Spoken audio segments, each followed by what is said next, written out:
Приветствую вас. Сегодня мы отправимся в путешествие, которое обещало быть воплощением роскоши, но превратилось в изысканную декорацию для преступления. Перед вами тайна голубого поезда. Стук колес, летящих сквозь ночную Францию к Лазурному берегу, звон хрусталя в вагоне-ресторане и шепот дорогих тканей. Голубой поезд — символ достатка и безмятежности. Но среди его пассажиров скрывается тот, чье сердце холоднее знаменитых алмазов, сердце огня, за которыми идет охота. В центре этой истории молодая женщина, получившая шанс на новую жизнь, и тени прошлого, которые не готовы ее отпустить. Но по счастливой случайности в соседнем купе оказывается человек, чей пронзительный взгляд видит истину там, где другие замечают лишь блеск драгоценностей. Эркюль Пуаро снова в деле. Ему предстоит распутать клубок из лжи, жадности и семейных тайн, прежде чем поезд достигнет конечной станции.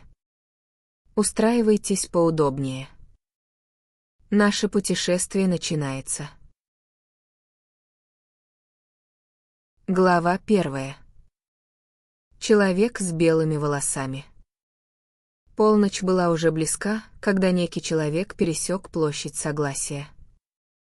Несмотря на роскошное меховое пальто, облекавшее его худощавую фигуру, в нем было что-то по сути своей слабое и ничтожное. Маленький человек с лицом, похожим на крысиное. Человек, о котором можно было бы сказать, что он никогда не сможет сыграть заметную роль или добиться успеха в какой-либо сфере. И все же, сделав такой вывод, наблюдатель был бы неправ. Ибо этот человек, каким бы незначительным и неприметным он ни казался, играл выдающуюся роль в судьбах мира. В империи, где правили крысы, он был королем крыс. Даже сейчас посольство ожидало его возвращения. Но сначала у него были дела, о которых посольство не было официально осведомлено. Его лицо казалось белым и острым в лунном свете. В тонком носу угадывался едва заметный изгиб. Его отец был польским евреем, странствующим портным. Именно такие дела, какие любил его отец, заставили его выйти из дома сегодня ночью. Он дошел до Сены, пересек ее и вошел в один из не самых респектабельных кварталов Парижа. Здесь он остановился перед высоким ветхим домом и поднялся в квартиру на 5-м этаже. Он едва успел постучать, как дверь открыла женщина, которая, очевидно, ожидала его прихода. Она не поздоровалась с ним, но помогла снять пальто и провела в безвкусно обставленную гостиную. Электрический свет был прикрыт грязными розовыми гирляндами, и он смягчал, но не мог скрыть лицо девушки с его маской грубого грима. Не мог скрыть и широкий монгольский разрез ее глаз. Не было никаких сомнений ни в профессии Ольги Демировой, ни в ее национальности. «Все в порядке, деточка?» «Все в порядке, Борис Иванович». Он кивнул, пробормотав: «Не думаю, что за мной следили». Но в его голосе звучала тревога. Он подошел к окну, слегка отодвинул шторы и осторожно выглянул наружу. Он резко отпрянул. Там двое мужчин на противоположном тротуаре. Мне кажется, он замолчал и начал грызть ногти, привычка, которая появлялась у него при волнении. Русская девушка покачала головой медленным, успокаивающим движением. Они были здесь еще до вашего прихода. И все же мне кажется, что они следят за этим домом. Возможно, равнодушно признала она. Но тогда, ну и что с того? Даже если они знают, после этого они пойдут не за вами. Тонкая, жестокая улыбка появилась на его губах. «Да», — признал он, — «это правда». Он поразмышлял минуту или две, а затем заметил, этот проклятый американец, он может позаботиться о себе не хуже любого другого. «Полагаю, что так». Он снова подошел к окну. «Непростые клиенты», — пробормотал он с усмешкой. «Боюсь, они известны полиции». Ну что же, желаю братьям-опашам удачной охоты. Ольга Демирова покачала головой. Если этот американец такой человек, как о нем говорят, то понадобится нечто большее, чем пара трусливых опашей, чтобы одолеть его. Она замолчала. Интересно. Ну? Ничего. Только за этот вечер мимо по этой улице дважды прошел человек с белыми волосами. Ну и что? А вот что. Проходя мимо тех двоих, он уронил перчатку. Один из них поднял ее и вернул ему. Заезженная уловка. Ты хочешь сказать, что этот седой человек — их наниматель? Что-то в этом роде. Русский выглядел встревоженным и обеспокоенным. Ты уверена, что пакет в сохранности? Его не трогали? Было слишком много разговоров. Он снова принялся грызть ногти. Судите сами. Она наклонилась к камину, ловко убирая угли. Снизу, из груды скомканных газет, она выбрала из самой середины продолговатый сверток, обернутый в грязную газету, и протянула его мужчине. «Остроумно», — сказал он, одобрительно кивнув. В квартире дважды проводили обыск. Матрас на моей кровати был вспорот. «Все так, как я и говорил», — пробормотал он. Было слишком много разговоров. Эти торги из-за цены, они были ошибкой. Он развернул газету. Внутри лежал небольшой пакет из бурой бумаги. Его он, в свою очередь, тоже развернул, проверил содержимое и быстро запаковал снова. В тот же миг резко прозвонил электрический звонок. «Американец пунктуален», — заметила Ольга, взглянув на часы. Она вышла из комнаты. Через минуту она вернулась, впуская незнакомца, крупного, широкоплечего мужчину, чье заокеанское происхождение было очевидным.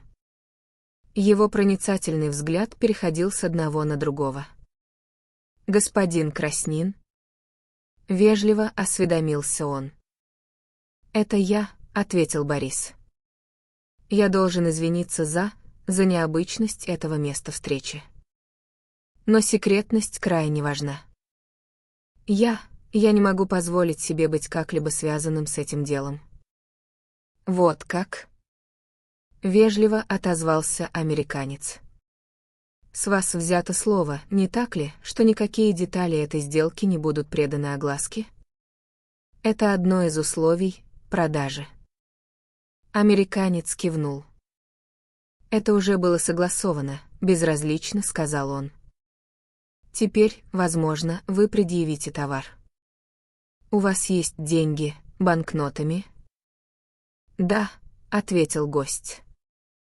Однако он не предпринял никакой попытки их достать. После минутного колебания Краснин указал на маленький сверток на столе.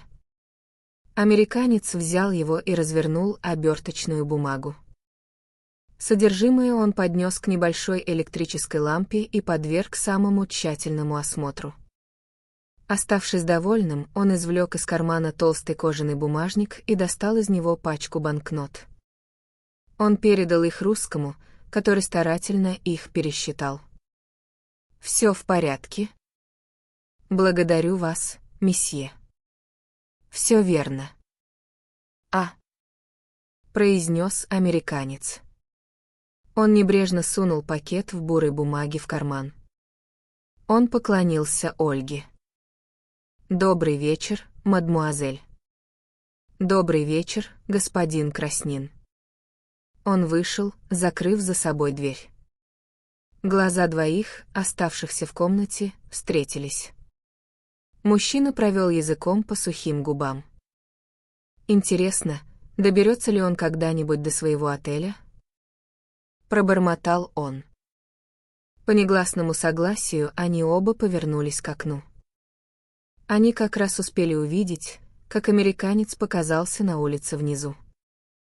Он повернул налево и зашагал в хорошем темпе, ни разу не повернув головы. Две тени скользнули из дверного проема и бесшумно последовали за ним. Преследователи и преследуемый скрылись в ночи. Ольга Демирова заговорила. «Он доберется благополучно», — сказала она. «Вам не стоит ни опасаться, ни надеяться, смотря что из этого вы делаете. Почему вы думаете, что он будет в безопасности?» С любопытством спросил Краснин. «Человек, заработавший столько денег, сколько он, никак не может быть дураком», — ответила Ольга. «И раз уж заговорили о деньгах...» Она многозначительно посмотрела на Краснина. «Моя доля, Борис Иванович». С некоторой неохотой Краснин протянул ей 2 банкноты. Она кивнула в знак благодарности, совершенно не проявляя эмоций, и засунула их в чулок. «Это хорошо», — заметила она с удовлетворением. Он посмотрел на нее с любопытством. «У вас нет сожалений, Ольга Васильевна?» «Сожалений? О чем?» «О том, что было у вас на хранении. Есть женщины, большинство женщин, я полагаю, сходят с ума по таким вещам». Она задумчиво кивнула. «Да, здесь вы говорите правду. Большинство женщин одержимы этим безумием. У меня его нет. Интересно мне теперь другое», — она оборвала фразу. «Ну?» — с любопытством спросил ее спутник. «Американец будет в безопасности с ними. Да, в этом я уверена. Но потом, о чем это вы думаете?» «Он отдаст их, конечно, какой-нибудь женщине», — задумчиво произнесла Ольга. «Интересно, что произойдет тогда?» Она нетерпеливо встряхнулась и подошла к окну. Внезапно она воскликнула и позвала напарника. «Смотрите, вон он идет по улице, тот человек, которого я имела в виду». Они оба выглянули вниз. Тонкая, элегантная фигура неспешно продвигалась вперед. На нем были оперная шляпа и плащ. Когда он проходил мимо уличного фонаря, свет озарил копну густых белых волос. Глава 2. Месье Маркиз. Человек с белыми волосами продолжал свой путь, не торопясь и, казалось, будучи совершенно безразличным к окружающему. Он свернул в переулок направо, затем в другой, налево. Время от времени он напевал себе под нос какой-то мотив. Внезапно он замер и напряженно прислушался. Он услышал какой-то звук. Это мог быть хлопок лопнувшей шины, а мог быть и выстрел. На мгновение на его губах заиграла странная улыбка. Затем он возобновил свою неспешную прогулку. Повернув за угол, он наткнулся на место некоего происшествия. Представитель закона записывал что-то в блокнот, а вокруг собрались 1 или 2 припозднившихся прохожих. К одному из них человек с белыми волосами обратился с вежливой просьбой поделиться информацией. «Что-то случилось, не так ли?» «А да, месье». 2 апашей напали на пожилого американского джентльмена. Они не причинили ему вреда? Вовсе нет. Мужчина рассмеялся. У американца в кармане оказался револьвер, и прежде чем они успели напасть, он открыл огонь так близко от них, что они испугались и бежали. Полиция, как обычно, прибыла слишком поздно. Произнес спрашивающий. Он не проявил ровно никаких эмоций. Спокойно и невозмутимо он продолжил свою ночную прогулку. Вскоре он пересек Сену и вошел в более богатые районы города. Примерно через 20 минут он остановился перед неким домом на тихой, но аристократической улице. Магазин, а это был именно магазин, выглядел сдержанно и непритязательно. Димитрий Попопулос, торговец антиквариатом, был настолько знаменит, что не нуждался в рекламе, и, честно говоря, большая часть его дел велась вовсе не через прилавок. У месье Папапулоса была очень красивая собственная квартира с видом на Елисейские поля, и можно было резонно предположить, что в такой час он будет находиться именно там, а не на рабочем месте. Однако человек с белыми волосами, казалось, был уверен в успехе, нажимая на незаметно расположенную кнопку звонка, предварительно быстро оглядев пустынную улицу. Его уверенность была оправдана. Дверь открылась, и в проеме показался человек. В его ушах были золотые кольца, а лицо имело смуглый оттенок. «Добрый вечер», — сказал незнакомец. «Ваш хозяин у себя?» «Хозяин здесь, но он не принимает случайных посетителей в такое время ночи», — проворчал тот. «Я думаю, он примет меня. Передайте ему, что здесь его друг, месье Маркиз». Мужчина открыл дверь немного шире и позволил посетителю войти. Человек, назвавшийся месье Маркизом, прикрыл лицо рукой, пока говорил. Когда слуга вернулся с сообщением, что месье Папапулос будет рад принять гостя, во внешности незнакомца произошли дальнейшие изменения. Слуга, должно быть, был либо очень невнимательным, либо очень хорошо вышкаленным, так как он не выразил ни малейшего удивления при виде маленькой черной атласной маски, скрывавшей черты лица другого человека. Проводив его к двери в конце холла, он открыл ее и объявил почтительным шепотом: «Месье Маркиз». Фигура, поднявшаяся, чтобы принять этого странного гостя, была величественной. В месье Папапулосе было что-то почтенное и патриархальное. У него был высокий куполообразный лоб и красивая белая борода. В его манерах чувствовалось что-то церковное и благостное. «Мой дорогой друг», — произнес месье Папапулос. Он говорил по-французски, и его голос был густым и елейным. «Я должен извиниться», — сказал гость, — «за столь поздний час». «Вовсе нет». «Вовсе нет», — ответил месье Папапулос. «Интересное время суток. У вас был, возможно, интересный вечер?» «Лично у меня нет», — ответил месье Маркиз. «Лично у вас нет», — повторил месье Папапулос. «Нет, нет, разумеется, нет. И есть новости, а?» Он бросил быстрый взгляд искоса на собеседника, взгляд, который ни в малейшей степени не был ни церковным, ни благостным. «Новостей нет». Попытка провалилась. Я едва ли ожидал чего-то иного. «Совершенно верно», — сказал месье Папапулос, — «любое грубое вмешательство». Он махнул рукой, выражая свое глубокое отвращение к грубости в любой форме. В месье Папапулосе действительно не было ничего грубого, как и в товарах, с которыми он имел дело. Он был хорошо известен при большинстве европейских дворов, и короли поддружески называли его Димитрием.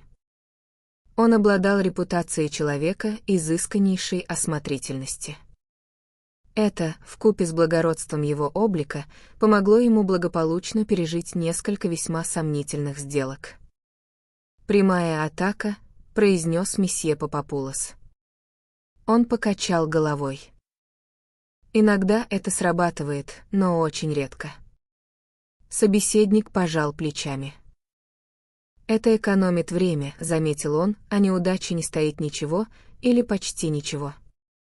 Другой план, он не провалится». «Ара», — протянул месье Папапулос, пристально глядя на него. Другой медленно кивнул. «Я питаю большое доверие к вашей репутации», — сказал торговец антиквариатом. Месье Маркиз мягко улыбнулся. «Думаю, я могу сказать», — пробормотал он, — «что ваше доверие не будет обмануто». «У вас есть уникальные возможности», — сказал другой с ноткой зависти в голосе. «Я создаю их сам», — отрезал месье Маркиз. Он поднялся и взял плащ, который небрежно бросил на спинку стула. «Я буду держать вас в курсе, месье Папапулос, через обычные каналы, но в ваших приготовлениях не должно быть никаких заминок». Месье Папапулос был огорчен. «В моих приготовлениях никогда не бывает заминок», — пожаловался он. Другой улыбнулся и без лишних слов прощания вышел из комнаты, закрыв за собой дверь. Месье Папапулос на мгновение задумался, поглаживая свою почтенную белую бороду, а затем подошел ко второй двери, открывавшейся внутрь. Когда он повернул ручку, молодая женщина, которая слишком явно прижималась к ней ухом к замочной скважине, кубарем влетела в комнату. Месье Папапулос не выказал ни удивления, ни беспокойства. Очевидно, все это было для него вполне естественным. «Ну что, Зия?» — спросил он. «Я не слышала, как он ушел», — объяснила Зия. Это была статная молодая женщина с величественной фигурой, темными сверкающими глазами и таким общим сходством с месье Папапулосом, что легко было догадаться, они отец и дочь. «Досадно», — продолжала она с раздражением, что нельзя одновременно смотреть в замочную скважину и слушать через нее. Это часто досаждало и мне, с величайшей простотой признался месье Папапулос. «Так это и есть месье Маркиз», — медленно проговорила Зия. «Он всегда носит маску, отец?» «Всегда». Последовала пауза. «Полагаю, все дело в рубинах?» — спросила Зия. Отец кивнул. «Что ты думаешь, малютка?» Поинтересовался он с тенью веселья в своих черных глазах-бусинках. «А месье Маркизе?» «Да». «Я думаю», — медленно произнесла Зия, «что очень редко можно встретить хорошо воспитанного англичанина, который также хорошо говорит по-французски». «Ара», — сказал месье Папапулос. «Значит, вот что ты думаешь». Как обычно, он не стал высказывать своего мнения, но посмотрел на Зию с благостным одобрением. «Еще мне показалось», — добавила Зия, «что у него странная форма головы». «Массивная», — подтвердил отец, — «немного массивная». Но такой эффект всегда создается париком. Они посмотрели друг на друга и улыбнулись. Глава 3. Сердце огня. Руфус ван Олден прошел сквозь вращающиеся двери отеля «Совой» и направился к стойке регистрации. Клерк за стойкой приветствовал его почтительной улыбкой. «Рад видеть вас снова, мистер ван Олден», — сказал он. Американский миллионер ответил ему небрежным кивком. «Все в порядке?» — спросил он. «Да, сэр. Майор Найтон сейчас наверху, в вашем номере». Ван Олден снова кивнул. «Есть почта?» Удостоил он вопросом клерка. «Письма уже отправлены наверх, мистер Ван Олден». «А. Подождите минуту». Он нырнул в почтовую ячейку и достал письмо. «Только что пришло», — объяснил он. Руфус ван Олден взял у него конверт, и как только он увидел почерк, летящий женский почерк, его лицо внезапно преобразилось. Резкие очертания смягчились, а суровая линия рта расслабилась. Он казался совсем другим человеком. С письмом в руке и улыбкой на губах он направился к лифту. В гостиной его номера сидел молодой человек и ловко сортировал корреспонденцию с легкостью, рожденной долгой практикой. Он вскочил, когда Ван Олден вошел. «Привет, Найтон. Рад вашему возвращению, сэр.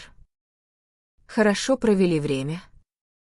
«Так себе», — бесстрастно ответил миллионер. «Париж нынче скучноватый город. Но все же я получил то, зачем ездил». Он мрачновато улыбнулся про себя. «Вам это обычно удается, я полагаю», — сказал секретарь, смеясь. «Это так», — согласился его собеседник. Он говорил буднично, как о хорошо известном факте. Сбросив тяжелое пальто, он подошел к столу. «Есть что-нибудь срочное?» «Не думаю, сэр». В основном обычная почта. Я еще не закончил ее разбирать. Ван Олден коротко кивнул. Он был человеком, который редко кого-то ругал или хвалил. Его методы работы с подчиненными были просты, он давал им испытательный срок и немедленно увольнял тех, кто оказывался неэффективным. Людей он подбирал нетрадиционно. С Найтоном, например, он случайно познакомился на швейцарском курорте 2 месяца назад. Парень ему понравился, он изучил его военное прошлое и нашел в нем объяснение хромоте, с которой тот ходил. Найтон не скрывал, что ищет работу, и даже робко спросил миллионера, не знает ли тот какой-нибудь вакансии. Ван Олден вспомнил с мрачной усмешкой полное изумление молодого человека, когда ему предложили должность секретаря самого великого человека. Но у меня нет делового опыта», — пробормотал он тогда. «Это не имеет ни малейшего значения», — ответил Ван Олден. «У меня уже есть 3 секретаря, которые занимаются подобными вещами. Но я, вероятно, буду в Англии следующие 6 месяцев, и мне нужен англичанин, который, знает все тонкости и сможет заниматься для меня светской стороной дела». До сих пор Ван Олден находил подтверждение своей правоте. Найтон оказался быстрым, умным и находчивым, к тому же он обладал несомненным обаянием. Секретарь указал на 3 или 4 письма, лежащих отдельно на краю стола. «Возможно, было бы неплохо, сэр, если бы вы взглянули на них», — предложил он. Верхнее, по поводу соглашения с Колтоном. Но Руфус Ван Олден предостерегающе поднял руку. «Я не собираюсь смотреть на эти проклятые бумажки сегодня вечером», — заявил он. «Все они могут подождать до утра». Кроме этого, добавил он, глядя на письмо в своей руке. И снова та странная, преображающая улыбка скользнула по его лицу. Ричард Найтон сочувственно улыбнулся. «Миссис Кеттеринг», — пробормотал он. «Она звонила вчера и сегодня. Она, кажется, очень хочет увидеть вас как можно скорее, сэр». «Вот как». Улыбка исчезла с лица миллионера. Он вскрыл конверт, который держал в руке, и вынул вложенный лист. Пока он читал, его лицо темнело, рот сурово сжался в ту линию, которую так хорошо знали на Уолл-стрит, а брови зловеще сдвинулись. Найтон тактично отвернулся и продолжил вскрывать и сортировать письма. У миллионера вырвалось приглушенное ругательство, и его сжатый кулак резко ударил по столу. «Я этого не потерплю», — пробормотал он про себя. Бедная девочка, хорошо, что у нее есть старый отец, который ее поддержит. Он несколько минут ходил по комнате взад-вперед, нахмурив брови. Найтон все так же усердно склонялся над столом. Внезапно Ван Олден резко остановился. Он взял свое пальто со стула, на который его бросил. «Вы снова уходите, сэр?» «Да, я собираюсь зайти к дочери».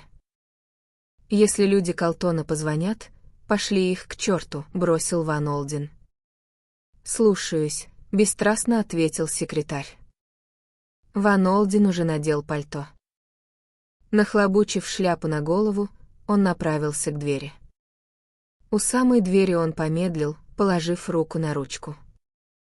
«Вы славный малый, Найтон», — сказал он.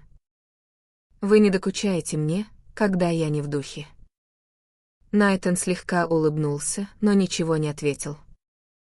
«Рут — мой единственный ребенок», — продолжал Ван Олден, «и нет на этой земле человека, который знал бы, что она для меня значит».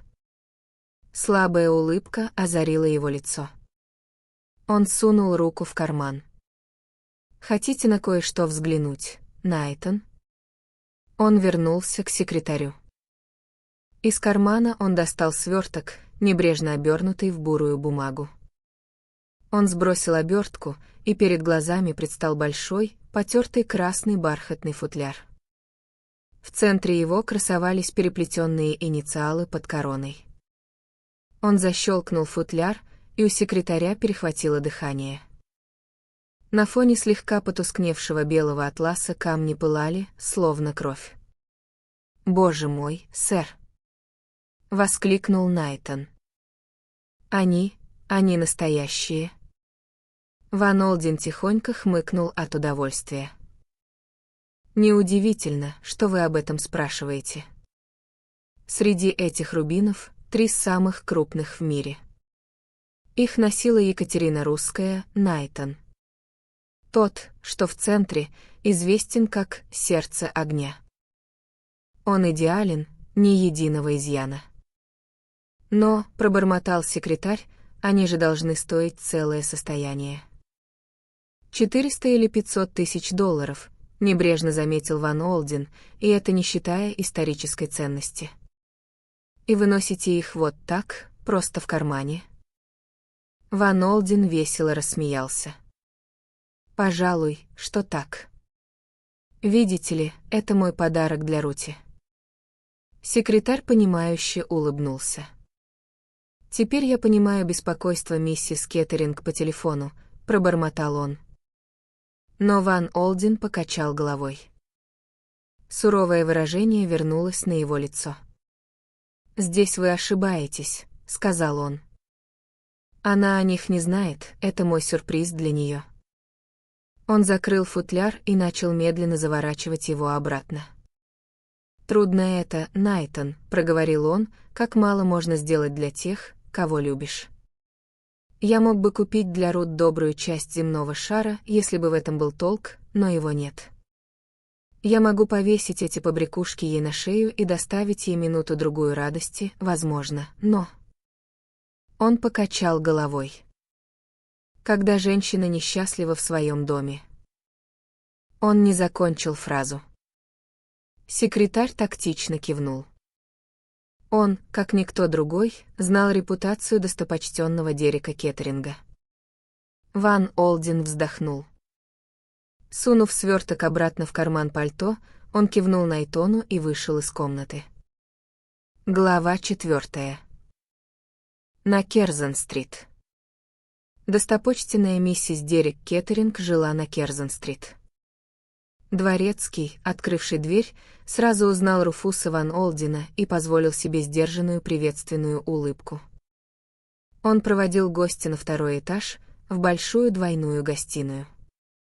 Женщина, сидевшая у окна, вскочила с возгласом радости. Папа, это просто замечательно. Я весь день звонила майору Найтону, чтобы связаться с тобой, но он не мог сказать наверняка, когда тебя ждать». Рут Кеттеринг было 28 лет. Не будучи красавицей или даже просто симпатичной в обычном смысле этого слова, она имела поразительную внешность благодаря своему колориту. Ван Олдена в свое время называли рыжим и морковкой, а волосы Рут были почти чистого золотисто-каштанового цвета. С ними сочетались темные глаза и очень черные ресницы, эффект, слегка усиленный косметикой. Она была высокой, стройной и обладала хорошей осанкой. На первый взгляд ее лицо напоминало Мадонну Рафаэля. Только присмотревшись, можно было заметить ту же линию челюсти и подбородка, что и у Ван Олдена, свидетельствующую о твердости и решительности. Мужчине это подходило, женщине в меньшей степени. С самого детства Рут Ван Олден привыкла, что все делается по ее воле, и всякий, кто пытался ей противостоять, вскоре понимал, дочь Руфуса Ван Олдена никогда не сдается. «Найтон сказал мне, что ты звонила», — проговорил Ван Олден. «Я вернулся из Парижа всего полчаса назад». «Что там за история с Дереком?» Рут Кеттеринг гневно покраснела. «Это неописуемо». «Это переходит все границы», — воскликнула она. Он как будто не слышит ничего из того, что я говорю». В ее голосе звучало не только негодование, но и недоумение. «Меня-то он услышит», — мрачно пообещал миллионер. Рут продолжала: «За последний месяц я его почти не видела. Он повсюду таскается с этой женщиной». «С какой женщиной?» Смирей. Она танцует в Парфеноне, ты же знаешь. Ван Олден кивнул. На прошлой неделе я была в Ликанбере. Я говорила с лордом Ликанбери. Он был очень мил со мной, полностью сочувствовал. Сказал, что как следует пропесочит Дерека. «Ара», — произнес Ван Олден. «Что означает твое «Ара», папа?» «Ровно то, что ты думаешь, Рути. Бедняга Ликанбери, человек конченый. Конечно, он тебе сочувствовал, конечно, пытался успокоить. Женив сына и наследника на дочери одного из богатейших людей штатов, он, естественно, не хочет все испортить. Но он уже одной ногой в могиле, это всем известно, и любые его слова на Дерека почти не подействуют. «Неужели ты ничего не можешь сделать, папа?» — спросила Рут через минуту-другую. «Кое-что могу», — ответил миллионер. Он на мгновение задумался и продолжил. «Я мог бы предпринять несколько шагов, но по-настоящему поможет только один. Насколько ты смелая, Рути?» Она уставилась на него. Он ответил ей кивком. «Я говорю именно то, что думаю. Хватит ли у тебя духу признать перед всем миром, что ты совершила ошибку? Есть только один выход из этой скверной истории, Рути. Зафиксируй убытки и начни все заново. Ты имеешь в виду развод. Развод». Ван Олден сухо улыбнулся. «Ты произносишь это слово так, Рут, будто слышишь его впервые. А ведь твои друзья вокруг делают это каждый день». Я знаю. Но...» Она замолчала, закусив губу. Отец, понимающе кивнул. «Я знаю, Рут. Ты похожа на меня, ты не выносишь мысли о том, что нужно отступить. Но я понял, и тебе предстоит понять, бывают времена, когда это единственный путь. Я мог бы найти способы приструнить Дерека и вернуть его тебе, но в итоге все закончилось бы тем же самым. Он никчемный человек, Рут, он прогнил до мозга костей. И заметь, я виню себя за то, что позволил тебе выйти за него замуж. Но ты была настроена заполучить его, а он, казалось, всерьез намеревался начать новую жизнь, к тому же я уже один раз перешел тебе дорогу, милая». Он не смотрел на нее, когда произносил последние слова. Если бы он взглянул, то увидел бы вспыхнувший на ее лице румянец. «Это правда», — сказала она резким голосом. «Я был слишком мягкосердечным, чтобы сделать это второй раз. Но если бы ты знала, как я жалею об этом теперь. Последние годы ты жила не самой завидной жизнью, Рут». Она была не очень приятной, согласилась миссис Кеттеринг.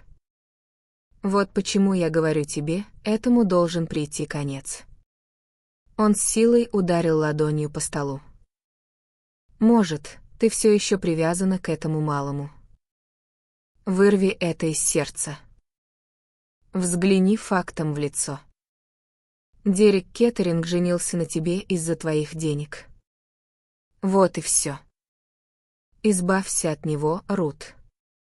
Рут Кеттеринг некоторое время смотрела в пол, затем, не поднимая головы, спросила, а если он не согласится? Ван Олден в изумлении посмотрел на нее. Его мнение в этом деле не учитывается. Она покраснела и закусила губу. «Нет-нет, конечно. Я только имела в виду». Она замолчала. Отец пристально на нее посмотрел. «Что ты имела в виду?» «Я хотела сказать...» Она помедлила, тщательно подбирая слово. «Он может не принять это безропотно». Подбородок миллионера решительно выдвинулся вперед. «Ты думаешь, он будет оспаривать иск?» «Пускай. Но на самом деле ты ошибаешься. Он не станет бороться. Любой адвокат, к которому он обратится, скажет ему, что у него нет ни малейших зацепок. Ты не думаешь, она замялась, я имею в виду, просто из злости на меня, он мог бы попытаться все осложнить? Отец посмотрел на нее с некоторым удивлением. Оспаривать иск, ты хочешь сказать? Он покачал головой. Весьма маловероятно. Видишь ли, для этого ему нужно иметь хоть какое-то основание. Миссис Кеттеринг не ответила. Ван Олден резко взглянул на нее. «Ну же, Рут, выкладывай. Тебя что-то беспокоит, что именно?» «Ничего, совсем ничего». Но ее голос звучал неубедительно. «Ты боишься огласки, да?» «В этом дело. Оставь это мне. Я проверну все так гладко, что не будет никакой шумихи». «Хорошо, папа, если ты действительно считаешь, что это лучший выход. Все еще сохнешь по этому парню, Рут?» «В этом причина». «Нет». Это слово прозвучало с несомненной твердостью. Ван Олден, казалось, был удовлетворен. Он похлопал дочь по плечу. «Все будет хорошо, девочка. Не волнуйся. А теперь давай забудем обо всем этом. Я привез тебе подарок из Парижа». «Мне?» «Что-то очень красивое». «Надеюсь, ты так и решишь», — сказал Ван Олден, улыбаясь. Он достал сверток из кармана пальто и протянул ей. Она с нетерпением развернула его и защелкнула футляр. С ее губ сорвался протяжный возглас «Ох!». Рут Кеттеринг обожала драгоценности, так было всегда. «Папа, как это чудесно!» «Они действительно исключительные, не так ли?» С удовлетворением заметил миллионер. «Тебе нравится, а?» «Нравится». «Папа, они уникальны. Как тебе удалось их достать?» Ван Олден улыбнулся. «Ара. Это мой секрет. Разумеется, их пришлось покупать частным образом. Они довольно известны. Видишь тот крупный камень в центре? Возможно, ты слышала о нем, это легендарное «Сердце огня». «Сердце огня», — повторила миссис Кеттеринг. Она вынула камни из футляра и прижала их к груди. Миллионер наблюдал за ней. Он думал о череде женщин, которые носили эти камни. О душевных муках, отчаянии и ревности. Сердце огня, как и все знаменитые камни, оставляло за собой след трагедий и насилия. В уверенных руках Рут Кеттеринг оно, казалось, теряло свою злую силу. С ее холодным, спокойным самообладанием эта женщина западного мира казалась отрицанием всяких трагедий и сердечных терзаний. Рут вернула камни в футляр, а затем, вскочив, обвила руками шею отца. «Спасибо, спасибо, спасибо, папа. Они чудесны. Ты всегда даришь мне самые изумительные подарки». «Все в порядке», — сказал Ван Олден, похлопывая ее по плечу. «Ты — все, что у меня есть, ты же знаешь, Рути. Ты ведь останешься на обед, отец?» «Думаю, нет. Ты ведь собиралась уходить?» «Да, но я легко могу это отложить». «Ничего особенного». «Нет», — сказал Ван Олден. «Не отменяй встречу. Мне нужно уладить множество дел. Увидимся завтра, дорогая. Возможно, если я позвоню тебе, мы сможем встретиться у Гелбрейтов». Господа Гелбрейт, Кадбертсон и Гелбрейт были лондонскими адвокатами Ван Олдена. «Хорошо, папа». Она замялась. «Полагаю, все это не помешает моей поездке на Ривьеру?» «Когда ты уезжаешь?» 14 числа. Тогда все будет в порядке. Подобные дела требуют долгого времени. Между прочим, Рут, я бы не советовал тебе брать эти рубины за границу. Оставь их в банке. Миссис Кеттеринг кивнула. «Мы не хотим, чтобы тебя ограбили и убили ради сердца огня», — шутливо сказал миллионер. «И все же ты сам носил их просто в кармане», — возразила дочь, улыбаясь. «Да». Что-то, какая-то заминка привлекли ее внимание. «В чем дело, папа?» «Ни в чем». Он улыбнулся. Вспомнил свое маленькое приключение в Париже. Приключение? Да, в ту ночь, когда я купил эти камни. Он жестом указал на футляр с драгоценностями. Расскажи мне. Рассказывать особо нечего, Рути. Несколько апашей обнаглели, я выстрелил в них, и они сбежали. Вот и все. Она посмотрела на него с гордостью. Ты крепкий орешек, папа. Будь уверена, Рути. Он нежно поцеловал ее и ушел. Вернувшись в Совой, он отдал краткое распоряжение Найтону. «Разыщи человека по фамилии Гоби, его адрес найдешь в моей личной книжке. Он должен быть здесь завтра утром в 9:30. Слушаюсь, сэр. Также я хочу видеть мистера Кеттеринга. Достань его для меня из-под земли, если сможешь. Попробуй в его клубе, в любом случае, свяжись с ним как-нибудь и договорись о встрече со мной здесь завтра утром. Лучше назначено попозже, около 12. Люди его сорта не из ранних пташек». Секретарь кивнул в знак понимания этих инструкций. Ван Олден верил себя заботам своего камердинера. Ванна была готова, и, нежась в горячей воде, он мысленно возвращался к разговору с дочерью. В целом он был вполне доволен. Его острый ум уже давно принял тот факт, что развод — единственный возможный выход. Рут согласилась на предложенное решение с большей готовностью, чем он надеялся. И все же, несмотря на ее согласие, у него осталось смутное чувство тревоги. Что-то в ее поведении, как ему казалось, было не совсем естественным. Он нахмурился. «Может, я просто мнителен», — пробормотал он, и все же, готов поспорить, есть что-то, чего она мне не договорила. Глава 5. Полезный джентльмен. Руфус Ван Олден только что закончил свой скудный завтрак из кофе и сухих тостов. Это было все, что он себе позволял, когда в комнату вошел Найтон. «Мистер Гоби внизу, сэр, ждет встречи с вами». Миллионер взглянул на часы. Было ровно 9:30. «Хорошо», — кратко бросил он. «Пусть поднимается». Через минуту или две в комнату вошел мистер Гоби. Это был невысокий пожилой человек, поношенно одетый, с глазами, которые внимательно осматривали все вокруг, но никогда не смотрели на того, к кому он обращался.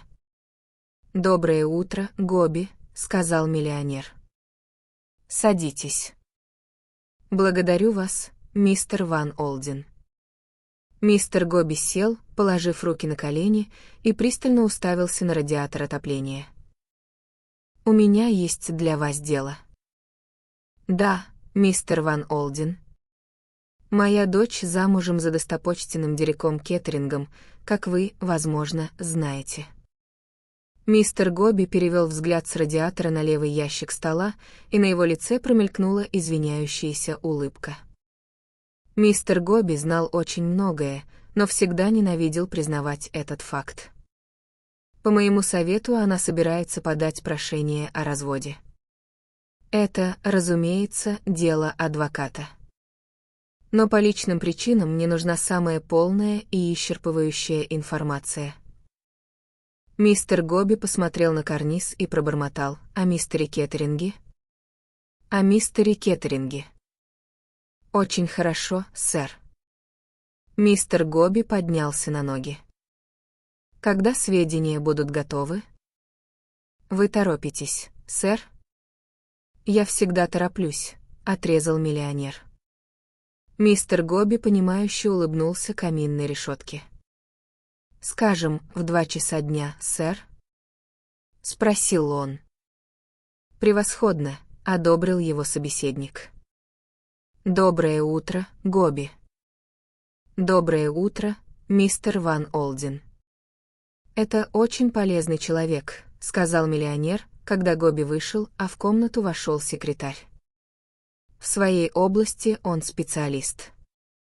«А какова его область?» «Информация».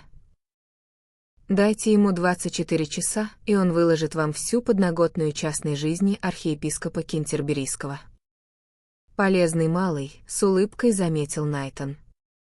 Он уже пару раз был мне полезен, сказал Ван Олден. А теперь, Найтон, я готов к работе. В течение следующих нескольких часов было быстро решено огромное количество деловых вопросов. Было 1:30, когда зазвонил телефон, и мистеру Ван Олдену сообщили, что пришел мистер Кеттеринг. Найтон посмотрел на Ван Олдена и понял его короткий кивок. «Пожалуйста, попросите мистера Кеттеринга подняться». Секретарь собрал свои бумаги и удалился. Он и посетитель разошлись в дверях, Дерек Кеттеринг отошел в сторону, пропуская Найтона. Затем он вошел, закрыв за собой дверь. «Доброе утро, сэр. Я слышал, вы очень хотели меня видеть». Ленивый голос с легким ироническим оттенком пробудил в памяти Ван Олдена старые воспоминания. В этом голосе было обаяние, оно было в нем всегда. Он пронзительно посмотрел на своего зятя. Дереку Кеттерингу было 34 года. Он был худощавого телосложения, со смуглым узким лицом, в котором даже сейчас было что-то невыразимо мальчишеское. «Входи», — коротко бросил Ван Олден. «Садись». Кеттеринг легко опустился в кресло. Он смотрел на своего тестя с неким снисходительным выражением. «Давно вас не видел, сэр», — любезно заметил он. «Думаю, 2 года. С Рут уже виделись». «Я видел ее вчера вечером», — ответил Ван Олден. «Выглядит отлично, не так ли?» Легкомысленно бросил зять. «Не знал, что у вас было много возможностей это оценить», — сухо заметил Ван Олден. Дерек Кеттеринг приподнял брови. Мы иногда пересекаемся в одних и тех же ночных клубах, знаете ли», — беспечно ответил он. «Я не собираюсь ходить вокруг да около», — отрезал Ван Олден. «Я посоветовал Рут подать на развод». Дерек Кеттеринг остался невозмутим. «Как радикально», — пробормотал он. «Вы не против, если я закурю, сэр?» Он зажег сигарету и, выпустив облако дыма, небрежно добавил: «И что же ответила Рут?» «Рут намерена последовать моему совету», — сообщил отец. «Неужели?» «Это все, что ты можешь сказать?» — резко спросил Ван Олден. Кеттеринг стряхнул пепел в камин. «Знаете», — проговорил он с отсутствующим видом, — «я думаю, что она совершает большую ошибку». «С твоей точки зрения, несомненно», — мрачно подтвердил Ван Олден. «В полноте», — отозвался другой, — «давайте без личностей». В данный момент я действительно думал не о себе. Я думал о Рут. Знаете, мой бедный старик-отец вряд ли протянет долго, так говорят все врачи. Рут лучше бы подождать еще пару лет, тогда я стану лордом Ликонбери, а она — хозяйкой поместья, ради чего она и выходила за меня замуж. Я не потерплю твоей чертовой дерзости. Взревел Ван Олден. Дерек Кеттеринг улыбнулся ему, совершенно не смутившись. «Согласен с вами. Это устаревшая идея», — сказал он. «В наши дни титул ничего не значит. И все же Ликанбери — прекрасное старинное имение, и, в конце концов, мы — одна из старейших семей Англии. Рут будет очень досадна, если после развода она увидит меня снова женатым, и какая-нибудь другая женщина будет царить в Ликанбери вместо нее. «Я серьезен, молодой человек», — произнес Ван Олден. «А, я тоже», — ответил Кеттеринг. «В финансовом плане я на мели, развод поставит меня в крайне затруднительное положение, а ведь если она терпела 10 лет, почему бы не потерпеть еще немного? Даю вам честное слово, что старик не протянет и 18 месяцев, и, как я уже говорил, жаль, если Рут не получит того, ради чего шла под венец. Ты хочешь сказать, что моя дочь вышла за тебя ради титула и положения?» Дерек Кеттеринг рассмеялся, и в этом смехе было мало веселья. «Вы же не думаете, что это был брак по любви?» — спросил он. «Я помню», — медленно произнес Ван Олден, «что 10 лет назад в Париже ты говорил совсем по-другому». «Разве?» «Возможно». Рут была очень красива, знаете ли, словно ангел или святая, или кто-то, сошедший с церковной ниши. Помню, у меня были прекрасные намерения начать жизнь с чистого листа, остепениться и соответствовать лучшим традициям английского дома с прекрасной женой, которая меня любит. Он снова рассмеялся, на этот раз более резко. «Но вы в это не верите, я полагаю?» Добавил он. «У меня нет ни малейших сомнений в том, что ты женился на Рут из-за ее денег», — беспристрастно ответил Ван Олден. «А она вышла за меня по любви?» Иронично спросил другой. «Безусловно», — отрезал Ван Олден. Рут Кеттеринг, очевидно, ждала его. Она подбежала к нему и поцеловала, когда он вошел. «Ну, папа, как идут дела?» «Очень хорошо», — ответил Ван Олден, «но мне нужно сказать тебе пару слов, Рут». Почти подсознательно он почувствовал в ней перемену, на смену ее порывистому приветствию пришла некая настороженность и подозрительность. Она села в большое кресло. «Ну, папа?» — спросила она. «В чем дело?»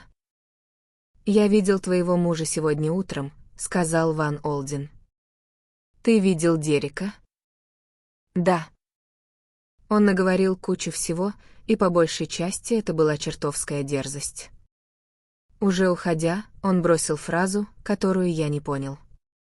Он посоветовал мне убедиться, что между отцом и дочерью царит полная откровенность. Что он имел в виду под этим, Рути?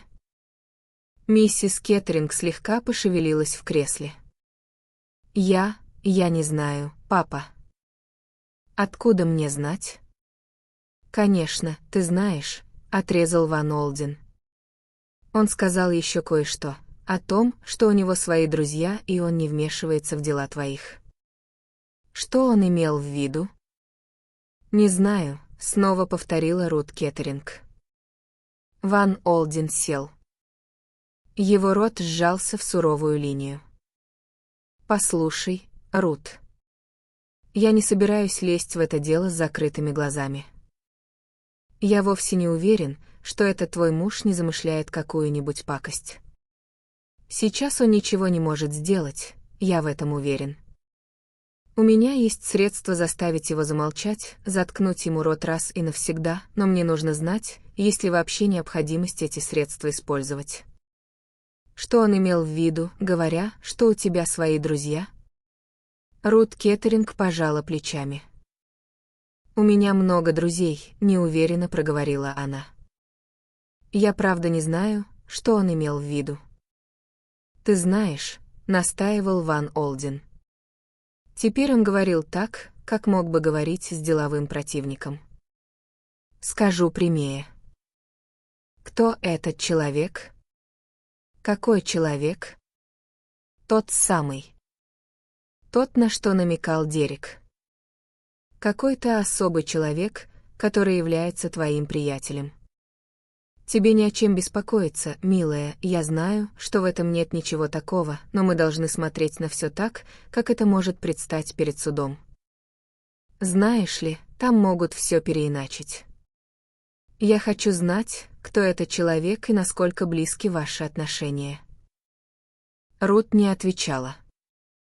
Ее руки судорожно сжимались в нервном напряжении.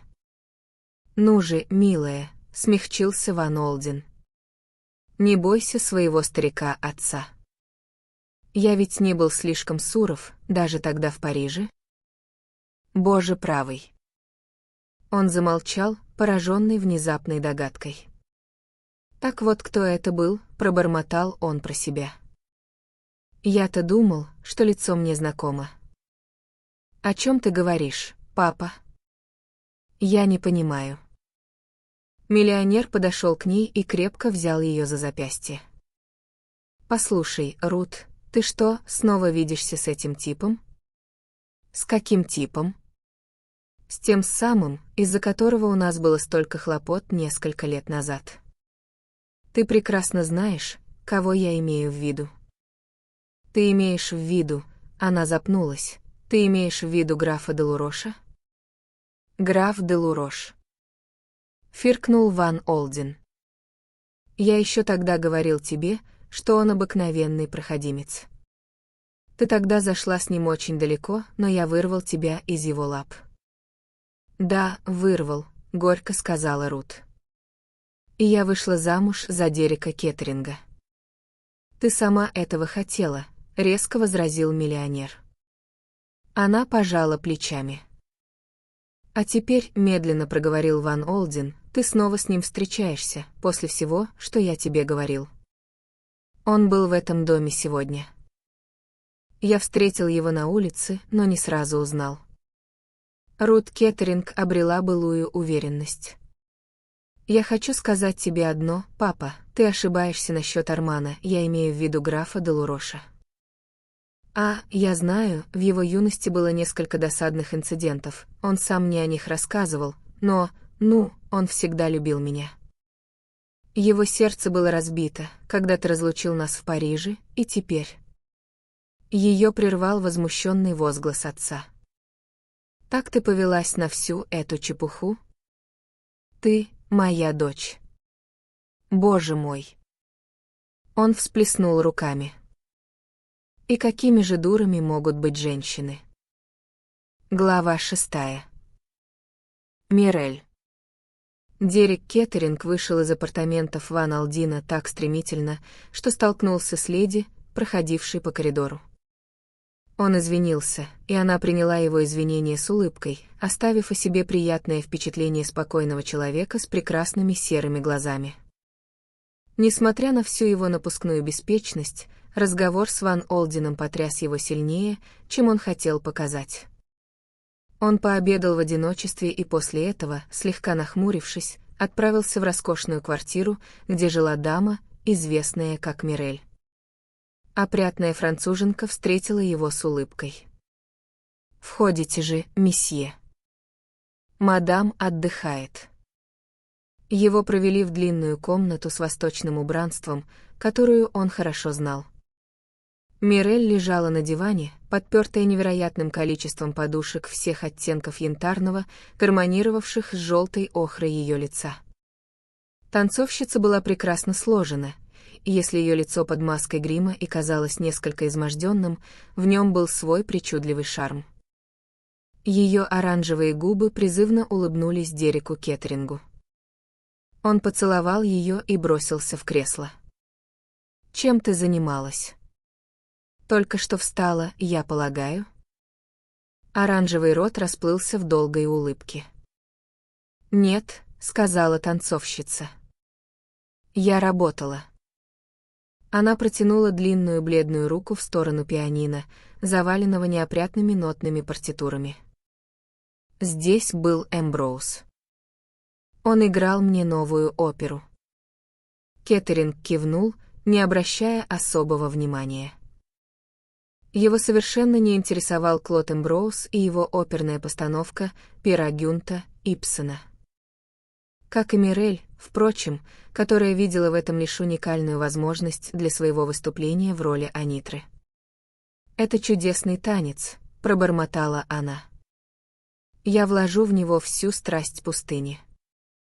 Я буду танцевать, обвешанная драгоценностями. Ах, кстати, мой друг, вчера на Бонд-стрит я видела одну жемчужину, черную жемчужину. Она замолчала, выжидательно глядя на него. «Дорогая моя», — сказал Кеттеринг, — «бесполезно говорить со мной о черном жемчуге. В данный момент, что касается меня, дело приняло скверный оборот». Она быстро отреагировала на его тон и села, широко раскрыв большие черные глаза. «Что ты говоришь, Дерек? Что случилось?» «Мой почтенный тесть», — сказал Кеттеринг, — «готовится пойти на крайние меры».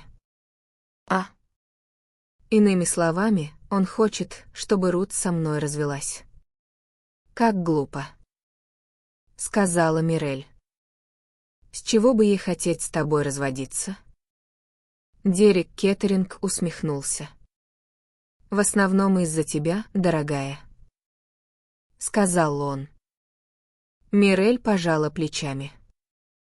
«Это неразумно», — заметила она деловитым тоном. «Очень неразумно», — согласился Дерек. «И что ты собираешься делать?» — спросила Мирель. «Дорогая моя, что я могу сделать?» С одной стороны, человек с неограниченными деньгами, с другой — человек с неограниченными долгами. Нет сомнений в том, кто окажется победителем.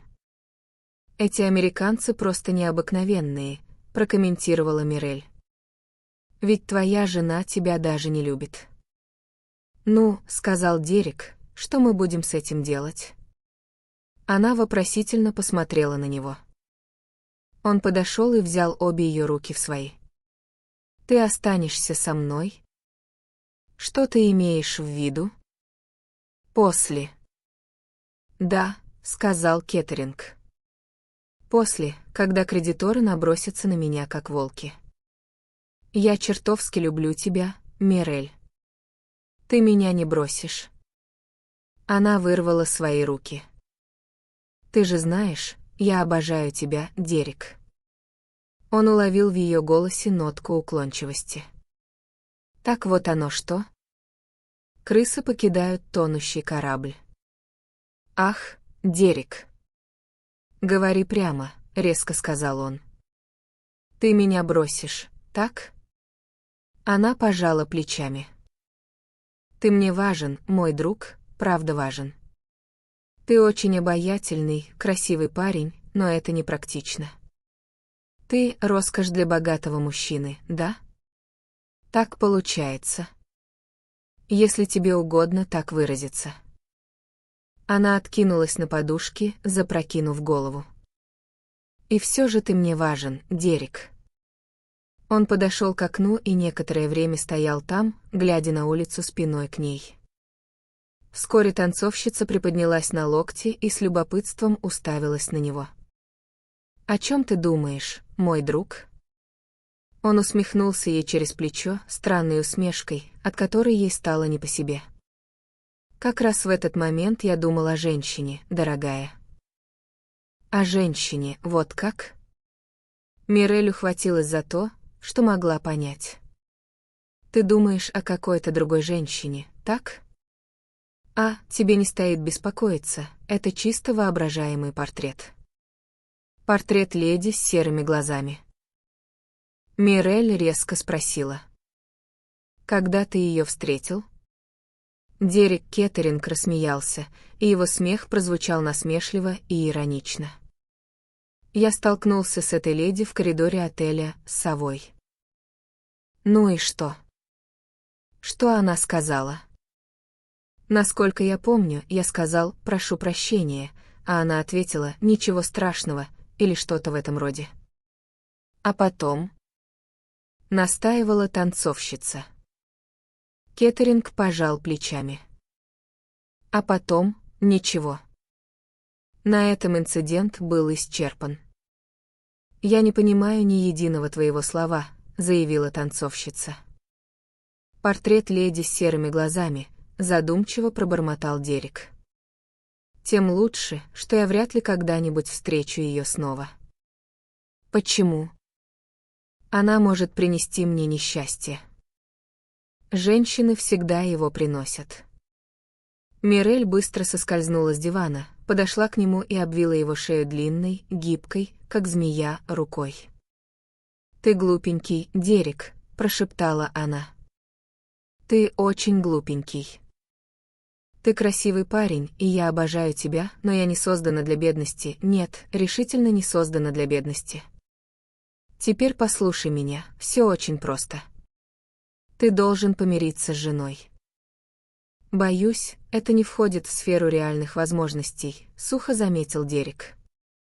«Как ты сказал?» «Я не понимаю». «Ван Алдин, дорогая моя, на это не пойдет.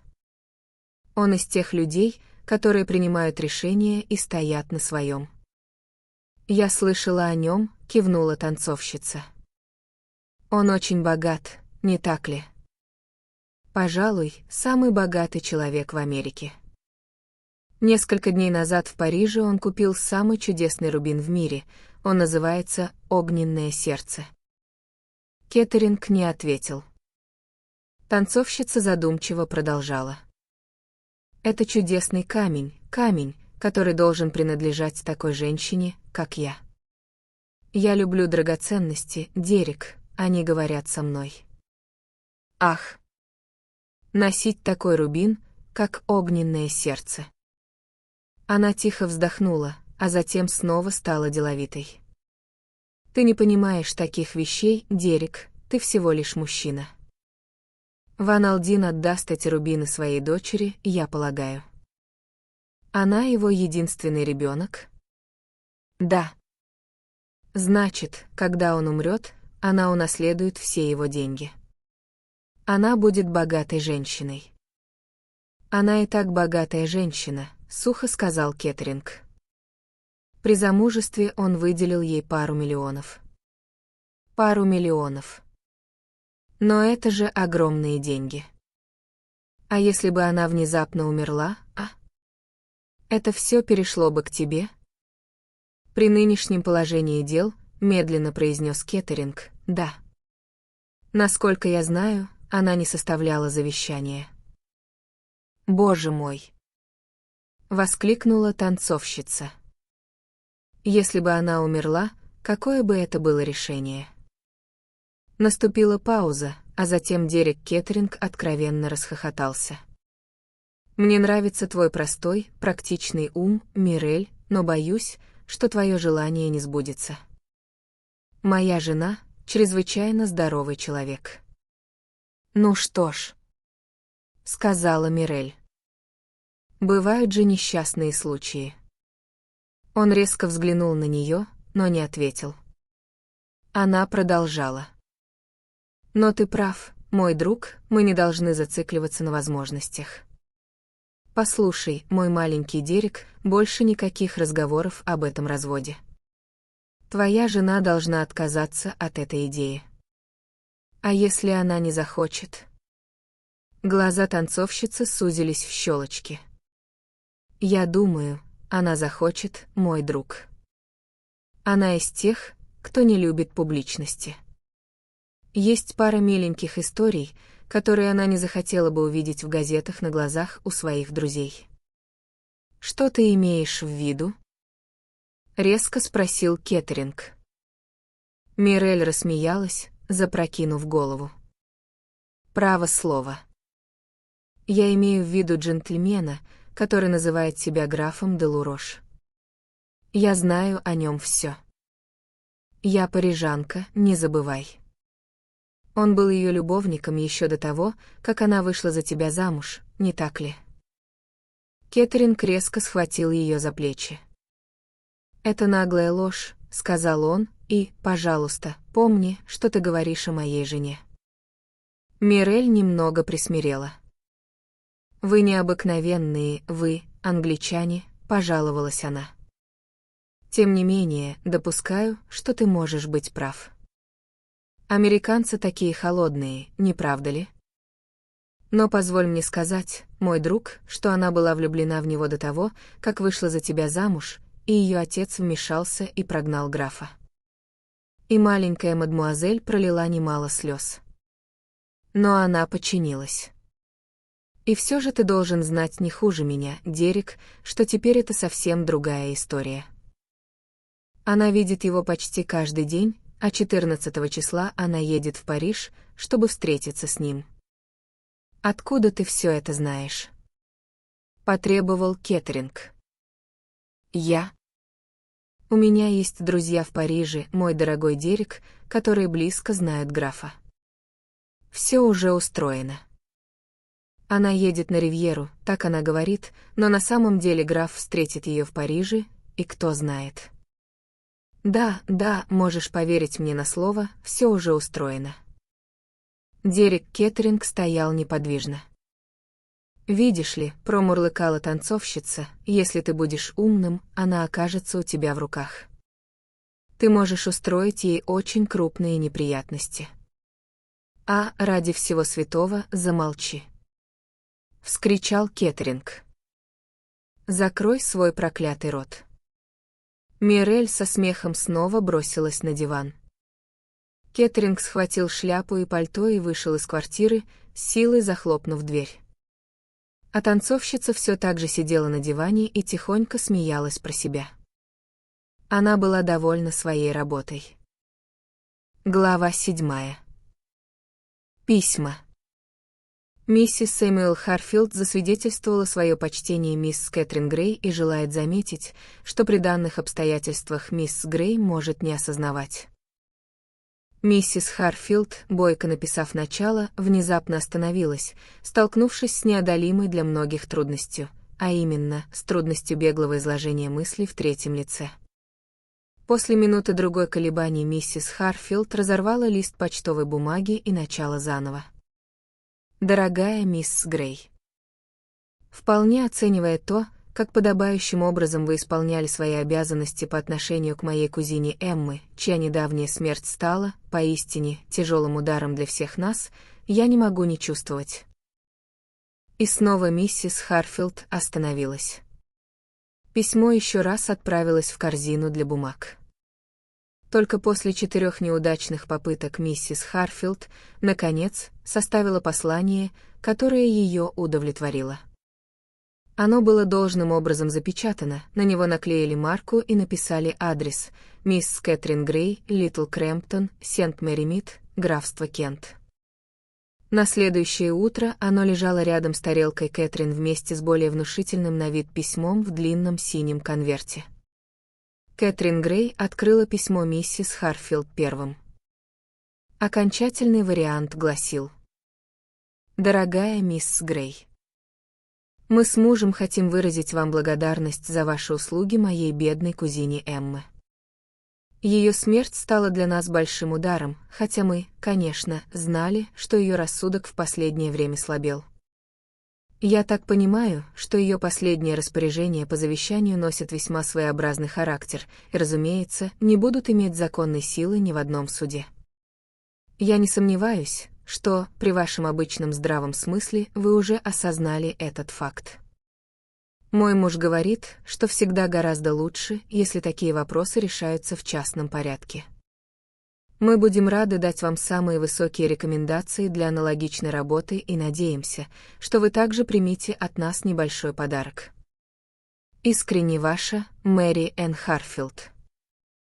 Кэтрин Грей прочитала письмо до конца, слегка улыбнулась и перечитала его во второй раз. Когда она отложила письмо, лицо ее выражало явное сочувственное веселье. Затем она взяла второе письмо. Бегло ознакомившись с ним, она положила его и уставилась прямо перед собой. На этот раз она не улыбалась. В самом деле, любому наблюдателю было бы трудно угадать, какие эмоции скрываются за этим спокойным, задумчивым взглядом. Кэтрин Грей было 33 года. Она происходила из хорошей семьи, но ее отец потерял все деньги, и Кэтрин с ранних лет пришлось зарабатывать на жизнь. Ей было всего 23, когда она пришла к старой миссис Харфилд в качестве компаньонки. Общепризнанно считалось, что старая миссис Харфилд была трудным человеком. Компаньонки сменяли друг друга с поразительной быстротой. Они приходили полные надежд, а уходили обычно в слезах. Но с того момента, как 10 лет назад Кэтрин Грей переступила порог Литл Крэмптона, воцарился полный мир. Никто не знает, как это получается. Говорят, заклинателями змей рождаются, а не становятся. Кэтрин Грей родилась с даром ладить со старыми леди, собаками и маленькими мальчиками, и делала она это без малейшего видимого напряжения. В 23 года она была тихой девушкой с красивыми глазами. В 33 она стала спокойной женщиной, чьи серые глаза все так же уверенно смотрели на мир с каким-то радостным безмятежием, которое ничто не могло поколебать. К тому же она родилась с чувством юмора и сохранила его. Пока она сидела за завтраком, глядя перед собой, раздался звонок в дверь, сопровождаемый очень энергичным стуком дверного молотка. Через минуту горничная открыла дверь и довольно запыхавшимся голосом объявила: «Доктор Харрисон». Крупный врач средних лет вошел в комнату с той же энергией и живостью, которую предвещал его натиск на дверной молоток. «Доброе утро, мисс Грей». «Доброе утро, доктор Харрисон». «Я заглянул пораньше», — начал доктор, «на случай, если вы получили весточку от кого-нибудь из этих кузенов Харфилдов. Миссис Сэмюэл, как она себя называет, совершенно невыносимая особа». Ни слова не говоря, Кэтрин взяла со стола письмо миссис Харфилд и подала ему. С большим интересом она наблюдала за тем, как он читает, брови сдвинулись, послышалось фырканье и ворчание, выражавшие крайнее неодобрение. Он швырнул письмо обратно на стол. «Совершенно возмутительно», — кипятился он. «Не позволяйте этому беспокоить вас, дорогая. Они просто несут чепуху. Интеллект миссис Харфилд был не хуже вашего или моего, и никто не посмеет сказать обратного. У них нет никаких оснований для претензий, и они это знают. Все эти разговоры о суде — чистейший блеф. Отсюда и попытка обвести вас вокруг пальца таким подлым способом. И послушайте, дорогая, не позволяйте им обольстить себя сладкими речами. Не вздумайте вообразить, будто ваш долг — отдать им деньги или поддаться какой-нибудь другой чепухе вроде угрызений совести. «Боюсь, мне и в голову не приходило терзаться сомнениями», — сказала Кэтрин. «Все эти люди — дальние родственники мужа миссис Харфилд, и они никогда не навещали ее и не обращали на нее никакого внимания при жизни». «Вы разумная женщина», — сказал доктор. «Я знаю, как никто другой, что последние 10 лет у вас была нелегкая жизнь. Вы имеете полное право пользоваться сбережениями старой леди, какими бы они ни были». Кэтрин задумчиво улыбнулась. «Такими, какими они были», — повторила она. «У вас нет представления о сумме, доктор?» «Ну, я полагаю, достаточно, чтобы приносить фунтов 500 в год или около того». Кэтрин кивнула. «Я так и думала», — сказала она. «А теперь прочтите это». Она протянула ему письмо, которое достала из длинного синего конверта. Доктор прочитал и издал возглас крайнего изумления. «Невероятно», — пробормотал он. «Невероятно». Она была одной из первых акционеров компании «Морталдс». 40 лет назад ее доход, должно быть, составлял 8 или 10 тысяч в год. Я уверена, что она никогда не тратила более 400 фунтов в год. Она всегда была ужасно осторожна с деньгами. Я всегда верила, что она была вынуждена беречь каждое пенни. И все это время доход накапливался по сложным процентам. Дорогая моя, вы станете очень богатой женщиной. Кэтрин Грей кивнула. «Да», — сказала она, — «стану». Она говорила отстраненным, бесстрастным тоном, словно смотрела на ситуацию со стороны. «Что ж», — сказал доктор, собираясь уходить, — «примите мои искренние поздравления». Он щелкнул большим пальцем по письму миссис Сэмюэл Харфилд. «Не беспокойтесь об этой женщине и ее гнусном письме». «На самом деле это вовсе не гнусное письмо», — терпимо заметила мисс Грей. «При данных обстоятельствах, я думаю, это вполне естественный поступок». «Иногда вы вызываете у меня серьезнейшие подозрения», — сказал доктор. «Почему?» «Из-за вещей, которые вы находите совершенно естественными». Кэтрин Грей рассмеялась. Доктор Харрисон пересказал потрясающую новость жене во время обеда. Она была очень взволнована. Подумать только, старая миссис Харфилд и с такими деньгами. Я рада, что она оставила их Кэтрин Грей. Эта девушка просто святая. Доктор скорчил гримасу. Святые, как я всегда себе представлял, должны быть трудными людьми. Кэтрин Грей слишком человечна для святой. Она святая с чувством юмора, сказала жена доктора, лукаво подмигнув. И, хотя я не думаю, что ты когда-либо это замечал, она чрезвычайно хороша собой. Кэтрин Грей. Доктор был искренне удивлен.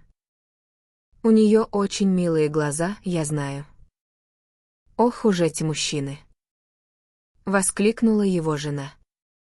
Слепы, как летучие мыши. В Кэтрин есть все задатки красавицы. Все, что ей нужно, это одежда. Одежда. А что не так с ее одеждой? Она всегда выглядит очень мило. Миссис Харрисон раздраженно вздохнула, а доктор поднялся, готовясь отправиться на обход. «Заглянула бы ты к ней, Полли», — предложил он. «Обязательно загляну», — быстро ответила миссис Харрисон. Она пришла около 3 часов дня. «Дорогая моя, я так рада», — тепло сказала она, пожимая руку Кэтрин. «И в деревне все тоже будут рады». «Очень мило с вашей стороны прийти и сказать мне это», — ответила Кэтрин. «Я надеялась, что вы зайдете, потому что хотела спросить о Джонни». «А? Джонни?» «Ну?» Джонни был младшим сыном миссис Харрисон. Через минуту та уже вовсю рассказывала длинную историю, в которой аденоиды и миндалины Джонни занимали центральное место. Кэтрин слушала сочувственно. Привычки умирают с трудом. Слушать было ее уделом на протяжении 10 лет. «Дорогая, интересно, я когда-нибудь рассказывала тебе о том морском бале в Портсмуте? Когда лорд Чарльз восхищался моим платьем?» И невозмутимо, по-доброму Кэтрин отвечала, «Мне кажется, рассказывали миссис Харфилд, но я подзабыла. Не расскажете ли вы мне еще раз?» И тогда старушка пускалась в рассказ вовсю, с многочисленными подробностями. И половина сознания Кэтрин слушала, механически произнося нужные слова, когда старушка делала паузу. Теперь, с тем же привычным чувством раздвоенности, она слушала миссис Харрисон. Спустя полчаса та внезапно спохватилась. «Я все это время говорю о себе», — воскликнула она. «А ведь пришла сюда поговорить о вас и ваших планах. Не знаю, есть ли они у меня уже. Дорогая моя, вы же не собираетесь оставаться здесь». Кэтрин улыбнулась ужасу в голосе собеседницы. «Нет, я думаю, что хочу попутешествовать. Знаете, я ведь почти не видела мира». «Еще бы!» Должно быть, это была ужасная жизнь, просидеть здесь взаперти все эти годы. «Не знаю», — ответила Кэтрин. «Это давало мне много свободы». Она заметила, как собеседница ахнула и слегка покраснела. «Должно быть, это звучит глупо». «Конечно, у меня не было особой свободы в чисто физическом смысле. Уж, конечно», — прошептала миссис Харрисон, вспоминая, что у Кэтрин редко бывал даже обычный выходной. «Но в некотором роде, когда ты связан физически, это дает большой простор для ума. Ты всегда волен думать. У меня всегда было прекрасное чувство внутренней свободы. Миссис Харрисон покачала головой. Я этого не понимаю. А вы бы поняли, если бы были на моем месте. Но, тем не менее, я чувствую, что мне нужны перемены. Я хочу, чтобы что-то происходило. А не со мной, я не это имею в виду. Но быть в гуще событий, захватывающих событий, пусть даже я буду всего лишь зрителем. Знаете, в Сент-Мэри-Мид ничего не случается. Это уж точно, с жаром подтвердила миссис Харрисон. Сначала я поеду в Лондон, сказала Кэтрин. Мне в любом случае нужно повидаться с юристами. А после этого, думаю, отправлюсь за границу. Очень мило. Но, конечно, прежде всего, да? Мне нужно обзавестись одеждой. Именно это я и говорила Артуру сегодня утром. Воскликнула жена доктора. Знаешь, Кэтрин, если бы ты постаралась, ты могла бы выглядеть положительно прекрасной. Мисс Грей искренне рассмеялась. «А, не думаю, что из меня когда-нибудь можно будет сделать красавицу», сказала она со всей прямотой. «Но я получу удовольствие от по-настоящему хорошей одежды. Боюсь, я ужасно много говорю о себе». Миссис Харрисон проницательно посмотрела на нее. «Должно быть, для тебя это совершенно новый опыт», — сухо заметила она. Перед отъездом из деревни Кэтрин зашла попрощаться со старой мисс Вайнер. Мисс Вайнер была на 2 года старше миссис Харфилд, и ее мысли были в основном заняты собственным успехом, тем, что она пережила покойную подругу. «Ты ведь не думала, что я переживу Джейн Харфилд, верно?» Торжествующе спросила она у Кэтрин. «Мы с ней вместе учились в школе. И вот, ее забрали, а я осталась. Кто бы мог подумать? Вы ведь всегда ели на ужин черный хлеб, не так ли?» Машинально пробормотала Кэтрин. «Подумать только, ты помнишь об этом, дорогая». Да, если бы Джейн Харфилд съедала каждый вечер по ломтику черного хлеба и выпивала немного укрепляющего за едой, она могла бы быть здесь и сегодня. Старая леди замолчала, торжествующе кивая головой, а затем добавила, внезапно вспомнив. «И вот, я слышала, ты получила кучу денег?» «Ну-ну. Береги их. И ты едешь в Лондон развлекаться?» «Только не думай, дорогая, что выйдешь замуж, потому что этого не случится. Ты не из тех, кто привлекает мужчин. И, кроме того, ты уже не молода. Сколько тебе сейчас лет?» 33, ответила Кэтрин. «Ну, с сомнением заметила мисс Вайнер, это не так уж и плохо. Первую свежесть ты, конечно, потеряла». «Боюсь, что так», — сказала Кэтрин, весьма заинтригованная. «Но ты очень славная девушка», — любезно добавила мисс Вайнер. «И я уверена, что для многих мужчин было бы лучше взять в жены тебя, чем одну из этих вертихвосток, которые бегают сейчас повсюду, выставляя на показ свои ноги больше, чем того желал Создатель. Прощай, дорогая, надеюсь, ты хорошо проведешь время, но в этой жизни все редко бывает тем, чем кажется».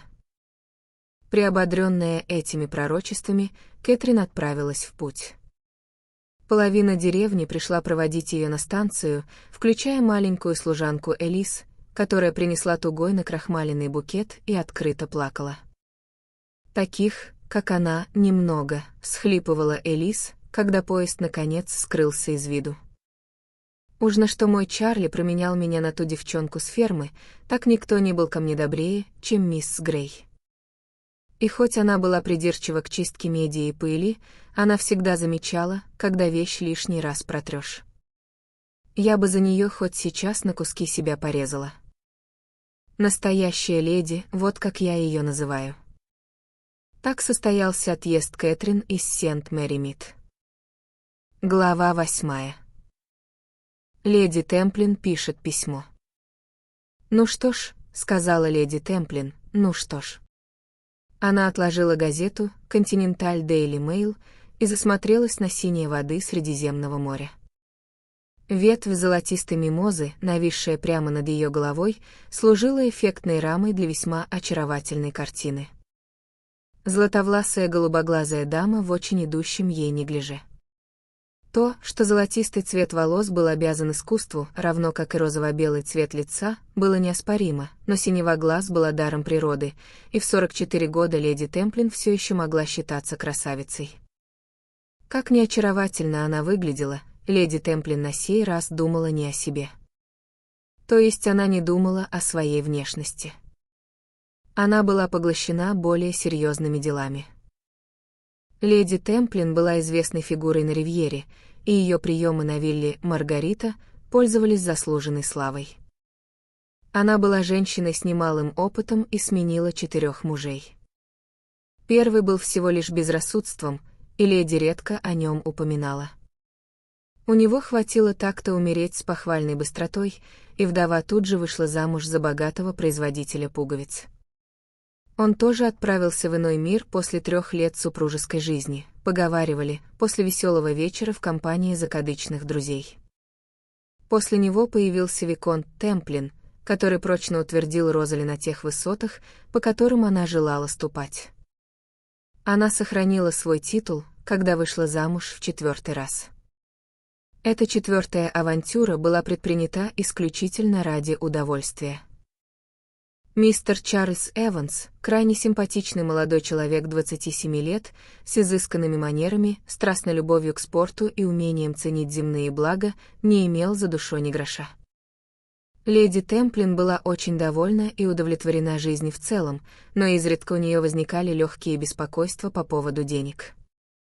Производитель пуговиц оставил вдове значительное состояние, но, как любила говорить леди Темплин, то одно, то другое. Под одним подразумевалось обесценивание акций из-за войны, а под другим — расточительность покойного лорда Темплина. Она все еще была обеспеченной женщиной. Но быть просто обеспеченной вряд ли устраивала натуру Розали Темплин. И вот в это конкретное январское утро она чрезвычайно широко раскрыла свои голубые глаза, прочитав одну новость, и произнесла это многозначительное междометие: «Ну что ж». Единственным человеком на балконе была ее дочь, достопочтенная Ленокс Темплин. Такая дочь, как Ленокс, была для леди Темплин постоянным огорчением, девушка, лишенная всякого такта, которая выглядела старше своих лет и чье своеобразное сардоническое чувство юмора было, мягко говоря, неуютным. «Дорогая», — сказала леди Темплин, — «только представь». «Что там такое?» Леди Темплин взяла Daily Mail, передала ее дочери и указала взволнованным указательным пальцем на интересующий ее абзац. Ленокс прочитала его без каких-либо признаков волнения, проявленных ее матерью. Она вернула газету. «И что из того?» — спросила она. Подобное случается сплошь и рядом. Прижимистые старухи вечно умирают в деревнях и оставляют миллионные состояния своим смиренным компаньонкам. «Да, милая, я знаю», — сказала ее мать, «и я вполне допускаю, что состояние далеко не такое огромное, как пишут, газеты так неточны. Но даже если сократить его вдвое». «Что ж», — сказала Ленокс, — «оставили его не нам». «Не совсем так, милая», — сказала леди Темплин. «Но эта девушка, эта Кэтрин Грей, на самом деле моя кузина. Из тех самых Греев из Вустершира, из ветви Эджуортов. Моя родная кузина. Представь себе». «Ага», — отозвалась Ленокс. «И я вот подумала», — сказала ее мать. «Что нам с этого перепадет?» — закончила Ленокс с той кривой ухмылкой, которую ее матери всегда было трудно понять.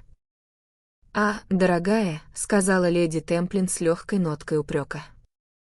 Нотка была очень слабой, потому что Розали Темплин привыкла к прямолинейности своей дочери и к тому, что она называла неудобной манерой Ленокс называть вещи своими именами.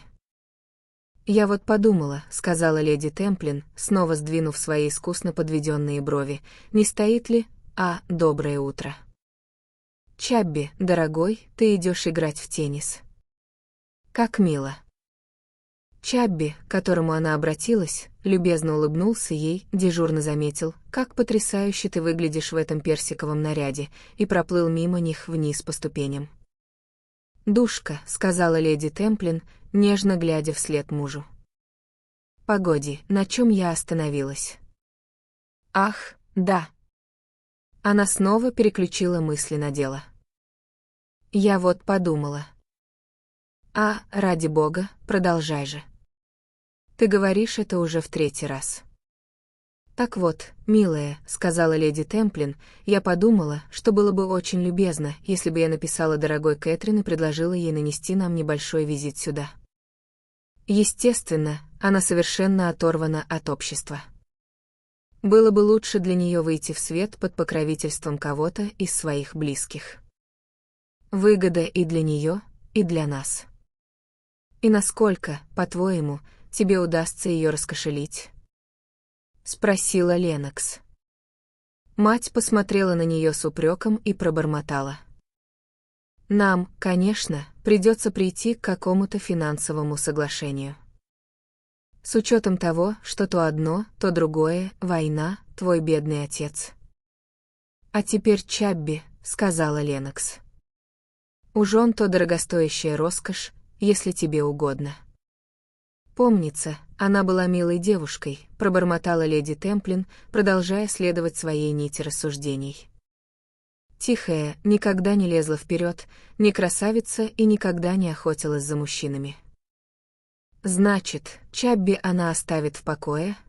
— спросила Ленокс. Леди Темплин посмотрела на нее с протестом. «Чабби никогда бы», — начала она. «Нет», — сказала Ленокс, — «я и сама не верю, что он бы стал, он чертовски хорошо знает, с какой стороны его хлеб намазан маслом». «Дорогая», — сказала леди Темплин, — «у тебя такая грубая манера выражаться». «Прости», — ответила Ленокс. Леди Темплин собрала газету, свое неглиже, сумочку и ворох разрозненных писем. «Я немедленно напишу дорогой Кэтрин», — сказала она, — «и напомню ей о старых добрых временах в Эджуорте». Она вошла в дом с решительным блеском в глазах. В отличие от миссис Сэмюэл Харфилд, строки лились из-под ее пера легко. Она исписала 4 листа без пауз и усилий, а перечитав, не нашла повода изменить ни слова. Кэтрин получила это письмо утром в день своего приезда в Лондон. Прочла ли она между строк или нет, вопрос другой. Она положила его в сумочку и отправилась на встречу с адвокатами миссис Харфилд. Контора была почтенной и располагалась в Линкольн-Синфилдс. После нескольких минут ожидания Кэтрин провели к старшему партнеру, добродушному пожилому человеку с проницательными голубыми глазами и отеческими манерами.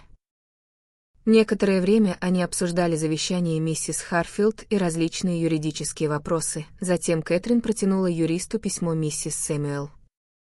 «Полагаю, мне стоит показать вам это», — сказала она, хотя все это довольно нелепо.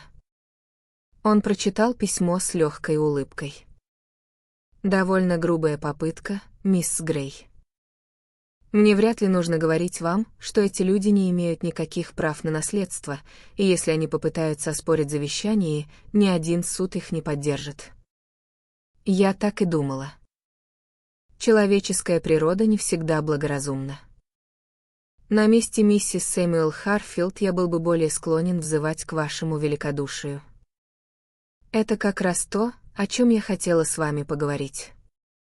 Я бы хотела, чтобы этим людям была выплачена определенная сумма. Вы вовсе не обязаны этого делать. Я знаю. И они не примут это с той благодарностью, на которую можно было бы рассчитывать. Они, вероятно, сочтут это попыткой откупиться от них, хотя по этой причине от денег не откажутся. Я это понимаю, и с этим ничего не поделаешь. Я бы посоветовал вам, мисс Грей, выбросить эту мысль из головы. Кэтрин покачала головой. «Вы совершенно правы, я знаю, но я все же хотела бы, чтобы это было сделано. Они схватят деньги, а после будут поносить вас еще сильнее». «Что ж», — сказала Кэтрин, — «пусть поносят, если им так нравится. У каждого свои способы получать удовольствие». В конце концов, они были единственными родственниками миссис Харфилд, и хотя они презирали ее как бедную родственницу и не обращали на нее внимания при жизни, мне кажется несправедливым, что они останутся ни с чем. Она настояла на своем, несмотря на нежелание адвоката, и вскоре вышла на лондонские улицы с приятной уверенностью, что может свободно тратить деньги и строить любые планы на будущее. Первым делом она посетила заведение знаменитой портнихи. Ее приняла стройная пожилая француженка, похожая на пребывающую в грезах герцогиню. Кэтрин заговорила с ней с некоторой наивностью: «Я бы хотела, если можно, полностью довериться вам. Я была очень бедна всю свою жизнь и ничего не смыслю в одежде, но теперь я получила наследство и хочу выглядеть по-настоящему элегантно». Француженка была очарована. У нее была натура художника, которую с утра успела расстроить заезжая богачка из Аргентины, настаивавшая на моделях, совершенно не подходящих к ее кричащему типу красоты. Она окинула Кэтрин острым, умным взглядом. «Да, это будет истинным удовольствием. У мадмуазель прекрасная фигура, для нее лучше всего подойдут простые линии. К тому же вы очень английская леди». Некоторых бы это обидело, но мадмуазель — нет. Прекрасная англичанка, нет стиля более восхитительного. Облик мечтательной герцогини мгновенно исчез. Она громко выкрикивала указания манекенщицам: «Клотильда, Виржини, быстрее, малютки мои, маленький серый костюм и вечернее платье, вздох осени. Марсель, дитя мое, костюм цвета мимозы и скрепдишина». Это было чудесное утро. Марсель, Клотильда и Виржини, скучающие и пренебрежительные, медленно прохаживались по кругу, извиваясь и покачиваясь в освещенной веками манере манекенщиц. Герцогиня стояла рядом с Кэтрин и делала записи в блокноте. «Отличный выбор, мадмуазель. У мадмуазель прекрасный вкус». «Да, действительно. Мадмуазель не найдет ничего лучше этих костюмчиков, если она, как я полагаю, собирается этой зимой на ривьеру». «Покажите мне еще раз то вечернее платье», — попросила Кэтрин, розовато-лиловое. Появилась Виржини, медленно кружась.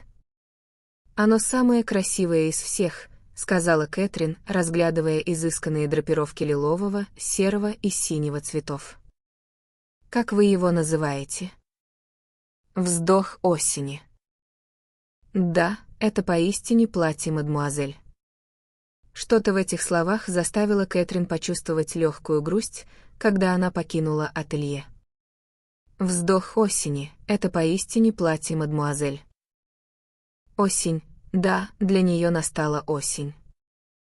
Она, никогда не знавшая ни весны, ни лета, и теперь уже не узнает их. То, что она потеряла, уже никогда не вернуть. Все эти годы рабства в Сент-Мэримит, и все это время жизнь проходила мимо. «Я идиотка», — сказала Кэтрин. «Я просто идиотка. Чего я хочу?» До месяца назад я была более довольна жизнью, чем сейчас. Она достала из сумочки письмо, полученное утром от леди Темплин. Кэтрин не была дурой. Она понимала нюансы этого письма не хуже других, и причина внезапного проявления нежности леди Темплин к давно забытой кузине не укрылась от нее. Леди Темплин жаждала общества своей дорогой кузины ради выгоды, а не ради удовольствия. Что ж, почему бы и нет? Выгода будет взаимной. «Я поеду», — решила Кэтрин. В этот момент она шла по Пикадилли и зашла в агентство «Кук», чтобы решить вопрос на месте. Ей пришлось подождать несколько минут. Мужчина, с которым разговаривал клерк, тоже собирался на ривьеру. Ей казалось, что туда едут все. Что ж, впервые в жизни она тоже будет делать то, что делают все. Мужчина перед ней резко обернулся, и она заняла его место. Излагая свою просьбу клерку, она краем сознания была занята чем-то другим. Лицо этого человека, каким-то смутным образом оно было ей знакомо. Где она видела его раньше? Внезапно она вспомнила. В отеле «Совой» возле своей двери этим утром. Она столкнулась с ним в коридоре. Довольно странное совпадение — встретить его дважды за день. Она оглянулась через плечо, охваченная необъяснимым беспокойством. Мужчина стоял в дверях и смотрел на нее. Холодная дрожь пробежала по телу Кэтрин, ее посетило навязчивое чувство трагедии, надвигающегося рока. Затем она отогнала это впечатление со своим обычным здравомыслием и полностью сосредоточилась на том, что говорил клерк. Глава 9. Предложение отклонено. Дерек Кеттеринг редко позволял гневу брать над собой верх. Беспечная непринужденность была его главной чертой, и она не раз выручала его в трудных ситуациях. Вот и сейчас, к тому времени, как он покинул квартиру Мирель, он уже остыл. Ему была необходима холодная голова. Тот тупик, в котором он оказался сейчас, был куда серьезнее всех предыдущих, и возникли непредвиденные факторы, с которыми он в данный момент не знал, как совладать. Он шел, погруженный в раздумья. Его лоб был нахмурен, а от привычной развязной и бойкой манеры, которая ему так шла, не осталось и следа. В голове проносились различные варианты. О Дереке Кеттеринге можно было сказать, что он далеко не такой дурак, каким кажется. Он видел несколько путей, которыми мог бы пойти, и один в особенности. Если он и медлил, то лишь на мгновение. Отчаянный недуг требует отчаянных средств. Он верно оценил своего тестя. Война между Дереком Кеттерингом и Руфусом Ван Алдином могла закончиться только одним исходом. Дерек яростно проклинал про себя деньги и власть денег. Он поднялся по Сент-Джеймс-стрит, пересек Пикадилли и неспешно зашагал в сторону площади Пикадилли-Серкус. Когда он проходил мимо офиса компании «Томас Кук и сыновья», его шаги замедлились. Однако он прошел дальше, все еще обдумывая свое положение. Наконец, он коротко кивнул, резко развернулся, так резко, что столкнулся с парой пешеходов, шедших следом, и направился обратно. На этот раз он не прошел мимо Кука, а вошел внутрь. В офисе было сравнительно пусто, и им занялись незамедлительно. «Я хочу поехать в Ниццу на следующей неделе. Могу я узнать подробности?» «На какую дату, сэр?» «На 14-е.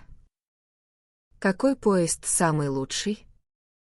«Ну, конечно, самый лучший поезд — это тот, который называют «Голубой экспресс».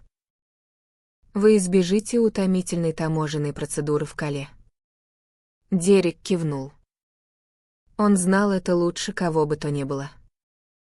14-е, пробормотал клерк, это довольно скоро. На «Голубой экспресс» почти всегда все места забронированы. «Посмотрите, не осталось ли свободного места», — сказал Дерек.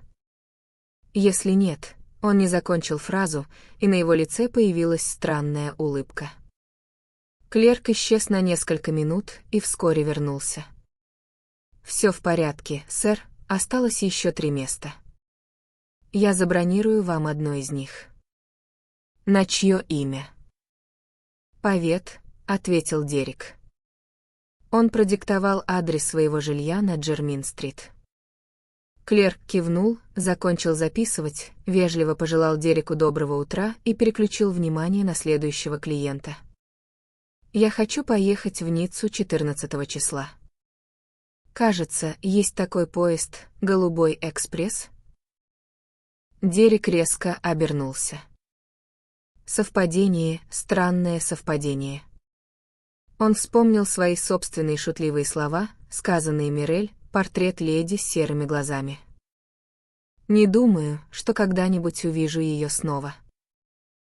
Но он увидел ее снова, и, более того, она собиралась отправиться на Ривьеру в тот же день, что и он. На мгновение его пробила дрожь, в некоторых вещах он был суеверен.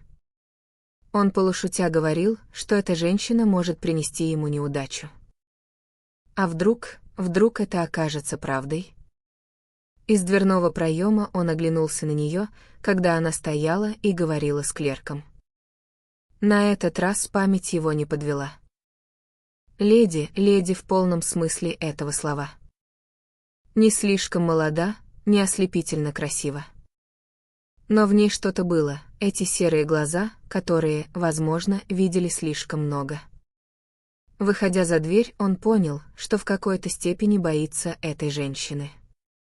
У него возникло предчувствие неизбежности. Он вернулся к себе на Джермин-стрит и вызвал слугу.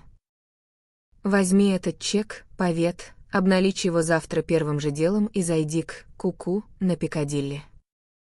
Там должны быть билеты, забронированные на твое имя, оплати их и принеси мне». «Слушаюсь, сэр». Павет удалился. Дерек подошел к боковому столику и взял пачку писем. Они были слишком знакомого типа. Счета маленькие и большие, и во всех требовали немедленной оплаты. Тон требований пока еще оставался вежливым. Дерек знал, как быстро эта вежливость сменится, если определенные новости станут достоянием общественности. Он угрюмо опустился в глубокое кожаное кресло. В чертовской яме, вот где он оказался. Да, в чертовской яме. И способы выбраться из этой чертовской ямы были не слишком многообещающими. Павет появился с деликатным кашлем. «К вам, джентльмен, сэр, майор Найтон». «Найтон, вот как?» Дерек сел, нахмурился и внезапно насторожился. Он произнес более тихим тоном, почти про себя, «Найтон». «Интересно, куда теперь дует ветер?» «Мне, пригласить его, сэр?» Его хозяин кивнул. Когда Найтон вошел в комнату, он застал там очаровательного и радушного хозяина, ожидавшего его. «Очень любезно с вашей стороны навестить меня», — сказал Дерек. Найтон нервничал. Проницательный взгляд собеседника сразу это заметил. Поручение, с которым пришел секретарь, было ему явно неприятно. Он отвечал почти механически на непринужденную беседу Дерека. Он отказался от выпивки, и его манера держаться стала, если это вообще возможно, еще более чопорной, чем прежде. Дерек, наконец, притворился, что заметил это. «Ну что ж», — бодро сказал он, — «что моему многоуважаемому тестю угодно от меня?» «Я полагаю, вы пришли по его делам?» Найтон не улыбнулся в ответ. «Именно так, да», — осторожно проговорил он. Я бы хотел, чтобы господин Ван Алдин выбрал кого-нибудь другого». Дерек в притворном испуге поднял брови. «Неужели все так плохо?» «Уверяю вас, Найтон, я не очень-то тонкокожий». «Нет», — сказал Найтон, — «но это...» Он запнулся. Дерек пристально посмотрел на него. «Продолжайте, выкладывайте все как есть», — мягко сказал он. «Я вполне могу себе представить, что поручения моего дорогого тестя не всегда бывают приятными». Найтон откашлялся. Он заговорил официально, тоном, в котором старался не выказывать смущения. «Господин Ван Алдин поручил мне сделать вам определенное предложение». «Предложение?» На мгновение Дерек выказал удивление. Начальные слова Найтона явно оказались не теми, которых он ожидал. Он предложил Найтону сигарету, закурил сам и откинулся в кресле, пробормотав слегка саркастическим голосом: «Предложение?» Это звучит довольно интересно. Мне продолжать? Пожалуйста. Вы должны простить мое удивление, но мне кажется, что мой дорогой тесть изрядно пошел на попятную после нашей утренней беседы. А отступление — это совсем не то, что ассоциируется с сильными людьми, Наполеонами финансов и прочим. Это показывает, я думаю, это показывает, что он находит свою позицию более слабой, чем считал. Найтон вежливо слушал этот непринужденный, насмешливый голос, но на его довольно бесстрастном лице не отразилось ни единого признака каких-либо чувств. Он подождал, пока Дерек закончит, и затем тихо произнес: «Я изложу предложение в кратчайших словах». «Продолжайте». Найтон не смотрел на собеседника. Его голос был отрывистым и деловым. Суть дела проста. Миссис Кеттеринг, как вы знаете, собирается подать прошение о разводе. Если дело пройдет без возражений с вашей стороны, вы получите 100 тысяч в день, когда решение о разводе вступит в законную силу. Дерек, собиравшийся закурить сигарету, внезапно замер. 100 тысяч. Резко переспросил он. Долларов. Фунтов. По меньшей мере 2 минуты царило мертвое молчание. Кеттеринг, сдвинув брови, размышлял. 100 тысяч фунтов. Это означало Мирель и продолжение его приятной, беззаботной жизни. Это означало, что Ван Алдин что-то знает. Ван Алдин не платит просто так. Он встал и остановился у камина. А в случае моего отказа от его щедрого предложения? Спросил он с холодной, ироничной вежливостью. Найтон сделал протестующий жест. «Могу вас заверить, господин Кеттеринг», — искренне сказал он, «что я пришел сюда с этим посланием с крайним нежеланием». «Все в порядке», — ответил Кеттеринг. «Не расстраивайтесь, это не ваша вина». «Итак, я задал вопрос, ответите ли вы на него?» Найтон тоже встал. Он заговорил еще более неохотно, чем прежде. «В случае вашего отказа от этого предложения, — сказал он, — господин Ван Алдин просил передать вам прямыми словами, что он намерен разорить вас». «Именно так». Кеттеринг поднял брови, но сохранил легкую, насмешливую манеру. «Ну что ж», — сказал он. «Полагаю, он на это способен. Я определенно не смог бы оказать достойного сопротивления американскому миллионеру. 100 тысяч. Если уж подкупать человека, то делать это основательно. А что, если я скажу вам, что за 200 тысяч я сделаю то, что он хочет, что тогда?» «Я передам ваше сообщение господину Ван Алдину», — беспристрастно произнес Найтон. «Это ваш окончательный ответ?» «Нет», — сказал Дерек, — «как ни странно, нет.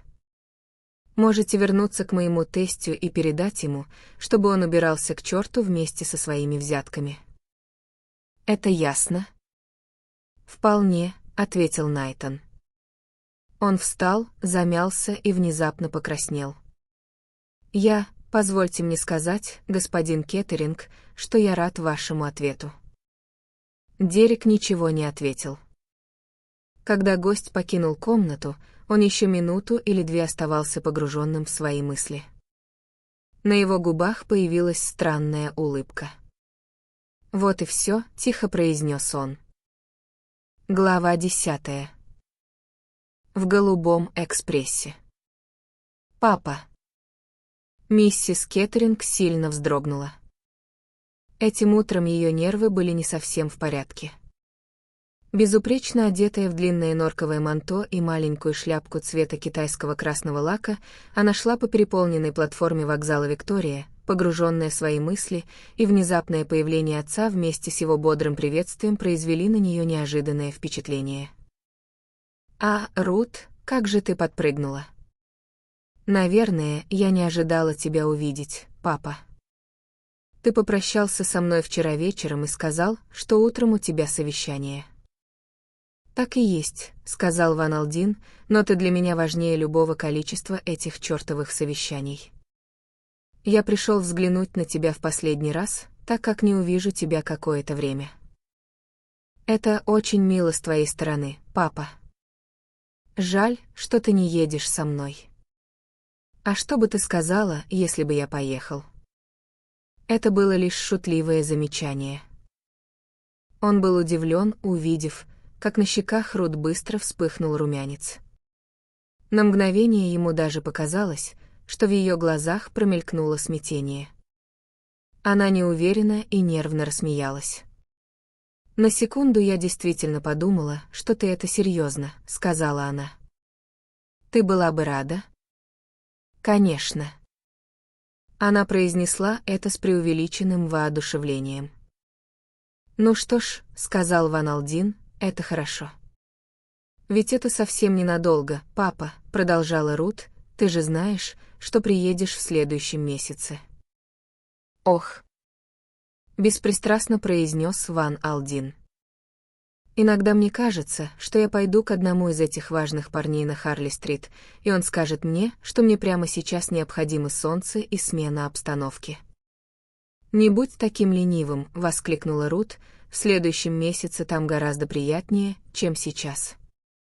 У тебя здесь куча дел, которые ты никак не можешь оставить».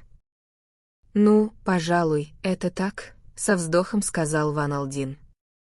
«Тебе пора садиться в поезд, Рут». «Где твое место?» Рут Кеттеринг рассеянно посмотрела на поезд. У дверей одного из пульмановских вагонов стояла высокая худощавая женщина в черном, горничная Рут Кеттеринг. Она отошла в сторону, когда хозяйка подошла к ней. «Я поставила ваш дорожный НССР под сиденье, мадам, на случай, если он вам понадобится. Мне взять пледы или вам нужен один?» «Нет, нет, мне не нужно. Иди и найди свое место, Мейсон». «Слушаюсь, мадам». Горничная удалилась. Ван Алдин вошел в пульмановский вагон вместе с Рут. Она нашла свое место, и Ван Алдин положил различные газеты и журналы на столик перед ней. Место напротив нее уже было занято, и американец бегло взглянул на сидящую там женщину. У него осталось мимолетное впечатление о привлекательных серых глазах и опрятном дорожном костюме. Он еще немного поговорил с Рут о том о сём, обычная беседа людей, провожающих кого-то на поезд. Вскоре, когда раздались свистки, он посмотрел на часы. «Мне пора уходить. До свидания, дорогая. Не волнуйся, я обо всем позабочусь. А, отец». Он резко обернулся. В голосе Рут прозвучало что-то настолько чуждое ее обычной манере, что он вздрогнул.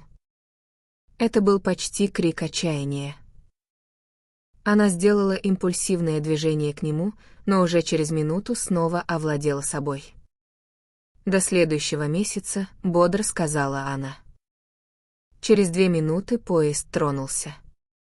Рут сидела неподвижно, покусывая нижнюю губу и изо всех сил стараясь сдержать непривычные слезы.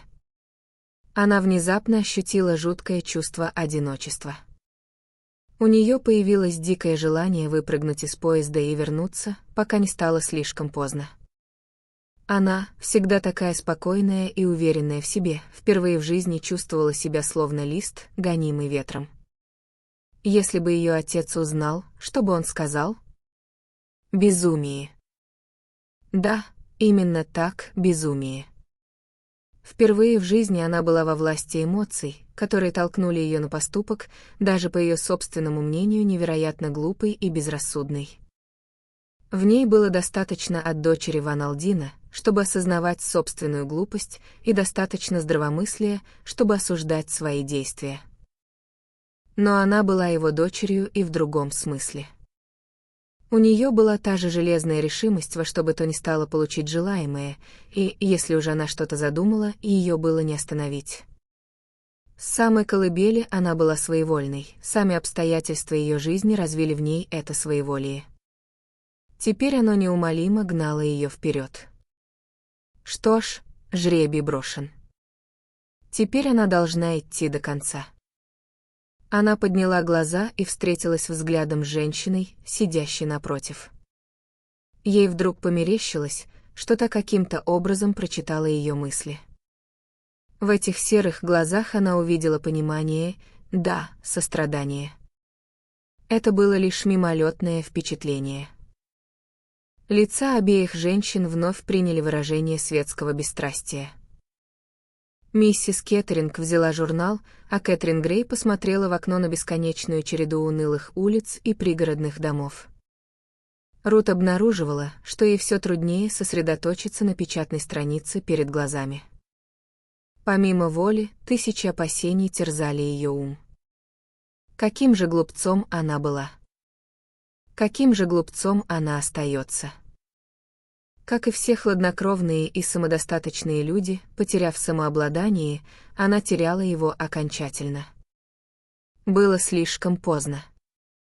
А может, еще не слишком? А если бы нашелся кто-нибудь, с кем можно поговорить, кто мог бы дать совет? Никогда прежде у нее не возникало такого желания. Она бы с презрением отвергла мысль о том, чтобы полагаться на чье-либо суждение, кроме своего собственного, но теперь, что с ней такое? Паника. Да, это слово подходило лучше всего — паника. Она, Рут Кеттеринг, была целиком и полностью охвачена паникой. Она украдкой взглянула на фигуру напротив. Если бы только она знала кого-то подобного, это милое, спокойное, невозмутимое и сочувствующее существо. С таким человеком можно было бы поговорить. Но нельзя же, конечно, доверяться незнакомцу. Рут слегка улыбнулась своим мыслям. Она снова взяла журнал. Ей действительно нужно взять себя в руки. В конце концов, она все это обдумала. Она приняла решение по собственной воле. Много ли счастья было в ее жизни до сих пор? Она беспокойно твердила про себя, почему я не могу быть счастливой? Никто никогда об этом не узнает. Казалось, мгновение, и поезд прибыл в Дувр. Рут хорошо переносила качку. Она не любила холод и была рада оказаться в укрытии частной каюты, которую заказала заранее телеграммой. Хотя она бы в этом не призналась, Рут в некоторой степени была суеверна. Она принадлежала к числу людей, на которых производят впечатление совпадения. Высадившись в Кале и устроившись вместе с горничной в своем двухместном купе в голубом экспрессе, она отправилась в вагон-ресторан. К ее легкому удивлению, она оказалась за маленьким столиком напротив той самой женщины, что была ее соседкой в пульмановском вагоне. Слабая улыбка появилась на губах обеих женщин. «Какое совпадение», — сказала миссис Кеттеринг. «Я знаю», — ответила Кэтрин, — «странно, как порой все складывается». Проворный официант подскочил к ним с той удивительной быстротой, которую всегда демонстрируют сотрудники Международного общества спальных вагонов, и поставил 2 чашки супа. К тому времени, когда на смену супу пришел омлет, они уже дружелюбно беседовали. «Будет просто божественно оказаться на солнце», — вздохнула Рут. «Уверена, это будет чудесное чувство». «Вы хорошо знаете Ривьеру?» «Нет, это моя первая поездка». «Надо же. Вы, полагаю, ездите туда каждый год?» «Практически всегда. Январь и февраль в Лондоне просто ужасны. Я всю жизнь прожила в деревне. Там эти месяцы тоже не особо вдохновляют. В основном грязь. Что заставило вас внезапно решиться на путешествие?» «Деньги», — ответила Кэтрин. 10 лет я была платной компаньонкой, и у меня было ровно столько собственных средств, чтобы покупать себе крепкие ботинки для прогулок. Теперь же мне оставили то, что кажется мне целым состоянием, хотя, смею предположить, вам оно таким не покажется. Интересно, почему вы так говорите, что оно не покажется мне состоянием? Кэтрин рассмеялась. На самом деле я не знаю. Полагаю, впечатления складываются сами собой. В своем уме я причислила вас к числу богатейших людей мира. Это было просто мимолетное впечатление. Смею думать, что я ошибаюсь. «Нет», — сказала Рут, — «вы не ошибаетесь». Она внезапно стала очень серьезной. «Я бы хотела, чтобы вы рассказали мне, какие еще впечатления я у вас вызвала». Рут продолжала, не обращая внимания на смущение собеседницы.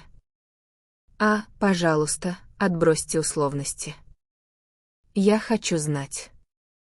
Когда мы уезжали с вокзала Виктория, я посмотрела на вас, и у меня возникло такое чувство, будто вы, понимаете, что происходит у меня в голове. Могу вас заверить, я не умею читать мысли, с улыбкой сказала Кэтрин. Нет, но скажите мне, пожалуйста, о чем именно вы подумали? Нетерпение Рут было настолько сильным и искренним, что она добилась своего. Я скажу вам, если хотите, но, пожалуйста, не сочтите это за дерзость. Я подумала, что по какой-то причине вы находитесь в сильном душевном смятении, и мне было искренне жаль вас. Вы правы. Вы совершенно правы. У меня ужасные неприятности. Я бы хотела рассказать вам об этом, если позволите. «О боже», — подумала про себя Кэтрин, «до чего же мир везде одинаков». В Сент-Мэри-Мид люди вечно поверяли мне свои тайны, и здесь происходит то же самое, а я ведь совсем не хочу выслушивать чужие беды. Она вежливо ответила. «Расскажите же мне». Они как раз заканчивали обед. Рут залпом допила кофе, поднялась со своего места и, совершенно не обратив внимания на то, что Кэтрин еще даже не пригубила свой напиток, произнесла: «Пойдемте в мое купе». У нее были 2 одноместных купе, соединенных дверью. Во втором из них сидела очень прямо худощавая горничная, которую Кэтрин заметила еще на вокзале Виктория. Она крепко сжимала большой дорожный НССР из алой софьяновой кожи с инициалами «Р». Миссис Кеттеринг прикрыла межкомнатную дверь и опустилась на сиденье. Кэтрин села рядом с ней. «У меня неприятности, и я не знаю, что делать. Есть один человек, которого я люблю, очень сильно люблю. Мы были привязаны друг к другу в юности, но нас разлучили самым грубым и несправедливым образом. Теперь мы снова встретились. Да. Я иду к нему сейчас. Я знаю, вы можете подумать, что все это неправильно, но вы не знаете всех обстоятельств. Мой муж невыносим. Он обращался со мной позорно. «Да», — снова отозвалась Кэтрин. «Больше всего меня мучит вот что. Я обманула отца, именно он провожал меня сегодня на Виктории. Он хочет, чтобы я развелась с мужем. Конечно, он и понятия не имеет, что я иду навстречу с этим человеком. Он счел бы это невероятной глупостью. А вы сами разве так не считаете?» Наверное, так и есть. Рут Кеттеринг посмотрела на свои руки, они сильно дрожали. Но я не могу теперь отступить. Почему же? Все уже устроено, и это разобьет ему сердце. И не верьте этому, решительно сказала Кэтрин, сердце довольно крепкая штука. Он подумает, что у меня нет мужества, нет целеустремленности. «Мне кажется, то, что вы собираетесь сделать, ужасная глупость», — сказала Кэтрин. «Думаю, вы и сами это понимаете». Рут Кеттеринг закрыла лицо руками. «Я не знаю. С тех самых пор, как я покинула Викторию, меня не покидает жуткое предчувствие чего-то, что должно случиться со мной совсем скоро, и чего мне не избежать». Она судорожно схватила Кэтрин за руку. «Вы, должно быть, думаете, что я сошла с ума, раз говорю с вами так, но я уверяю вас, я знаю, что произойдет что-то ужасное». «Не думайте об этом», — сказала Кэтрин, — «постарайтесь взять себя в руки. Если захотите, вы сможете отправить отцу телеграмму из Парижа, и он тут же приедет к вам». Лицо собеседницы просветлело.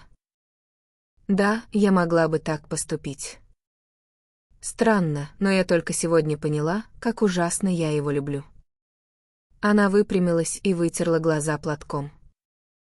«Я вела себя очень глупо. Огромное спасибо за то, что выслушали меня. Не знаю, почему я впала в такое странное, истерическое состояние». Она встала. «Теперь со мной все в порядке.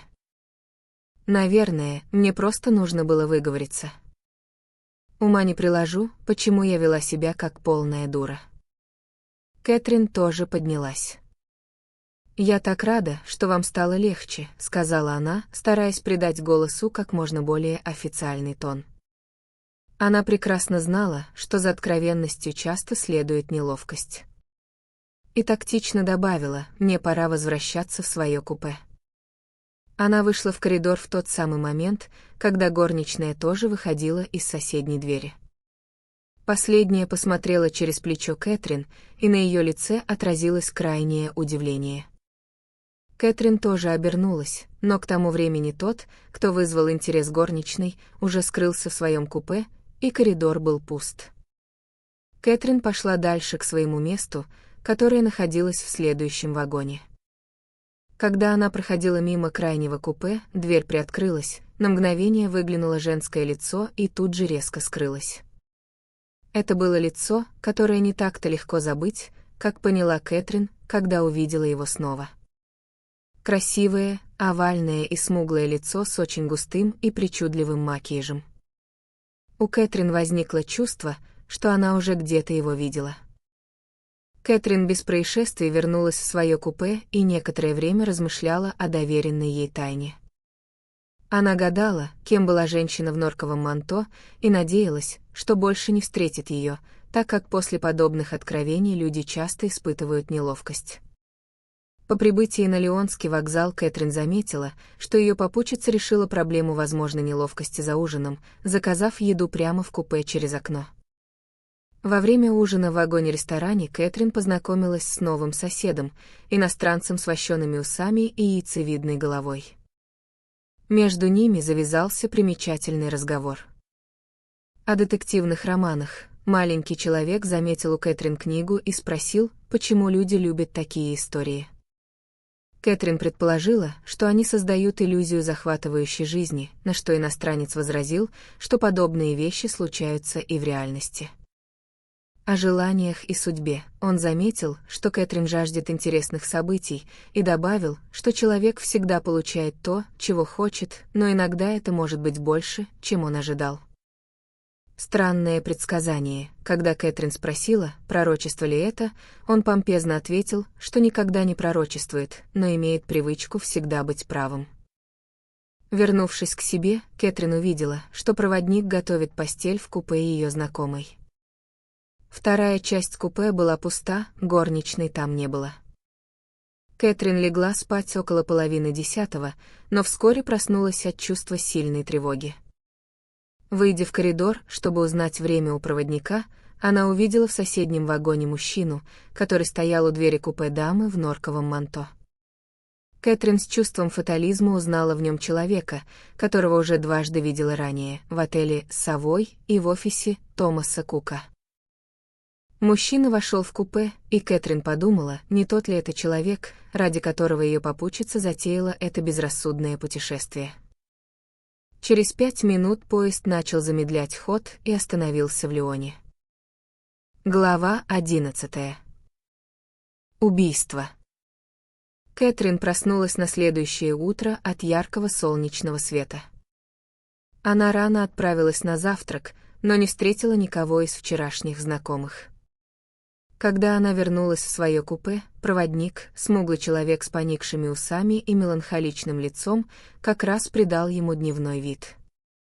«Мадам повезло», — сказал он. «Светит солнце. Пассажиры всегда очень разочаровываются, когда приезжают в серое утро. «Я бы тоже разочаровалась, конечно», — ответила Кэтрин. Человек собрался уходить. «Мы немного опаздываем, мадам», — произнес он.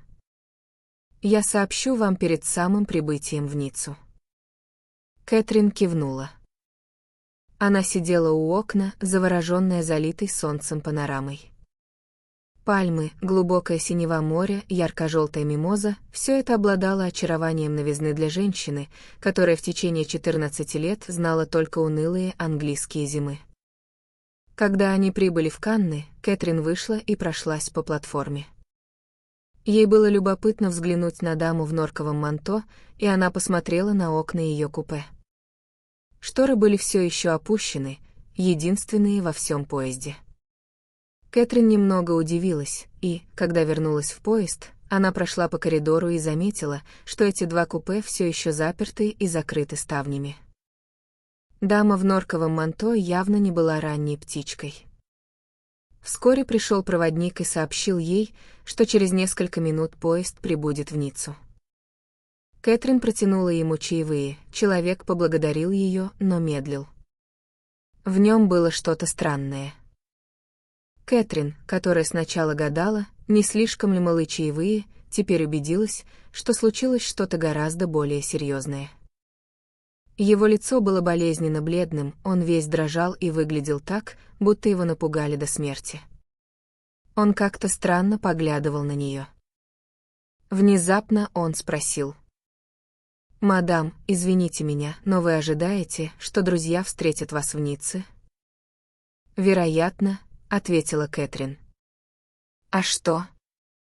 Но человек лишь покачал головой, пробормотал что-то, чего Кэтрин не расслышала, и отошел. Он не появлялся до тех пор, пока поезд не остановился на станции, и тогда начал подавать ее вещи через окно. Кэтрин постояла мгновение-другое на платформе в некотором замешательстве, но к ней подошел светловолосый молодой человек с простодушным лицом и нерешительно произнес: «Мисс Грей, не так ли?» Кэтрин подтвердила, и молодой человек сияющим взглядом посмотрел на нее и пробормотал: «Я, Чабби, понимаете, муж леди Темплини». «Я полагаю, она упоминала меня, но, возможно, забыла». «У вас есть багажная квитанция?» «Я потерял свою, когда приехал в этом году, и вы не поверите, какую суету они из-за этого подняли». Настоящая французская волокита. Кэтрин достала ее и уже собиралась двинуться вслед за ним, когда очень мягкий и вкрадчивый голос прошептал ей на ухо: «Одну минуту, мадам, если позволите». Кэтрин обернулась и увидела человека, чья незначительность роста восполнялась огромным количеством золотого шитья и форменной одежды. Человек объяснил, возникли определенные формальности. «Мадам, возможно, будет так любезна и проследует за ним». «Требования полиции».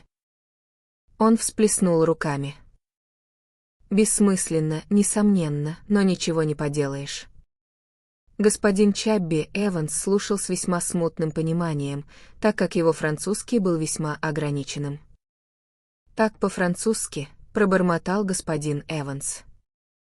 Он был одним из тех стойких патриотичных британцев, которые, присвоив себе часть чужой страны, начинают недолюбливать ее коренных жителей. Вечно выдумывают какие-то глупые уловки. Но раньше они никогда не приставали к людям прямо на вокзале. Это что-то совсем новое. Полагаю, вам придется пойти. Кэтрин ушла со своим провожатым. К ее удивлению, он повел ее к боковому пути, куда отогнали вагон ушедшего поезда. Он пригласил ее войти внутрь и, пройдя вперед по коридору, приоткрыл дверь одного из купе.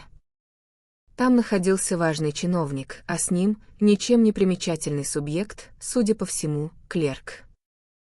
Важный чиновник вежливо встал, поклонился Кэтрин и сказал: «Вы извините меня, мадам, но необходимо соблюсти определенные формальности».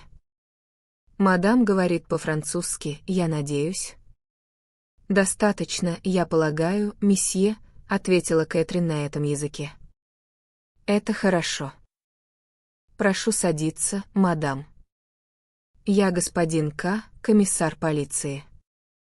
Он важно выпятил грудь, и Кэтрин постаралась выглядеть достаточно впечатленной. «Вы хотите увидеть мой паспорт?» — спросила она. «Вот он». Комиссар пристально посмотрел на нее и издал короткий звук. «Благодарю вас, мадам», — сказал он, забирая у нее паспорт. Он откашлялся. «Но на самом деле мне нужна небольшая информация». «Информация». Комиссар медленно кивнул головой. «О даме, которая была вашей попутчицей. Вы вчера с ней обедали». «Боюсь, я не могу вам ничего о ней рассказать. Мы разговорились во время еды, но она для меня совершенно незнакомый человек. Я никогда не видела ее раньше». «И все же», — резко сказал комиссар, — «вы вернулись в ее купе вместе с ней после обеда и сидели там, разговаривая некоторое время?» «Да», — ответила Кэтрин, — «это правда». Комиссар, казалось, ожидал, что она скажет что-то еще. Он подбадривающе посмотрел на нее. «Да, мадам». «Ну и что же, месье?» — отозвалась Кэтрин. «Вы можете, возможно, дать мне какое-то представление об этом разговоре?» «Могла бы», — ответила Кэтрин, «но в данный момент я не вижу для этого причин». В чисто британской манере она почувствовала раздражение. Этот иностранный чиновник казался ей назойливым. «Нет причин?» — воскликнул комиссар. «А да, мадам, я могу вас заверить, что причина есть. Тогда, возможно, вы мне ее назовете».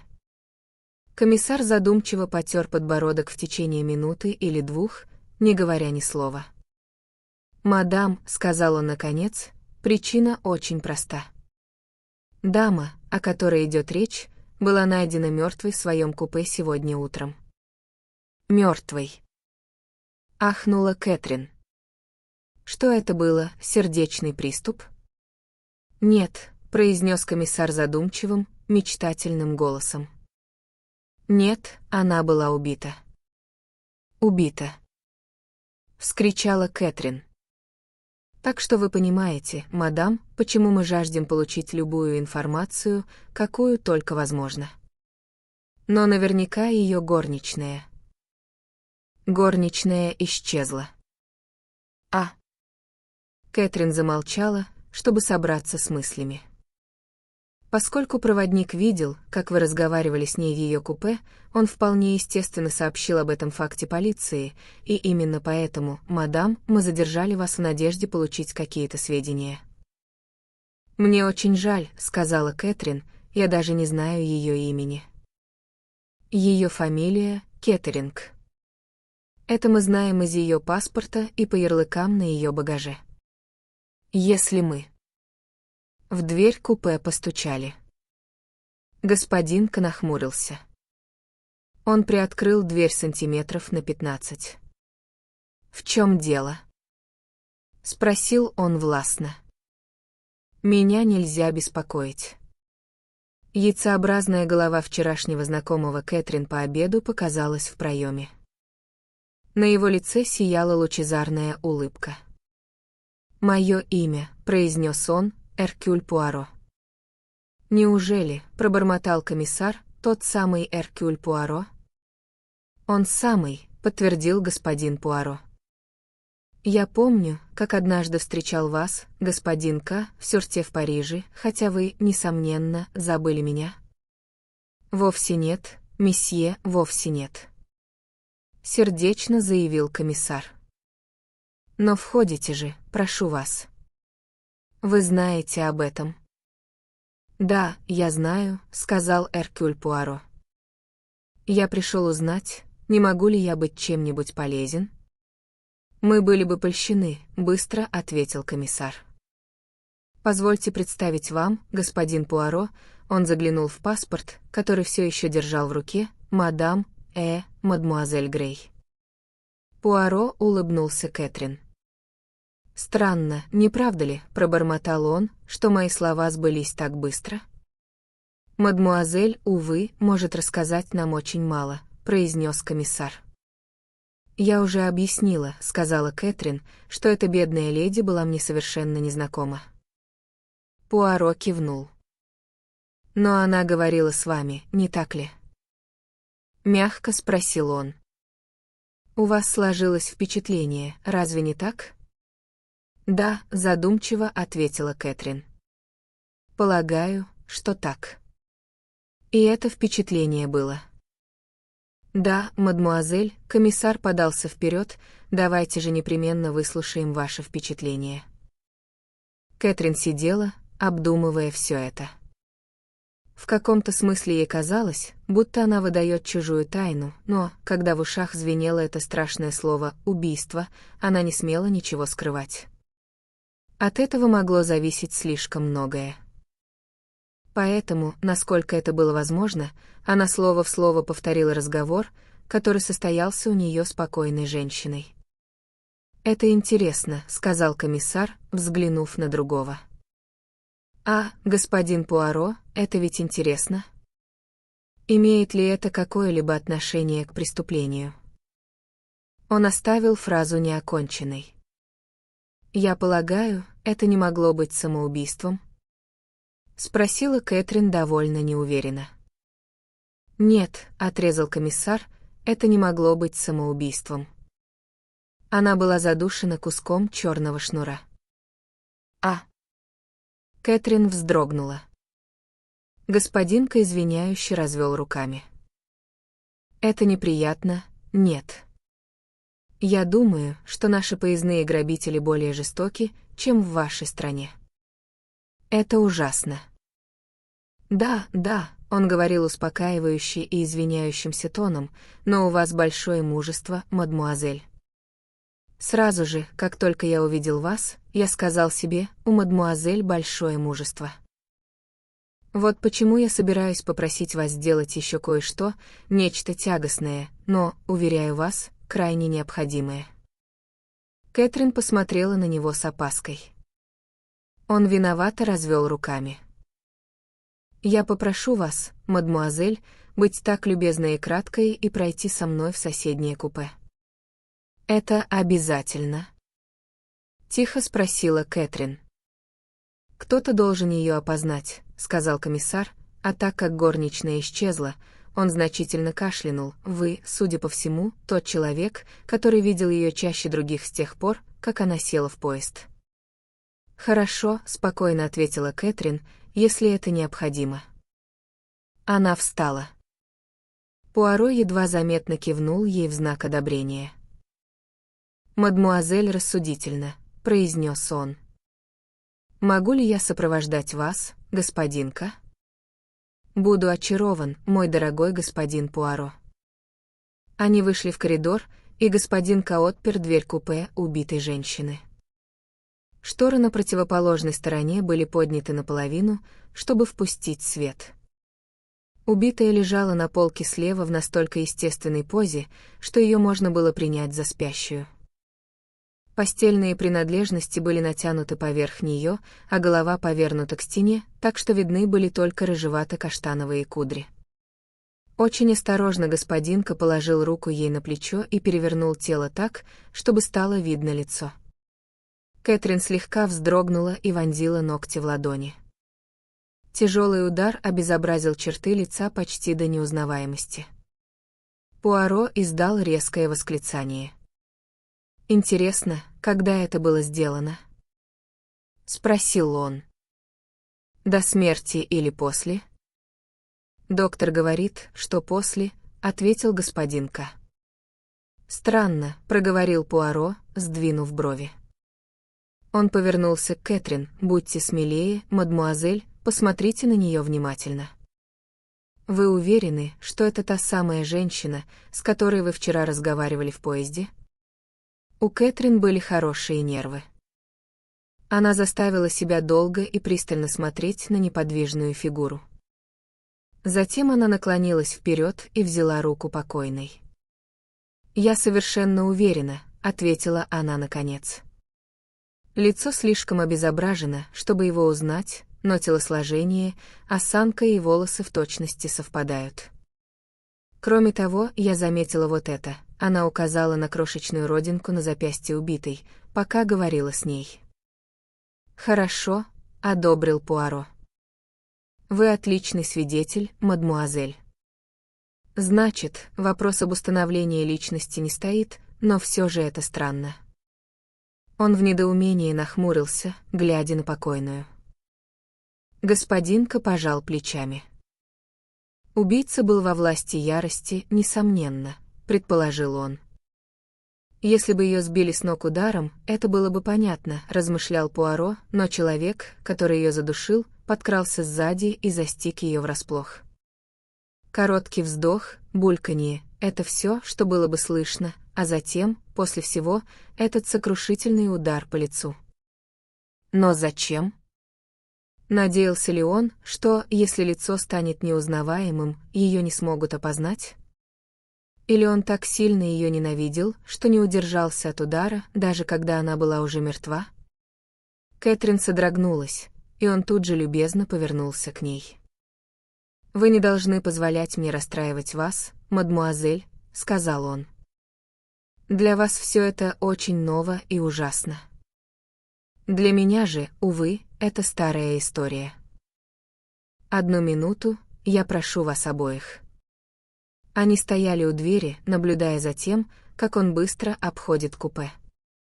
Он заметил одежду убитой, аккуратно сложенную в ногах постели, тяжелое меховое манто, висевшее на крючке, и маленькую красную лакированную шляпку, брошенную на стеллаж для багажа.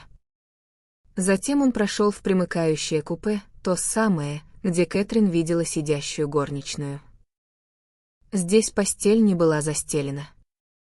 3 или 4 пледа были небрежно свалены на сиденье, там же стояла картонка для шляп и пара чемоданов. Он внезапно повернулся к Кэтрин. «Вы были здесь вчера», — сказал он. «Видите ли вы что-нибудь изменившееся, что-нибудь пропавшее?» Кэтрин внимательно осмотрела оба купе. «Да», — сказала она, — «кое-чего не хватает алого софьянового футляра». На нем были инициалы РВК. Это мог быть небольшой дорожный НССР или большой футляр для драгоценностей. Когда я его видела, его держала горничная. «А», — произнес Пуаро. «Но ведь наверняка», — сказала Кэтрин. Конечно, я ничего не понимаю в таких делах, но разве это не очевидно, если горничная и футляр с драгоценностями исчезли?» «Вы имеете в виду, что воровкой была горничная?» «Нет, мадмуазель, против этого есть очень веская причина». «Какая?» Горничная осталась в Париже. Он повернулся к Пуаро. «Я бы хотел, чтобы вы сами выслушали рассказ проводника», — доверительно пробормотал он. «Это наводит на определенные мысли». «Мадмуазель, несомненно, тоже захочет это услышать», — сказал Пуаро. «Вы ведь не возражаете, господин комиссар?» «Нет», — ответил комиссар, который, судя по всему, очень даже возражал. «Нет, конечно, господин Пуаро, если вы так говорите». «Вы здесь закончили?» «Думаю, да». «Одну минуточку». Он перебирал пледы, и теперь один из них поднес к окну, внимательно его осматривая и что-то снимая с него пальцами. «Что там такое?» — резко спросил господин К. 4 рыжеватых волоска. Он наклонился над убитой. «Да, они с головы мадам». «И что из этого?» «Вы придаете им значение». Пуаро позволил пледу упасть обратно на сиденье. «Что важно?» «А что нет?» «На данном этапе сказать нельзя. Но мы должны тщательно фиксировать каждый мелкий факт».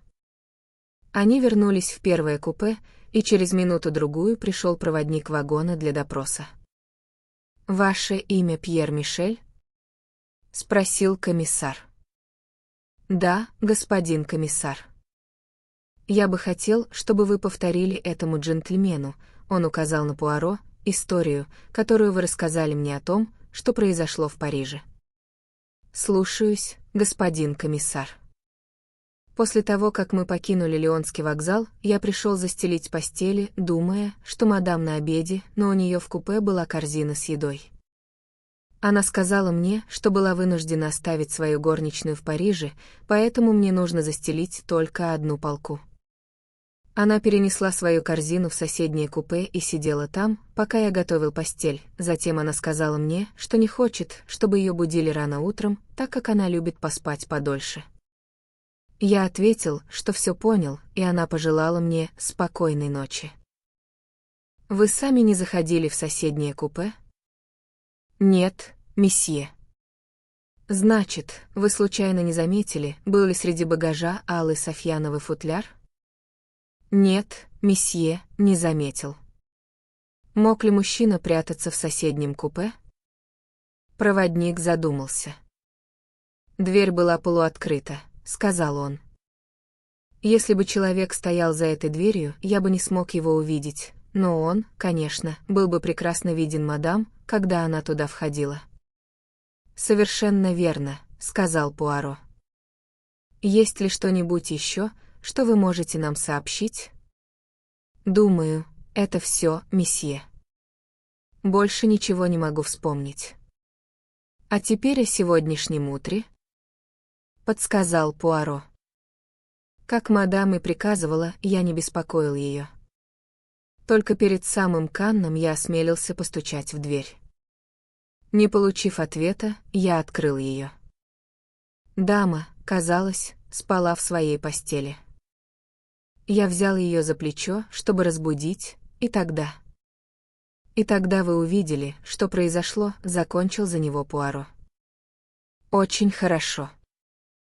Думаю, я знаю все, что хотел знать». «Я надеюсь, господин комиссар, что я не виновен в какой-либо халатности», — жалобно произнес человек. «Такое происшествие в «Голубом экспрессе». Это ужасно». «Утешьтесь», — сказал комиссар. «Будет сделано все, чтобы сохранить это дело в тайне, насколько возможно, хотя бы в интересах правосудия. Я не думаю, что вы виновны в какой-либо халатности. И господин комиссар сообщит об этом компании?» «Ну, конечно, конечно», — нетерпеливо бросил господин К. «На сегодня все». Проводник удалился. «Согласно медицинским показаниям», — сказал комиссар, «дама, вероятно, была мертва еще до того, как поезд достиг Лиона». «Кто же тогда убийца?» Из рассказа мадмуазель кажется ясным, что где-то в пути она должна была встретить этого человека, о котором говорила. Ее поступок, избавление от горничной, кажется весьма значимым.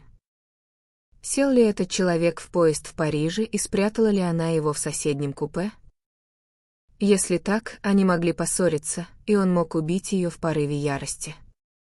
Это одна возможность. Другая, и более вероятная, на мой взгляд, заключается в том, что ее нападавшим был поездной грабитель, ехавший в этом же поезде, что он прокрался по коридору, незамеченный проводником, убил ее и скрылся с алым Софьяновым футляром, в котором, несомненно, находились драгоценности немалой ценности. По всей вероятности, он сошел с поезда в Лионе, и мы уже дали телеграмму на станцию с просьбой сообщить подробности о каждом, кто был замечен выходящим из поезда. Или он мог доехать до Ниццы, предположил Пуаро. Мог, согласился комиссар, но это был бы очень смелый шаг. Пуаро подождал минуту-другую, прежде чем заговорить, а затем произнес. В последнем случае вы считаете, что этот человек был обычным поездным грабителем? Комиссар пожал плечами. Это зависит от обстоятельств. Мы должны разыскать горничную. Возможно, алый Софьяновый футляр находится у нее. Если так, то человек, о котором она говорила мадмуазель, может быть замешан в этом деле, и тогда это преступление на почве страсти. Сам я считаю версию с поездным грабителем более вероятной. Эти бандиты в последнее время стали очень дерзкими. Пуаро вдруг посмотрел на Кэтрин. «А вы, мадмуазель, — сказал он, — вы ничего не слышали и не видели ночью?» «Ничего», — ответила Кэтрин. Пуаро повернулся к комиссару. «Думаю, нам больше не нужно задерживать мадмуазель», — предложил он. Тот кивнул. «Она оставит нам свой адрес?» — спросил он. Кэтрин назвала ему адрес виллы леди Темплини. Пуаро отвесил ей небольшой поклон. «Вы позволите мне увидеть вас снова, мадмуазель?» — спросил он. «Или у вас так много друзей, что все ваше время будет занято?» «Напротив, — сказала Кэтрин, — у меня будет много свободного времени, и я буду очень рада увидеть вас снова». «Прекрасно, — сказал Пуаро и дружески кивнул ей. «Это будет наш собственный детективный роман. Мы будем расследовать это дело вместе». Глава 12. На вилле Маргарит. «Значит, вы были в самой гуще событий», — с завистью сказала леди Темплини. «Дорогая моя, как это захватывающе». Она широко открыла свои невинно-голубые глаза и слегка вздохнула. «Настоящее убийство», — со смаком произнес господин Эванс. «Конечно, Чабби и представить себе не мог ничего подобного», — продолжала леди Темплини. «Он просто не мог понять, зачем вы понадобились полиции». «Дорогая моя, какая возможность?» «Я думаю, вы знаете, да, я определенно думаю, что из этого можно что-то извлечь». Расчетливый взгляд несколько подпортил простодушие ее голубых глаз. Кэтрин почувствовала себя слегка неловко. Они как раз заканчивали обедать, и она по очереди посмотрела на троих людей, сидевших за столом. Леди Темплини, полная практических планов, господин Эванс, сияющий от наивного восторга, и Ленокс со странной кривой усмешкой на смуглом лице. «Потрясающая удача», — пробормотал Чабби. «Жаль, что я не мог пойти с вами и увидеть все улики». Его тон был тоскливым и детским. Кэтрин ничего не сказала. Полиция не накладывала на нее никаких обязательств по соблюдению тайны, и было явно невозможно скрыть сами факты или пытаться утаить их от хозяйки дома. Но она все же жалела, что это не представлялось возможным. «Да», — сказала леди Темплини, внезапно выходя из задумчивости, — «я действительно думаю, что можно что-то предпринять». Небольшой отчет, понимаете, ловко написанный. Свидетель-очевидец, женский взгляд, как я болтала спокойной и мысли не имея. Ну, все в таком роде, вы понимаете. Ерунда.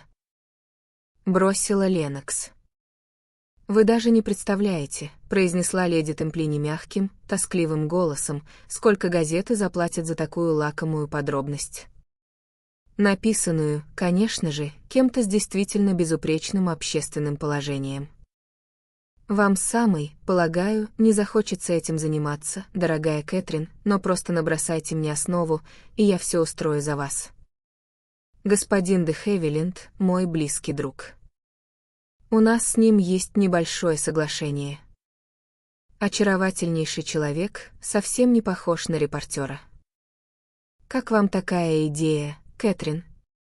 Я бы предпочла не делать ничего подобного, отрезала Кэтрин. Леди Темплини была несколько сбита с толку этим бескомпромиссным отказом.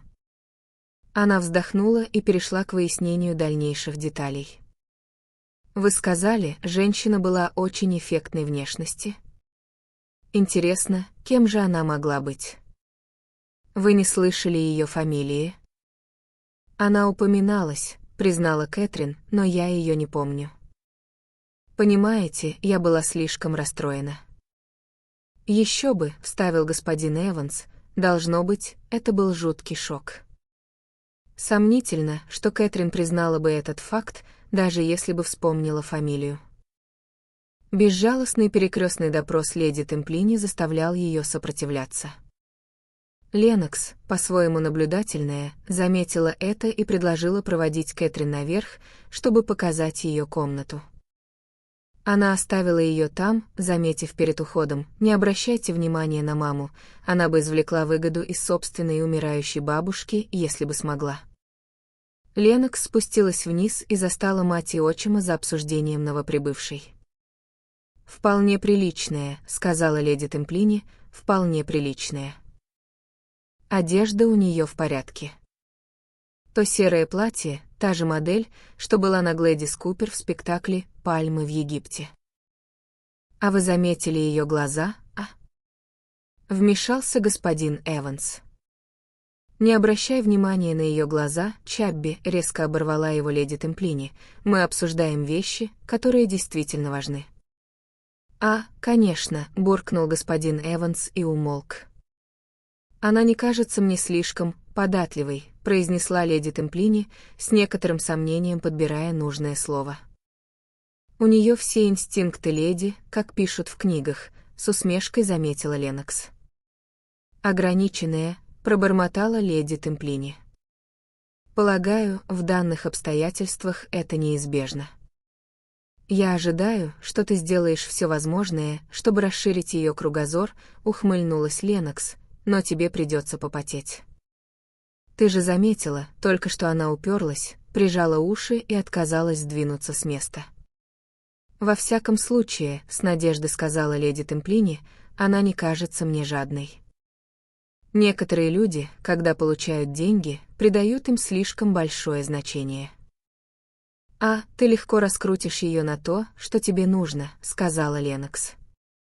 «В конце концов, только это и важно, не так ли? Для этого она здесь и находится». «Она моя кузина», — с достоинством произнесла леди Темплини. «Кузина, значит?» — спросил господин Эванс, снова оживившись. «Полагаю, я могу называть ее Кэтрин, верно?» «Совершенно неважно, как ты будешь ее называть, Чабби», — отрезала леди Темплини.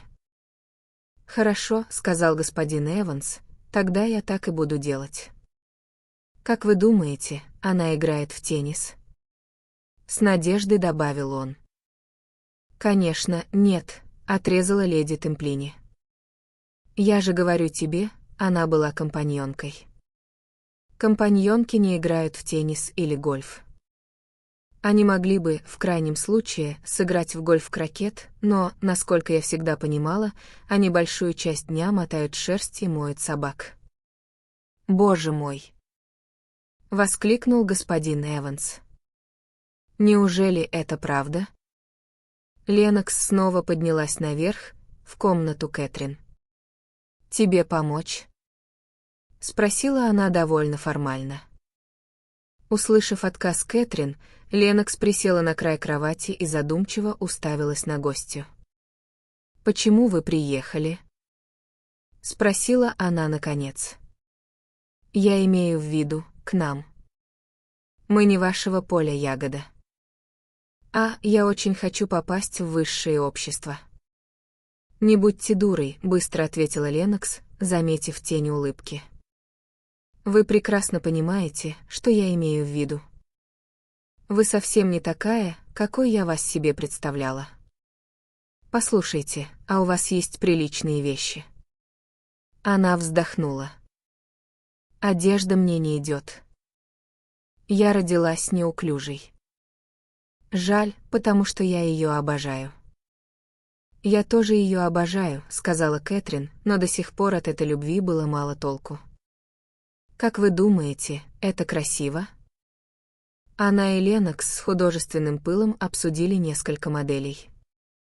«Вы мне нравитесь», — внезапно сказала Ленокс. «Я пришла предупредить вас, чтобы вы не давали матери обвести себя вокруг пальца, но теперь я вижу, что в этом нет нужды. Вы пугающе искренни, честны и обладаете всеми этими странными качествами, но вы не дура. Черт возьми! Что там еще?» Из холла послышался жалобный голос леди Темплини. «Ленокс, только что звонил Дерек. Он хочет прийти сегодня на ужин. Все будет в порядке? У нас нет на ужин ничего неудобного, вроде перепелок?» Ленокс успокоила ее и вернулась в комнату Кэтрин. Ее лицо стало светлее и менее угрюмым. «Я рада, что старина Дерек придет», — сказала она, — «он вам понравится». «Кто такой Дерек?» «Он сын лорда Леканбери, женат на богатой американке. Женщины от него просто без ума». «Почему?» «Да по самой обычной причине, очень красив и законченный подлец. Все теряют от него голову». «И вы тоже». «Иногда теряю», — ответила Ленокс, «а иногда думаю, что хотела бы выйти замуж за милого викария, жить в деревне и выращивать что-нибудь в парниках». Она помолчала минуту и добавила, «Лучше всего подошел бы ирландский викарий, тогда я могла бы охотиться». Через минуту-другую она вернулась к прежней теме. В Дереке есть что-то странное. Вся эта семейка немного с приветом, безумные игроки, знаете ли. В прежние времена они проигрывали своих жен и поместья, совершая самые безрассудные поступки просто из любви к риску. Из Дерека получился бы идеальный разбойник с большой дороги, галантный и веселый, с безупречными манерами. Она направилась к двери. «Что же, спускайтесь, когда захотите». Оставшись одна, Кэтрин предалась раздумьям. В данный момент она чувствовала себя совершенно не в своей тарелке, окружающая обстановка ее раздражала. Шок от находки в поезде и то, как ее новые друзья восприняли это известие, задевали ее чувства. Она долго и напряженно думала об убитой женщине. Ей было жаль Рут, но она не могла честно сказать, что та ей нравилась. Она слишком хорошо разгадала беспощадный эгоизм, который был ключевой нотой ее личности, и это отталкивало ее. Ее забавляло и в то же время немного задевало то, как холодно та спровадила ее, когда надобность в ней отпала. В том, что Рут пришла к какому-то решению, Кэтрин была совершенно уверена, но теперь ей было интересно, что же это было за решение. Каким бы оно ни было, вмешалась смерть и сделала все решения бессмысленными. Странно, что все сложилось именно так и что жестокое преступление стало концом того рокового путешествия. Но внезапно Кэтрин вспомнила один мелкий факт, о котором ей, возможно, следовало рассказать полиции, факт, который на мгновение выскользнул из ее памяти. Имел ли он какое-то реальное значение? Ей определенно казалось, что она видела мужчину, входившего именно в то купе, но она понимала, что могла легко ошибиться.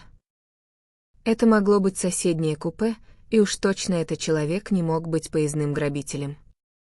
Она очень ясно вспомнила его, она видела его дважды до этого, один раз в отеле «Совой» и один раз в бюро Кука. Нет, несомненно, она ошиблась. Он не заходил в купе убитой, и, пожалуй, хорошо, что она ничего не сказала полиции. Сделав это, она могла бы причинить непоправимый вред.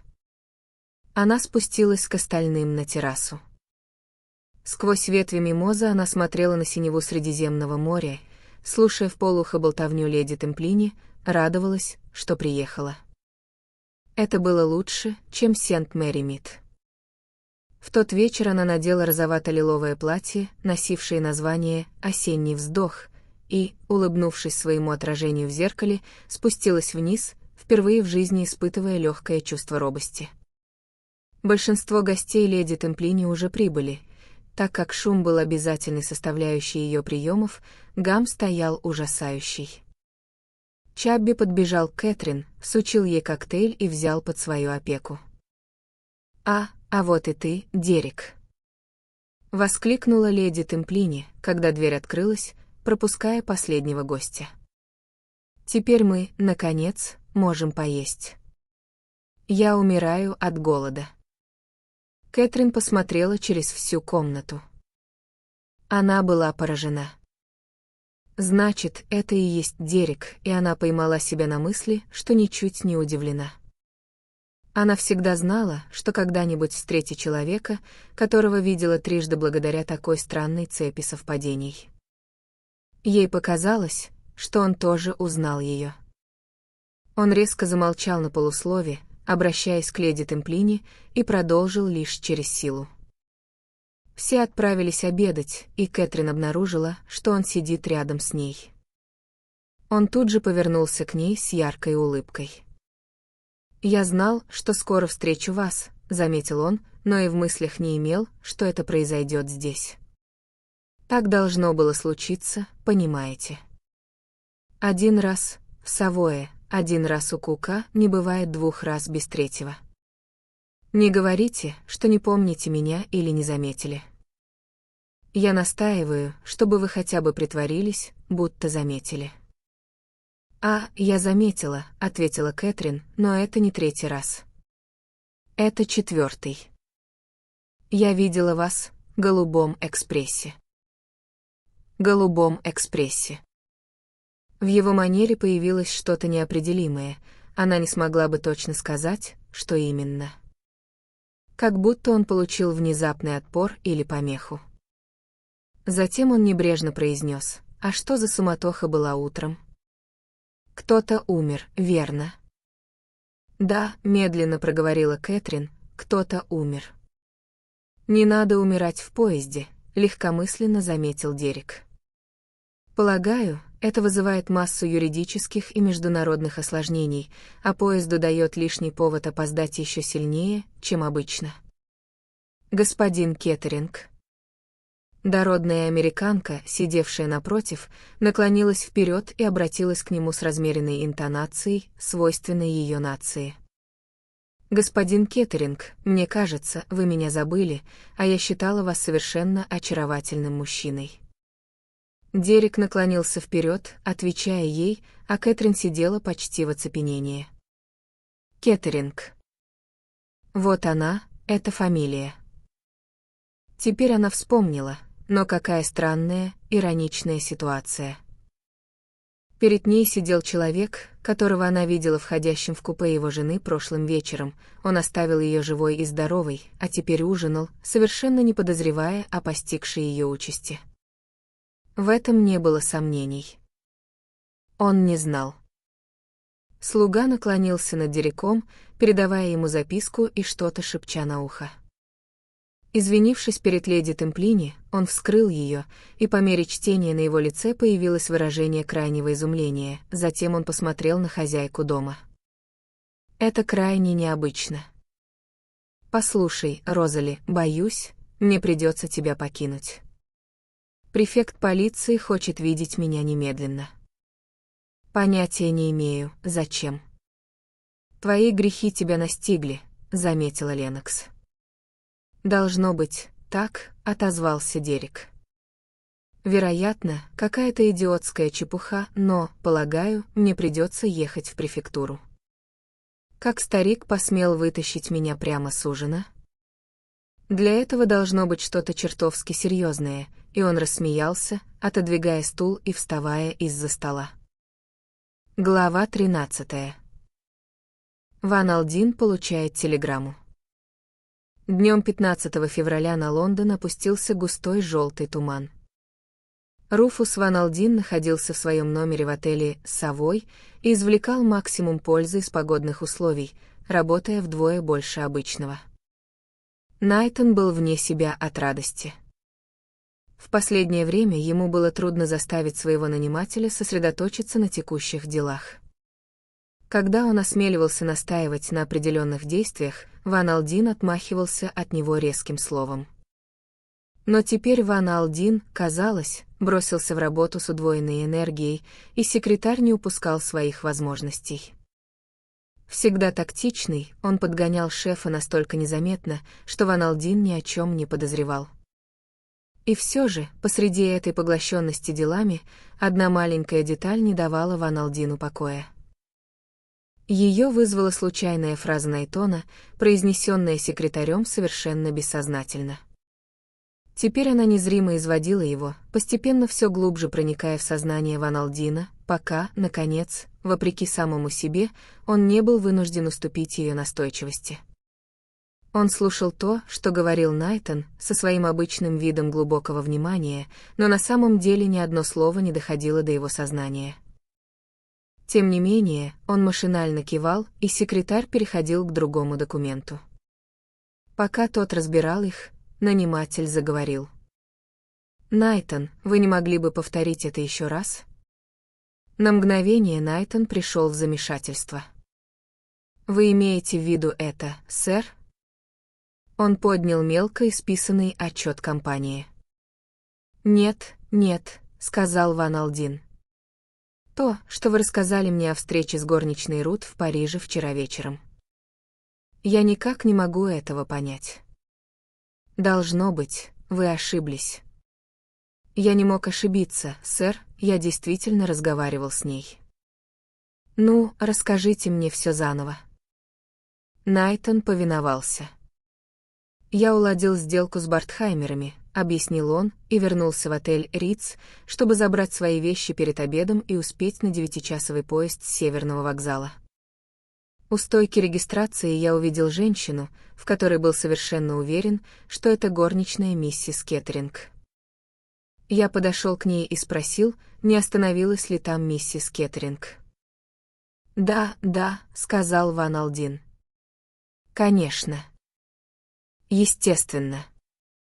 И она сказала вам, что Рут поехала дальше на Ривьеру, а ее отправила в Риц дожидаться дальнейших распоряжений?» «Именно так, сэр». «Это очень странно», — сказал Ван Алдин. «Действительно очень странно, если только женщина не проявила дерзость или что-то в этом роде». «В таком случае», — возразил Найтон, «миссис Кеттеринг, скорее всего, выплатила бы ей определенную сумму денег и велела бы возвращаться в Англию. Она вряд ли отправила бы ее в Риц». «Нет», — пробормотал миллионер, — «это правда». Он хотел сказать что-то еще, но сдержался. Он был привязан к Найтону, ценил и доверял ему, но едва ли мог обсуждать частные дела своей дочери со своим секретарем. Он уже был задет отсутствием откровенности со стороны Рут, и эта случайная информация, дошедшая до него, ничуть не развеяла его опасений. Почему Рут избавилась от своей горничной в Париже? Какой возможный объект или мотив мог быть у нее для такого поступка?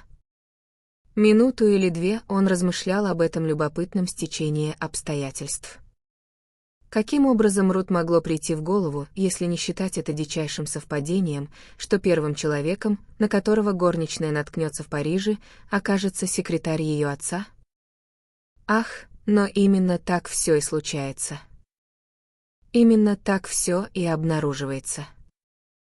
Он поморщился от последней фразы, она возникла в его голове совершенно естественно. Значит, было что-то, что должно быть обнаружено. Он ненавидел задавать себе этот вопрос, у него не было сомнений в ответе. Ответ был, он был уверен в этом, Арман де ля Рош. Ван Алдину было горько от того, что его дочь позволила такому человеку одурачить себя, однако он был вынужден признать, что она оказалась в хорошей компании. Другие благовоспитанные и умные женщины точно так же легко поддавались очарованию графа. Мужчины видели его насквозь, женщины — нет.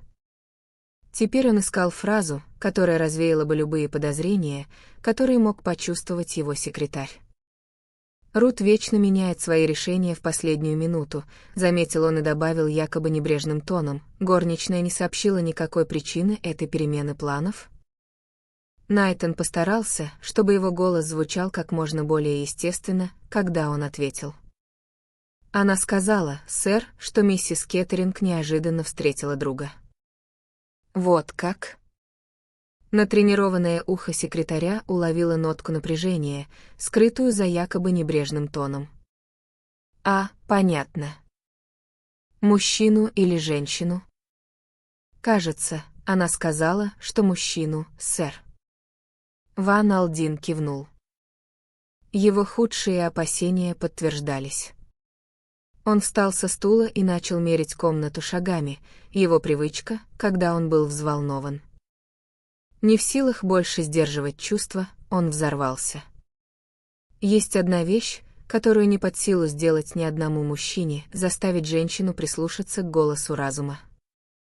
Каким-то образом у них совершенно отсутствует здравый смысл. Разговоры о женской интуиции — чепуха, всему миру известно, что женщина — самая легкая добыча для любого мошенника. Ни одна из 10 не узнает мерзавца при встрече, они становятся жертвой любого смазливого малого с подвешенным языком. «Будь моя воля». Его прервали. Вошел паж с телеграммой. Ван Алдин вскрыл ее, и его лицо внезапно стало мертвенно-бледным. Он схватился за спинку стула, чтобы не упасть, и жестом выпроводил мальчика из комнаты. «Что случилось, сэр?» Найтон обеспокоенно вскочил. «Рут», — хрипло произнес Ван Алдин. «Миссис Кеттеринг убита. Крушение поезда?» Ван Алдин покачал головой. «Нет. Судя по этому, ее еще и ограбили. Они не употребляют этого слова, Найтон, но мою бедную девочку убили». «А боже мой, сэр!» Ван Алдин постучал указательным пальцем по телеграмме. «Это от полиции из Ниццы. Я должен ехать туда первым же поездом». Найтон, как всегда, был исполнителен. Он взглянул на часы. «В 5 часов с вокзала Виктория, сэр». «Верно. Вы поедете со мной, Найтон. Скажите моему человеку, Арчеру, и соберите свои вещи. Уладьте здесь все дела. А я хочу заехать на Керзон-стрит». Резко зазвонил телефон, и секретарь поднял трубку. «Да, кто это?» Затем, обращаясь к Ван Алдину, «Господин Гоби, сэр». «Гоби. Я не могу его сейчас принять». «Нет, стойте, времени у нас достаточно. Пусть пришлют его сюда». Ван Алдин был сильным человеком. К нему уже вернулось его железное спокойствие. Мало кто заметил бы неладное в том, как он приветствовал господина Гоби. «У меня мало времени, Гоби. У вас есть что-то важное для меня?» Господин Гоби кашлянул. «Перемещение господина Кеттеринга, сэр. Вы желали, чтобы вам о них докладывали?» «Да, и что же?» «Господин Кеттеринг, сэр, уехал из Лондона на Ривьеру вчера утром». «Что?» Что-то в его голосе, должно быть, напугало господина Гоби. Этот достойный джентльмен отступил от своей привычки никогда не смотреть на собеседника и бросил мимолетный взгляд на миллионера. «Каким поездом он поехал?» — потребовал Ван Алдин. «Голубым экспрессом, сэр». Господин Гоби снова кашлянул и обратился к часам на каминной полке. Мадмуазель Мирель, танцовщица из Парфенона, поехала тем же поездом. Глава 14. Рассказ Ады Мейсон. Я не могу достаточно часто повторять вам, мсье, о нашем ужасе, нашем смятении и глубоком сочувствии, которое мы к вам испытываем. Так господин Кареш, следователь, обратился к Ван Алдину. Господин К, комиссар, издал сочувственные звуки. Ван Алдин резким жестом отмахнулся от ужаса, смятения и сочувствия. Сцена происходила в кабинете следователя в Ницце. Помимо господина Карежа, комиссара и Ван Алдина, в комнате находился еще один человек. Именно этот человек сейчас заговорил. «Господин Ван Алдин», — сказал он, — «желает действий, быстрых действий». «Ах!» — воскликнул комиссар. «Я еще не представил вас. Господин Ван Алдин — это господин Эркюль Пуаро, вы, несомненно, слышали о нем. Хотя он уже несколько лет как оставил свою профессию, его имя все еще на слуху как одного из величайших ныне живущих детективов. «Рад познакомиться с вами, господин Пуаро», — сказал Ван Алдин, механически возвращаясь к формуле, которую он отбросил несколько лет назад. «Вы оставили свою профессию?» «Именно так, мсье. Теперь я наслаждаюсь миром». Маленький человечек сделал напыщенный жест. «Господин Пуаро случайно ехал в «Голубом экспрессе», — объяснил комиссар, и он был так любезен, что согласился помочь нам своим огромным опытом». Миллионер пристально посмотрел на Пуаро. Затем он неожиданно сказал: «Я очень богатый человек, господин Пуаро». Обычно говорят, что богатый человек пребывает в убеждении, будто он может купить все и каждого. Это неправда. Я по-своему большой человек, и один большой человек может попросить об одолжении другого большого человека. Пуаро быстро кивнул в знак признательности. Это очень хорошо сказано, господин Ван Алдин. Я полностью отдаю себя в ваше распоряжение. Благодарю вас, сказал Ван Алдин. Могу только сказать, обращайтесь ко мне в любое время, и вы не найдете меня неблагодарным. А теперь, господа, к делу. Я предлагаю, сказал господин Кареш, допросить горничную, Аду Мейсон. Она здесь, как я понимаю? Да, ответил Ван Алдин. Мы забрали ее в Париже, когда проезжали мимо. Она была очень расстроена, узнав о смерти своей хозяйки, но рассказывает свою историю достаточно последовательно. Тогда пригласим ее, сказал господин Кареш. Он нажал на звонок на своем столе, и через несколько минут в комнату вошла Ада Мейсон. Она была очень аккуратно одета в черное, а кончик ее носа покраснел. Она сменила свои серые дорожные перчатки на пару черных замшевых. Она с некоторым трепетом оглядела кабинет следователя и, казалось, почувствовала облегчение при виде отца своей хозяйки. Следователь гордился своей вежливостью и сделал все возможное, чтобы она чувствовала себя непринужденно. В этом ему помогал Пуаро, который выступал в роли переводчика и чья дружелюбная манера успокаивала англичанку.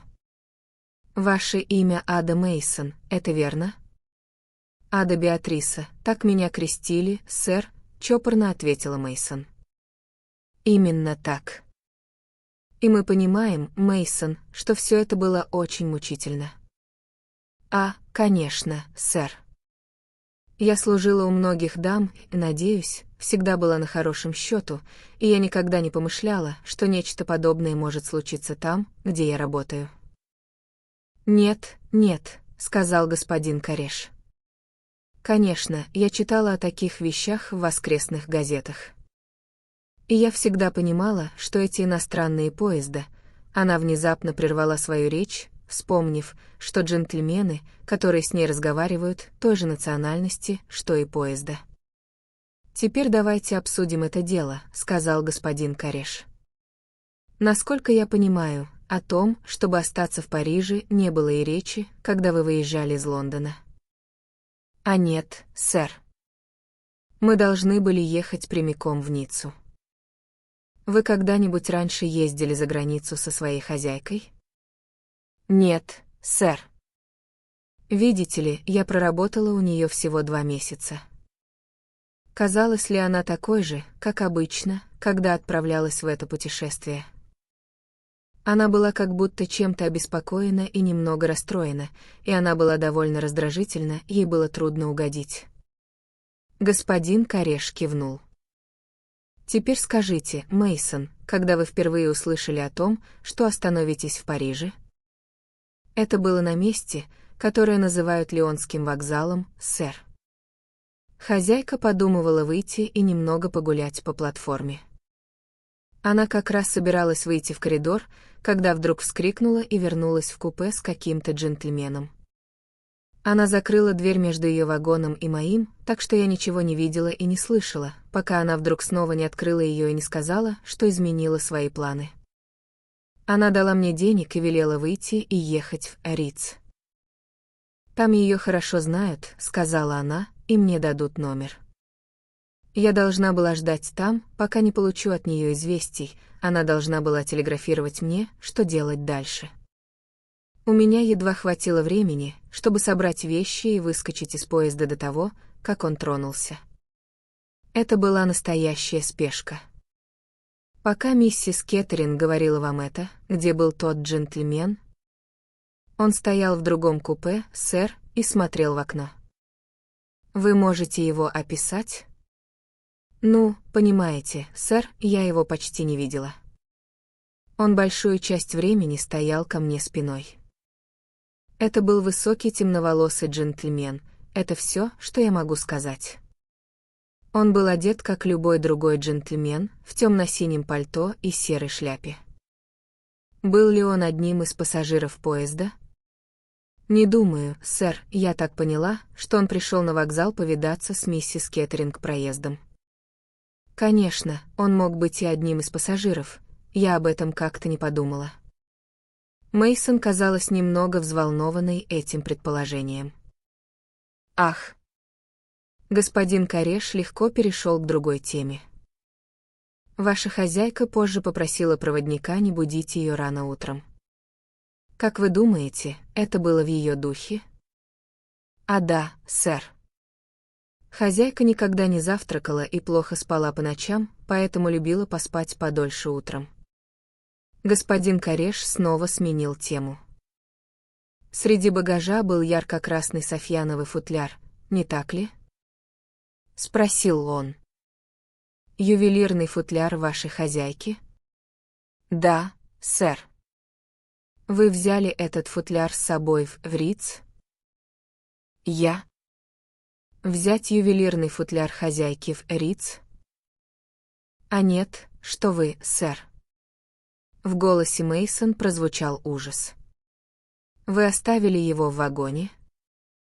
Да, сэр. Знаете ли вы, много ли драгоценностей было у вашей хозяйки с собой? Достаточно много, сэр, признаться, мне порой было не по себе от всех этих гадких историй об ограблениях в чужих странах. Я знаю, что они были застрахованы, но все равно это казалось страшным риском. Одни только рубины, как говорила мне хозяйка, стоили несколько сотен тысяч фунтов. Рубины. Какие рубины? Внезапно рявкнул Ван Алдин. Мейсон повернулась к нему. Кажется, это вы подарили их ей, сэр, не так давно. Боже мой! Воскликнул Ван Алдин. Вы хотите сказать, что эти рубины были при ней? Я велел ей оставить их в банке.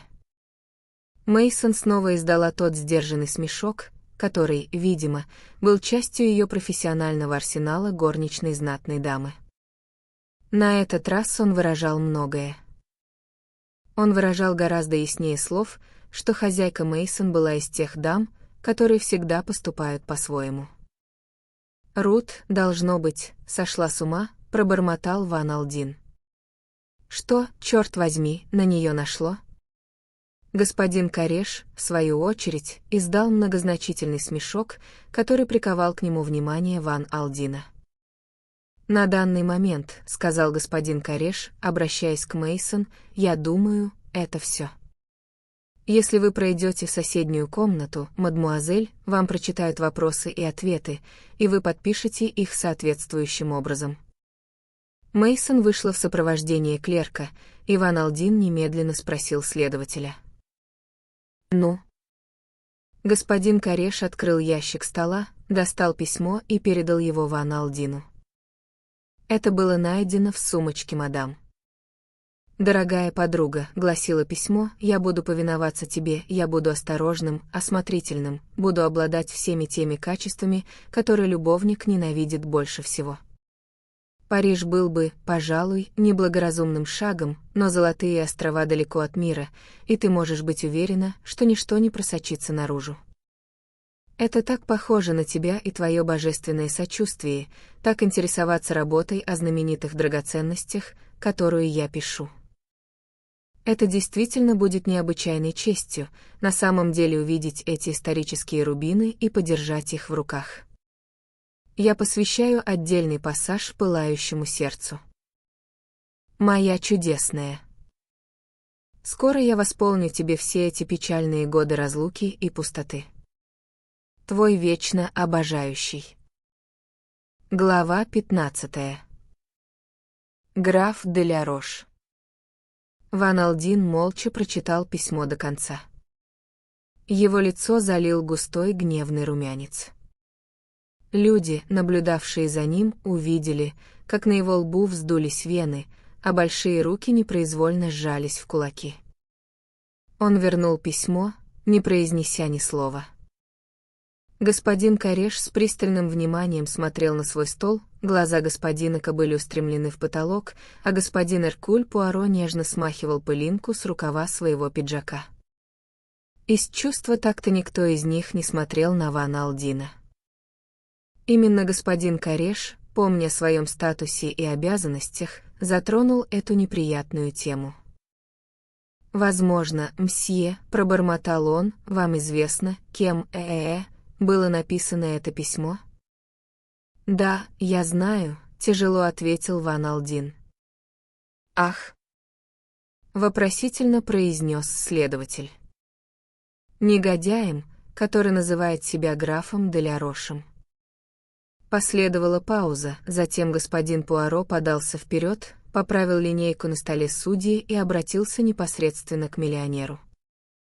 «Господин Ван Алдин, мы все понимаем, глубоко понимаем ту боль, которую должно причинять вам обсуждение этих вопросов, но поверьте мне, мсье, сейчас не время для сокрытия фактов. Если мы хотим, чтобы правосудие восторжествовало, мы должны знать все. Если вы поразмыслите одну минутку, вы сами ясно осознаете истинность моих слов». Ван Алдин помолчал мгновение или два, затем почти неохотно кивнул в знак согласия. «Вы совершенно правы, господин Пуаро», — сказал он. «Как бы это ни было мучительно, я не имею права ничего скрывать». Комиссар облегченно вздохнул, а следователь откинулся на спинку кресла и поправил пенсне на длинном тонком носу. «Возможно, вы расскажете нам своими словами, господин Ван Алдин», — сказал он, — «все, что вы знаете об этом господине». Все началось 11 или 12 лет назад, в Париже. Моя дочь была тогда совсем молодой девушкой, полной глупых романтических представлений, как и все юные особы. Втайне от меня она познакомилась с этим графом де ля Рошем. Вы слышали о нем, возможно?» Комиссар и Пуаро кивнули в знак согласия. «Он называет себя графом де ля Рошем», — продолжил Ван Алдин, «но я сомневаюсь, что у него есть какое-либо право на этот титул». «Вы бы не нашли его имени в готском альманахе», — согласился комиссар. «Именно это я и выяснил», — сказал Ван Алдин. Этот человек был красивым, убедительным мерзавцем, обладающим роковым обаянием для женщин. Рут была без ума от него, но я быстро положил конец всей этой затее. Человек был не более чем обычным мошенником. «Вы совершенно правы», — сказал комиссар. «Граф де ля Рош нам хорошо известен. Будь это возможно, мы бы уже давно прижали его к ногтю, но, мой бог, это не так-то просто. Этот малый хитер, его дела всегда связаны с дамами из высокого общества.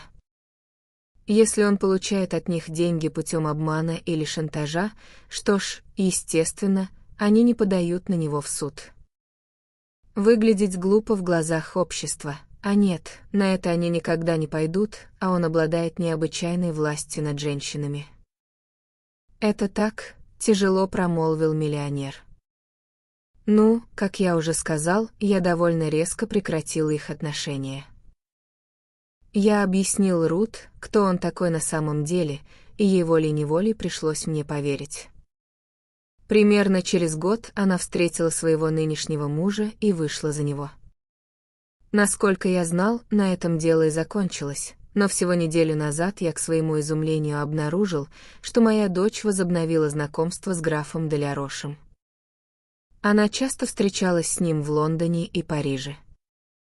Я выговорил ей за неосмотрительность, так как могу сказать вам, господа, что по моему настоянию она готовилась подать иск о разводе со своим мужем. «Это интересно», — мягко пробормотал Пуаро, глядя в потолок. Ван Алдин резко посмотрел на него, а затем продолжил. Я указал ей на безумство продолжения встречи с графом при таких обстоятельствах. Я думал, она согласилась со мной. Следователь деликатно кашлянул. Но согласно этому письму, начал он и остановился. Челюсть Ван Алдина упрямо сжалась. Я знаю. Нет смысла смягчать выражение. Как бы это ни было неприятно, мы должны смотреть фактам в лицо. Кажется ясным, что Рут договорилась поехать в Париж и встретиться там с де ля Рошем. Однако после моих предупреждений она, должно быть, написала графу, предлагая сменить место встречи. «Золотые острова», — задумчиво произнес комиссар, расположены как раз напротив Йера, это глухое и идиллическое место. Ван Алдин кивнул. «Боже мой! Как Рут могла быть такой дурой?» С горячью воскликнул он. Все эти разговоры о написании книги о драгоценностях.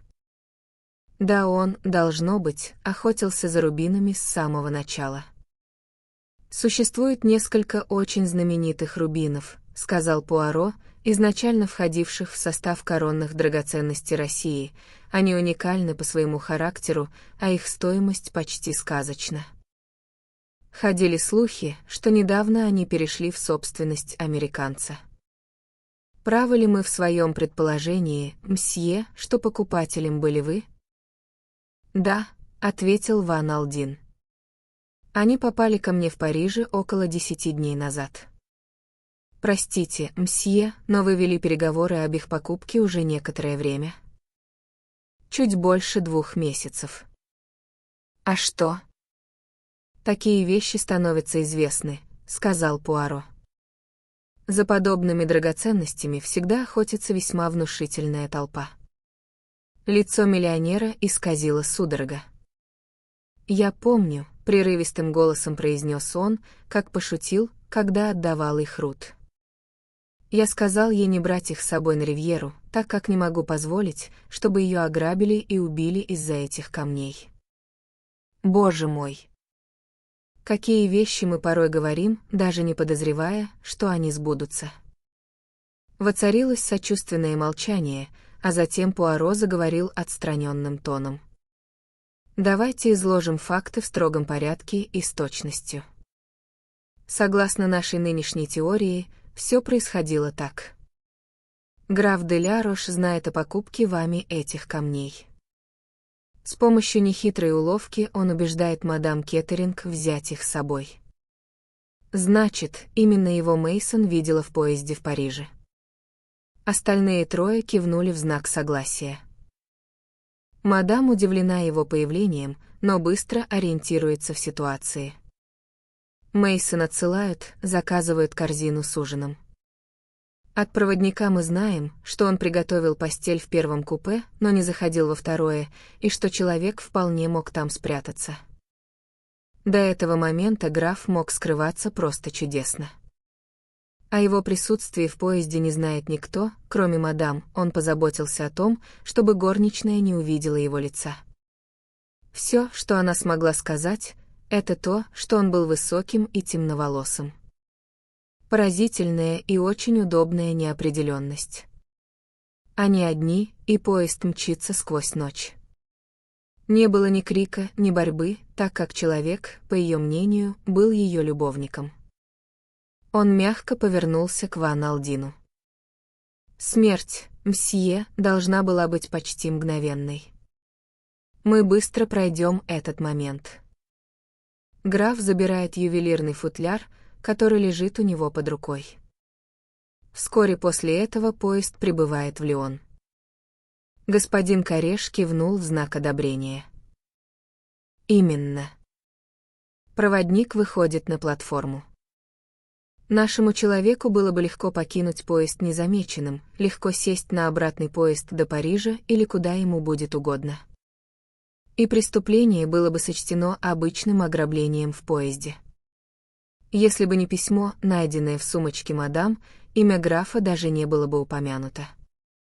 С его стороны было оплошностью не обыскать эту сумку, заявил комиссар. Без сомнения, он думал, что она уничтожила письмо. Это была, простите меня, мсье, неосмотрительность чистейшей воды, хранить его. И все же, пробормотал Пуаро, это была неосмотрительность, которую граф мог предвидеть. Что вы имеете в виду? Я имею в виду, что мы все согласны в одном, граф де ля Рош знает один предмет досконально — женщин. Как же вышло, что, зная женщин так хорошо, он не предвидел, что мадам сохранит это письмо? Да, с сомнением произнес следователь, в ваших словах что-то есть. Но в такие моменты, понимаете ли, человек не властен над собой. Он не рассуждает спокойно. Боже мой! Добавил он с чувством. Если бы наши преступники сохраняли хладнокровие и действовали разумно, как бы мы их ловили? Пуаро улыбнулся про себя. «Мне кажется, дело ясное», — сказал другой, но его трудно доказать. Граф — скользкий тип, и если только горничная не сможет его опознать. Что весьма маловероятно, — заметил Пуаро. Верно. Следователь потер подбородок. Это будет нелегко. Если преступление совершил именно он, начал Пуаро. Господинка прервал его. Если? Вы говорите «если»? Да, господин судья, я говорю «если». Тот резко посмотрел на него. Вы правы, сказал он наконец, мы торопимся. Возможно, у графа есть алиби. Тогда мы будем выглядеть глупо. Ах, ну что вы, ответил Пуаро, это не имеет никакого значения. Естественно, если он совершил преступление, у него будет алиби. Человек с опытом графа не забывает о мерах предосторожности. Нет, я сказал «если», по совсем другой причине. И по какой же? Пуаро выразительно погрозил указательным пальцем. Психология. Не понял комиссар. Психология нас подводит. Граф — мерзавец, да. Граф — мошенник, да. Граф охотится на женщин, да. Он намеревается украсть драгоценности мадам, снова да. Но относится ли он к тому типу людей, что совершают убийства? Я говорю «нет». Человек типа графа всегда трус, он не идет на риск. Он играет в безопасную, подлую игру, но убийства 100 раз нет. Он недовольно покачал головой. Однако следователь, казалось, не был склонен с ним соглашаться. Всегда наступает день, когда подобные господа теряют голову и заходят слишком далеко, мудро заметил он. Несомненно, это тот самый случай. Не желая с вами спорить, господин Пуаро.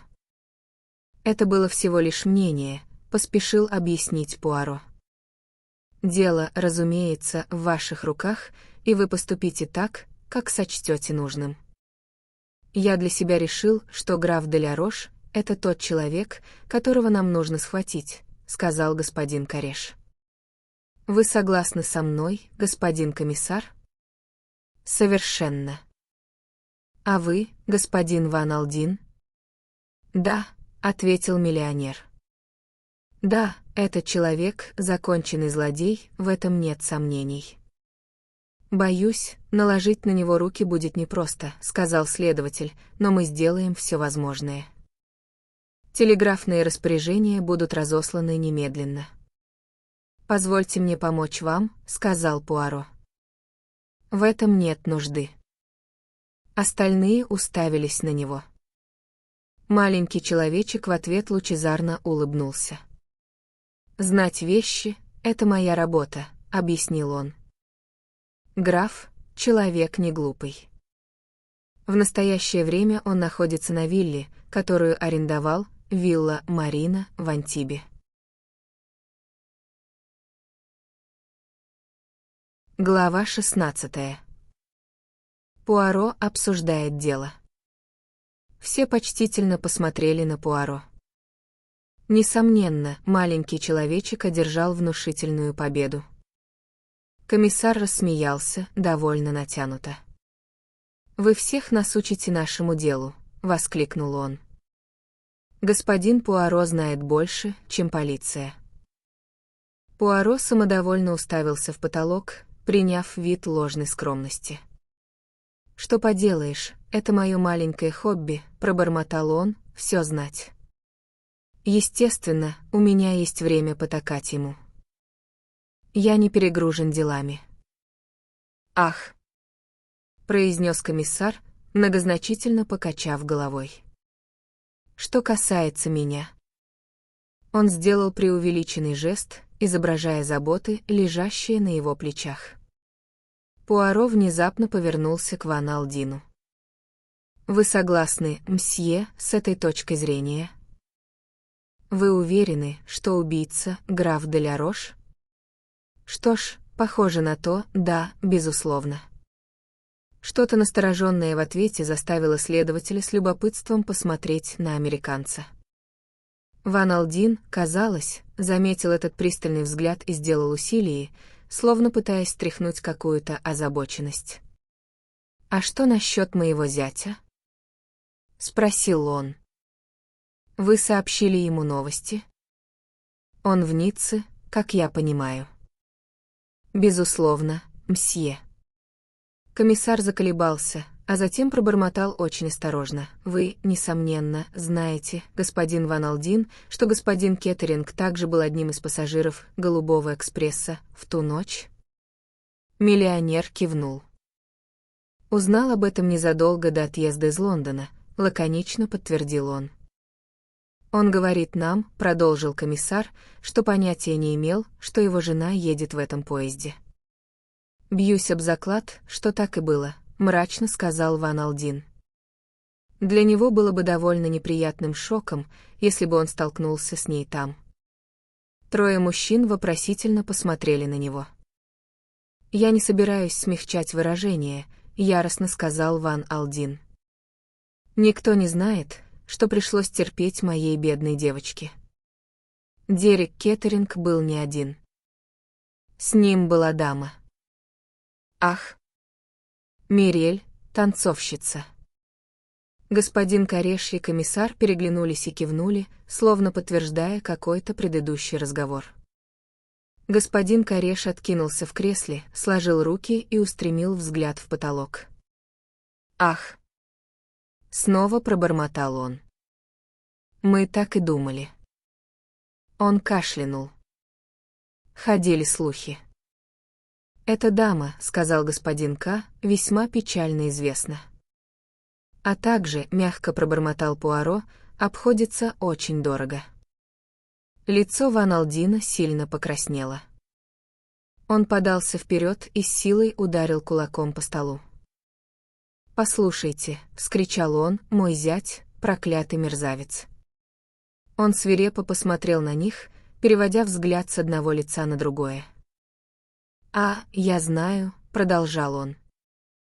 «Красивая внешность и обаятельные, непринужденные манеры. Когда-то я на это купился. Полагаю, он прикинулся убитым горем, когда вы сообщили ему новости, то есть, если он еще не знал об этом. А, это стало для него полной неожиданностью. Он был ошеломлен. «Чертовски юный лицемер», — сказал Ван Алдин. «Изобразил великую скорбь, я полагаю?» «Нет», — осторожно произнес комиссар. «Я бы не стал так утверждать, верно, господин Кареш?» Магистрат соединил кончики пальцев и полуприкрыл глаза. Шок, недоумение, ужас — все это да, заявил он рассудительно. Великая скорбь, нет, я бы так не сказал. Эркюль Пуаро заговорил снова. Позвольте спросить, господин Ван Алдин, выигрывает ли господин Кеттеринг от смерти своей жены? Он выигрывает на сумму в пару миллионов, сказал Ван Алдин. Долларов. Фунтов. Я выделил эту сумму Рут в полную собственность при ее замужестве. Она не оставила завещания и детей, так что деньги перейдут к мужу, с которым она собиралась развестись, пробормотал Пуаро. Ах, да, именно так. Комиссар обернулся и резко посмотрел на него. Вы хотите сказать, начал он. Я ничего не хочу сказать, ответил Пуаро. Я систематизирую факты, вот и все.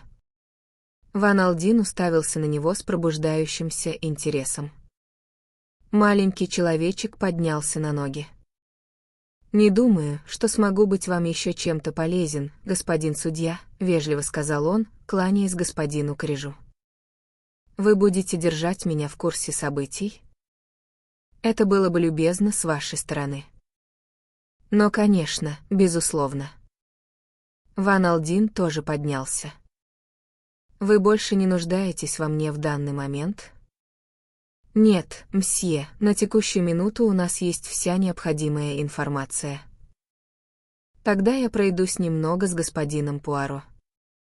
«Если, конечно, он не против». «Очарован, мсье», — ответил маленький человечек с поклоном. Ван Алдин зажег большую сигару, предварительно предложив одну Пуаро, который отказался и закурил одну из своих крошечных папирос. Человек с великой силой характера, Ван Алдин уже снова казался своим обычным, нормальным «я». Пройдя минуту или две в молчании, миллионер заговорил: «Я полагаю, господин Пуаро, что вы больше не занимаетесь своей профессией». «Именно так, мсье. Я наслаждаюсь миром». «И все же вы помогаете полиции в этом деле?» «Мсье, если врач идет по улице и происходит несчастный случай, разве он говорит: я оставил свою профессию, я продолжу свою прогулку, когда у его ног кто-то истекает кровью?» Если бы я уже был в Ницце, и полиция прислала бы за мной и попросила помочь им, я бы отказался. Но это дело, сам Господь Бог возложил его на меня. «Вы оказались на месте», — задумчиво сказал Ван Алдин. «Вы осматривали купе, не так ли?» Пуаро кивнул. «Несомненно, вы нашли вещи, которые были, скажем так, наводящими на размышления». «Возможно», — ответил Пуаро. «Надеюсь, вы понимаете, к чему я клоню?» — сказал Ван Алдин. «Мне кажется, что обвинение против этого графа де ля Роша совершенно ясно, но я не дурак.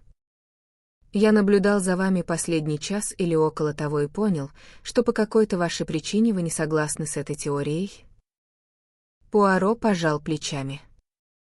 «Я могу ошибаться. Итак, мы подошли к просьбе, которую я хочу вам адресовать. Согласитесь ли вы выступить в этом деле от моего имени?» «Для вас лично?» «Именно это я и имел в виду». Пуаро помолчал мгновение или два. Затем он сказал: «Вы понимаете, о чем просите?» «Думаю, да», — ответил Ван Алдин. «Очень хорошо», — сказал Пуаро. «Я принимаю предложение. Но в таком случае я должен получать откровенные ответы на мои вопросы». «Что ж, конечно. Это само собой разумеется». Манера Пуаро изменилась. Он внезапно стал резким и деловитым. «Этот вопрос о разводе», — сказал он. «Это вы посоветовали своей дочери подать иск?» «Да». «Когда?» «Около 10 дней назад. Я получил от нее письмо с жалобами на поведение мужа и очень настойчиво убеждал ее, что развод — единственное средство. На что именно в его поведении она жаловалась? Его видели в обществе одной весьма печально известной дамы, той самой, о которой мы говорили, Мирель. Танцовщица. Аха. И мадам Кеттеринг возражала? Была ли она очень предана своему мужу? «Я бы не сказал так», — ответил Ван Алдин, немного колеблясь. «Пострадало не ее сердце, а ее гордость. Так бы вы сказали?» «Да, пожалуй, это можно сформулировать именно так». «Я так понимаю, брак не был счастливым с самого начала?» Дерек Кеттеринг прогнил до мозга костей, отрезал Ван Алдин. Он не способен сделать счастливой ни одну женщину. Он, как вы говорите в Англии, пропащий человек. Это ведь верно. Ван Алдин кивнул. Очень хорошо. Вы советуете мадам искать развода, она соглашается, вы консультируетесь со своими адвокатами. Когда господин Кеттеринг узнает о том, что затевается? Я сам послал за ним и объяснил план действий, который намерен предпринять. И что же он сказал? Мягко пробормотал Пуаро. Лицо Ван Алдина потемнело при этом воспоминании. Он был чертовски дерзок. Простите за вопрос, мсье, но упоминал ли он графа де ля Роша? Не по имени, нехотя проворчал собеседник, но он показал себя осведомленным об этом деле. Каково было, если позволите спросить, финансовое положение господина Кеттеринга в то время? С чего вы взяли, что я должен это знать? Спросил Ван Алдин после очень краткого колебания. Мне показалось вероятным, что вы соберете информацию по этому пункту. Ну, вы совершенно правы, я так и сделал. Я обнаружил, что Кеттеринг сидит на мели. А теперь он унаследовал 2 миллиона фунтов. Жизнь — странная штука, не правда ли? Ван Алдин резко посмотрел на него. Что вы имеете в виду? Я морализирую, ответил Пуаро. Размышляю, философствую. Но вернемся к тому, на чем мы остановились. Неужели господин Кеттеринг не собирался бороться против развода? Ван Алдин не отвечал минуту или две, затем сказал: «Я не знаю точно, каковы были его намерения». Поддерживали ли вы с ним какую-либо дальнейшую связь? Снова небольшая пауза, затем Ван Алдин сказал: «Нет». Пуаро замер как вкопанный, снял шляпу и протянул руку. «Я должен пожелать вам доброго дня, мсье. Я ничего не могу для вас сделать». «К чему вы клоните?» Сердито потребовал Ван Алдин. «Если вы не говорите мне правды, я бессилен». «Я не понимаю, что вы имеете в виду». «Думаю, понимаете». «Можете быть уверены, господин Ван Алдин, что я умею быть тактичным». «Что ж, хорошо», — сказал миллионер. «Признаю, что только что сказал неправду. У меня была дальнейшая связь с моим зятем». «Да». Если быть точным, я послал к нему своего секретаря, майора Найтона, с поручением предложить ему сумму в 100 000 фунтов наличными, если развод пройдет без возражений с его стороны. «Красивая сумма», — оценил Пуаро. «И каков был ответ вашего зятя?» «Он передал, что я могу идти к черту», — лаконично ответил миллионер. «Ах», — сказал Пуаро. Он не выдал никаких эмоций. В этот момент он был занят методичной фиксацией фактов. Господин Кеттеринг заявил полиции, что он не видел свою жену и не разговаривал с ней во время поездки из Англии. Склонны ли вы верить этому заявлению, мсье? «Да», — ответил Ван Алдин. «Я бы сказал, что он приложил бы особые усилия, чтобы не попадаться ей на глаза». «Почему?» «Потому что с ним была та женщина». «Мирель». «Да». «Откуда вам стал известен этот факт?» Мой человек, которого я приставил следить за ним, доложил мне, что они оба уехали этим поездом. «Понятно», — сказал Пуаро. «В таком случае, как вы и сказали ранее, он вряд ли стал бы пытаться выйти на связь с мадам Кеттеринг». Маленький человечек на некоторое время замолчал. Ван Алдин не прерывал его раздумий. Глава 17. Аристократичный джентльмен. «Вы бывали на Ривьере раньше, Жорж?» — спросил Пуаро своего валета на следующее утро. Жорж был исключительно англичанином, человеком с довольно бесстрастным лицом. «Да, сэр. Я был здесь 2 года назад, когда состоял на службе у лорда Эдварда Фрэмптона. А сегодня, — пробормотал его хозяин, — вы здесь с Эркулем Пуаро. Как высоко человек поднимается в мире». Валет ничего не ответил на это замечание. После уместной паузы он спросил. «Коричневый повседневный костюм, сэр?» «Сегодня ветер довольно прохладный». «На жилете жирное пятно», — возразил Пуаро. Кусочек филе соли а-ля Жанет приземлился туда, когда я обедал в Ритце в прошлый вторник. «Сейчас там нет никакого пятна, сэр», — укоризненно сказал Жорж. «Я его удалил». «Очень хорошо», — сказал Пуаро. «Я доволен тобой, Жорж». «Благодарю вас, сэр». Последовала пауза, а затем Пуаро мечтательно пробормотал. «Предположим, мой добрый Жорж, что вы родились в той же социальной среде, что и ваш покойный хозяин, лорд Эдвард Фрэмптон. Предположим, что вы, будучи сами без гроша в кармане, женились на чрезвычайно богатой женщине, но эта жена вознамерилась развестись с вами, имея на то веские причины. Что бы вы предприняли в такой ситуации?» «Я бы постарался, сэр», — ответил Жорж, — «заставить ее передумать». «Мирными или насильственными методами?» Жорж выглядел потрясенным. «Вы извините меня, сэр», — сказал он, «но джентльмен из аристократии не стал бы вести себя как уличный торговец из Уайтчепела. Он не стал бы делать ничего низкого». «Неужели, Жорж?» «Вот мне интересно». «Ну, возможно, вы правы». Раздался стук в дверь. Жорж подошел к ней и приоткрыл на пару осторожных дюймов. Завязался негромкий разговор, после чего валет вернулся к Пуаро. «Записка, сэр». Пуаро взял ее. Она была от господина К., комиссара полиции. «Мы собираемся допросить графа де ля Роша. Следователь просит вас присутствовать. Быстрее, мой костюм, Жорж. Я должен поспешить». Через четверть часа, безупречно одетый в свой коричневый костюм, Пуаро вошел в кабинет следователя. Господин К. уже был там, и он, и господин Кареш приветствовали Пуаро с вежливой предупредительностью.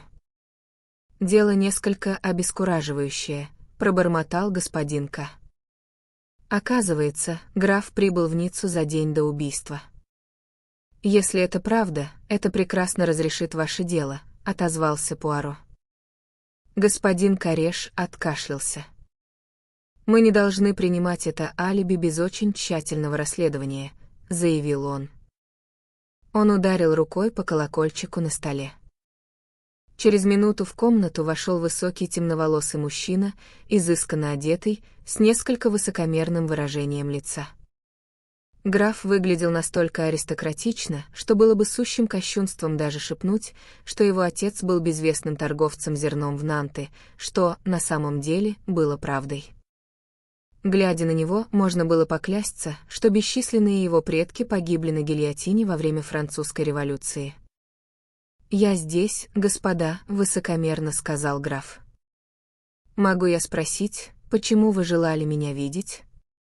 «Прошу вас, садитесь, господин граф», — вежливо сказал следователь. «Мы расследуем дело о смерти мадам Кеттеринг». «О смерти мадам Кеттеринг?» Я не понимаю. Вы были, знакомы с этой дамой, я полагаю, господин граф? Разумеется, я был знаком с ней.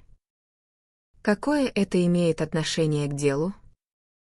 Вставив в глаз монокль, он холодно обвел взглядом комнату, дольше всего задержавшись на Пуаро, который взирал на него с неким простым, невинным восхищением, что было крайне лестно для тщеславия графа.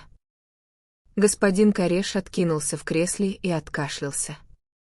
«Вы, возможно, не знаете, господин граф», он сделал паузу, что мадам Кеттеринг была убита? Убита? Боже мой, как это ужасно! Изумление и печаль были разыграны превосходно, настолько искусно, что казались совершенно естественными. Мадам Кеттеринг была задушена между Парижем и Лионом, продолжил господин Кареш, а ее драгоценности украдены. Это чудовищно! Горячо воскликнул граф. Полиция должна что-то предпринять против этих железнодорожных бандитов. В наше время никто не может чувствовать себя в безопасности. В сумочке мадам, продолжал судья, мы нашли ваше письмо к ней. Похоже, она договорилась встретиться с вами. Граф пожал плечами и развел руками. К чему скрытность, откровенно сказал он. Мы все люди мира. Частным образом, между нами, я признаю связь. Вы встретились с ней в Париже и поехали вместе, я полагаю? Спросил господин Кареш.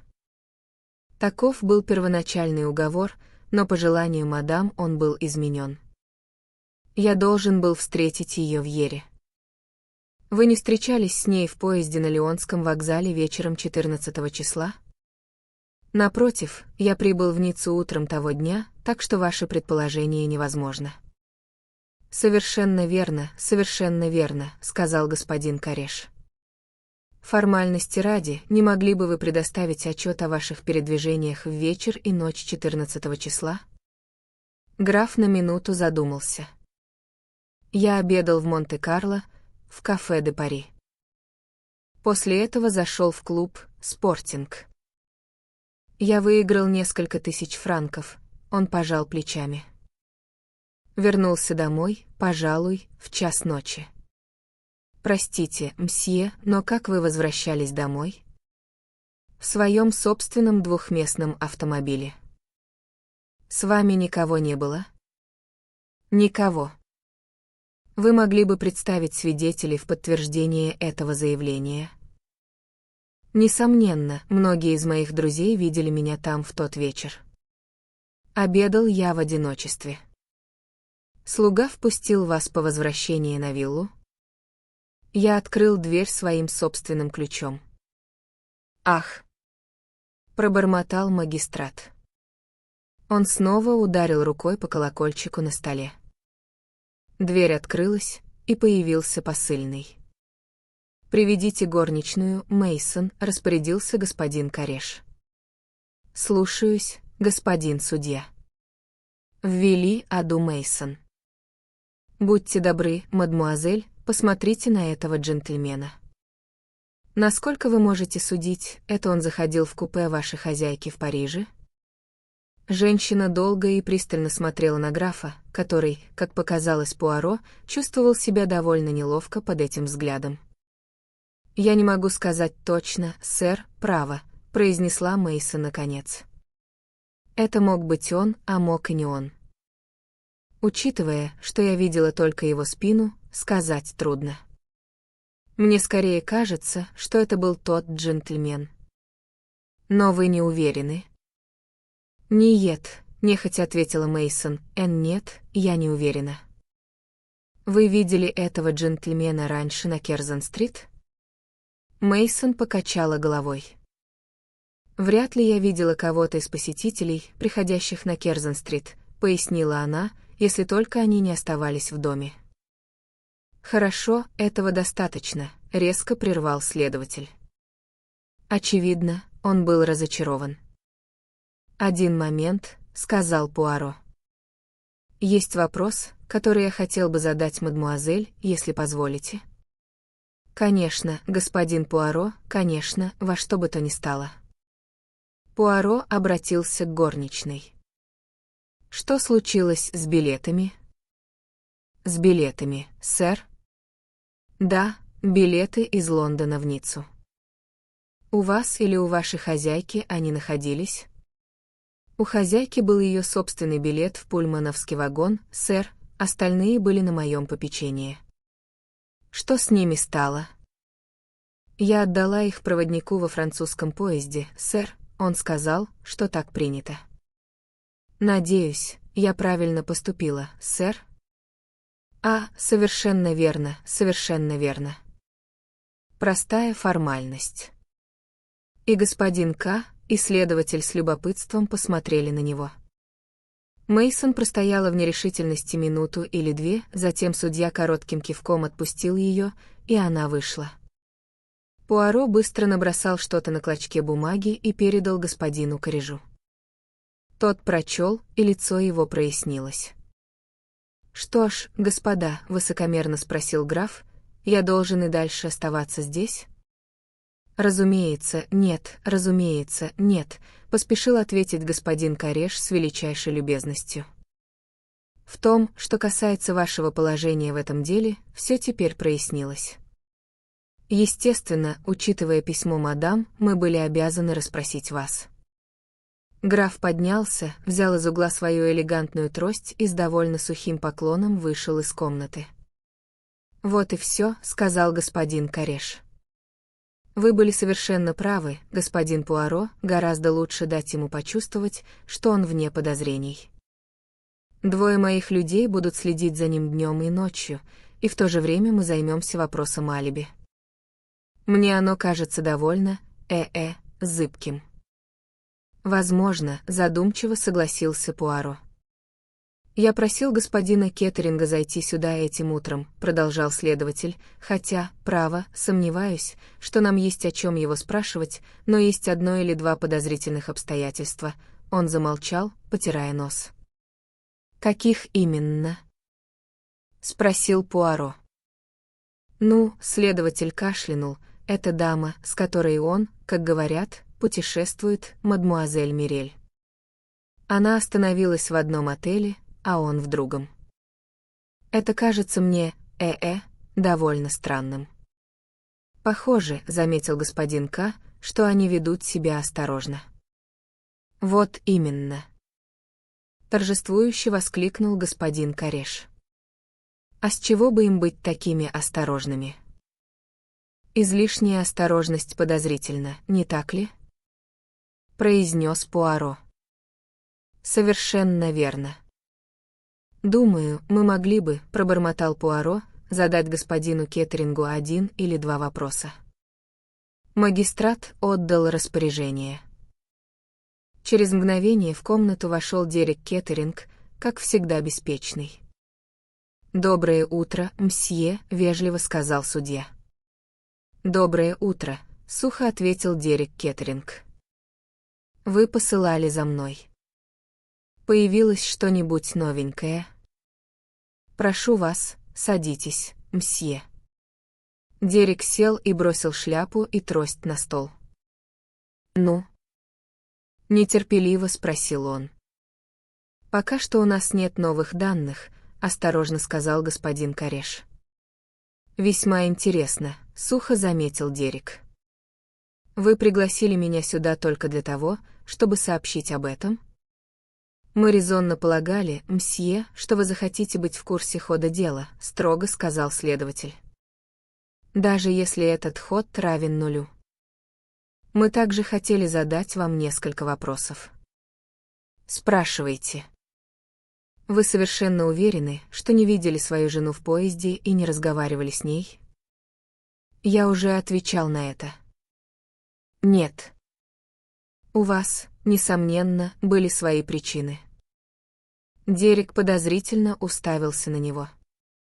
«Я не знал, что она в поезде», — объяснил он, старательно растягивая слова, будто обращаясь к человеку со слабым интеллектом. «Это то, что вы говорите, да», — пробормотал господин Кореш. Лицо Дерека потемнело от гнева. «Я хотел бы знать, к чему вы клоните». «Знаете, что я думаю, господин Кареш?» «И что же вы думаете, мсье?» «Я думаю, что французская полиция сильно переоценена. Наверняка у вас должны быть какие-то сведения об этих бандах железнодорожных грабителей. Это возмутительно, что подобное могло произойти в поезде такого класса, и что французская полиция бессильна разобраться в этом деле. Мы разбираемся с этим, мсье, не сомневайтесь. Мадам Кеттеринг, насколько я понимаю, не оставила завещания, внезапно вмешался Пуаро. Он соединил кончики пальцев и пристально смотрел в потолок. «Не думаю, что она когда-либо его составляла», — сказал Кеттеринг. «Почему?» «Это очень миленькое состояние, которое вы наследуете», — сказал Пуаро. «Очень миленькое состояние». Хотя его глаза все еще были устремлены в потолок, он успел заметить густой румянец, заливший лицо Дерека Кеттеринга. «Что вы имеете в виду и кто вы такой?» Пуаро плавно разнял колени, отвел взгляд от потолка и посмотрел молодому человеку прямо в лицо. «Меня зовут Эркюль Пуаро», — спокойно сказал он, — «и я, вероятно, величайший детектив в мире». «Вы совершенно уверены, что не видели свою жену в том поезде и не разговаривали с ней?» «К чему вы клоните?» Вы хотите намекнуть, что я убил ее?» Он внезапно рассмеялся. «Мне нельзя выходить из себя, это слишком очевидная нелепость. Посудите сами, если бы я убил ее, мне бы незачем было красть ее драгоценности, не так ли?» «Это верно», — пробормотал Пуаро с довольно сконфуженным видом. «Я об этом не подумал. Если когда-нибудь и было явное дело об убийстве с целью ограбления, то это оно», — сказал Дерек Кеттеринг. «Бедная Рут, ее сгубили эти проклятые рубины. Должно быть, пошли слухи, что они при ней. Насколько я знаю, из-за этих камней и раньше совершались убийства». Пуаро внезапно выпрямился в кресле. В его глазах вспыхнул очень слабый зеленый огонек. Он стал необычайно похож на гладкого, сытого кота. «Еще один вопрос, господин Кеттеринг», — сказал он. «Не назовете ли вы дату, когда вы в последний раз видели свою жену?» «Дайте подумать», — Кеттеринг замер в раздумье.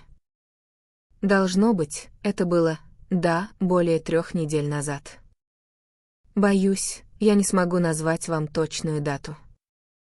«Неважно», — сухо сказал Пуаро, — «это все, что я хотел знать». «Что ж», — нетерпеливо произнес Дерек Кеттеринг, — «что-нибудь еще?» Он посмотрел на господина Карежа. Последний искал вдохновения у Пуаро и получил его в виде едва заметного качания головы. «Нет, господин Кеттеринг», — вежливо сказал он, — «нет, я не думаю, что нам нужно утруждать вас и дальше. Желаю вам доброго утра». «Доброе утро», — бросил Кеттеринг. Он вышел, громко хлопнув дверью. Как только молодой человек покинул комнату, Пуаро подался вперед и заговорил резко. «Скажите мне», — властно произнес он, — «когда вы говорили об этих рубинах господину Кеттерингу?» «Я не говорил о них», — ответил господин Кареш. «Мы сами узнали о них только вчера днем от господина Ван Алдина». «Да, но о них было упоминание в письме графа». Господин Кареш выглядел обиженным.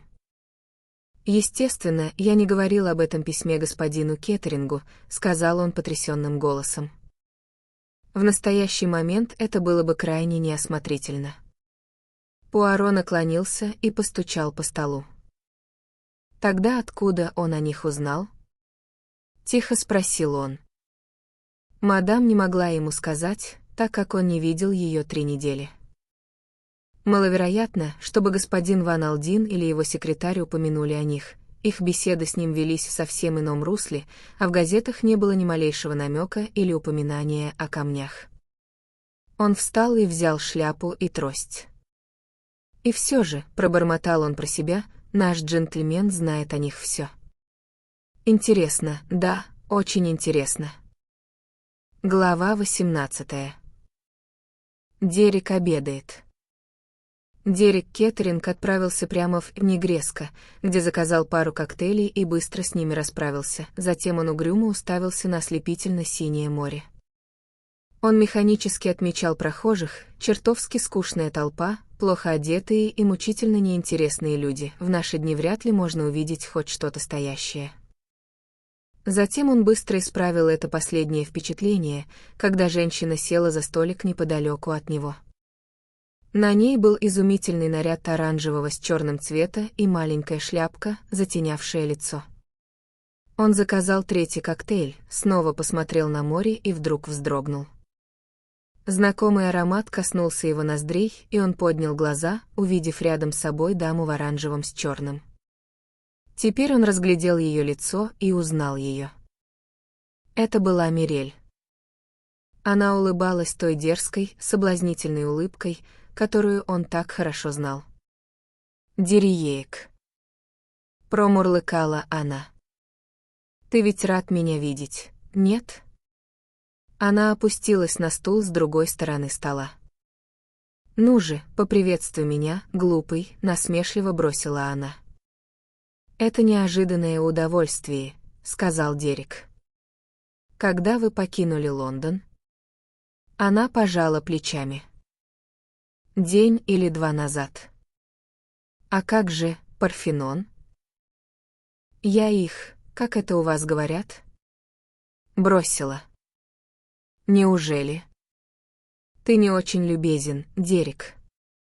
«А вы ожидали, что я буду любезен?» Мирель закурила сигарету и несколько минут пускала дым, прежде чем сказать. «Ты думаешь, возможно, что это не слишком благоразумно так скоро?» Дерек уставился на нее, затем пожал плечами и официально заметил. «Вы здесь обедаете?» «Но, конечно. Я обедаю с тобой». «Мне крайне жаль», — сказал Дерек. «У меня очень важная встреча». «Боже мой!» «Мужчины совсем как дети», — воскликнула танцовщица. «Да, ты ведешь себя со мной, как избалованный ребенок. С того самого дня в Лондоне, когда ты выскочил из моей квартиры, ты дуешься». «Ах! Но это просто неслыханно». «Дорогая моя», — сказал Дерек, — «я право не знаю, о чем вы говорите». «Мы договорились в Лондоне, что крысы бегут с тонущего корабля, вот и все, что можно сказать». Несмотря на его небрежные слова, лицо его выглядело изможденным и напряженным. Мирель внезапно подалась вперед. «Ты не можешь меня обмануть», — прошептала она. Я знаю, что ты сделал ради меня». Он резко поднял на нее глаза. Какая-то скрытая интонация в ее голосе привлекла его внимание. Она кивнула ему. «Ах! Не бойся, я тактична. Ты великолепен. У тебя потрясающее мужество, но все же это я подала тебе идею в тот день, когда сказала в Лондоне, что иногда случаются несчастные случаи. И тебе не грозит опасность. Полиция тебя не подозревает? Какого черта? Тише».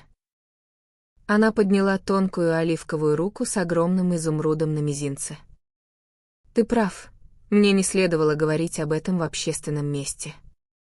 Мы больше не будем обсуждать это дело, но наши беды закончились, наша совместная жизнь будет чудесной, чудесной». Дерек внезапно рассмеялся, резким, неприятным смехом. «Так значит, крысы возвращаются, верно?» 2 миллиона меняют дело, конечно, так и есть. Мне следовало это знать». Он снова рассмеялся. «Вы поможете мне потратить эти 2 миллиона, не так ли, Мирель? Вы знаете, как это делать, ни одна женщина не справится лучше». Он опять рассмеялся. «Тише!» — вскричала танцовщица. «Что с тобой, Дерек?» Смотри, люди оборачиваются, чтобы поглазеть на тебя. Со мной. Я скажу вам, в чем дело. С вами покончено, Мирель. Вы слышите? Покончено. Мирель восприняла это не так, как он ожидал.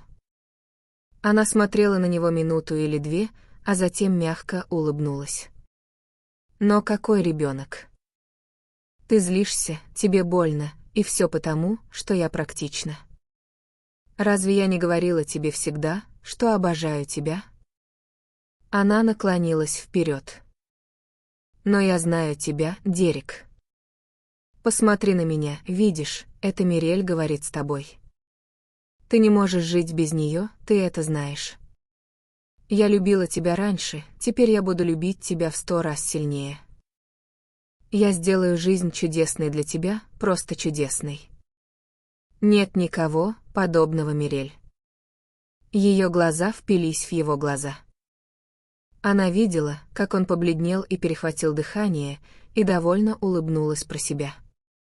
Она знала свою магию и власть над мужчинами.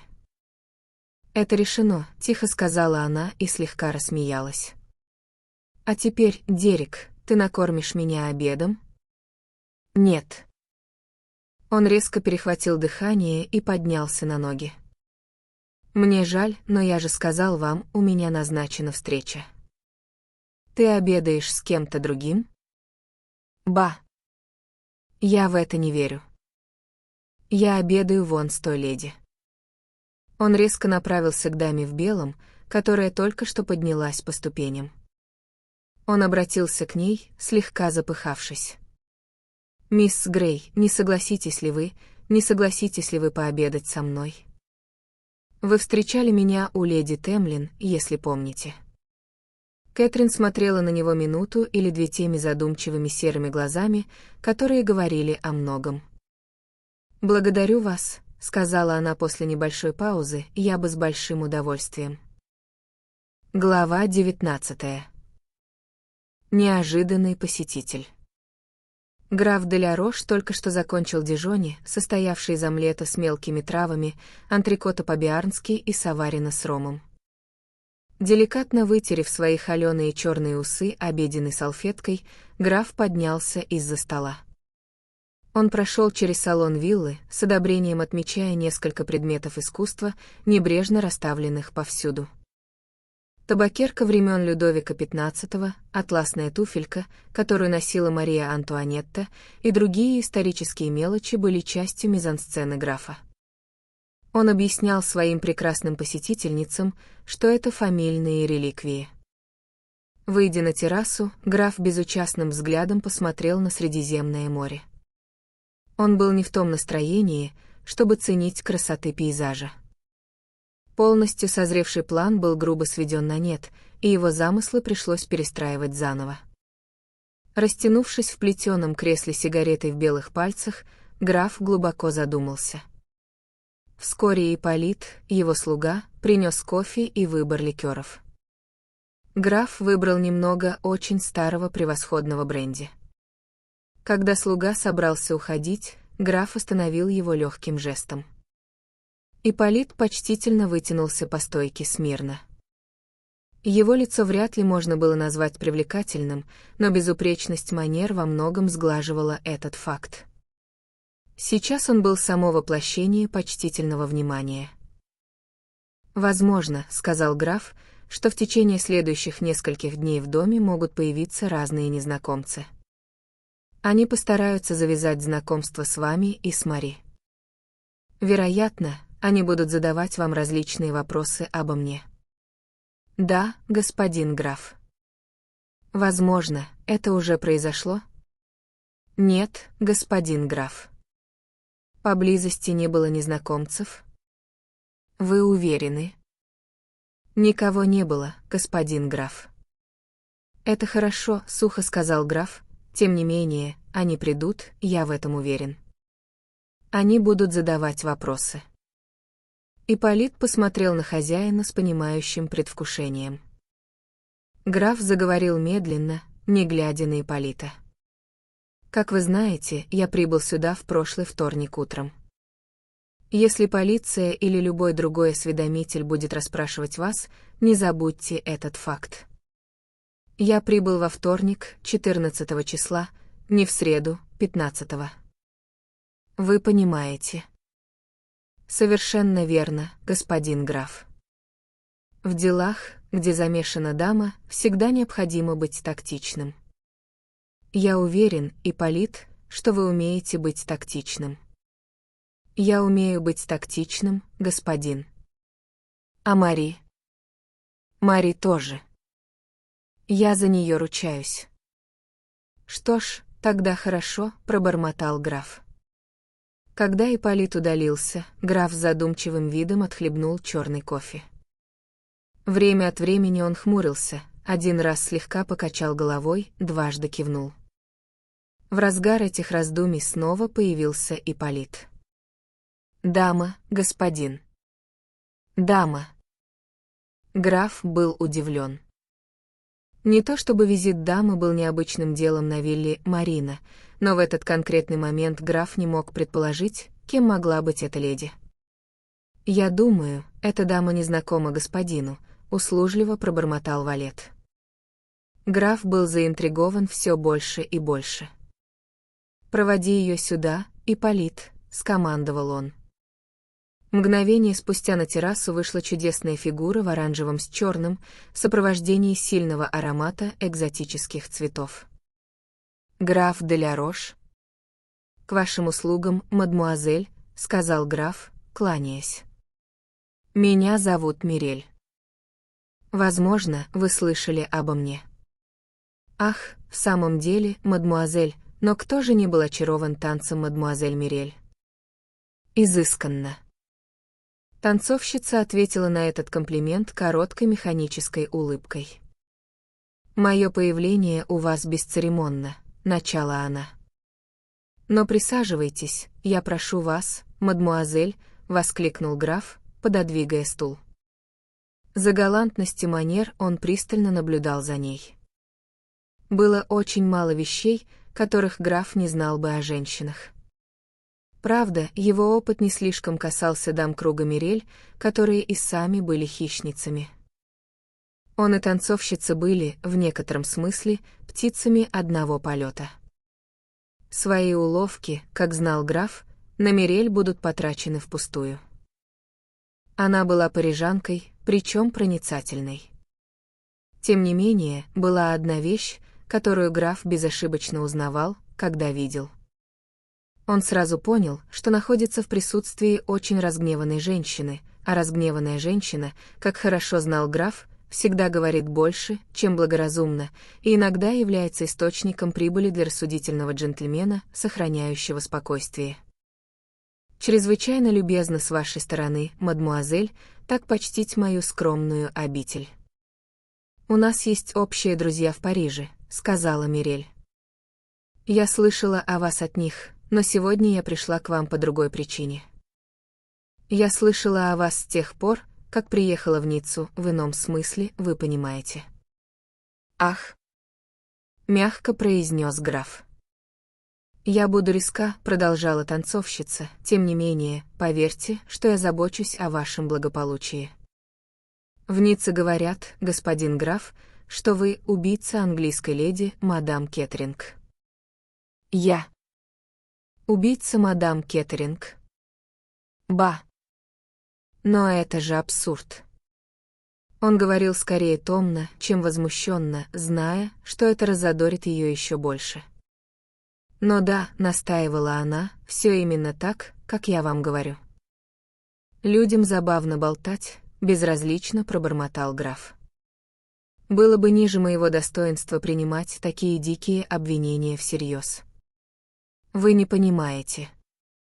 Мирель наклонилась вперед, и ее темные глаза сверкнули. «Это не просто досужие разговоры людей на улицах. Это полиция». «Полиция, ах!» Граф выпрямился, снова насторожившись. Мирель энергично кивнула несколько раз. «Да, да. Вы понимаете меня, у меня везде друзья». Сам префект. Она оставила фразу неоконченной, красноречиво пожав плечами. Кто не бывает неосмотрителен, когда дело касается красивой женщины? Вежливо пробормотал граф. Полиция считает, что это вы убили мадам Кеттеринг. Но они ошибаются. Безусловно, они ошибаются, легко согласился граф. Вы так говорите, но вы не знаете правды. А я знаю. Граф с любопытством посмотрел на нее. Вы знаете, кто убил мадам Кеттеринг? Это вы хотите сказать, мадмуазель? Мирель яростно кивнула. Да. Кто же это был? Резко спросил граф. Ее муж. Она склонилась ближе к графу, говоря низким голосом, вибрирующим от гнева и возбуждения. Это муж убил ее. Граф откинулся в кресле. Его лицо превратилось в маску. «Позвольте спросить вас, мадмуазель, откуда вам это известно?» «Откуда мне это известно?» Мирель вскочила на ноги со смехом. Он хвастался этим заранее. Он был разорен, обанкрочен, обесчещен. Только смерть жены могла спасти его. Он сам мне так сказал. Он ехал в том же поезде, но она не должна была об этом знать. Почему, я вас спрашиваю? Чтобы он мог подкрасться к ней ночью. Ах! Она закрыла глаза. Я вижу, как это происходит. Граф кашлянул. «Возможно, пробормотал он. Но право, мадмуазель, в таком случае он бы не стал красть драгоценности. Драгоценности. Выдохнула Мирель. Драгоценности. Ах! Эти рубины. Ее глаза подернулись дымкой, в них появился отрешенный блеск. Граф с любопытством смотрел на нее, в сотый раз удивляясь магическому влиянию драгоценных камней на женский пол. Он вернул ее к практическим вопросам. «Что же вы хотите, чтобы я сделал, мадмуазель?» Мирель снова стала собранной и деловитой. «Это же просто. Вы пойдете в полицию. Вы скажете им, что господин Кеттеринг совершил это преступление. А если они мне не поверят? Если они потребуют доказательств?» Он пристально наблюдал за ней. Мирель тихо рассмеялась и плотнее запахнула свою оранжево-черную накидку. «Отправьте их ко мне, господин граф», — мягко сказала она, — «я дам им те доказательства, которые им нужны». С этими словами она исчезла, как стремительный вихрь, исполнив свое поручение. Граф посмотрел ей вслед, изящно приподняв брови. «Она в ярости», — пробормотал он. Что же случилось на этот раз, разгневав ее? Но она слишком явно раскрывает свои карты. Неужели она действительно верит, что господин Кеттеринг убил свою жену? Она хотела бы, чтобы я в это поверил. Она бы даже хотела, чтобы в это поверила полиция. Он усмехнулся про себя. У него не было ни малейшего намерения идти в полицию. Он видел множество других возможностей. Судя по его улыбке, это была весьма приятная перспектива. Однако вскоре его чело омрачилось. По словам Мирель, он находился под подозрением полиции. Это могло быть правдой, а могло и не быть. Разгневанная женщина типа этой танцовщицы вряд ли стала бы заботиться о строгой правдивости своих заявлений. С другой стороны, она вполне могла получить инсайдерскую информацию. В таком случае его губы сурово сжались, в таком случае он должен принять определенные меры предосторожности. Он вошел в дом и еще раз подробно расспросил Ипполита о том, не приходили ли в дом незнакомцы. Валет был тверд в своих заверениях, что этого не было. Граф поднялся в свою спальню и подошел к старому бюро, стоявшему у стены. Он откинул крышку, и его чуткие пальцы нащупали пружину в глубине одной из ниш. Выскочил потайной ящик, в нем лежал небольшой пакет в коричневой бумаге. Граф вынул его и в течение минуты или двух тщательно взвешивал на руке. Поднеся руку к голове, он с легкой гримасой вырвал один волосок. Его он положил на край ящика и осторожно закрыл его. Все еще держа в руке сверток, он спустился вниз, вышел из дома и направился к гаражу, где стоял алый двухместный автомобиль. 10 минут спустя он уже держал путь на Монте-Карло. Он провел несколько часов в казино, затем неспешно прогулялся по городу. Вскоре он снова сел в машину и поехал в направлении Ментоны. Ранее в тот же день он заметил неприметный серый автомобиль на некотором расстоянии позади себя. Заметил он его и сейчас. Он усмехнулся про себя. Дорога неуклонно шла вверх. Нога графа сильно нажала на педаль газа. Маленькая красная машина была построена специально по проекту графа и имела гораздо более мощный двигатель, чем можно было предположить по ее внешнему виду. Она рванулась вперед. Вскоре он оглянулся и улыбнулся, серая машина следовала позади. Окутанная пылью, маленькая красная машина неслась по дороге. Она двигалась теперь с опасной скоростью, но граф был первоклассным водителем. Теперь они спускались под уклон, непрестанно петляя и поворачивая. Вскоре машина замедлила ход и, наконец, остановилась перед почтовым отделением. Граф выскочил, поднял крышку ящика для инструментов, извлек небольшой пакет в коричневой бумаге и поспешил на почту. 2 минуты спустя он снова ехал в направлении Ментоны. Когда серая машина прибыла туда, граф пил английский 5-часовой чай на террасе одного из отелей. Позже он вернулся в Монте-Карло, пообедал там и снова добрался до дома в 11 часов вечера. Ипполит вышел встретить его с встревоженным лицом. «Ах! Господин граф прибыл. Господин граф, случайно, не звонил мне?» Граф покачал головой. И все же в 3 часа я получил вызов от господина графа явиться к нему в Ниццу в отель «Нигреска». «Неужели, — сказал граф, — и вы поехали?» Разумеется, господин Нов Нигреска ничего не знали о господине графе. Его там не было. «Ах, — сказал граф, — без сомнения, в тот час Мари уходила на дневной рынок?» «Именно так, господин граф». «Ну что ж, — сказал граф, — это не имеет значения». Ошибка. Он поднялся наверх, посмеиваясь про себя. Оказавшись в своей комнате, он запер дверь на засов и резко огляделся.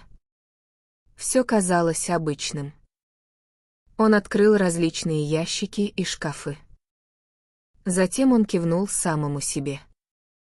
Вещи были возвращены почти на те же места, где он их оставил, но не совсем. Было очевидно, что был произведен тщательный обыск. Он подошел к бюро и нажал на скрытую пружину.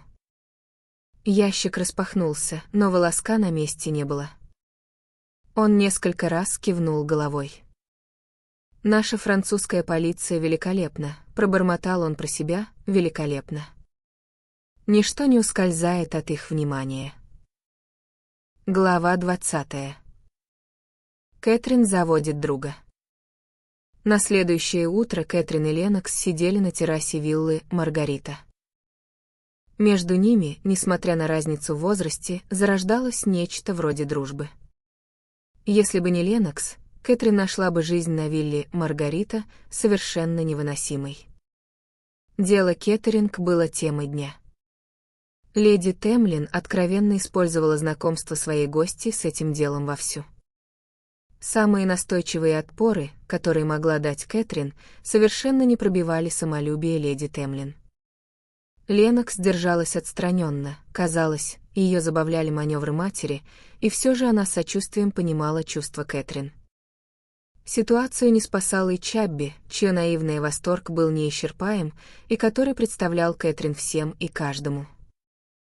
«Это мисс Грей. Вы знаете ту историю с голубым поездом?» Она была в ней по самые уши. Долго говорила с Рут Кеттеринг за несколько часов до убийства. Вот ведь удача для нее, а? Несколько подобных замечаний спровоцировали Кэтрин тем утром на необычайно резкий ответ, и когда они остались наедине, Ленокс заметила в своей медлительной манере. «Не привыкла к эксплуатации, верно? Тебе еще многому предстоит научиться, Кэтрин. Мне жаль, что я вышла из себя. Как правило, я этого не делаю. Самое время научиться выпускать пар. Чабби просто осел, в нем нет зла. Мама, конечно, утомляет, но ты можешь выходить из себя перед ней до скончания веков, и это не произведет никакого впечатления. Она просто широко откроет свои печальные голубые глаза, и ей будет совершенно все равно». Кэтрин ничего не ответила на это дочернее наблюдение, и Ленокс вскоре продолжила. «Я в чем-то похожа на Чабби. Обожаю хорошие убийства, и к тому же, знакомство с Дереком меняет дело».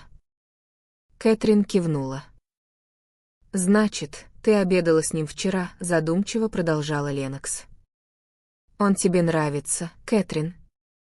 Кэтрин размышляла минуту или две. «Я не знаю», — сказала она очень медленно. «Он очень привлекателен». «Да, он привлекателен. А что тебе в нем не нравится?» Кэтрин не ответила на вопрос, во всяком случае, прямо. «Он говорил о смерти своей жены», — сказала она. Он сказал, что не будет притворяться, будто это не стало для него куском самой чудесной удачи. «И это тебя шокировало, я полагаю», — сказала Ленокс. Она замолчала, а затем добавила каким-то странным тоном: «Ты ему нравишься, Кэтрин». «Он накормил меня очень хорошим обедом», — сказала Кэтрин, улыбаясь. Ленокс не позволила увести разговор в сторону. «Я видела это в тот вечер, когда он пришел сюда», — задумчиво сказала она. «То, как он на тебя смотрел, а ведь ты не в его вкусе, как раз наоборот. Полагаю, это как религия, настигает в определенном возрасте». «Мадмуазель просит к телефону», — сказала Мари, появившись в окне салона. «Господин Эркюль Пуаро желает поговорить с ней». Опять кровь и гром. «Иди, Кэтрин, иди пофлиртуй со своим детективом». Аккуратный и точный в своих интонациях голос господина Эркюля Пуаро донесся до уха Кэтрин. «Говорит мадмуазель Грей?» «Хорошо. Мадмуазель, у меня есть пара слов для вас от господина Ван Алдина, отца мадам Кеттеринг. Он очень хочет поговорить с вами либо на вилле Маргарита, либо в его отеле, как вам будет угодно». Кэтрин на мгновение задумалась, но решила, что приезд Ван Алдина на виллу Маргарита был бы и болезненным, и ненужным. Леди Темлин встретила бы его появление со слишком большим восторгом. Она никогда не упускала случая завести знакомство с миллионерами. Она сказала Пуаро, что предпочла бы приехать в Ниццу. «Прекрасно, мадмуазель. Я заеду за вами сам на автомобиле. Скажем, через 3/4 часа?» Точно в назначенный срок появился Пуаро. Кэтрин ждала его, и они тут же уехали. Мадмуазель, как дела?» Она посмотрела в его мерцающие глаза и утвердилась в своем первом впечатлении, что в господине Эркюле Пуаро есть что-то очень привлекательное. «Это наш собственный детективный роман, не так ли?» — сказал Пуаро. «Я обещал вам, что мы будем изучать его вместе. А я всегда держу свои обещания». «Вы слишком добры», — промурлыкала Кэтрин. «Ах, вы надо мной подшучиваете, но хотите ли вы услышать о развитии дела или нет?» Кэтрин призналась, что хочет, и Пуаро вкратце обрисовал ей портрет графа де ля Роша. «Вы думаете, это он убил ее?» — задумчиво сказала Кэтрин. «Такова теория», — осторожно ответил Пуаро. «А вы сами в это верите?» «Я этого не говорил». «А вы, мадмуазель, что думаете?»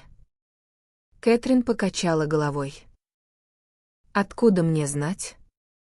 «Я ничего в этом не смыслю, но я бы сказала, что, да», — подбодрил ее Пуаро. «Ну, судя по вашим словам, граф не похож на человека, который действительно мог бы кого-то убить». «Ах!»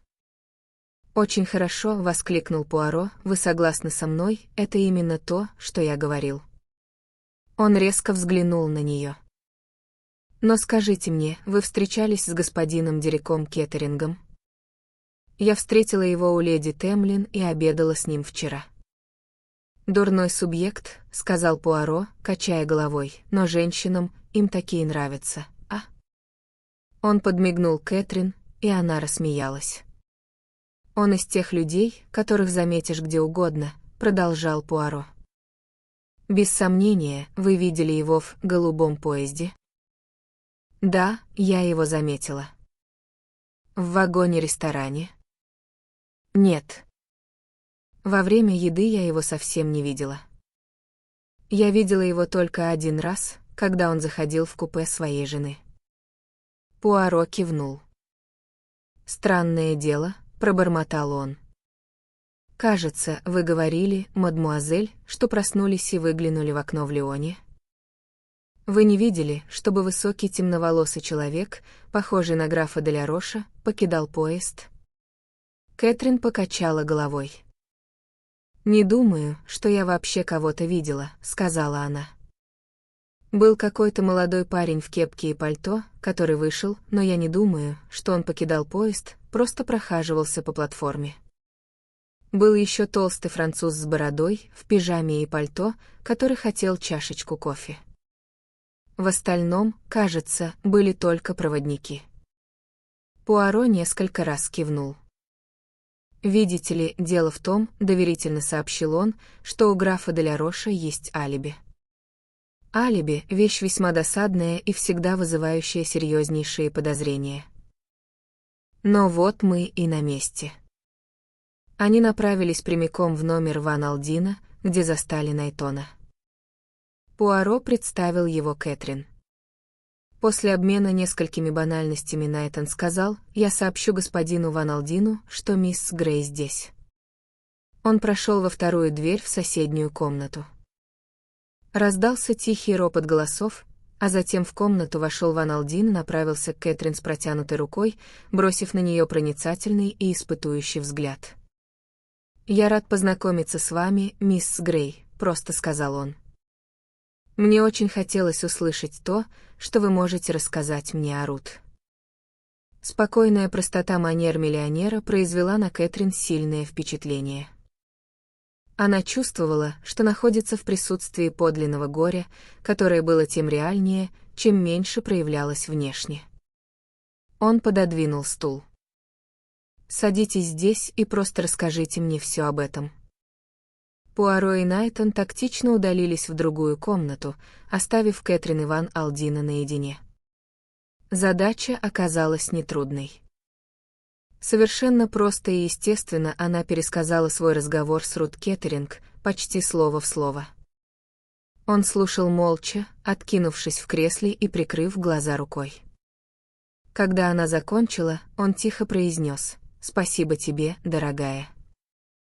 Они оба посидели молча минуту или две. Кэтрин чувствовала, что слова соболезнования будут неуместны. Когда миллионер заговорил снова, его тон изменился: «Я очень благодарен вам, мисс Грей. Думаю, вы сделали нечто такое, что облегчило душу моей бедной Рут в последние часы ее жизни. Теперь я хочу спросить вас кое о чем. Вы знаете, господин Пуаро наверняка говорил вам о том негодяе, с которым связалась моя бедная девочка. Это был тот человек, о котором она говорила с вами, человек, с которым она собиралась встретиться.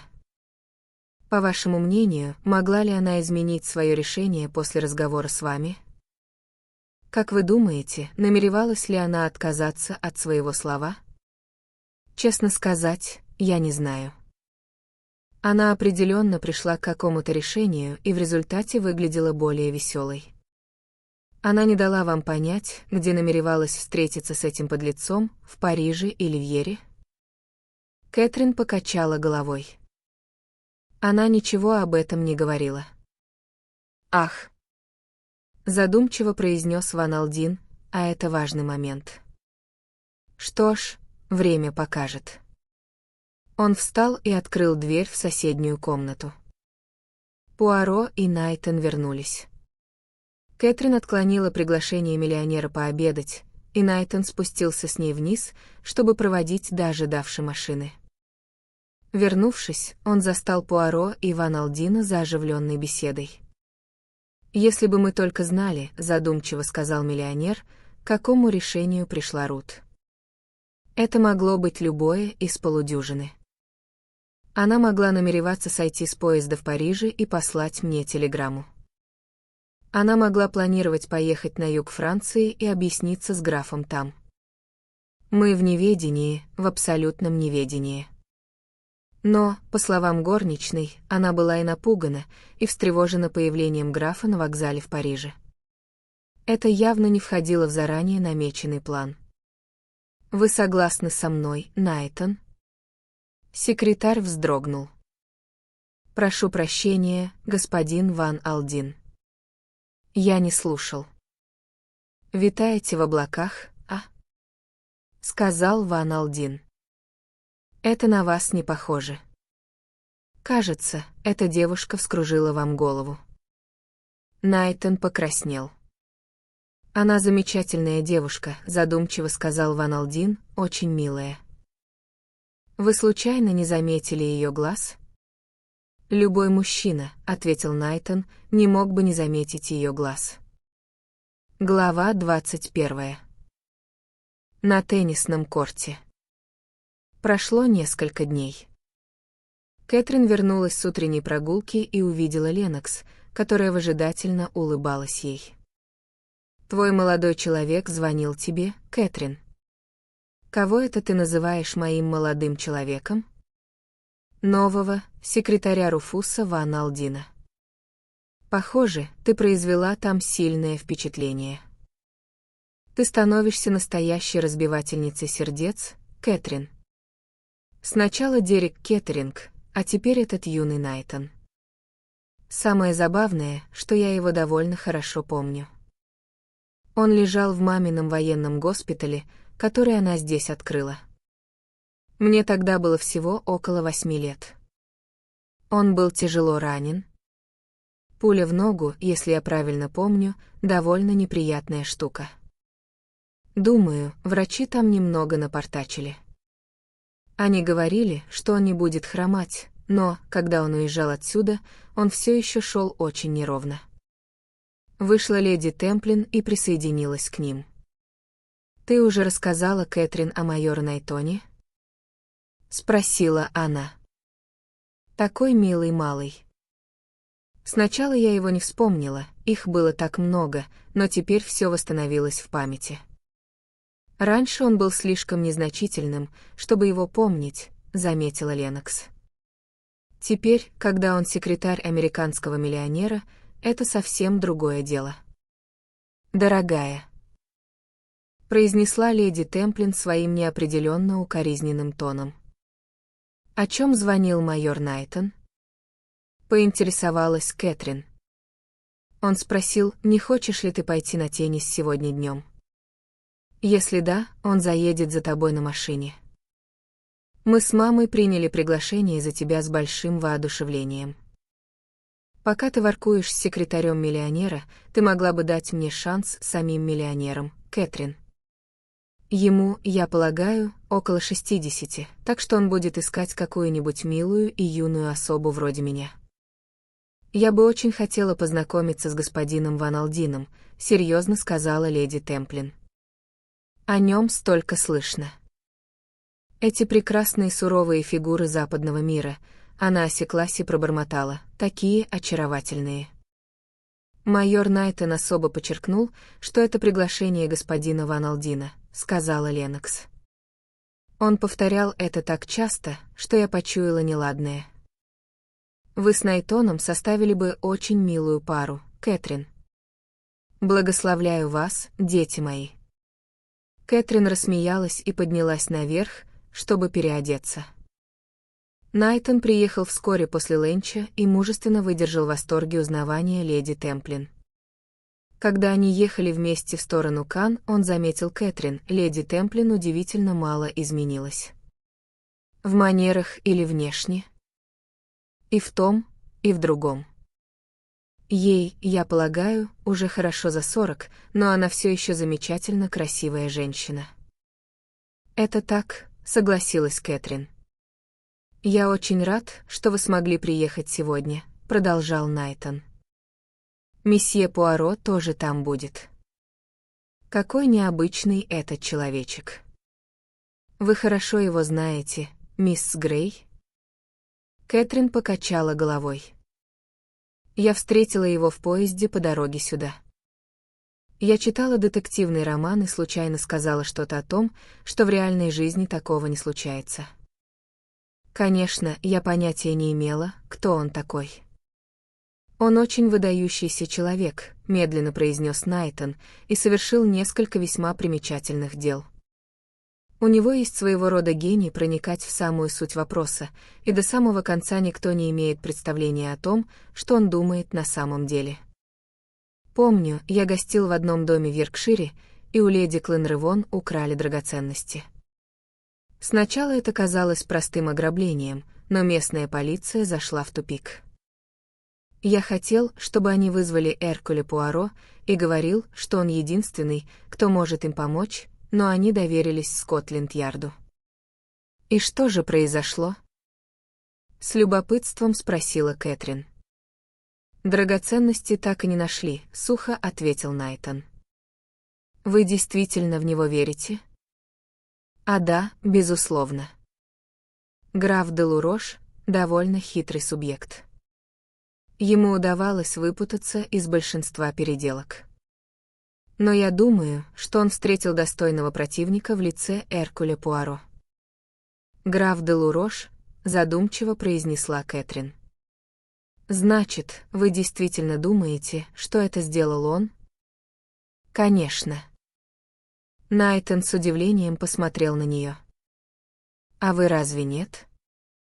Да», — поспешно ответила Кэтрин, то есть я имела в виду, если это не было просто обычное ограбление в поезде. «Это могло быть и так, конечно», — согласился Найтон, «но мне кажется, что граф де Лурош вписывается в это дело как нельзя лучше. И все же у него есть алиби». Алиби».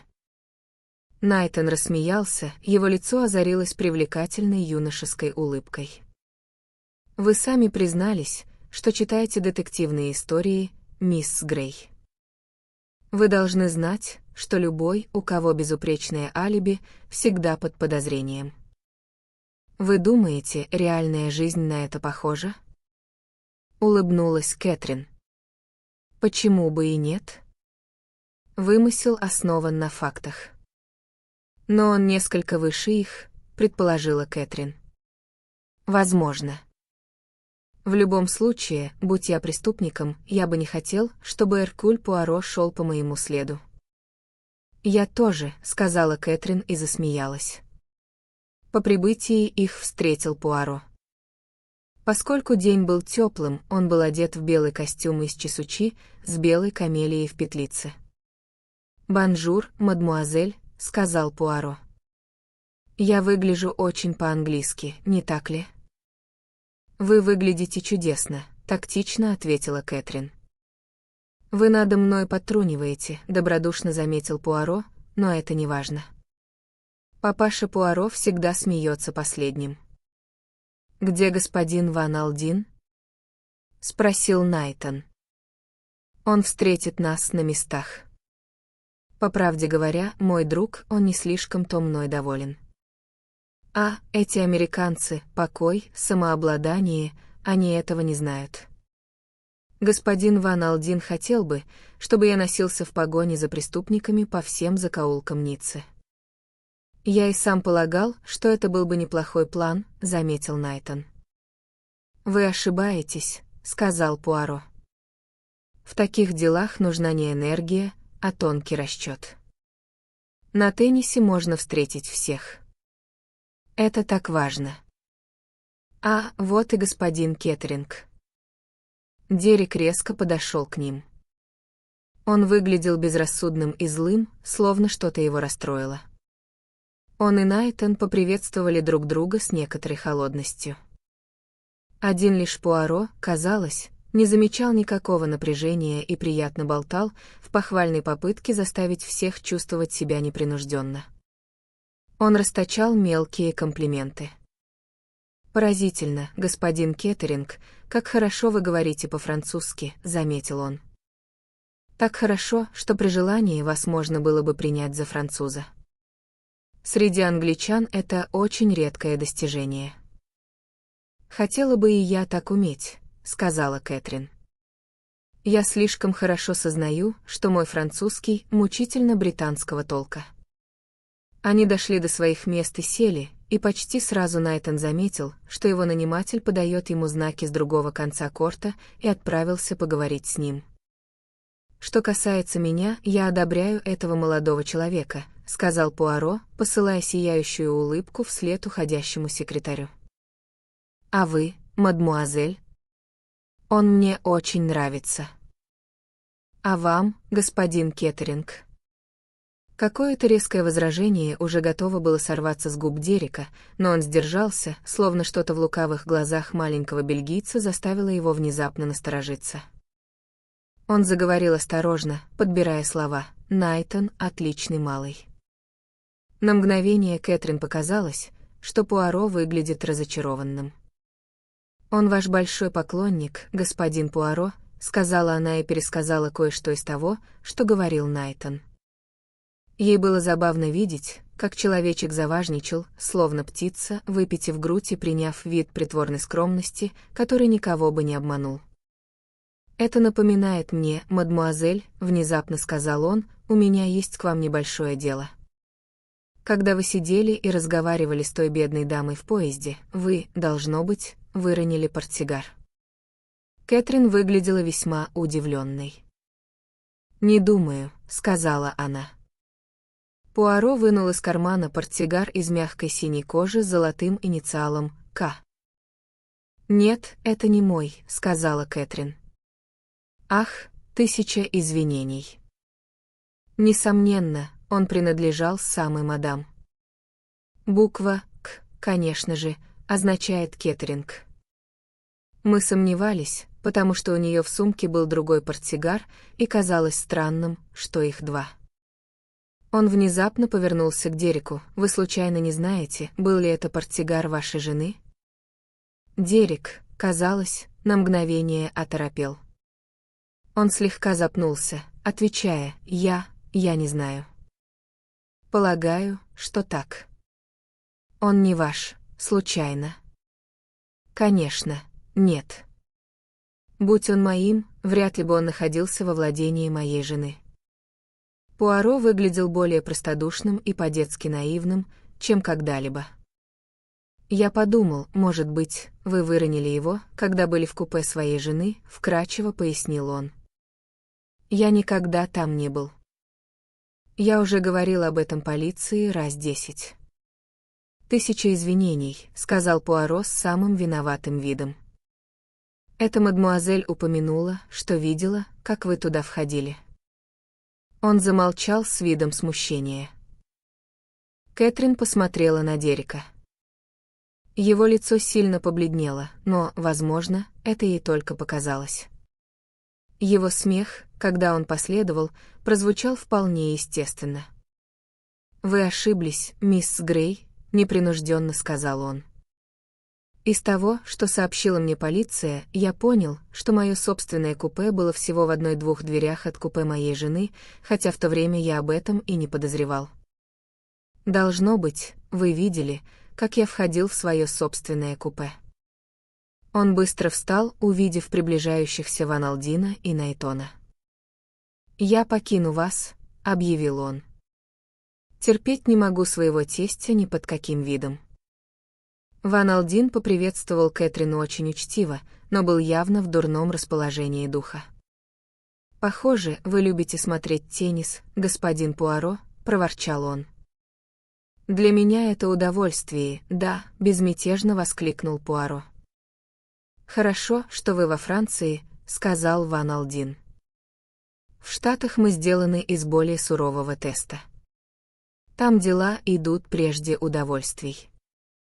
Пуаро не обиделся, напротив, он мягко и доверительно улыбнулся разгневанному миллионеру.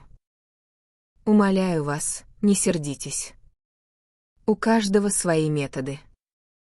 Что касается меня, я всегда считал восхитительной и приятной мысль о том, чтобы совмещать дела с удовольствием». Он взглянул на двух других. Те были погружены в разговор, поглощенные друг другом. Пуаро удовлетворенно кивнул, а затем наклонился к миллионеру, понизив голос. «Я здесь не только ради удовольствия, господин Ван Алдин.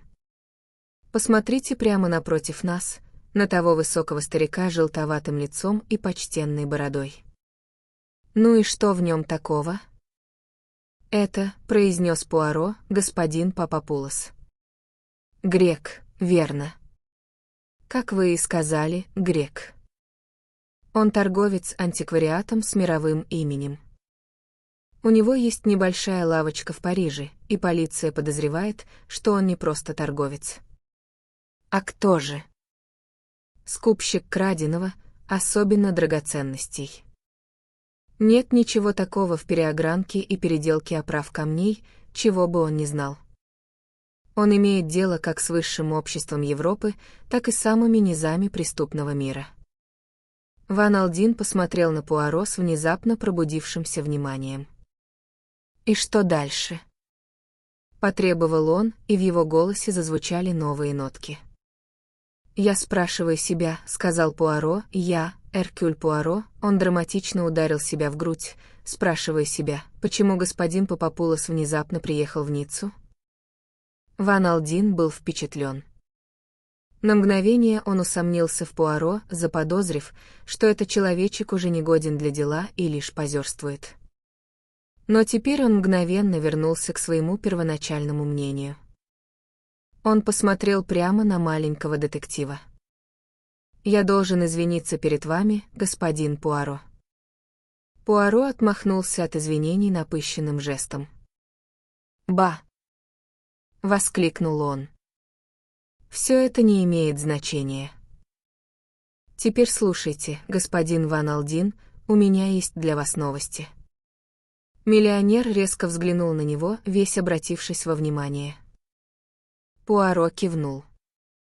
«Все именно так. Вам будет интересно. Как вы знаете, господин Ван Алдин, граф де Лурош находился под наблюдением с самого момента допроса у судебного следователя. На следующий день, в его отсутствие, полиция провела обыск на вилле Марина.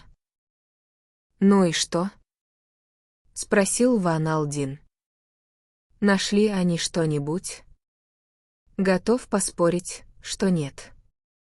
Пуаро отвесил ему легкий поклон. «Ваша проницательность вас не обманывает, господин Ван Алдин. Они не нашли ничего предосудительного. Этого и следовало ожидать.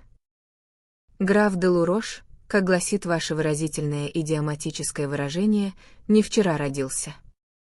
Он проницательный господин с огромным опытом». «Ладно, продолжайте», — проворчал Ван Алдин. «Возможно, конечно, что графу и нечего было скрывать. Но мы не должны пренебрегать такой возможностью. Если же ему есть что скрывать, то где оно?» Не в доме, полиция обыскала его досконально. Не при себе, он знает, что его могут арестовать в любую минуту. Остается его машина. Как я уже сказал, он был под наблюдением. В тот день за ним проследовали до Монте-Карло. Оттуда он отправился по дороге в Ментону, сам находясь за рулем. Его машина очень мощная, он оторвался от преследователей, и примерно на четверть часа они совершенно потеряли его из виду. «И вы думаете, что за это время он спрятал что-то на обочине?» — спросил Ван Алдин, крайне заинтересованный. «На обочине нет. Это непрактично. Но послушайте, я сделал небольшое предложение господину Каражу. Ему было угодно его одобрить. В каждом почтовом отделении в округе было дано распоряжение, чтобы там находился кто-то, кто знает графа де Луроша в лицо. Потому что, видите ли, господа, лучший способ спрятать вещь — это отправить ее по почте. Ну и... потребовал Ван Алдин, его лицо так и светилось интересом и ожиданием.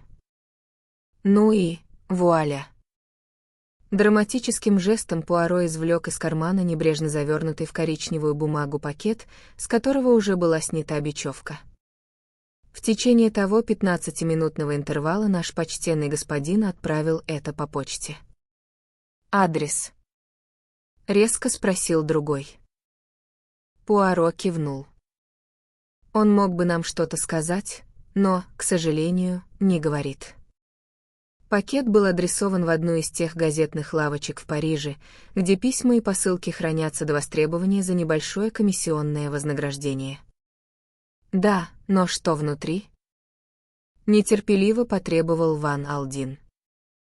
Пуаро развернул коричневую бумагу и показал квадратную картонную коробку. Он огляделся по сторонам. «Момент подходящий», — тихо сказал он. Все глаза устремлены на теннис. «Смотрите, месье». Он приподнял крышку коробки на долю секунды. Из уст миллионера вырвался возглас крайнего изумления. Его лицо стало белым, как мел. «Боже мой!» — прошептал он. «Рубины». Минуту он сидел, как громом пораженный. Пуаро убрал коробку обратно в карман и безмятежно засиял. Затем миллионер внезапно очнулся от оцепенения. Он потянулся к Пуаро и так крепко пожал ему руку, что человечек поморщился от боли. «Это великолепно», — сказал Ван Алдин. «Великолепно. Вы просто клад, господин Пуаро. Раз и навсегда, вы просто клад». «Пустяки», — скромно ответил Пуаро. «Порядок, метод, заблаговременная готовность к любым случайностям — вот и все. А теперь, я полагаю, граф де Лурош арестован?» С жаром продолжил Ван Алдин. «Нет», — ответил Пуаро. На лице Ван Алдина отразилось крайнее недоумение. «Но почему? Что еще вам нужно?» Алиби графа все еще непоколебимо. «Но это же чепуха». «Да», — сказал Пуаро, — «я тоже склонен думать, что это чепуха, но, к сожалению, мы должны это доказать. Тем временем он ускользнет из ваших рук». Пуаро энергично покачал головой. «Нет», — сказал он этого не сделает. Единственное, чем граф не может позволить себе пожертвовать, это его положение в обществе. Любой ценой он должен остаться и идти напролом. Ван Алдин все еще был недоволен. «Но я не понимаю». Пуаро поднял руку. «Дайте мне одну минутку, месье. У меня есть маленькая идея». Многие подтрунивали над маленькими идеями Эркюля Пуаро, и они были неправы. «Ладно», — сказал Ван Алдин, — «выкладывайте». «Что это за идея?» Пуаро замолчал на мгновение, а затем произнес: «Я зайду к вам в отель завтра утром в 11 часов. А до тех пор никому ни слова».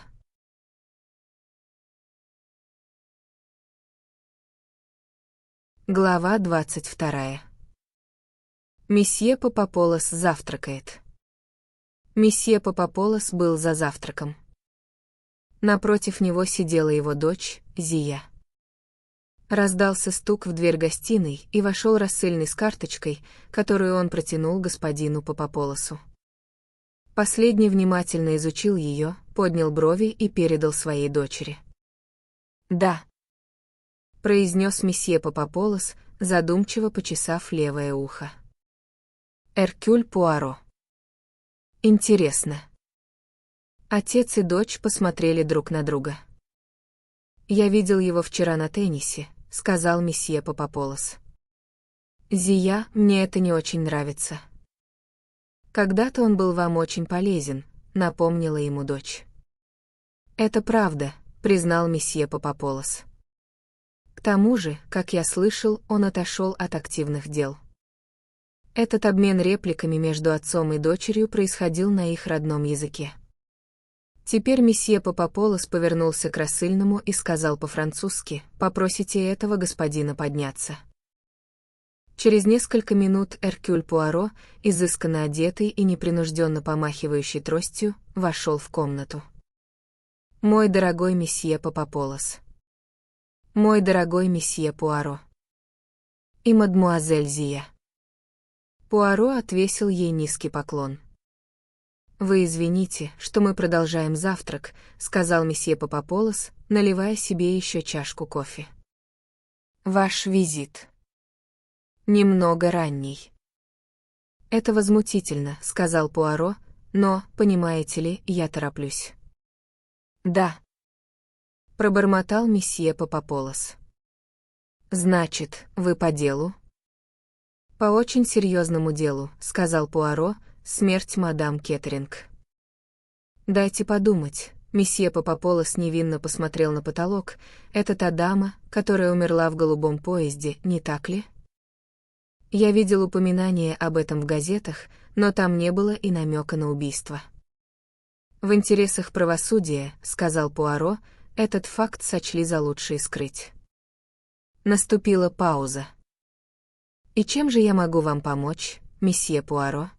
— вежливо спросил торговец. «Вот», — сказал Пуаро, — «я перейду к делу». Он достал из кармана ту самую коробочку, которую показывал в Каннах, и, открыв ее, вынул рубины и пододвинул их через стол к Папаполосу. Хотя Пуаро внимательно наблюдал за ним, ни один мускул на лице старика не дрогнул. Он взял драгоценности и осмотрел их с каким-то отрешенным интересом, затем вопросительно посмотрел на детектива. «Великолепны, не правда ли?» — спросил Пуаро. «Совершенно превосходны», — сказал месье Папаполос. «Как вы думаете, сколько они будут стоить?» Лицо грека слегка дрогнуло. «Это действительно необходимо говорить вам, месье Пуаро?» — спросил он. «Вы проницательны, месье Папаполос?» «Нет, не нужно. Они, к примеру, не стоят $500 000. Папаполос рассмеялся, и Пуаро присоединился к нему.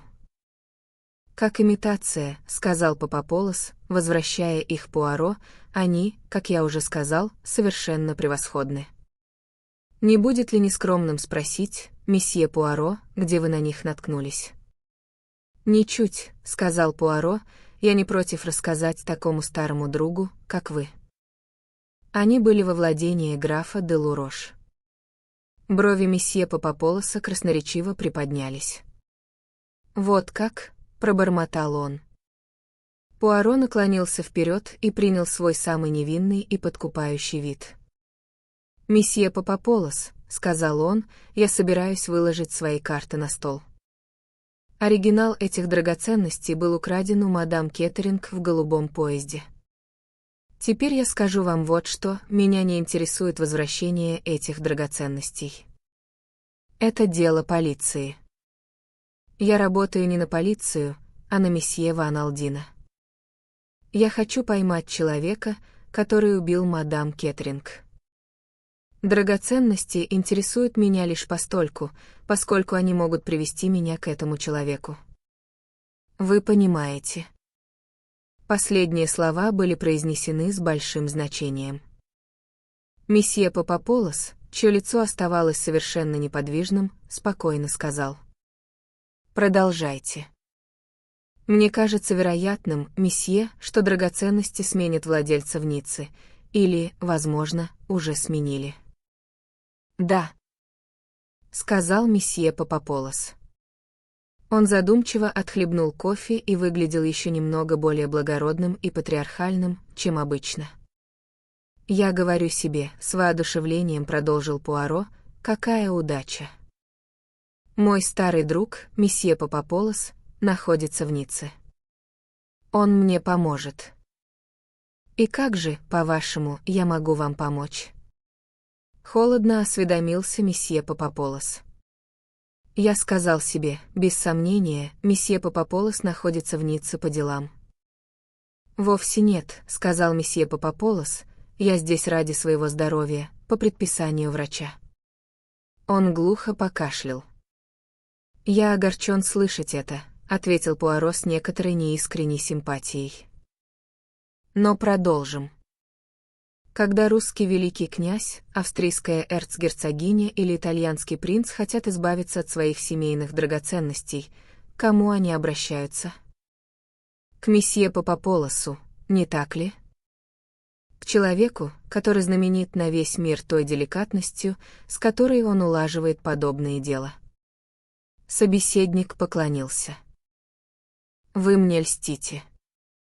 Это великая вещь, деликатность», — промолвил Пуаро и был вознагражден мимолетной улыбкой, скользнувшей по лицу грека. «Я тоже умею быть деликатным». Глаза мужчин встретились. Затем Пуаро продолжил, говоря очень медленно и явно с осторожностью подбирая слова.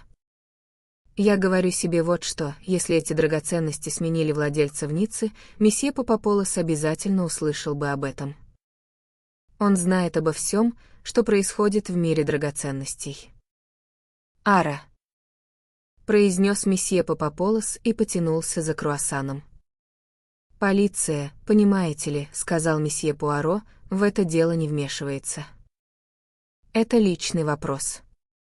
«Слухи ходят», — осторожно признал месье Папаполос. «Например?» — подтолкнул его Пуаро. «А есть ли какая-то причина, по которой я должен ими делиться?» «Да», — сказал Пуаро, — «думаю, есть. Вы можете помнить, месье Папаполос, что 17 лет назад в ваших руках находилась определенная вещь, оставленная там в качестве залога одной очень, высокопоставленной особой. Она была у вас на хранении и необъяснимым образом исчезла. Вы были, если выразиться по-английски, в супе, то есть в весьма затруднительном положении». Его взгляд мягко перевелся на девушку. Она отодвинула в сторону свою чашку и тарелку, упершись обоими локтями в стол и положив подбородок на руки, жадно слушала.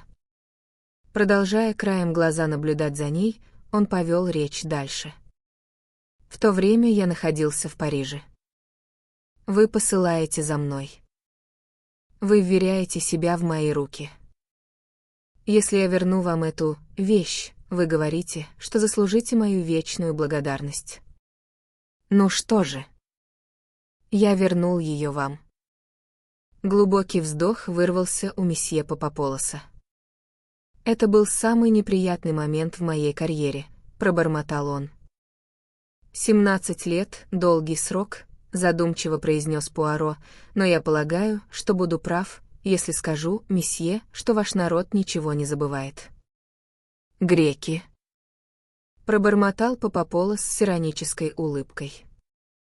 «Я имел в виду не греков», — сказал Пуаро. Наступила тишина, а затем старик гордо выпрямился. «Вы правы, месье Пуаро», — тихо сказал он. «Я еврей. И, как вы говорите, наш народ ничего не забывает. Значит, вы мне поможете?» «Что касается драгоценностей, месье, я ничего не могу сделать». Старик, как и Пуаро только что, тщательно подбирал слова. «Я ничего не знаю. Я ничего не слышал. Но я, возможно, могу оказать вам хорошую услугу, то есть, если вы интересуетесь скачками». «При определенных обстоятельствах я мог бы заинтересоваться», — сказал Пуаро, пристально глядя на него. «В Ланшане бежит лошадь, которая, я думаю, заслуживает внимания. Я не могу сказать наверняка, понимаете ли, эта новость прошла через слишком много рук». Он остановился, устремив на Пуаро пристальный взгляд, словно проверяя, понимает ли его собеседник. «Прекрасно, прекрасно», — сказал Пуаро, кивая головой. «Кличка лошади», — произнес месье Папаполос, откидываясь на спинку стула и соединяя кончики пальцев, «Маркиз». «Я думаю, но не уверен, что это английская лошадь, верно, Зия?»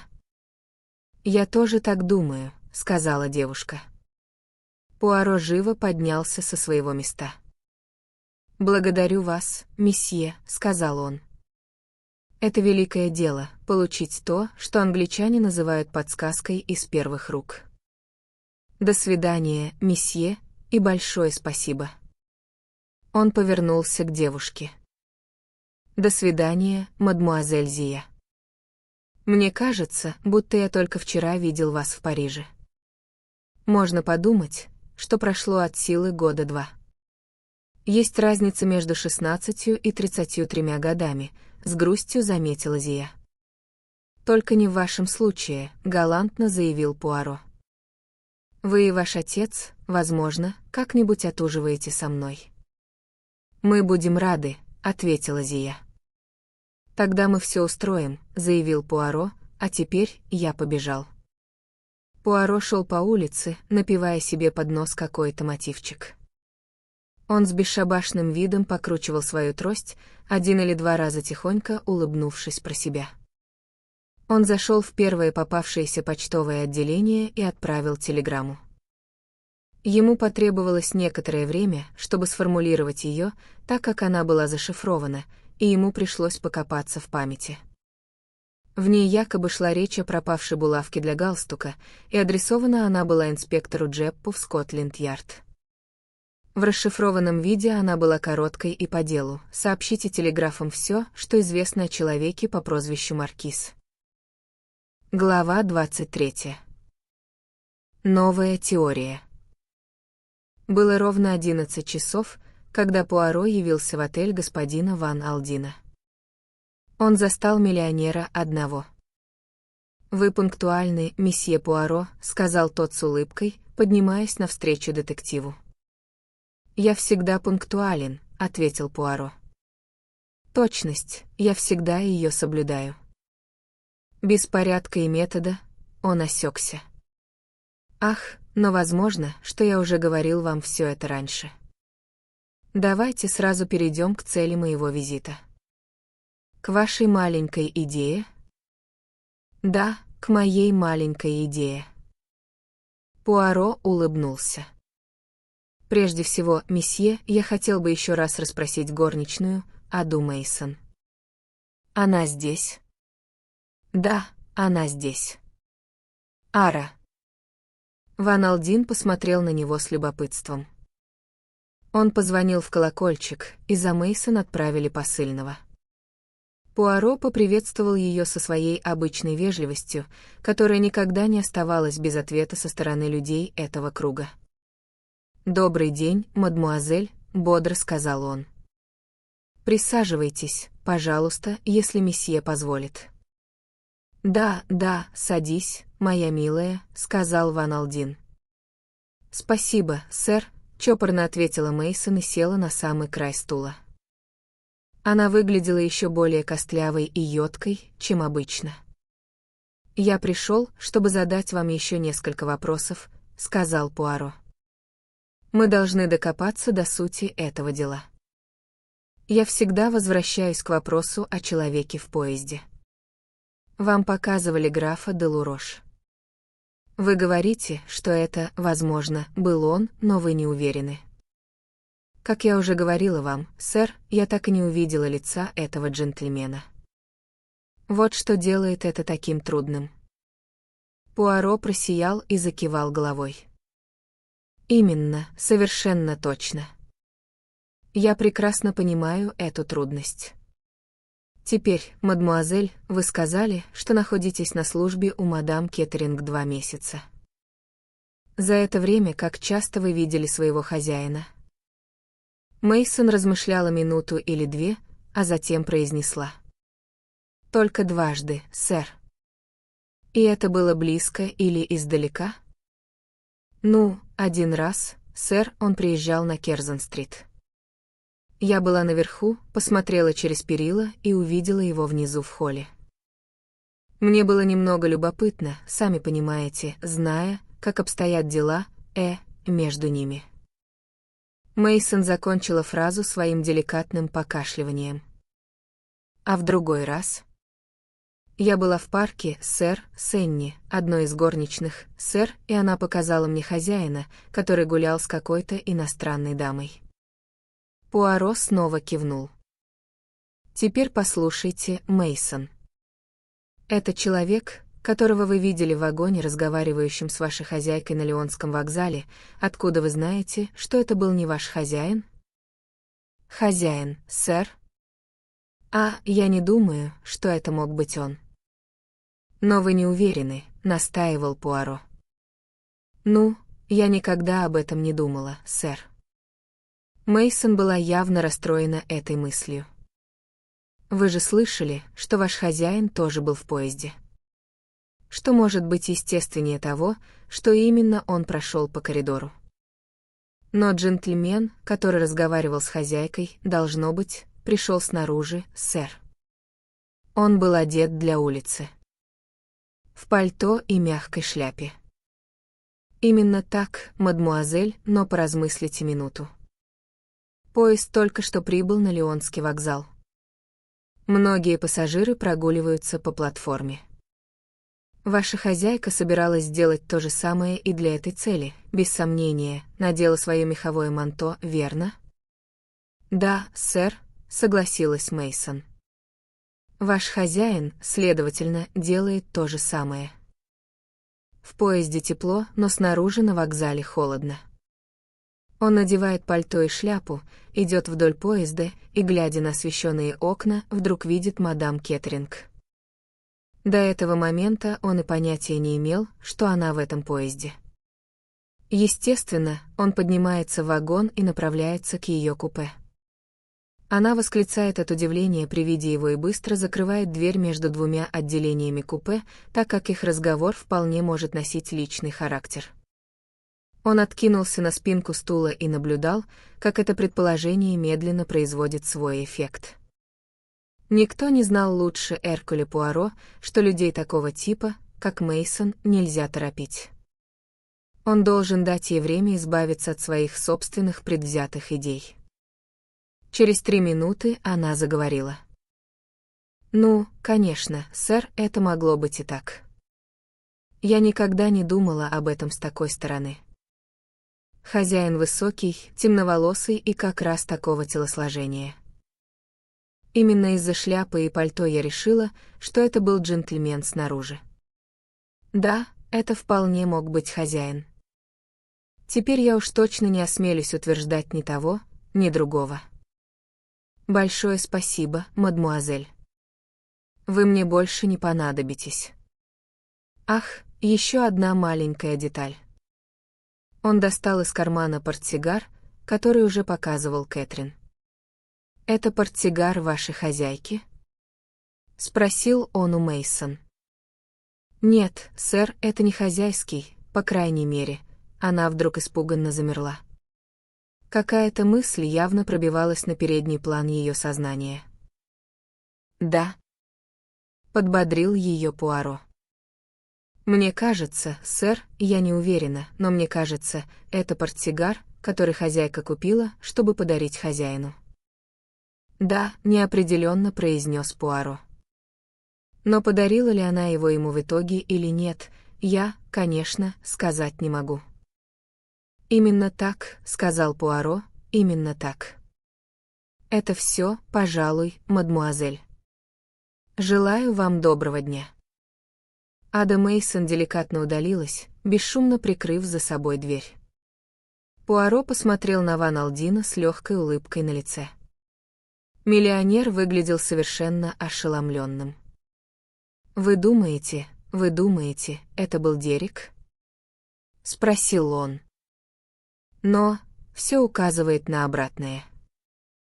Послушайте, ведь графа фактически поймали с поличным, когда драгоценности были при нем. Нет. Но вы же сами говорили мне. Что я вам говорил? Ту историю про драгоценности. Вы же показывали их мне. Нет. Ван Алдин уставился на него. Вы хотите сказать, что не показывали их мне? Нет. Вчера, на теннисе? Нет. Вы сошли с ума, месье Пуаро, или я? Никто из нас не сошел с ума, сказал детектив. Вы задаете мне вопрос, я на него отвечаю. Вы спрашиваете, разве я не показывал вам драгоценности вчера? Я отвечаю, нет. То, что я вам показал, господин Ван Алдин, было первоклассной имитацией, которую едва ли возможно отличить от настоящих камней, если только вы не эксперт. Глава 24. Пуаро дает советы. Миллионеру потребовалось несколько минут, чтобы осознать услышанное. Он уставился на Пуаро, словно громом пораженный. Маленький бельгиец мягко кивнул ему. «Да», — сказал он, — «это меняет положение дел, не так ли?» Имитация. Он подался вперед. «Все это время, месье Пуаро, у вас была эта мысль? Все это время вы клонили именно к этому? Вы никогда не верили, что убийцей был граф де Лурош?» «У меня были сомнения», — спокойно ответил Пуаро. «Я говорил вам об этом. Ограбление с применением насилия и убийства», — он энергично покачал головой, «нет, это трудно себе представить. Это не гармонирует с личностью графа де Лурош. Но вы верите, что он намеревался украсть рубины?» «Конечно. В этом нет никаких сомнений. Послушайте, я изложу вам это дело так, как вижу его сам». Граф знал о рубинах и, соответственно, выстроил свои планы. Он сочинил романтическую историю о книге, которую якобы пишет, чтобы убедить вашу дочь взять их с собой. Он обеспечил себя точной копией. Очевидно, не так ли, что он стремился именно к подмене? Мадам, ваша дочь, не была экспертом по драгоценностям. Прошло бы, вероятно, много времени, прежде чем она обнаружила бы, что произошло. А когда бы обнаружила, я не думаю, что она стала бы преследовать графа в судебном порядке. Слишком многое выплыло бы наружу. В его распоряжении оказались бы ее различные письма. А да, весьма надежная схема с точки зрения графа, схема, которую он, вероятно, проворачивал и раньше. «Это кажется достаточно ясным, да», — задумчиво произнес Ван Алдин. «Это соответствует личности графа де Лурош», — сказал Пуаро. «Да, но теперь...» — Ван Алдин испытующе посмотрел на собеседника. «Что произошло на самом деле? Скажите мне это, месье Пуаро». Пуаро пожал плечами. «Это совершенно просто», — сказал он, — «кто-то опередил графа». Наступила долгая пауза. Ван Алдин, казалось, обдумывал все про себя. Когда он заговорил, то сделал это без обиняков. «Как давно вы подозреваете моего зятя, месье Пуаро?» «С самого начала. У него были и мотив, и возможность. Все принимали как должное, что человеком в купе мадам в Париже был граф де Лурош. Я тоже так думал. Но затем вы случайно упомянули, что однажды перепутали графа со своим зятем. Это подсказало мне, что они одного роста, одинакового телосложения и похожи по типу внешности. Это навело меня на некоторые любопытные мысли. Горничная прослужила у вашей дочери совсем недолго. Было маловероятно, что она хорошо знала мистера Кеттеринга в лицо, поскольку он не жил на Керзен-стрит. Кроме того, тот человек старался держать лицо отвернутым. «Вы верите, что он убил ее?» — хрипло произнес Ван Алдин. Пуаро быстро поднял руку. «Нет, нет, я этого не говорил, но это возможность, весьма сильная возможность». Он находился в отчаянном положении, в очень отчаянном положении, под угрозой краха. Это был единственный выход. Но зачем забирать драгоценности? Чтобы преступление выглядело как обычное, совершенное поездными грабителями. В противном случае подозрение могло пасть на него сразу же. Если это так, что он сделал с рубинами? Это еще предстоит выяснить. Существует несколько возможностей. В Ницце есть человек, который, возможно, сможет помочь, тот самый человек, на которого я указал во время тенниса. Он поднялся на ноги, и Ван Алдин тоже встал и положил руку на плечо маленького человека. Его голос, когда он заговорил, был суровым от волнения. «Найдите мне убийцу Рут», — сказал он, — «это все, о чем я прошу». Пуаро выпрямился. «Предоставьте это Эркюлю Пуаро», — величественно произнес он, — «не бойтесь ничего. Я докопаюсь до истины». Он смахнул пушинку со своей шляпы, многозначительно улыбнулся миллионеру и вышел из комнаты. Тем не менее, пока он спускался по лестнице, часть уверенности исчезла с его лица. «Все это очень хорошо», — пробормотал он про себя, — «но есть трудности». Да, есть большие трудности. Проходя через вестибюль отеля, он внезапно остановился. Перед дверью затормозил автомобиль. В нем сидела Кэтрин Грей, а Дерек Кеттеринг стоял рядом и увлеченно разговаривал с ней. Через минуту или две машина уехала, а Дерек остался стоять на тротуаре, глядя ей вслед. Выражение его лица было странным. Он сделал резкое, нетерпеливое движение плечами, глубоко вздохнул, повернувшись, обнаружил, что рядом с ним стоит Эркюль Пуаро. Помимо своей воли он вздрогнул. Мужчины посмотрели друг на друга.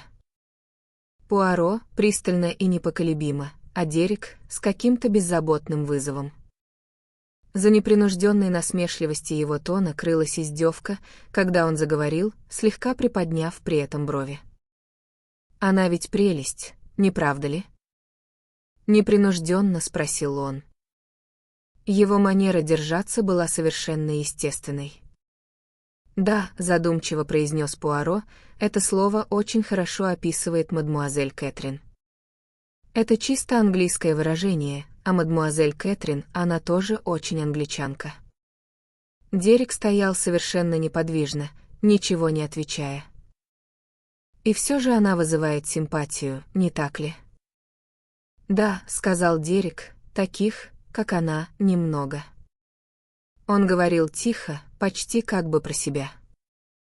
Пуаро многозначительно кивнул. Затем он наклонился к собеседнику и заговорил другим тоном, тихим, серьезным тоном, который был в новинку для Дерека Кеттеринга. «Вы извините старика, месье, если он скажет вам кое-что, что вы можете счесть дерзостью. Я бы хотел процитировать вам одну из ваших английских пословиц. Она гласит, что, прежде чем заводить новую любовь, неплохо бы покончить со старой». Кеттеринг сердито повернулся к нему. «Что, черт возьми, вы имеете в виду?» «Вы злитесь на меня», — безмятежно сказал Пуаро. «Я так и ожидал. Что же касается того, что я имею в виду? Я имею в виду, месье, что там стоит второй автомобиль, и в нем дама. Если вы повернете голову, то увидите ее». Дерек резко обернулся. Его лицо потемнело от гнева. «Мирель, черт ее дери!» Пробормотал он. «Я сейчас быстро». Пуаро удержал его от движения, которое тот собирался сделать.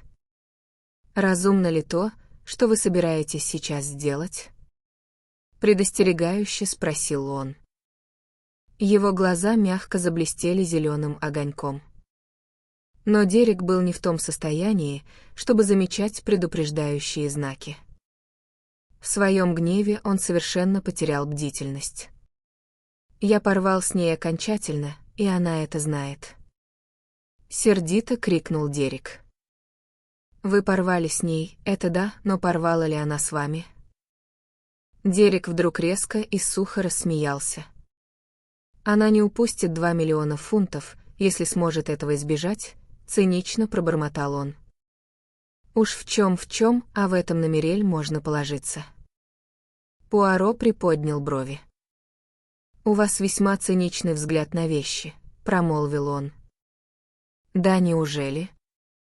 В его внезапной широкой улыбке не было веселья.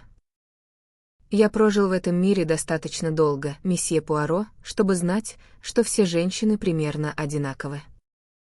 Его лицо вдруг смягчилось. «Все, кроме одной». Он с вызовом встретил взгляд Пуаро.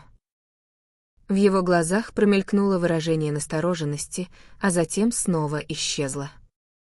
«Вон та», — сказал он и мотнул головой в сторону Кап-Мартена. «Да», — произнес Пуаро.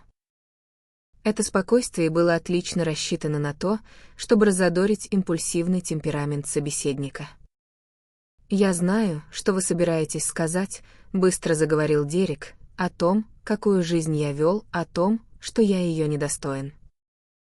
Вы скажете, что я не имею права даже думать о подобном. Вы скажете, что дело не в дурной славе. Я знаю, что нехорошо говорить об этом, когда моя жена мертва всего несколько дней, да к тому же убита». Он остановился, чтобы перевести дух, и Пуаро воспользовался этой паузой, чтобы заметить своим жалобным тоном. «Но ведь я, право, вообще ничего не говорил». «Но вы скажете». «А?» — удивился Пуаро. «Вы скажете, что у меня нет ни единого шанса жениться на Кэтрин». «Нет», — сказал Пуаро, — «этого я бы не сказал. Репутация у вас плохая, это да, но что касается женщин, это их никогда не удерживает. Вот если бы вы были человеком отменного характера, строгой морали, который не сделал ничего такого, чего делать не следовало бы, и, возможно, сделал все, что следовало, ну что же. Тогда у меня возникли бы серьезные сомнения в вашем успехе. Моральные достоинства, понимаете ли, это не романтично. Их, впрочем, ценят вдовы». Дерек Кеттеринг уставился на него, затем круто повернулся на каблуках и направился к ждавшему его автомобилю. Пуаро с некоторым интересом посмотрел ему вслед. Он увидел, как прекрасное создание высунулось из машины и что-то сказала. Дерек Кеттеринг не остановился. Он приподнял шляпу и прошел прямо мимо. «Вот и все», — сказал месье Эркюль Пуаро, — «думаю, мне пора возвращаться к себе». Он застал невозмутимого Джорджа за глажкой брюк. «Приятный день, Джордж, несколько утомительный, но не лишенный интереса», — сказал он. Джордж выслушал эти замечания со своим обычным бесстрастным видом. «В самом деле, сэр, личность преступника, Джордж, — это интереснейшая вещь. Многие убийцы — люди большого личного обаяния.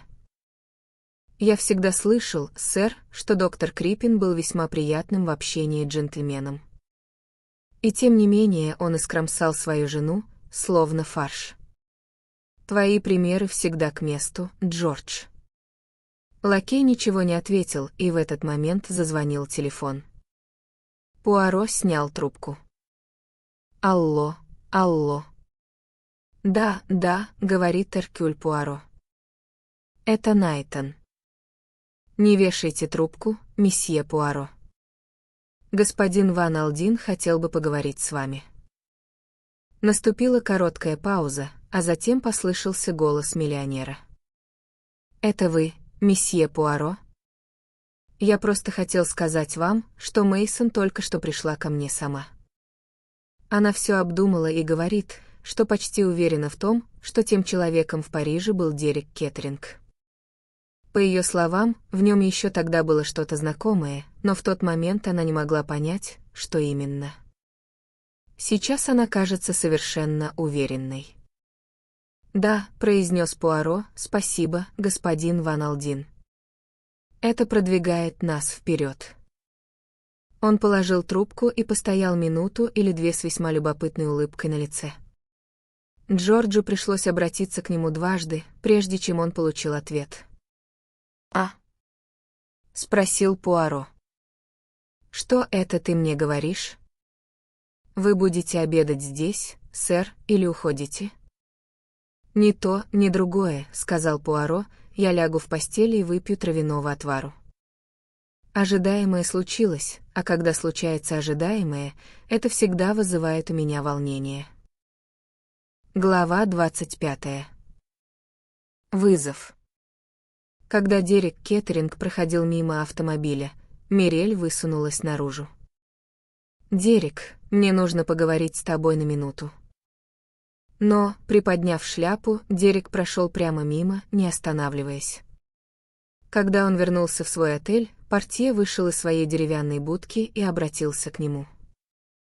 «Вас ожидает какой-то господин, месье». «Кто это?» — спросил Дерек.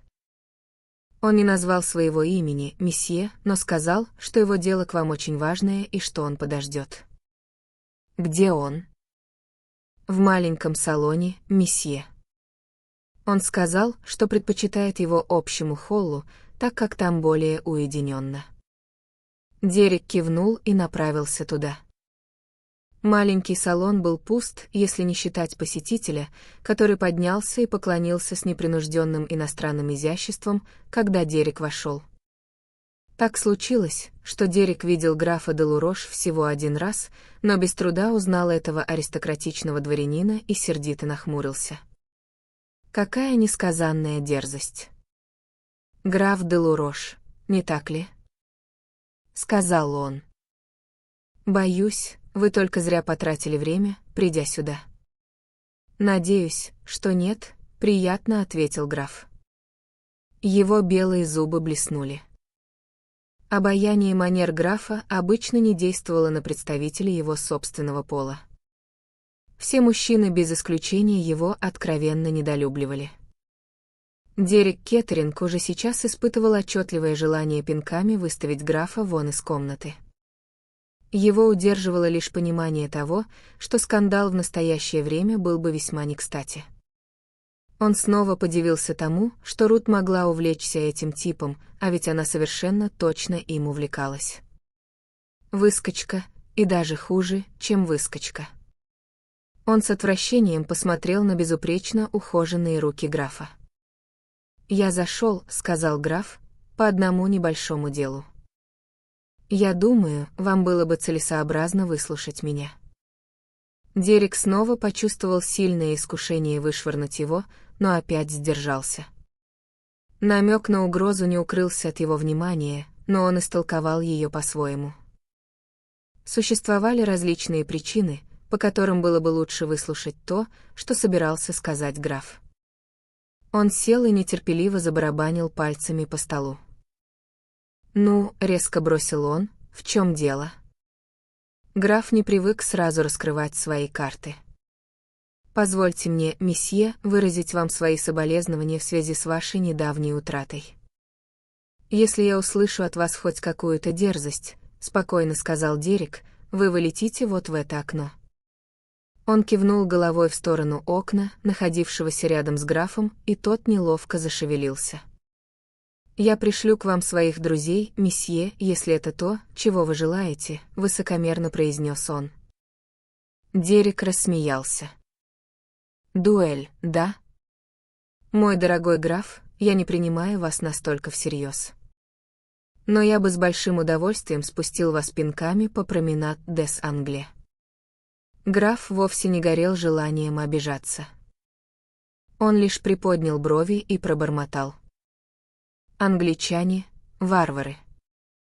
«Ну так что», — сказал Дерек, — «что вы имеете мне сказать?» «Буду откровенен», — сказал граф, — «я сразу перейду к делу. Это устроит нас обоих, не так ли?» Он снова улыбнулся в своей приятной манере. «Продолжайте», — коротко бросил Дерек. Граф посмотрел на потолок, соединил кончики пальцев и тихо пробормотал. «Вы получили кучу денег, месье. Какое, черт возьми, отношение это имеет к вам?» Граф выпрямился. «Месье, мое имя запятнано. Меня подозревают, обвиняют в ужасном преступлении». «Это обвинение исходит не от меня», — холодно сказал Дерек. Как заинтересованное лицо я не высказывал никакого мнения. «Я не виновен», — сказал граф, — «клянусь перед небесами», он поднял руку к небу, — «я не виновен». Месье Кареш, насколько я знаю, является судебным следователем, ведущим это дело, вежливо намекнул Дерек. Граф не обратил на это внимания.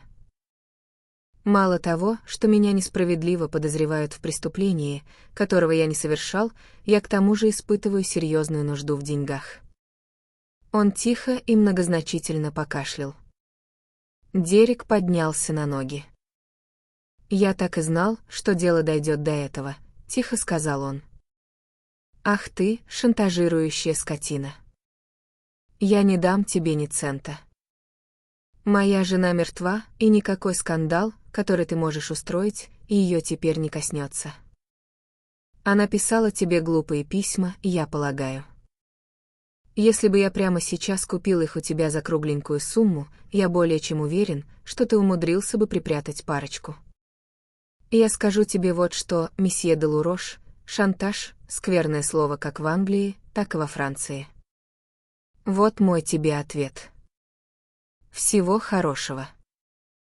Один момент». Граф протянул руку, когда Дерек уже поворачивался, чтобы выйти из комнаты. «Вы ошибаетесь, месье. Вы совершенно ошибаетесь. Я, смею надеяться, джентльмен». Дерек рассмеялся. «Любые письма, которые дама могла бы мне написать, я счел бы священными». Он откинул голову назад с прекрасным выражением благородства. «Предложение, которое я собирался вам сделать, было совсем другого рода. Я, как я уже сказал, чрезвычайно нуждаюсь в деньгах, и моя совесть может побудить меня пойти в полицию с определенной информацией». Дерек медленно вернулся в комнату. «Что вы имеете в виду?» Приятная улыбка графа блеснула еще раз. «Неужели обязательно вдаваться в подробности?» Промурлыкал он. «Ищите того, кому выгодно преступление, так ведь говорят, не правда ли? Как я только что сказал, вы за последнее время получили кучу денег». Дерек рассмеялся. «Если это все, — презрительно сказал он». Но граф покачал головой. «Но это далеко не все, мой дорогой сэр.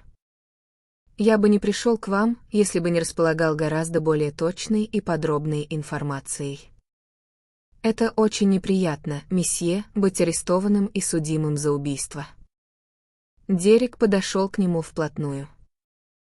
На его лице отразился такой яростный гнев, что граф невольно отступил на шаг или два. «Вы мне угрожаете?» — сердито спросил молодой человек. «Вы больше ничего об этом деле не услышите», — заверил его граф.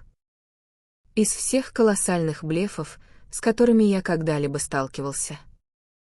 Граф поднял белую руку. «Вы не правы. Это не блеф.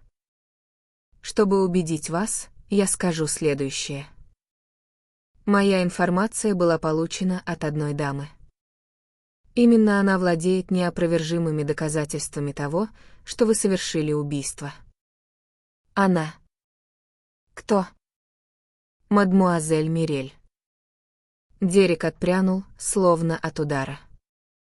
«Мирель», — пробормотал он. Граф поспешил закрепить то, что он счел своим преимуществом. «Пустяк в 100 000 франков», — сказал он. Я не прошу большего. А?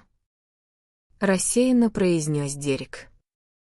Я говорил, месье, что пустяк в 100 000 франков удовлетворил бы мою совесть. Дерек, казалось, пришел в себя. Он пристально посмотрел на графа.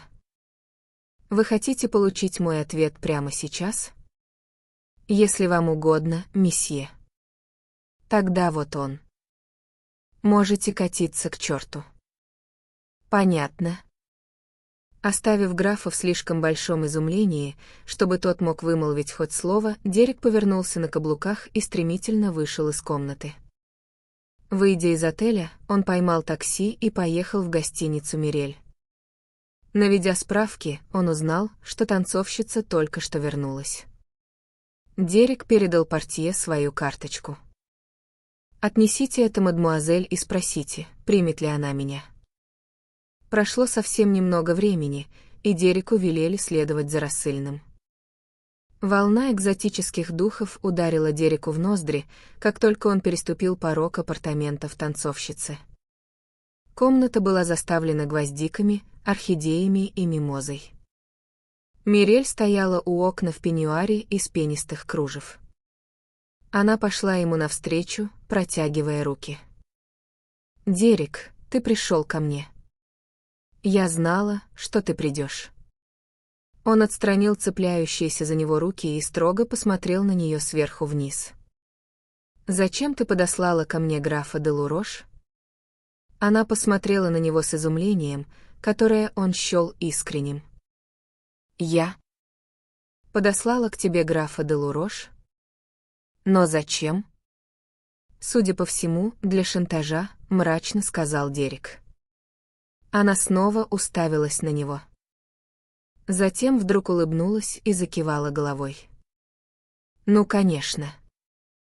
Этого следовало ожидать. Это как раз в его духе, в духе этого типа. Мне следовало бы самой догадаться». «Нет, правда, Дерек, я его не посылала». Он пронзительно посмотрел на нее, словно пытаясь прочитать ее мысли. «Я скажу тебе», — произнесла Мирель.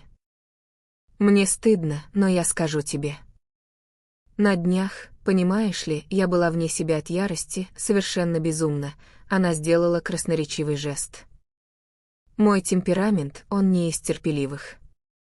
Я хотела отомстить тебе, и поэтому я пошла к графу де Лурош и велела ему пойти в полицию и сказать то-то и то-то. Но не бойся, Дерек. Не полностью же я потеряла голову, доказательство есть только у меня одной. Полиция ничего не может сделать без моего слова, понимаешь? И теперь... Она нежно прильнула к нему, преданно глядя на него снизу вверх своими тающими глазами. Он грубо оттолкнул ее от себя. Она стояла, и ее грудь бурно вздымалась, а глаза сузились в кошачьи щелочки. «Будь осторожен, Дерек, будь очень осторожен. Ты ведь вернулся ко мне, не так ли?» «Я никогда к тебе не вернусь», — твердо сказал Дерек. «Ах!» Еще больше, чем прежде, танцовщица стала похожа на кошку. Ее веки затрепетали. «Значит, есть другая женщина? Та самая, с которой ты обедал в тот день?» «Ха! Я права. Я собираюсь просить эту даму стать моей женой. Тебе лучше знать об этом. Это чопорная англичанка. Ты думаешь, я потерплю это хоть на один миг?» Нет». Ее прекрасное, гибкое тело задрожало. «Послушай, Дерек, помнишь ли ты тот разговор, который у нас был в Лондоне?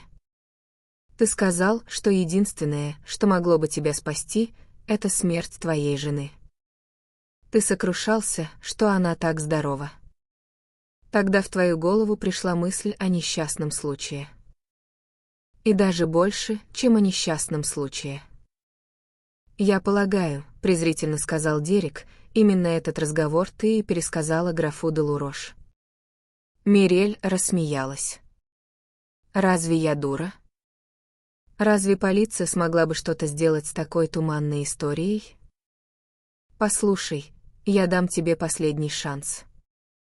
Ты откажешься от этой англичанки. Ты вернешься ко мне. И тогда, дорогой, никогда, никогда я не обмолвлюсь. Не обмолвишься о чем? Она тихонько рассмеялась. Ты думал, тебя никто не видел. Что ты имеешь в виду? То, что я говорю, ты думал, что тебя никто не видел, но я видела тебя, Дерек, мой друг, я видела, как ты выходил из купе мадам, твоей жены, как раз перед тем, как в ту ночь поезд прибыл в Лион. И я знаю больше этого. Я знаю, что когда ты выходил из ее купе, она уже была мертва. Он уставился на нее. Затем, словно человек во сне, он очень медленно повернулся и вышел из комнаты, слегка покачиваясь на ходу.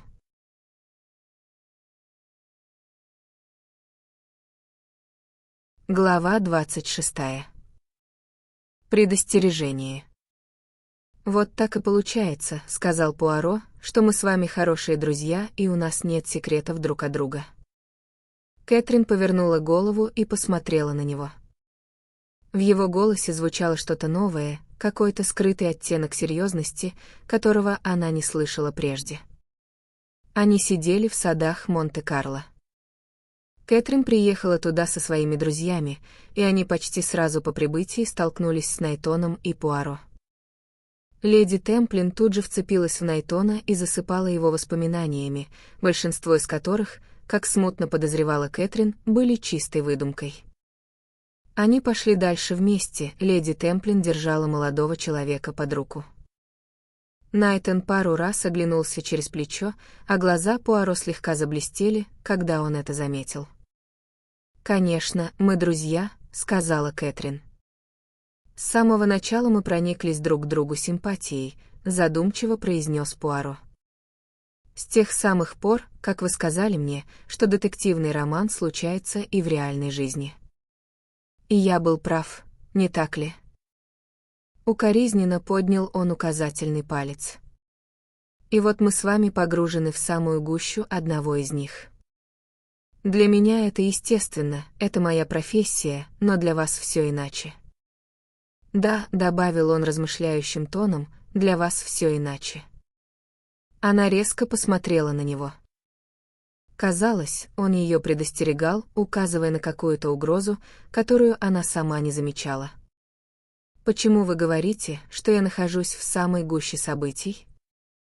«Это правда, что я разговаривала с госпожой Кеттерин как раз перед ее смертью, но теперь все это позади.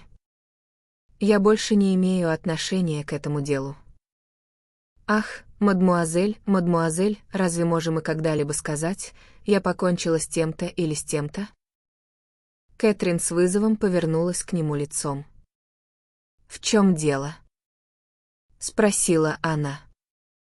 «Вы пытаетесь мне что-то сказать, вернее, намекнуть. Но я не сильна в том, чтобы понимать намеки. Я бы предпочла, чтобы вы высказали все, что хотите сказать, прямо».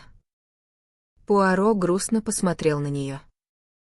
«Ах, но это так по-английски», — промурлыкал он, «все в черно-белом цвете, все четко и ясно определено. Но жизнь устроена иначе, мадмуазель. Существуют вещи, которых еще нет, но которые уже отбрасывают свою тень». Он промокнуть лоб очень большим шелковым носовым платком и пробормотал. «Ах, что-то я ударился в поэзию. Давайте, как вы говорите, говорить только о фактах. И, говоря о фактах, скажите мне, что вы думаете о майоре Найтоне?» «Он мне очень-очень нравится», — тепло ответила Кэтрин, «он просто прелесть». Пуаро вздохнул. «В чем дело?» — спросила Кэтрин. «Вы отвечаете так искренне», — сказал Пуаро. «Если бы вы сказали равнодушным голосом, вполне милый, ну что же, знаете ли, я был бы более доволен». Кэтрин ничего не ответила. Она почувствовала себя немного неловко. Пуаро мечтательно продолжил. И все же, кто знает. У женщин есть столько способов скрывать свои чувства, и искренность, пожалуй, ничуть не хуже любого другого способа. Он вздохнул. «Я не понимаю», — начала Кэтрин. Он прервал ее. «Вы не понимаете, почему я так дерзок, мадмуазель?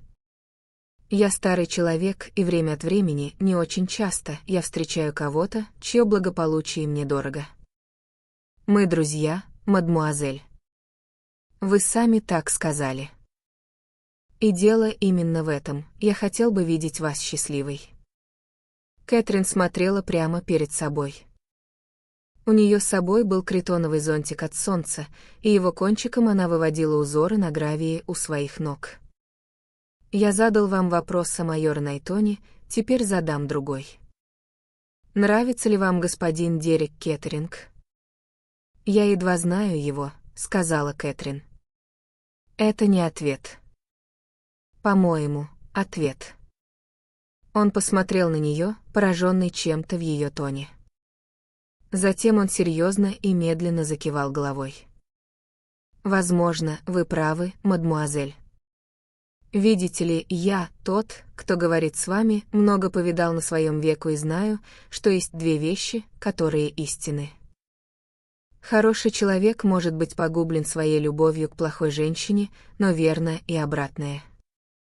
Плохой человек точно так же может быть спасен своей любовью к хорошей женщине». Кэтрин резко подняла глаза. «Когда вы говорите «погублен», я имею в виду с его точки зрения. Нужно быть искренним как в преступлении, так и во всем остальном. «Вы пытаетесь меня предостеречь», — тихо сказала Кэтрин. «Против кого?» «Я не могу заглянуть в ваше сердце, мадмуазель, я не думаю, что вы позволили бы мне это сделать, если бы я мог. Я скажу лишь вот что. Есть мужчины, которые обладают странным очарованием для женщин. Граф де Лурош, с улыбкой сказала Кэтрин. Есть другие, более опасные, чем граф де Лурош. У них есть качества, которые привлекают безрассудство, смелость, дерзость. Вы очарованы, мадмуазель, я это вижу, но я думаю, что это не более чем очарование. Я надеюсь на это. Этот человек, о котором я говорю, его чувства вполне искренни, но тем не менее. Да. Он поднялся и встал, глядя на нее сверху вниз. Затем он произнес тихим, отчетливым голосом. «Вы могли бы, пожалуй, полюбить вора, мадмуазель, но только не убийцу». С этими словами он резко повернулся и оставил ее сидеть в одиночестве. Он услышал, как она тихонько ахнула, но не обратил на это внимания. Он сказал то, что намеревался сказать.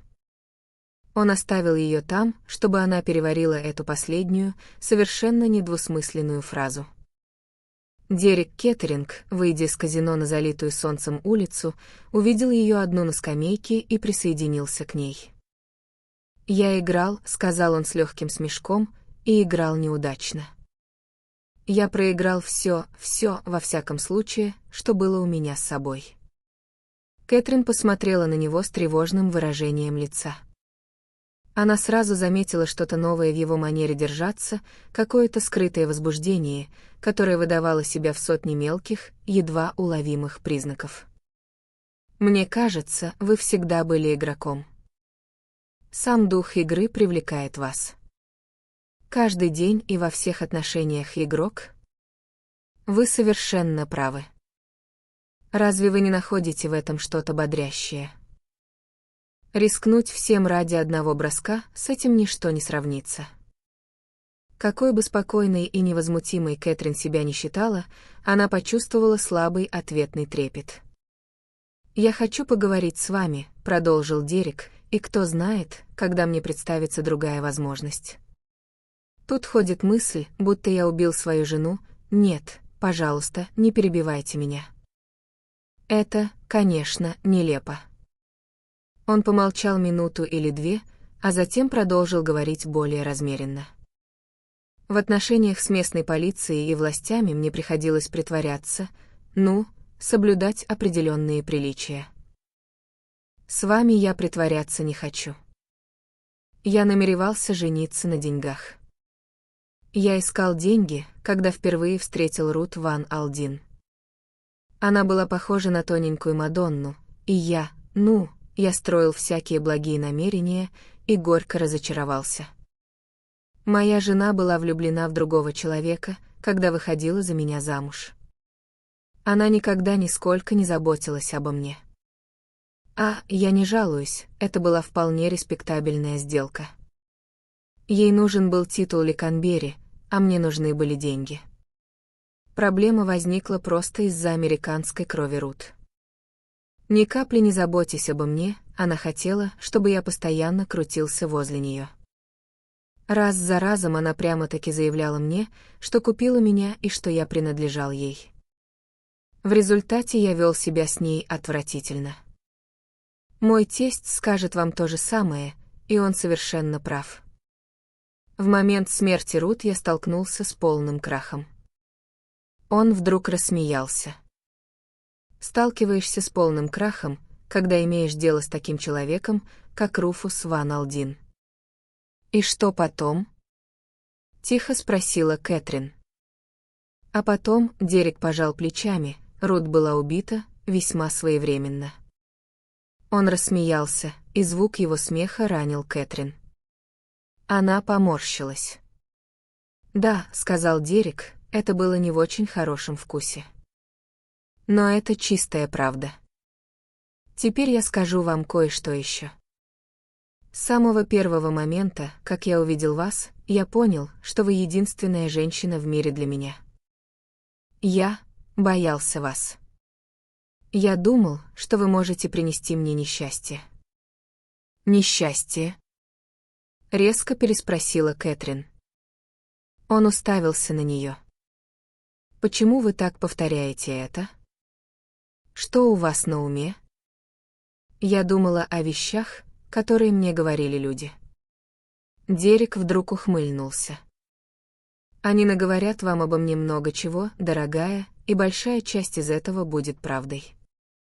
Да, и вещи похуже тоже, вещи, о которых я никогда вам не расскажу. Я всегда был игроком и шел на большой риск. Я не стану признаваться вам ни сейчас, ни в какое-либо другое время. С прошлым покончено.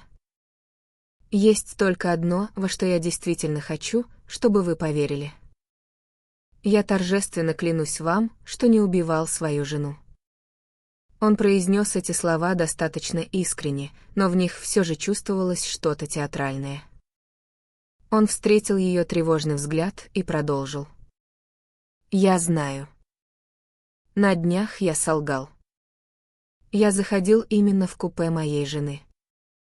«Ах», — сказала Кэтрин. «Трудно объяснить, почему именно я туда зашел, но я попробую. Я сделал это под влиянием порыва. Видите ли, я в какой-то степени шпионил за своей женой.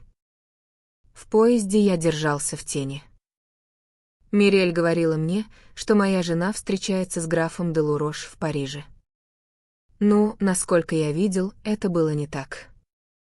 Мне стало стыдно, и я вдруг подумал, что было бы неплохо объясниться с ней раз и навсегда, поэтому я толкнул дверь и вошел». Он замолчал. «Да», — мягко сказала Кэтрин. Рут лежала на полке и спала, ее лицо было отвернуто от меня, я видел только затылок. Конечно, я мог бы ее разбудить. Но вдруг я почувствовал обратную реакцию. Что, в конце концов, можно было сказать такого, чего мы оба не говорили уже 100 раз до этого? Она выглядела такой мирной, пока лежала там. Я покинул купе как можно тише. «Зачем же лгать об этом полиции?» — спросила Кэтрин. «Потому что я не круглый дурак. Я с самого начала понимал, что с точки зрения мотива я идеальный убийца. Если бы я хоть раз признал, что был в ее купе перед самым ее убийством, я бы погубил себя раз и навсегда. Я понимаю». Сделала ли она выбор? Кэтрин и сама не могла бы ответить. Она ощущала магнетическое притяжение личности Дерека, но что-то внутри нее противилось этому, заставляло удерживаться. Проявление слабости. Либо она знала, либо не знала. Если бы только. Она отчаянно огляделась по сторонам, словно ища какую-то опору. Нежный румянец выступил на ее щеках, когда по дорожке по направлению к ним поспешил высокий блондин, слегка прихрамывая, майор Найтон. В ее голосе, когда она приветствовала его, прозвучали облегчение и неожиданная теплота. Дерек поднялся, его лицо помрачнело, став черным, как грозовая туча. Леди Темплин решила испытать удачу? Непринужденно бросил он. Надо к ней присоединиться и предложить ей воспользоваться моей системой. Он резко повернулся на каблуках и оставил их вдвоем. Кэтрин снова села. Ее сердце билось часто и неровно, но пока она сидела там, обмениваясь банальностями с тихим, довольно застенчивым мужчиной, сидевшим рядом с ней, ее самообладание вернулось. Затем она с потрясением осознала, что Найтон тоже открывает ей свое сердце, почти так же, как это сделал Дерек, но совершенно в иной манере. Он смущался и заикался. Слова давались ему с трудом, без какого-либо красноречия.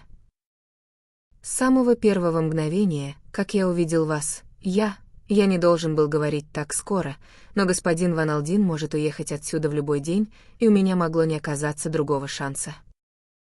Я знаю, что вы не можете полюбить меня так быстро, это невозможно. Я полагаю, что с моей стороны это в любом случае дерзость. У меня есть личные средства, но не очень много. Нет, пожалуйста, не отвечайте сейчас. Я знаю, каким будет ваш ответ. Но на случай, если я внезапно уеду, я просто хотел, чтобы вы знали, для меня вы много значите. Она была взволнована, тронута. Его манера держать себя была такой мягкой и подкупающей. И еще одно. Я просто хотел сказать, что если вы когда-нибудь попадете в беду, все, что я смогу сделать. Он взял ее руку в свою, крепко сжал ее на мгновение, затем отпустил и быстро пошел прочь по направлению казино, не оборачиваясь. Кэтрин сидела совершенно неподвижно, глядя ему вслед. Дерек Кеттеринг и Ричард Найтон — два человека, столь непохожих друг на друга, столь совершенно разных. В Найтоне было что-то доброе и надежное. Что же касается Дерека? И вдруг Кэтрин испытала очень странное чувство. Ей показалось, что она больше не сидит одна на скамейке в садах казино, но что кто-то стоит рядом с ней, и этот кто-то — покойная женщина Рут Кеттеринг. У нее возникло еще одно отчетливое ощущение: Рут очень сильно хочет что-то ей сказать. Это ощущение было таким странным, таким ярким, что его невозможно было прогнать. Она была абсолютно уверена, что дух Рут Кеттеринг пытается передать ей что-то жизненно важное. Ощущение растаяло.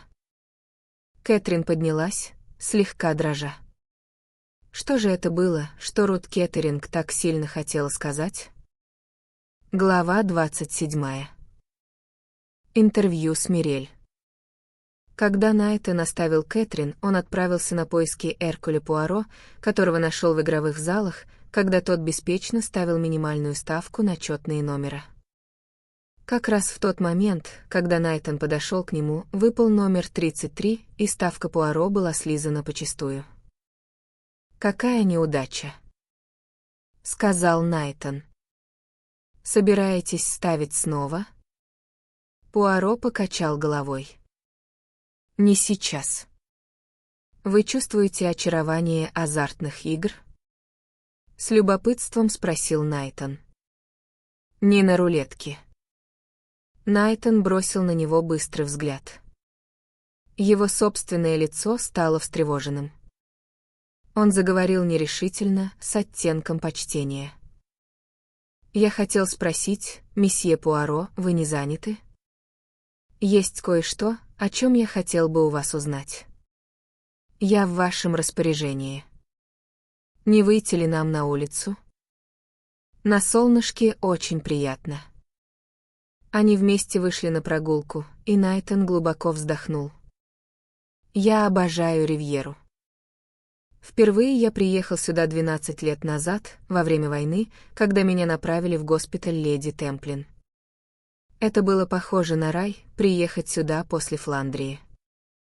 «Должно быть, так оно и было», — согласился Пуаро. «Каким далеким теперь кажется то военное время». Задумался Найтан. Некоторое время они шли молча.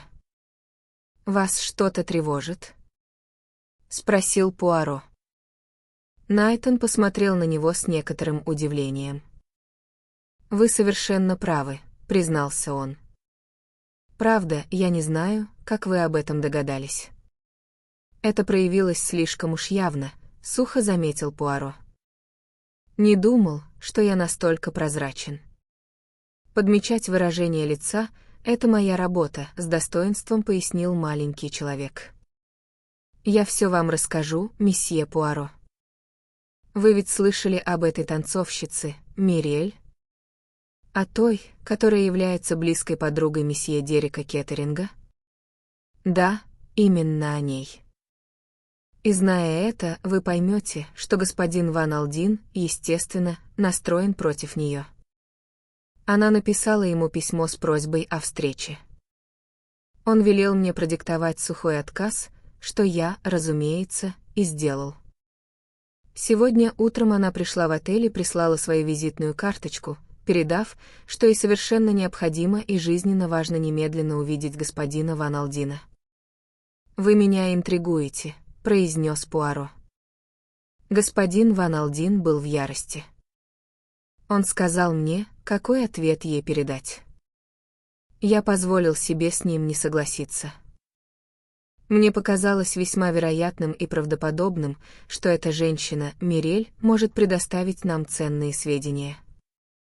Мы знаем, что она ехала в голубом поезде, и она могла видеть или слышать что-то такое, что нам жизненно важно узнать. Разве вы со мной не согласны, месье Пуаро? «Согласен», — сухо ответил Пуаро. Господин Ван Алдин, если можно так выразиться, повел себя чрезвычайно глупо. «Я рад, что вы придерживаетесь такого мнения по этому вопросу», — сказал секретарь. «Теперь я расскажу вам кое-что еще, месье Пуаро. Я настолько сильно чувствовал всю неразумность позиции господина Ван Алдина, что тайно спустился вниз и лично побеседовал с этой дамой». «Ну и что же?»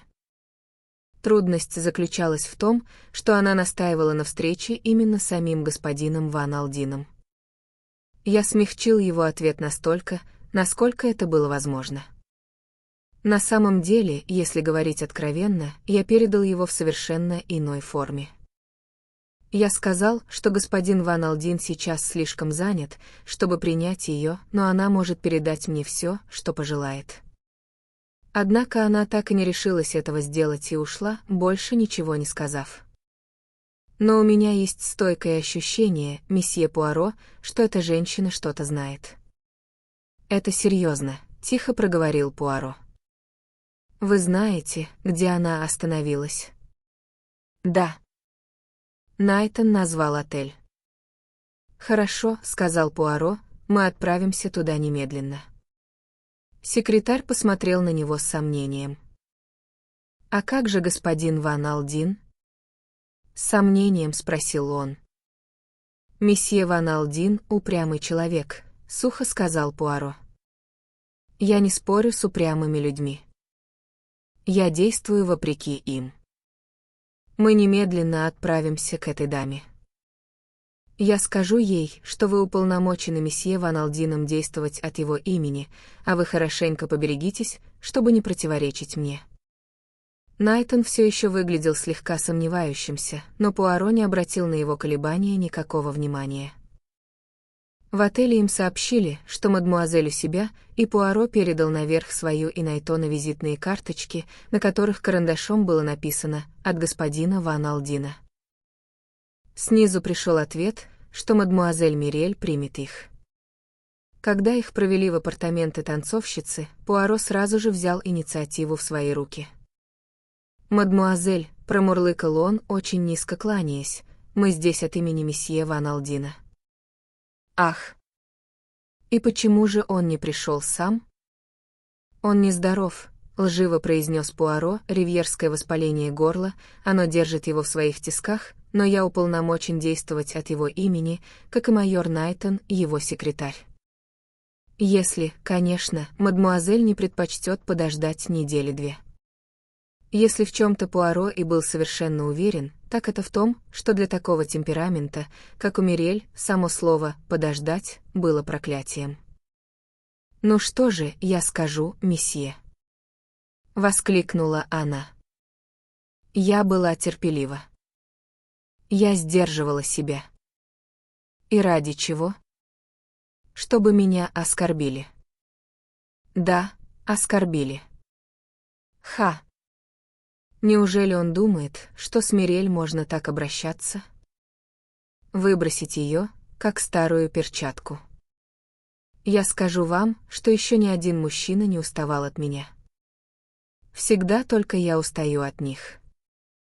Она мерила комнату шагами взад и вперед, ее стройное тело дрожало от ярости. Маленький столик мешал ее свободному проходу, и она швырнула его от себя в угол, где он с треском разбился о стену. «Вот что я сделаю с ним», — закричала она, — «и вот это». Схватив стеклянную вазу, наполненную лилиями, она швырнула ее в камин, где та разлетелась на 100 осколков. Найтон смотрел на нее с холодным британским неодобрением. Он чувствовал себя смущенным и не в своей тарелке. Пуаро же, напротив, с блестящими глазами искренне наслаждался этой сценой. «Ах, это великолепно!» — воскликнул он. «Сразу видно, у мадам есть темперамент». «Я артистка», — сказала Мириэль, — «у каждого артиста есть темперамент». Я говорила Дереку, чтобы он поберется, но он слушать не хотел. Она внезапно повернулась к Пуаро. «Это правда, не так ли, что он хочет жениться на этой английской мисс?» Пуаро кашлянул. «Мне говорили», — промурлыкал он, — «что он обожает ее до безумия». Мириэль подошла к ним ближе. «Он убил свою жену», — закричала она. «Вот, теперь вы это знаете. Он заранее говорил мне, что собирается это сделать. Он зашел в тупик, черт возьми, и выбрал самый легкий выход. Вы утверждаете, что месье Кеттеринг убил свою жену?» «Да, да, да. Разве я вам этого не говорила?» «Полиции», — промурлыкал Пуаро, — «понадобится доказательство этого, заявление». «Я же говорю вам, я видела, как он выходил из ее купе в ту ночь в поезде». «Когда?» — резко спросил Пуаро. «Как раз перед тем, как поезд прибыл в Лион». «Вы готовы присягнуть в этом, мадмуазель?» Теперь говорил уже совсем другой Пуаро, резкий и решительный. «Да». На мгновение воцарилось молчание. Мириэль тяжело дышала, и ее глаза, наполовину вызывающие, наполовину испуганные, переводились с лица одного мужчины на лицо другого. «Это серьезное дело, мадмуазель», — сказал детектив. «Вы понимаете, насколько оно серьезно?» «Конечно, понимаю». «Вот и хорошо», — сказал Пуаро. «Тогда вы понимаете, мадмуазель, что нельзя терять ни минуты. Вы, пожалуй, немедленно отправитесь с нами в кабинет судебного следователя». Мириэль была застигнута врасплох. Она заколебалась, но, как и предвидел Пуаро, у нее не оставалось лазейки для побега. «Хорошо», — пробормотала она. «Я принесу пальто». Оставшись наедине, Пуаро и Найтон обменялись взглядами. «Необходимо действовать, пока, как это у вас говорят?» «Куй железо, пока горячо», — промурлыкал Пуаро. Она импульсивна, через час, возможно, она раскается и захочет пойти на попятную. Мы должны предотвратить это любой ценой. Мирель появилась снова, закутанная в бархатное манто песочного цвета с отделкой из леопардового меха. Она была удивительно похожа на леопардицу, желтовато-рыжую и опасную. Ее глаза все еще вспыхивали от гнева и решимости. Они застали месье Ка и судебного следователя вместе. Несколько кратких вводных слов от Пуаро, и мадмуазель Мирель учтиво попросили рассказать ее историю. Она сделала это почти теми же словами, что и перед Найтоном и Пуаро, хотя и в гораздо более сдержанной манере. «Это необычайная история, мадмуазель», — медленно произнес месье Кареш. Он откинулся на спинку кресла, поправил пенсне и сквозь него пристально и проницательно посмотрел на танцовщицу.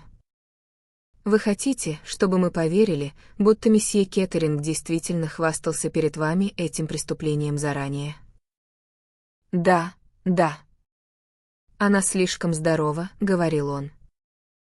«Если ей суждено умереть, это должен быть несчастный случай, он все устроит».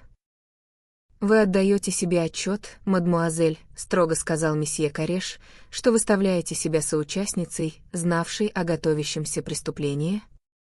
«Я?» «Но не в малейшей степени, месье». Ни на одно мгновение я не восприняла это заявление всерьез. А нет, право же.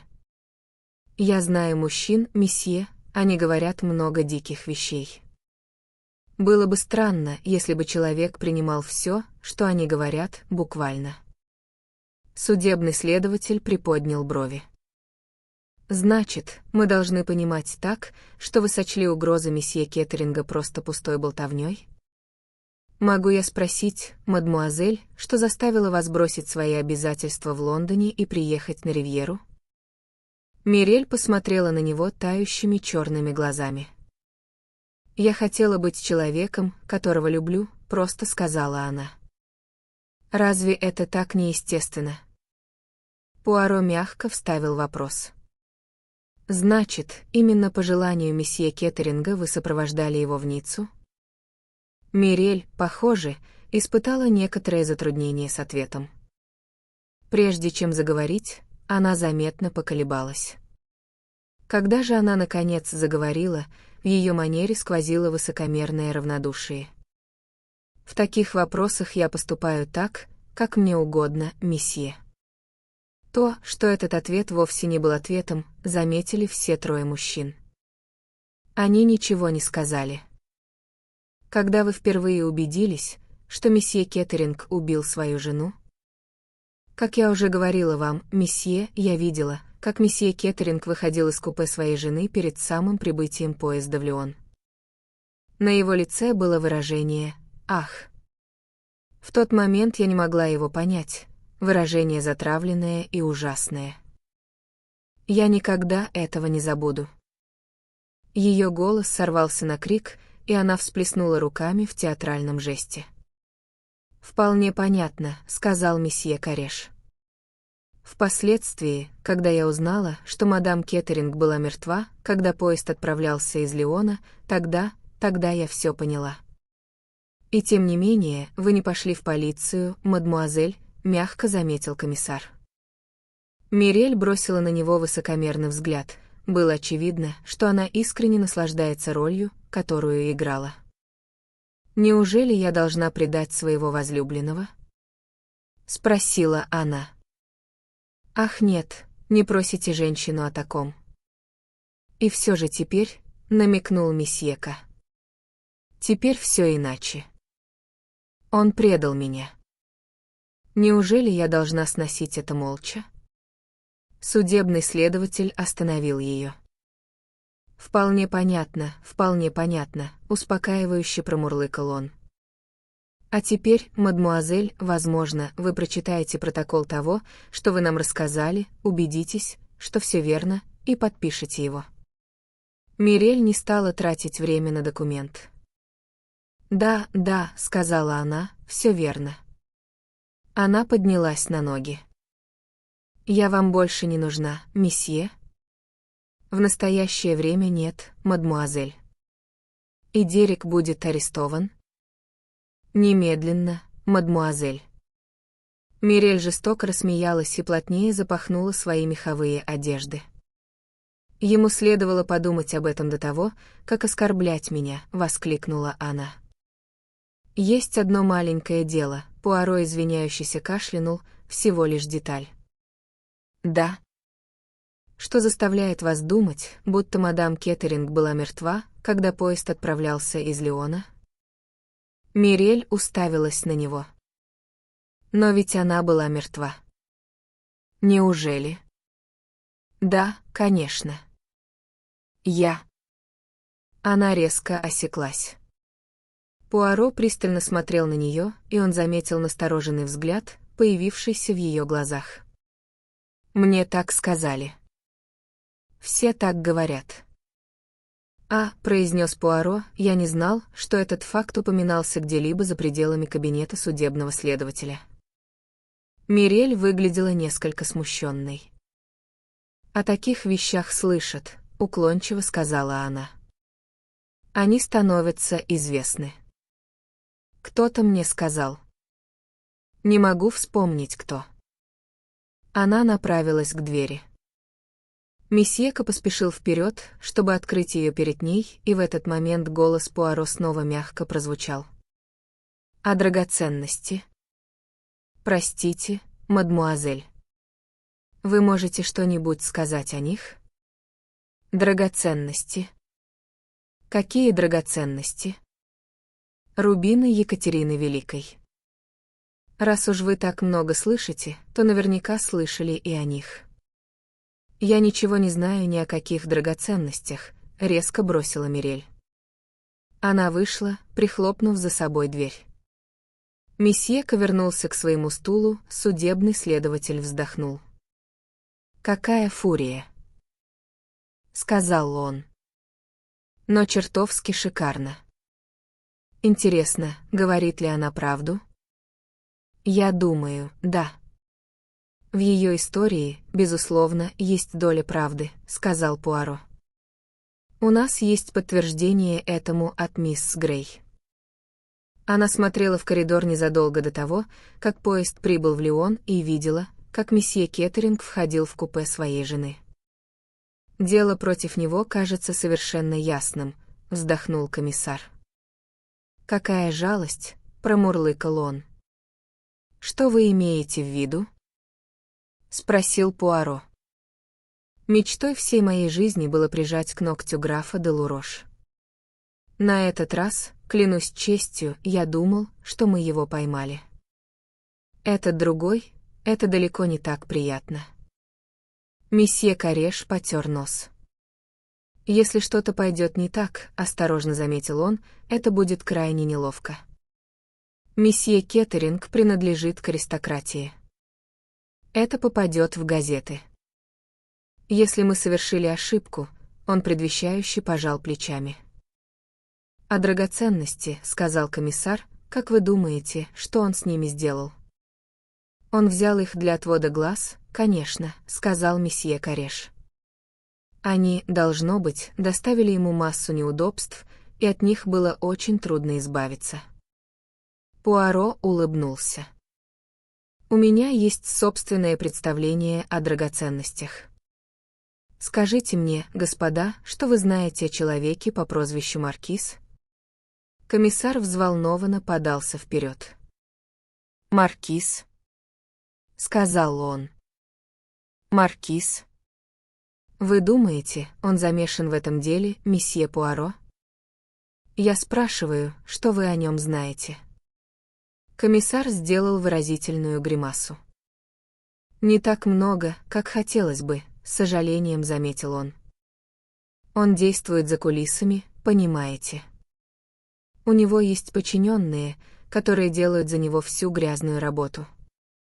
Но это кто-то из высшего общества. В этом мы уверены. Он происходит не из преступной среды. Француз? Да. Во всяком случае, мы так думаем.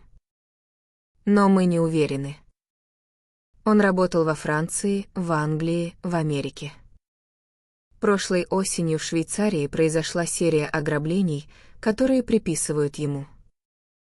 По всем отзывам, это знатный вельможа, одинаково совершенно говорящий по-французски и по-английски, а его происхождение — загадка.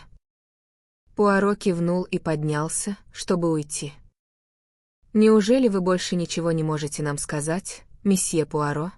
— настаивал комиссар. «В настоящее время нет», — сказал Пуаро, «но, возможно, в моем отеле меня ждут новости». Месье Кареш выглядел обеспокоенным. «Если маркиз замешан в этом», — начал он и остановился. «Это разрушает наше представление», — пожаловался месье К. «Мои представления это не разрушает», — сказал Пуаро. «Напротив, я думаю, это очень хорошо с ними согласуется». «До свидания, господа. Если ко мне поступят какие-либо важные новости, я немедленно сообщу их вам». Он пошел обратно в свой отель с серьезным лицом. В его отсутствие ему пришла телеграмма. Достав из кармана нож для бумаг, он вскрыл ее. Это была длинная телеграмма, и он перечитал ее дважды, прежде чем медленно положить в карман. Наверху Джордж ожидал своего хозяина. «Я утомлен, Джордж, очень утомлен. Не закажешь ли ты мне маленький кофейник шоколада?» Шоколад был должным образом заказан и принесен, и Джордж поставил его на маленький столик у локтя своего хозяина. Когда он собирался удалиться, Пуаро заговорил. «Я полагаю, Джордж, ты хорошо знаешь английскую аристократию». Промурлыкал Пуаро. Джордж, извиняющийся, улыбнулся. «Думаю, я могу сказать, что знаю, сэр», — ответил он. «Я полагаю, по твоему мнению, Джордж, преступники неизменно происходят из низших слоев общества». «Не всегда, сэр. Были большие неприятности с одним из младших сыновей герцога Девисского. Он покинул Итон со скандалом, и после этого несколько раз вызывал сильное беспокойство. Полиция не пожелала принять версию, что это клептомания. Очень умный молодой джентльмен, сэр, но порочный насквозь, если вы понимаете, что я имею в виду. Его светлость отправил его на корабле в Австралию, и я слышал, что там его осудили под другим именем. Очень странно, сэр, но так оно и есть. Молодой джентльмен, излишне говорить, не нуждался в деньгах. Пуаро медленно кивнул головой. «Любовь к острым ощущениям», — промурлыкал он, и где-то какой-то сдвиг в мозгу. «Интересно теперь». Он достал из кармана телеграмму и снова перечитал ее. «А еще была дочь леди Мэри Фокс», — продолжил лакей в духе воспоминаний. «Обманывала торговцев просто ужасно. Очень тревожно для лучших семей, если можно так выразиться, и есть много других странных случаев, которые я мог бы упомянуть». «У тебя богатый опыт, Джордж», — промурлыкал Пуаро. «Я часто удивляюсь, как ты, прожив исключительно в титулованных семьях, унижаешь себя тем, что идешь ко мне в лакеи. Я приписываю это любви к острым ощущениям с твоей стороны». «Не совсем так, сэр», — сказал Джордж. «Мне довелось прочитать в общественных заметках, что вы были приняты в Букингемском дворце. Это было как раз тогда, когда я искал новое место. Его Величество, как там говорилось, был весьма любезен и дружелюбен и очень высоко отзывался о ваших способностях». «Ах», — произнес Пуаро, — «всегда приятно знать причину вещей». Он оставался в раздумье несколько мгновений, а затем спросил. «Ты позвонил мадмуазель Папапулос?» «Да, сэр, она и ее отец будут рады пообедать с вами сегодня вечером». «Ах», — задумчиво сказал Пуаро. Он допил свой шоколад, аккуратно поставил чашку с блюдцем на середину подноса и заговорил мягко, скорее сам собой, чем с лакеем. «Белка, мой добрый Джордж, собирает орехи. Она запасает их осенью, чтобы они могли пригодиться ей позже. Чтобы добиться успеха в человеческом обществе, Джордж, мы должны извлекать пользу из уроков тех, кто стоит ниже нас в животном мире. Я всегда так поступал. Я был кошкой, караулящей у мышиной норы. Я был верным псом, идущим по следу и не отрывающим носа от тропы. И также, мой добрый Джордж, я был белкой. Я прятал маленький факт здесь, маленький факт там. Теперь я иду к своим запасам и достаю один конкретный орех, который я спрятал, дай-ка подумать, 17 лет назад. Ты следишь за моей мыслью, Джордж? Я бы вряд ли подумал, сэр, сказал Джордж, что орехи могут храниться так долго, хотя я знаю, что можно творить чудеса с консервными банками. Пуаро посмотрел на него и улыбнулся. Глава 28. Пуаро играет в белку. «Они так много говорят о таких вещах», — уклончиво сказала она, — «они становятся известны». «Кто-то мне сказал». «Не могу вспомнить, кто». Она направилась к двери. Месьека поспешил вперед, чтобы открыть ее перед ней, и в этот момент голос Пуаро снова мягко прозвучал. «А драгоценности?» «Простите, мадмуазель. Вы можете что-нибудь сказать о них?» «Драгоценности». «Какие драгоценности?» «Рубины Екатерины Великой». «Раз уж вы так много слышите, то наверняка слышали и о них». «Я ничего не знаю ни о каких драгоценностях», — резко бросила Мирель.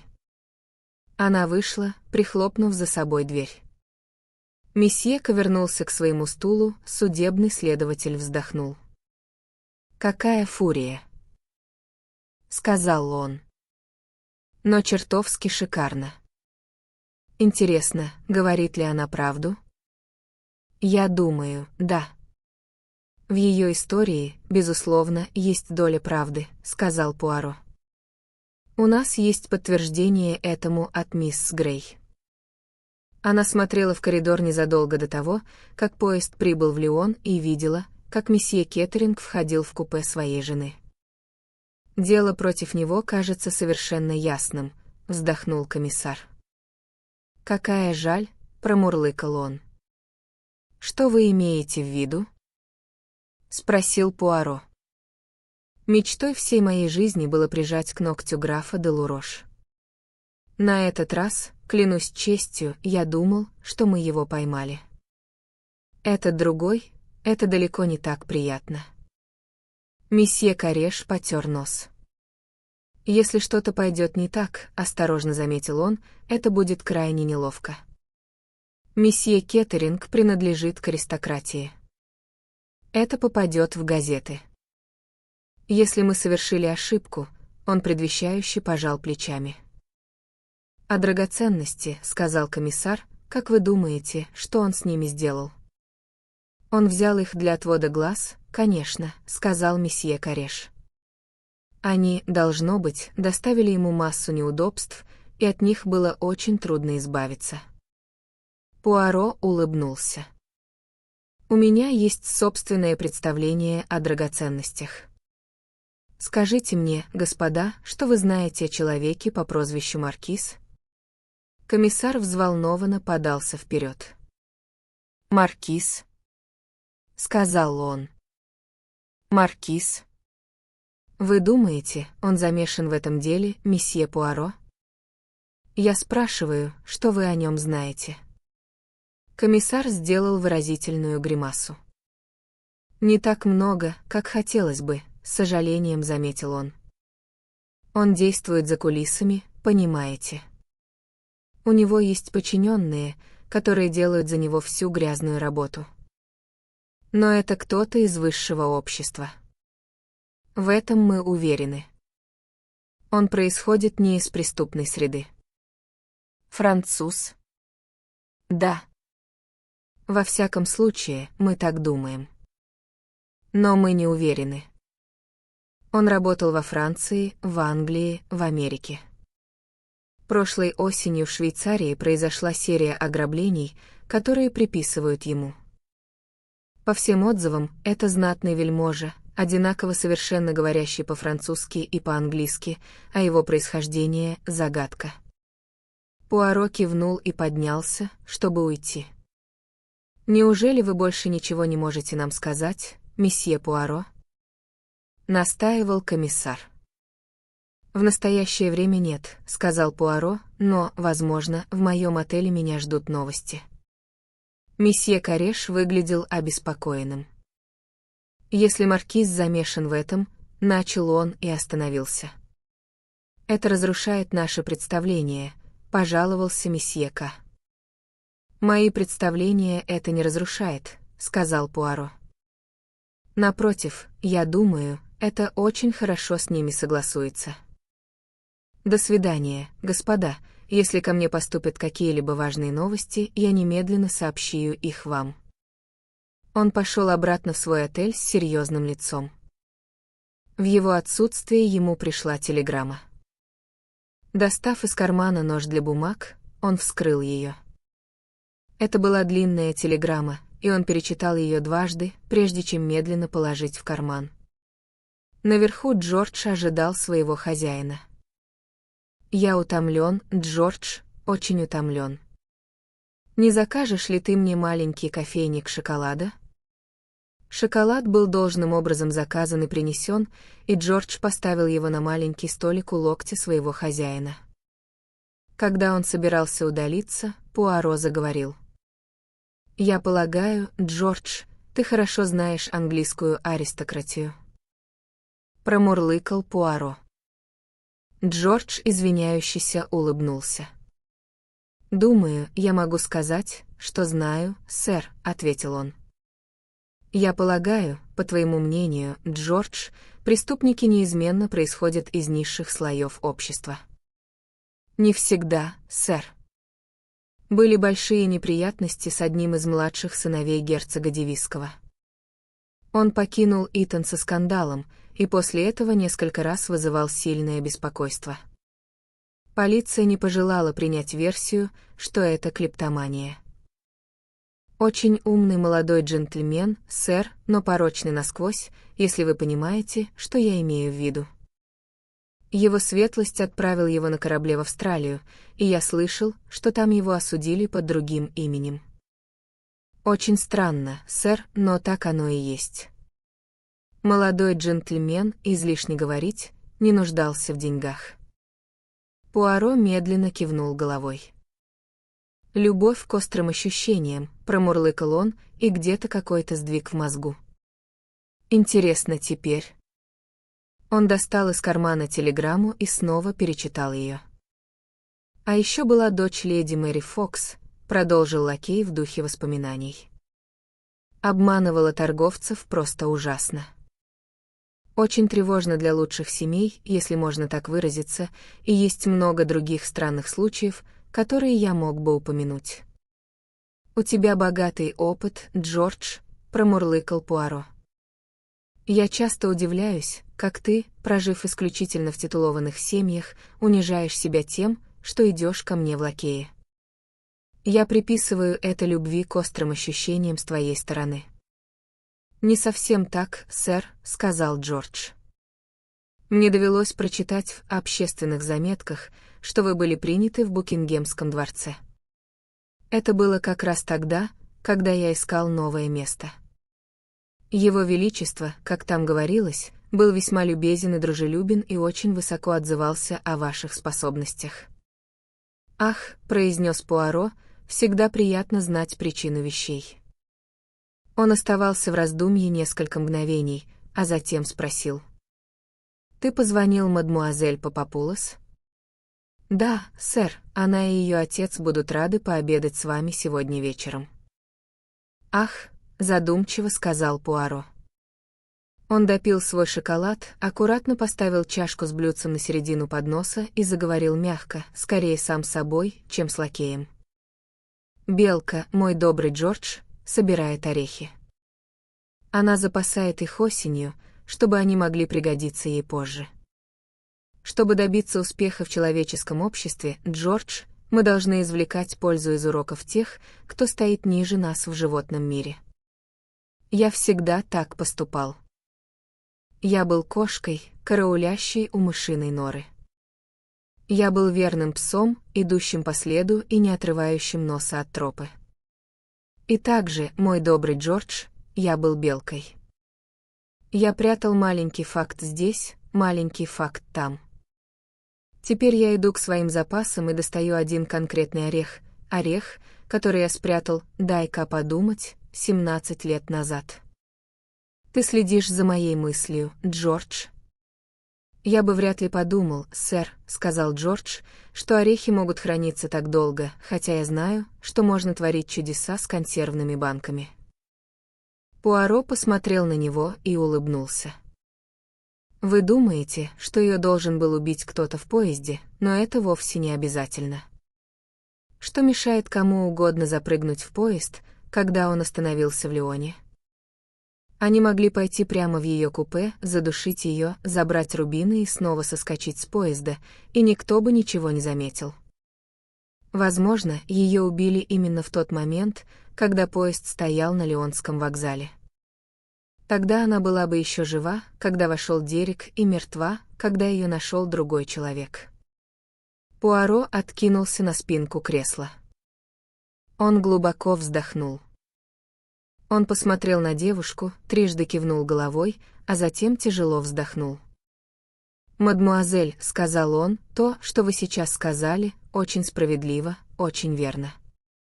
Я бился в темноте, а вы показали мне свет. Был один момент, который озадачивал меня, и вы сделали его понятным». Он поднялся. «А Дерек?» — спросила Ленокс. «Кто знает», — сказал Пуаро, пожав плечами. «Но я скажу вам вот что, мадмуазель. Я не удовлетворен. Нет, я, Эркюль Пуаро, еще не удовлетворен. Возможно, именно сегодня ночью я узнаю что-то большее. По крайней мере, я иду попытаться». «Вы с кем-то встречаетесь?» «Да». «С кем-то, кто что-то знает». «С кем-то, кто мог бы что-то знать». В таких делах нельзя оставлять камни на камне. «До свидания, мадмуазель». Ленокс проводила его до двери. «Я помогла?» — спросила она. Лицо Пуаро смягчилось, когда он посмотрел на нее, стоявшую на пороге над ним. «Да, мадмуазель, вы помогли. Если вокруг будет очень темно, всегда помните об этом». Когда машина уехала, он снова погрузился в хмурое раздумье, но в его глазах вспыхнул тот слабый зеленый огонек, который всегда был предвестником грядущего триумфа. Он опоздал на встречу на несколько минут и обнаружил, что месье Папапулос и его дочь прибыли раньше него. Его извинения были униженными, и он превзошел самого себя в вежливости и мелких знаках внимания. Грек выглядел особенно доброжелательным и благородным в этот вечер, печальным патриархом безупречной жизни. Зия выглядела красивой и добродушной. Обед прошел приятно. Пуаро был в лучшем и самом блестящем своем расположении духа. Он рассказывал анекдоты, шутил, расточал изящные комплименты Зие Папапулос и поведал много интересных случаев из своей карьеры. Меню было тщательно подобрано, а вино было превосходным. В конце обеда месье Папапулос вежливо поинтересовался: «А та подсказка, которую я вам дал? Вы уже сделали свою маленькую ставку на лошадь?» «Я нахожусь на связи со своим, букмекером», — ответил Пуаро. Глаза двух мужчин встретились. «Известная лошадь, а?» «Нет», — сказал Пуаро, — «это то, что наши друзья, англичане, называют темной лошадкой». «Ах!» — задумчиво произнес месье Папапулос. «А теперь мы должны перешагнуть порог казино и немного попытать счастье за столом рулетки». Весело воскликнул Пуаро. В казино компания разделилась. Пуаро посвятил себя исключительно Зие, в то время как сам Папапулос куда-то удалился.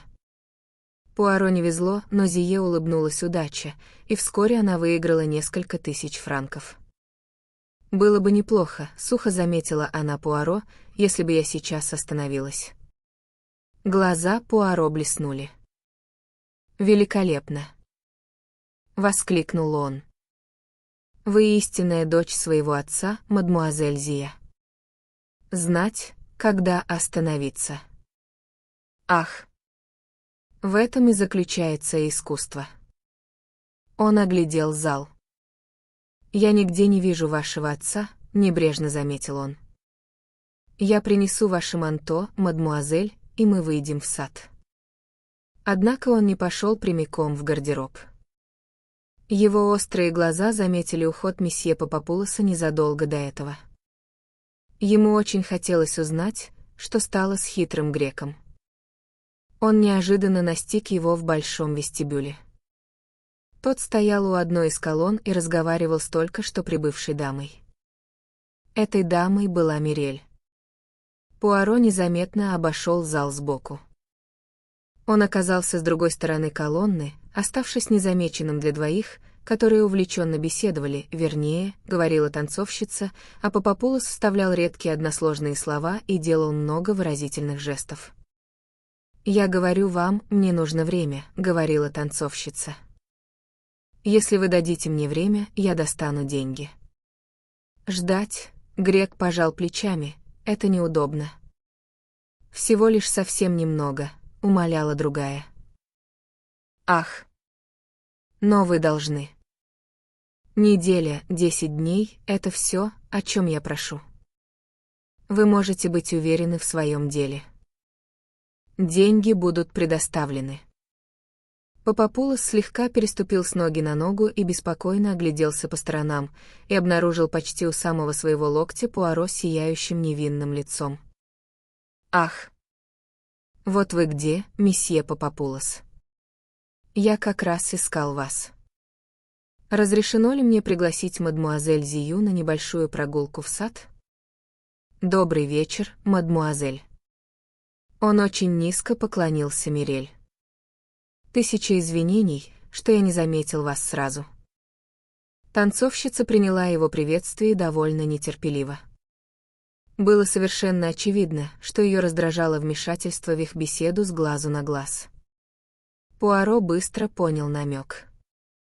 Папапулос уже промурлыкал: «Конечно, разумеется, месье», и Пуаро тотчас же удалился. Он принес манто Зии, и они вместе пошли прогуляться в сад. «Именно здесь обычно происходит самоубийство», — заметила Зия. Пуаро пожал плечами, так говорят. «Люди глупы, не правда ли, мадмуазель? Есть, пить, дышать хорошим воздухом — это ведь очень приятно, мадмуазель. Глупо покидать все это только потому, что нет денег, или потому, что болит сердце. Любовь, она ведь часто приводит к роковому исходу, не так ли?» Зия рассмеялась. «Вам не следовало бы смеяться над любовью, мадмуазель», — сказал Пуаро, энергично покачивая перед ней указательным пальцем. «Вам, молодой и красивый». «Вряд ли это так», — ответила Зия. «Вы забываете, месье Пуаро, что мне 33 года. Я откровенна с вами, потому что иначе не имеет смысла. Как вы и говорили моему отцу, прошло ровно 17 лет с тех пор, как вы помогли нам тогда в Париже. Когда я смотрю на вас, этот срок кажется гораздо меньше», — галантно произнес Пуаро. «Вы тогда были очень похожи на то, какая вы сейчас, мадмуазель. Чуть стройнее, чуть бледнее, чуть серьезнее. 16-летняя девушка, только что покинувшая пансион. Еще не совсем скромная пансионерка, но еще и не совсем женщина. Вы были очень милы, очень очаровательны, мадмуазель Зия, и другие, без сомнения, думали так же. В 16 лет, сказала Зия, человек простодушен и немного глуп. Возможно, согласился Пуаро, да, весьма возможно. В 16 лет человек доверчив, не так ли? Он верит всему, что ему говорят. Если он и заметил быстрый боковой взгляд, который бросила на него девушка, то сделал вид, что ничего не видел. Он продолжал мечтательно, это было странное дело во всех отношениях. Ваш отец, мадмуазель, так никогда и не понял его истинной подоплеки. Нет. Когда он попросил у меня подробностей, объяснений, я сказал ему так, без лишнего скандала я вернул вам то, что было потеряно. Вы не должны задавать вопросов. Знаете ли вы, мадмуазель, почему я так сказал? Понятия не имею, холодно ответила девушка. Это было потому, что в моем сердце осталось теплое воспоминание о маленькой пансионерке, такой бледной, такой тоненькой, такой серьезной. Я не понимаю, о чем вы говорите. Сердито воскликнула Зия. Не понимаете, мадмуазель? Неужели вы забыли Антонио Переца? Он услышал, как у нее перехватило дыхание, это был почти судорожный вздох. Он пришел работать помощником в магазин, но просто так он не смог бы добраться до того, что ему было нужно. Помощник ведь может обратить свой взор на дочь хозяина, не правда ли? Особенно если он молод, красив и красноречив. А поскольку они не могут объясняться в любви все время, им приходится иногда говорить о вещах, которые интересуют их обоих, например, о той весьма любопытной вещи, которая временно находилась во владении месье Папапулоса. И так как, по вашим словам, мадмуазель, молодые люди глупые и доверчивы, было легко поверить ему, показать эту вещь и место, где она хранилась. А потом, когда она исчезла, когда случилась эта невероятная катастрофа. А, бедная маленькая пансионерка. В каком ужасном положении она оказалась. Она напугана, бедняжка. Говорить или не говорить? И тут появляется этот отличный малый, Эркюль Пуаро. То, как все устроилось, должно быть, показалось почти чудом. Бесценные фамильные реликвии возвращены, и никаких неловких вопросов. Зия яростно повернулась к нему. Вы знали об этом все время? Кто вам сказал? Это был Антонио? Пуаро покачал головой. Никто мне не говорил, тихо произнес он. Я догадался. Это была хорошая догадка, не правда ли, мадмуазель? Видите ли, если вы не умеете угадывать, от вас мало толку, как от детектива. Несколько минут девушка шла рядом с ним молча. Затем она сказала резким голосом: «Ну и что вы собираетесь с этим делать? Вы расскажете моему отцу?» «Нет», — твердо ответил Пуаро. «Конечно, нет». Она с любопытством посмотрела на него. «Вам что-то от меня нужно?» «Мне нужна ваша помощь, мадмуазель». «Что заставляет вас думать, будто я могу вам помочь?» «Я так не думаю. Я только надеюсь на это». «А если я не помогу вам, тогда вы расскажете отцу?» «Да нет же, нет. Выбросьте эту мысль из головы, мадмуазель. Я не шантажист. Я не собираюсь держать ваш секрет над вашей головой и угрожать вам. Если я откажусь помогать вам, медленно начала девушка. Значит, вы откажетесь, и дело с концом. Тогда почему? Она осеклась. Послушайте, и я скажу вам почему. Женщины, мадмуазель, великодушны. Если они могут оказать услугу тому, кто когда-то оказал услугу им, они это сделают. Я был великодушен к вам когда-то, мадмуазель. Когда я мог бы заговорить, я промолчал. Снова воцарилось молчание, затем девушка произнесла: «Мой отец на днях дал вам одну подсказку». Это было очень любезно с его стороны. «Я не думаю», — медленно произнесла Зия, — «что могу что-то добавить к этому». Если Пуаро и был разочарован, он ничем этого не показал. Ни один мускул на его лице не дрогнул. Что ж, бодро сказал он, тогда мы должны поговорить о других вещах. И он продолжил весело болтать. Девушка, однако, была рассеяна, ее ответы были механическими и не всегда по существу. И лишь когда они снова начали приближаться к казино, она, похоже, приняла решение. «Месье Пуаро?» «Да, мадмуазель. Я хотела бы помочь вам, если бы могла». «Вы очень любезны, мадмуазель, весьма любезны». Снова последовала пауза. Пуаро не торопил ее. Он был вполне готов ждать, позволяя ей не спешить. «Ах, ладно», — сказала Зия, — «в конце концов, почему бы мне не сказать вам? Мой отец осторожен, всегда осторожен во всем, что говорит. Но я знаю, что с вами в этом нет необходимости. Вы говорили нам, что ищете только убийцу и что вас не интересуют драгоценности. Я верю вам. Вы были совершенно правы, когда догадались, что мы приехали в Ниццу из-за рубинов. Их передали здесь, согласно плану. Мой отец сейчас держит их у себя. Он уже намекнул вам на днях, кем был наш таинственный клиент. Маркиз. Тихо промурлыкал Пуаро. Да, маркиз. Вы когда-нибудь видели маркиза, мадмуазель Зия? Один раз, сказала девушка. Но не очень хорошо, добавила она. Это было через замочную скважину. Это всегда создает определенные трудности, сочувственно заметил Пуаро, но все-таки вы его видели. Вы бы узнали его снова?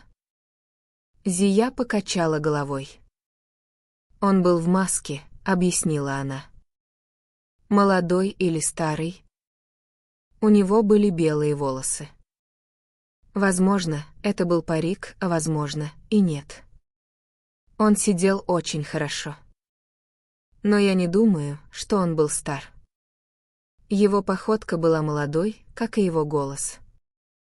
Его голос. Задумчиво произнес Пуаро. Ах, его голос. Вы бы узнали его снова, мадмуазель Зия?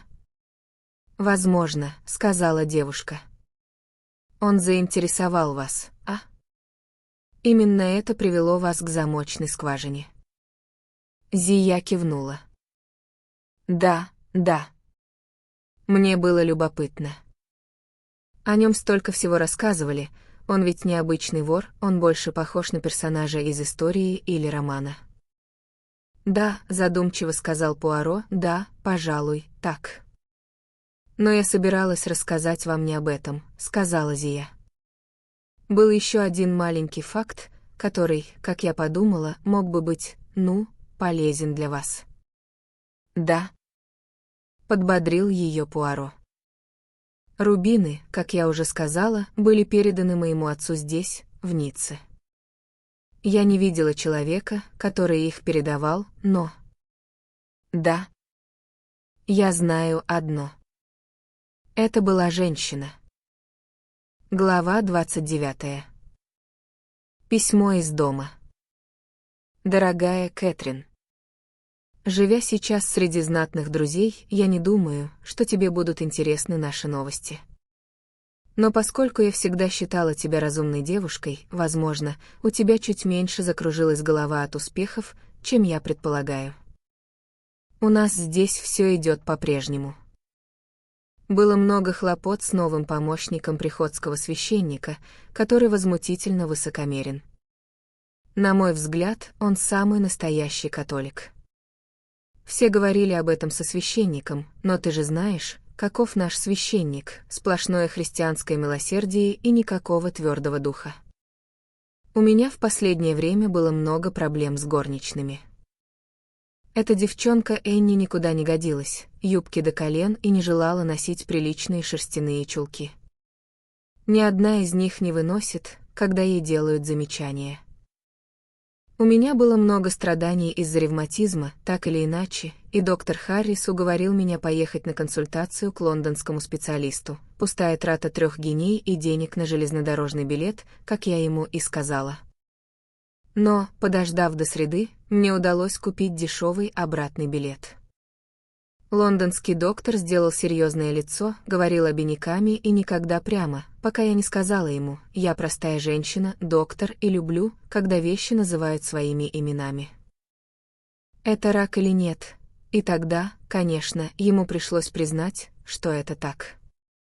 Говорят, остался год при хорошем уходе и без слишком сильных болей, хотя я уверена, что смогу вынести боль так же хорошо, как и любая другая христианка. Жизнь порой кажется довольно одинокой, ведь большинство моих друзей уже умерли или ушли раньше меня.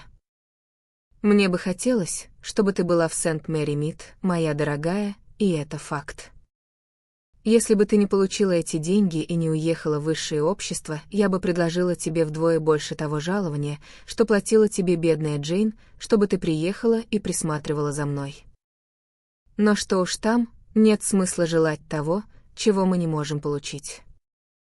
Однако, если дела твои пойдут плохо, а это всегда возможно. Я слышала бесконечное множество историй о фальшивых дворянах, которые женятся на девушках, прибирают к рукам их деньги, а потом бросают их прямо у дверей церкви. Я полагаю, ты слишком благоразумна, чтобы с тобой случилось что-то подобное, но никто никогда не знает. И, никогда не пользовавшись особым вниманием, ты легко можешь потерять голову сейчас. Так что на всякий случай, моя дорогая, помни, что здесь для тебя всегда есть дом. И хотя я женщина прямолинейная, но сердце у меня доброе. Твой любящий старый друг, Амелия Вайнер. Постскриптум. Я видела упоминание о тебе в газете вместе с твоей кузиной, виконтессой Темплин, вырезала его и положила к своим вырезкам. Я молилась за тебя в воскресенье, чтобы ты была ограждена от гордыни и тщеславия. Кэтрин перечитала это характерное послание дважды, затем положила его и уставилась из окна своей спальни на синие волны Средиземного моря. Она почувствовала странный ком в горле. Внезапная волна тоски по Сент-Мэри-Мид захлестнула ее. Там было так много знакомых, обыденных, глупых мелочей, и все же это был дом. Ей очень хотелось уткнуться головой в руки и хорошенько выплакаться. Ленокс, вошедшая в этот момент, спасла ее. «Привет, Кэтрин», — сказала Ленокс. «Послушай, что случилось?» «Ничего», — ответила Кэтрин, подхватывая письмо мисс Вайнер и пряча его в сумочку. «У тебя был довольно странный вид», — заметила Ленокс. «Послушай, надеюсь, ты не против. Я позвонила твоему другу-детективу, месье Пуаро, и пригласила его пообедать с нами в Ницце. Я сказала, что ты хочешь его видеть, так как подумала, что ради меня он не придет». «Значит, ты сама хотела его видеть?» — спросила Кэтрин. «Да», — призналась Ленокс. «Я прямо-таки потеряла голову от него. Я никогда раньше не встречала мужчину, у которого глаза были бы по-настоящему зелеными, как у кошки». «Хорошо», — согласилась Кэтрин. Она говорила вяло. Последние несколько дней были тяжелыми. Арест Дерека Кеттеринга стал главной темой дня, и тайна голубого поезда обсуждалась со всех возможных точек зрения. «Я заказала машину», — сказала Ленокс, и наговорила матери какого-то вранья, к сожалению, не помню точно какого. Но это не важно, так как она никогда ничего не помнит. Если бы она знала, куда мы едем, она бы тоже захотела поехать, чтобы порасспросить месье Пуаро. 2 девушки прибыли в отель «Негреско» и обнаружили, что Пуаро уже ждет их. Он был полон гальской вежливости и осыпал девушек столькими комплиментами, что они вскоре так и покатились со смеху. И все же, несмотря на это, обед не был веселым. Кэтрин была задумчива и рассеянна, а Ленокс то разражалась потоком слов, то умолкала. Когда они сидели на террасе и потягивали кофе, Ленокс вдруг резко обратилась к Пуаро. «Как идут дела? Вы понимаете, что я имею в виду?» Пуаро пожал плечами. «Они идут своим чередом», — ответил он. «И вы просто позволяете им идти своим чередом?» Он посмотрел на Ленокс немного грустно. «Вы молоды, мадмуазель, но есть 3 вещи, которые нельзя торопить: господа Бога, природу и стариков». «Глупости!» — воскликнула Ленокс. «Вы не старик». «Ах, как это мило с вашей стороны!» «Вот и майор Найтон», — сказала Ленокс. Кэтрин быстро оглянулась, а затем снова отвернулась. «Он вместе с мистером Ван Алдином», — продолжала Ленокс. «Мне нужно кое о чем спросить майора Найтона. Я буквально на минуту». Оставшись наедине, Пуаро наклонился вперед и тихо сказал Кэтрин. «Вы рассеяны, мадмуазель. Ваши мысли где-то очень далеко, не так ли? Всего лишь в Англии, не дальше». Поддавшись внезапному порыву, она достала письмо, полученное этим утром, и протянула его детективу. «Это весточка из моей прежней жизни, первая за все время». Почему-то от нее больно. Он прочитал письмо до конца и вернул его. «Значит, вы возвращаетесь в Сент-Мэри-Мид?» Медленно произнес он. «Нет, не возвращаюсь», — ответила Кэтрин. «С чего бы мне?» «Ах», — отозвался Пуаро, — «это моя ошибка. Прошу прощения, я отлучусь на одну маленькую минуту». Он не спеша направился туда, где Ленокс Темплин разговаривала с Ван Алдином и Найтоном. Американец выглядел старым и измученным. Он поприветствовал Пуаро отрывистым кивком, не выказав больше никакого оживления. Пока он поворачивался, чтобы ответить на замечание Ленокс, Пуаро отвел Найтона в сторону. «Месье Ван Алдин выглядит больным», — сказал он. «Стоит ли удивляться?» — спросил Найтон. Скандал с арестом Дерека Кеттеринга, можно сказать, окончательно все доконал, что касается его. Он даже жалеет, что попросил вас докопаться до истины. Ему следовало бы вернуться в Англию, заметил Пуаро. Мы уезжаем послезавтра. Это хорошая новость, произнес Пуаро. Он заколебался и посмотрел через террасу туда, где сидела Кэтрин. «Мне бы хотелось», — промурлыкал он, — «чтобы вы сообщили об этом мисс Грей». «Сообщил что?»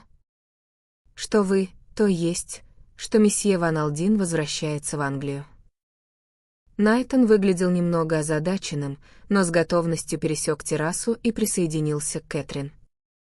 Пуаро посмотрел ему вслед с удовлетворенным кивком головы, а затем подошел к Ленокс и американцу. Через пару минут они присоединились к остальным. Некоторое время беседа была общей, а затем миллионер и его секретарь удалились. Пуаро тоже приготовился уходить. «Тысячи благодарностей за ваше гостеприимство, мадемуазель», — воскликнул он. Это был прелестнейший обед. Мафуа, я в нем нуждался. Он выпятил грудь и постучал по ней кулаком. Теперь я лев, я гигант. Ах, мадмуазель Кэтрин, вы еще не видели меня во всем величии. Вы видели кроткого, спокойного Эркюля Пуаро, но существует и другой Эркюль Пуаро. Сейчас я иду, чтобы запугивать, угрожать и вселять ужас в сердце тех, кто будет меня слушать. Он посмотрел на них с самодовольным видом, и обе девушки казались должным образом впечатленными, хотя Ленокс покусывала нижнюю губу, а уголки губ Кэтрин подозрительно подергивались. «И я сделаю это», — важно добавил он. «А да, я добьюсь успеха». Он отошел всего на несколько шагов, когда голос Кэтрин заставил его обернуться. «Месье Пуаро, я хочу сказать вам». Думаю, вы были правы в том, что сказали. Я возвращаюсь в Англию в самое ближайшее время. Пуаро очень пристально посмотрел на нее, и под этим прямым, проницательным взглядом она покраснела. «Понимаю», — серьезно произнес он. «Не думаю, что вы понимаете», — ответила Кэтрин. «Я знаю больше, чем вы думаете, мадмуазель», — тихо сказал он. Он покинул ее со странной легкой улыбкой на губах. Сев в ожидавшую его машину, он поехал в Антиб. Ипполит, слуга графа де Луроша с бесстрастным лицом, был занят на вилле Марина полировкой красивой хрустальной посуды своего хозяина. Сам граф де Лурош уехал на день в Монте-Карло. Случайно выглянув в окно, Ипполит заметил посетителя, который быстро шел к парадной двери, посетителя столь необычного типа, что Ипполиту, при всем его опыте, было трудновато определить, кто это. Позвав свою жену Мари, которая хлопотала на кухне, он обратил ее внимание на то, что назвал вот тем типом. «Это не снова полиция?» Встревоженно спросила Мари. «Посмотри сама», — сказал Ипполит. Мари посмотрела. «Уж точно не полиция», — заявила она. «Я рада». «Они нас не очень-то беспокоили», — сказал Ипполит. «На самом деле, если бы не предупреждение господина графа, я никогда бы не догадался, что тот незнакомец в винной лавке был тем, кем он был». Прозвенел звонок в прихожей, и Ипполит с серьезным и пристойным видом пошел открывать дверь. Господина графа, к сожалению, нет дома. Маленький человек с большими усами безмятежно улыбнулся. «Я это знаю», — ответил он. «Вы Ипполит Флавель, не так ли?» «Да, месье, это мое имя». «И у вас есть жена, Мари Флавель?» «Да, месье, но я желаю видеть вас обоих», — сказал незнакомец и проворно прошел мимо Ипполита в прихожую. «Ваша жена, несомненно, на кухне», — сказал он. «Я пойду туда». Прежде чем Ипполит успел перевести дух, другой уже выбрал нужную дверь в глубине прихожей, прошел по коридору и вошел в кухню, где Мари замерла с открытым ртом, уставившись на него. «Вуаля!» — сказал незнакомец и опустился в деревянное кресло. «Я Эркюль Пуаро». «Да, месье». «Вы не знаете этого имени». «Я никогда его не слышала», — сказала Мари. «Позвольте мне сказать, что вы плохо образованы. Это имя одного из великих мира сего». Он вздохнул и сложил руки на груди. Ипполит и Мари беспокойно смотрели на него. Они были в растерянности, не зная, что думать об этом неожиданном и крайне странном посетителе. «Месье желает», — машинально пробормотал Ипполит.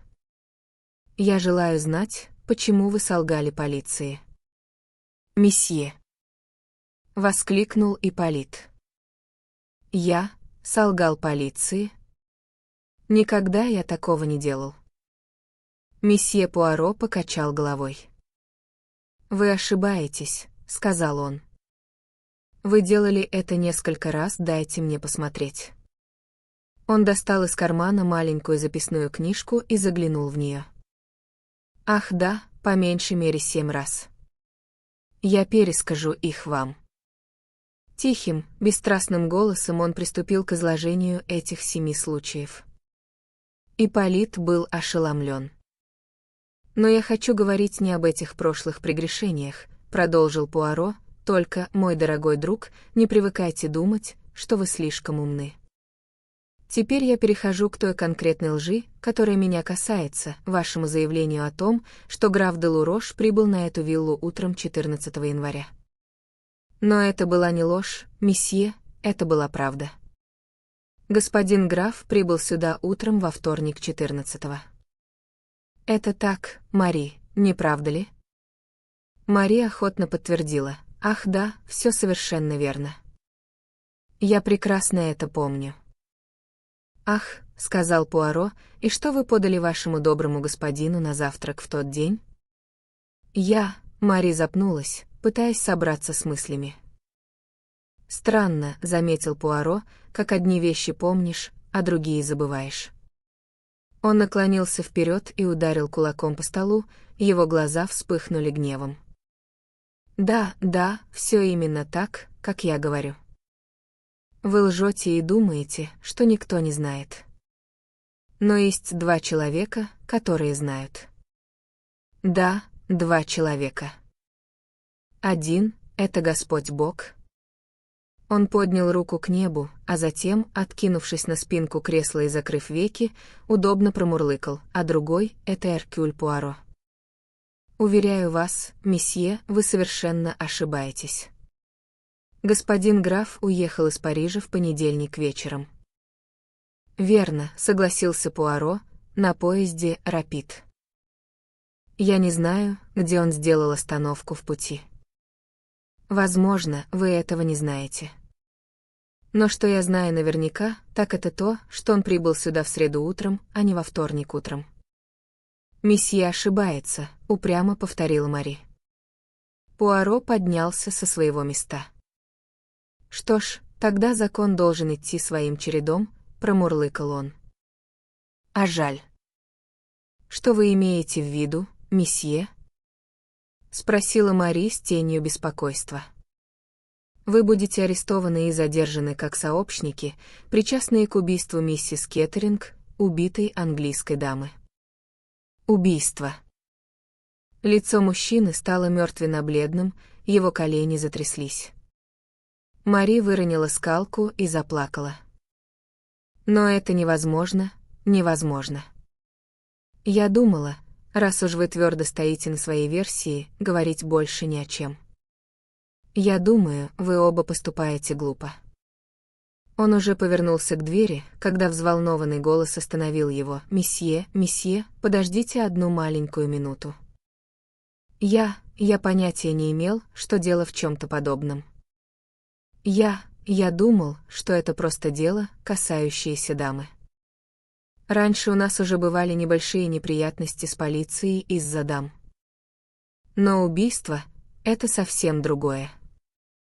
У меня нет на вас терпения. Воскликнул Пуаро.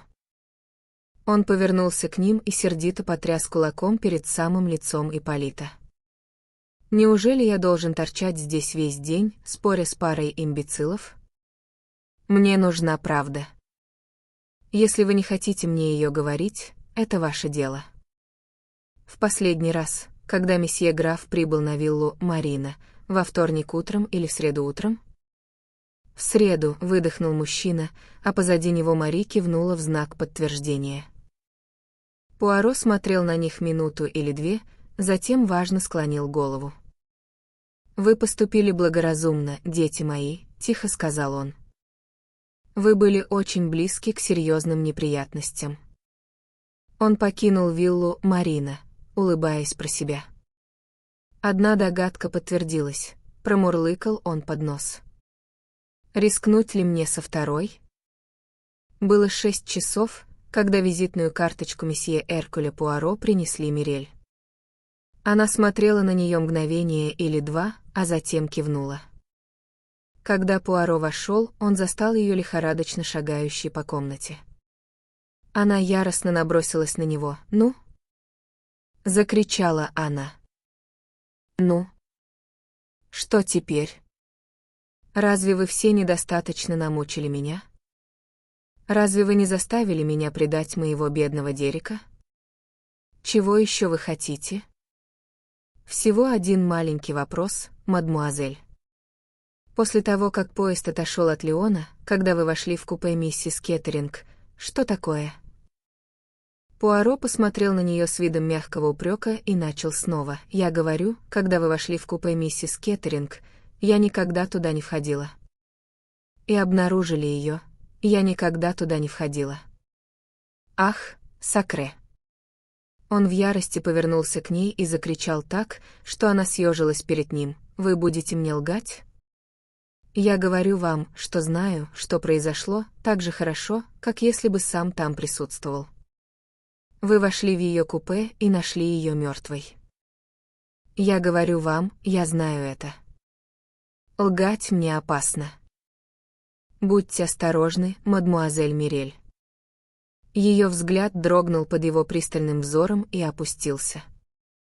Я не уверенно начала она и умолкла. «Есть только одна вещь, которая меня интересует», — сказал Пуаро. «Мне интересно, мадмуазель, нашли ли вы то, что искали, или же что? Или же кто-то другой опередил вас?» «Я больше не отвечу ни на один вопрос», — закричала танцовщица. Она вырвалась из удерживающей ее руки Пуаро и, бросившись на пол в выступлении, закричала и зарыдала. Напуганная горничная вбежала в комнату. Эркюль Пуаро пожал плечами, приподнял брови и тихо вышел. Однако вид у него был удовлетворенный. Глава 30. Мисс Свайнер выносит приговор. Кэтрин посмотрела из окна спальни мисс Свайнер. Шел дождь, не проливной, но с тихим, благовоспитанным упорством. Окно выходило на полоску палисадника с дорожкой, ведущей к воротам, и аккуратными маленькими клумбами по обе стороны, где позже зацветут поздние розы, гвоздики и синие гиацинты. Мисс Свайнер лежала на большой викторианской кровати. Поднос с остатками завтрака был отодвинут в сторону, и она была занята тем, что вскрывала свою корреспонденцию, отпуская по ее адресу различные язвительные замечания. У Кэтрин в руке было открытое письмо, и она перечитывала его во второй раз. Оно было отправлено из отеля «Риц» в Париже. «Дорогая мадмуазель Кэтрин». Начиналось оно. «Надеюсь, что вы в добром здравии и что возвращение к английской зиме не показалось вам слишком удручающим. Что касается меня, я продолжаю свои изыскания с величайшим усердием. Не думайте, что я провожу здесь отпуск. Очень скоро я буду в Англии и надеюсь тогда иметь удовольствие встретиться с вами еще раз. Так оно и будет, не правда ли? По прибытии в Лондон я напишу вам. Вы помните, что мы коллеги в этом деле? Но, право, я думаю, вы это прекрасно знаете. Примите, мадмуазель, заверение в моих самых уважительных и преданных чувствах. Эркюль Пуаро». Кэтрин слегка нахмурилась. Было похоже, что что-то в письме озадачило и заинтриговало ее. Пикник для хористов, подумать только, донеслось со стороны мисс Свайнер. Томми Сондерса и Альберта Дайкса следовало бы оставить дома, и я не дам на это ни пенни, если их не исключат. Что эти два мальчишки, по их мнению, делают в церкви по воскресеньям, я не знаю. Томми спел «Боже, поспеши спасти нас», и больше не открывал рта, а если Альберт Дайкс не сосал мятную конфету, то мой нос — не то, чем он является и всегда был. «Я знаю, они ужасны», — согласилась Кэтрин. Она открыла второе письмо, и внезапный румянец выступил на ее щеках. Голос мисс Свайнер в комнате, казалось, отдалился куда-то очень далеко. Когда она вернулась к реальности, мисс Свайнер как раз доводила длинную речь до триумфального завершения. И я сказала ей, вовсе нет. Как раз наоборот, мисс Грей, родная кузина леди Темплин. Что ты на это скажешь? Вы сражались за меня? Это было очень мило с вашей стороны. Можешь называть это так, если хочешь. Для меня титул ничего не значит. Жена викария или не жена викария, а эта женщина — кошка. Намекает, что ты прокупила себе путь в высшее общество. Возможно, она была не так уж далека от истины. «И посмотри на себя», — продолжала мисс Свайнер. «Вернулась ли ты заносчивой светской дамой, какой вполне могла бы стать?» «Нет, вот она ты, такая же благоразумная, как и прежде, в хороших шерстяных чулках и практичных туфлях. Я говорила об этом Элен только вчера». «Элен», — сказала я, — «ты посмотри на мисс Грей. Она общалась с самыми знатными людьми в стране, и разве она ходит, как ты, с юбками до колен и в шелковых чулках, на которых стрелки ползут, стоит только взглянуть, и в самых нелепых туфлях, какие я только видела?» Кэтрин слегка улыбнулась про себя, по-видимому, стоило уступить предрассудкам мисс Вайнер. Старая дама продолжала с возрастающим азартом. «Для меня было большим облегчением, что ты не потеряла голову. Буквально на днях я искала свои газетные вырезки. У меня есть несколько штук о леди Темплин, ее военном госпитале и всяком таком, но я никак не могу их найти. Я бы хотела, чтобы ты посмотрела, моя дорогая, твое зрение лучше моего. Они все в коробке, в ящике бюро». Кэтрин взглянула на письмо в своей руке и уже собиралась что-то сказать, но сдержалась. Подойдя к бюро, она нашла коробку с вырезками и принялась их просматривать. С тех пор, как она вернулась в Сент-Мэри-Мид, ее сердце было исполнено восхищения перед стойкостью и мужеством старой женщины.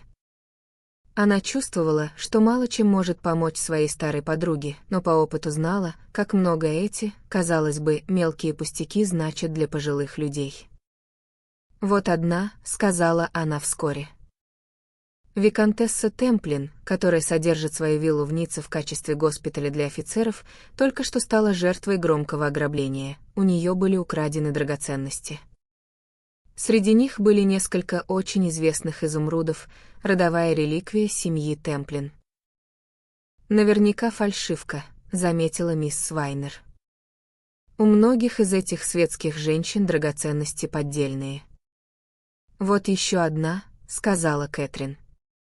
Ее фотография. Очаровательный снимок виконтессы Темплин с ее маленькой дочерью Ленокс.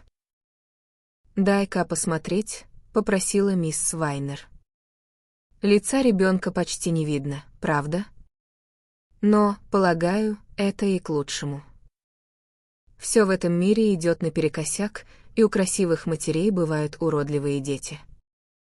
Я думаю, фотограф понял, что снять ребенка со спины — лучшее, что он мог для нее сделать». Кэтрин рассмеялась. Одной из самых элегантных хозяек на Ривьере в этом сезоне является виконтесса Темплин, у которой есть вилла на Кап-Мартен.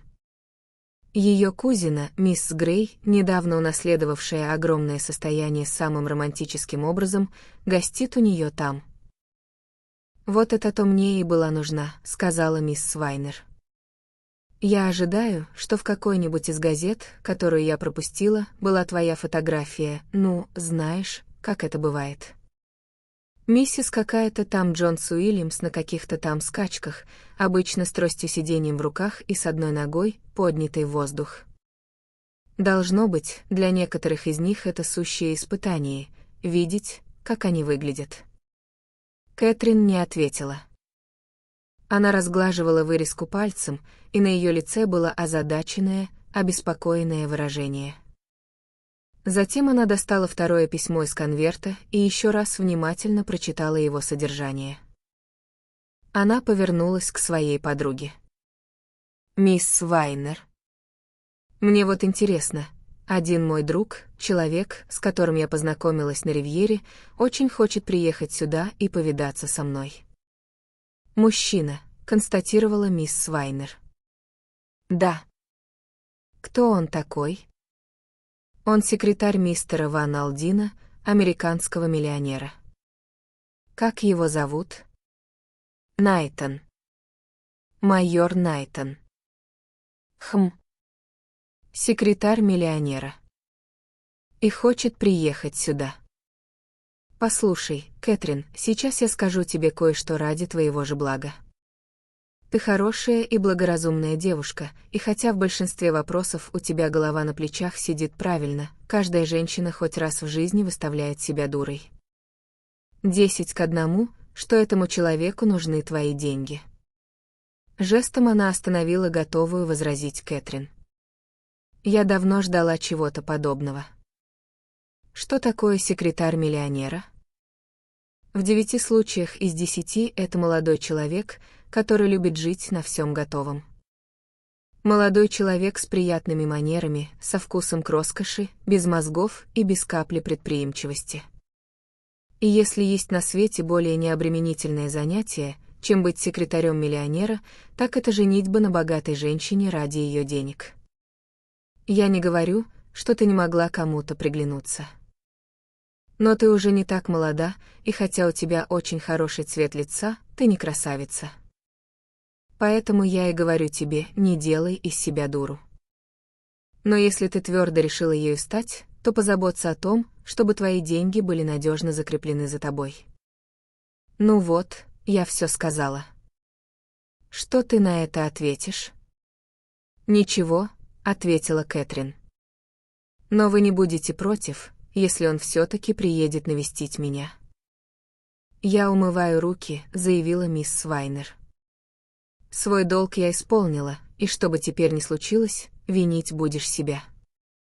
Ты хочешь пригласить его на обед или на ужин? Полагаю, Элен справилась бы с ужином, то есть, если бы не растерялась окончательно. Обед был бы в самый раз, сказала Кэтрин. Это ужасно любезно с вашей стороны, мисс Свайнер. Он просил меня позвонить ему, так что я наберу его и скажу, что мы будем рады, если он отуживает с нами. Он приедет из города на машине. Элен довольно сносно готовит стейк с помидорами на гриле, заметила мисс Свайнер. Готовит она его не то чтобы превосходно, но лучше, чем все остальное. Пирог заказывать не стоит, потому что с песочным тестом она обращается слишком неуклюже, но ее маленькие бисквитные пудинги не так уж плохи. И я думаю, ты сможешь найти хороший кусочек сыра Стилтон у Эббота. Я всегда слышала, что джентльменам нравится хороший Стилтон, да и отцовского вина осталось немало, возможно, бутылка игристого мозельского. А нет, мисс Свайнер, в этом правда нет необходимости. Глупости, дитя мое. Ни один джентльмен не будет доволен, если во время еды ему нечего выпить.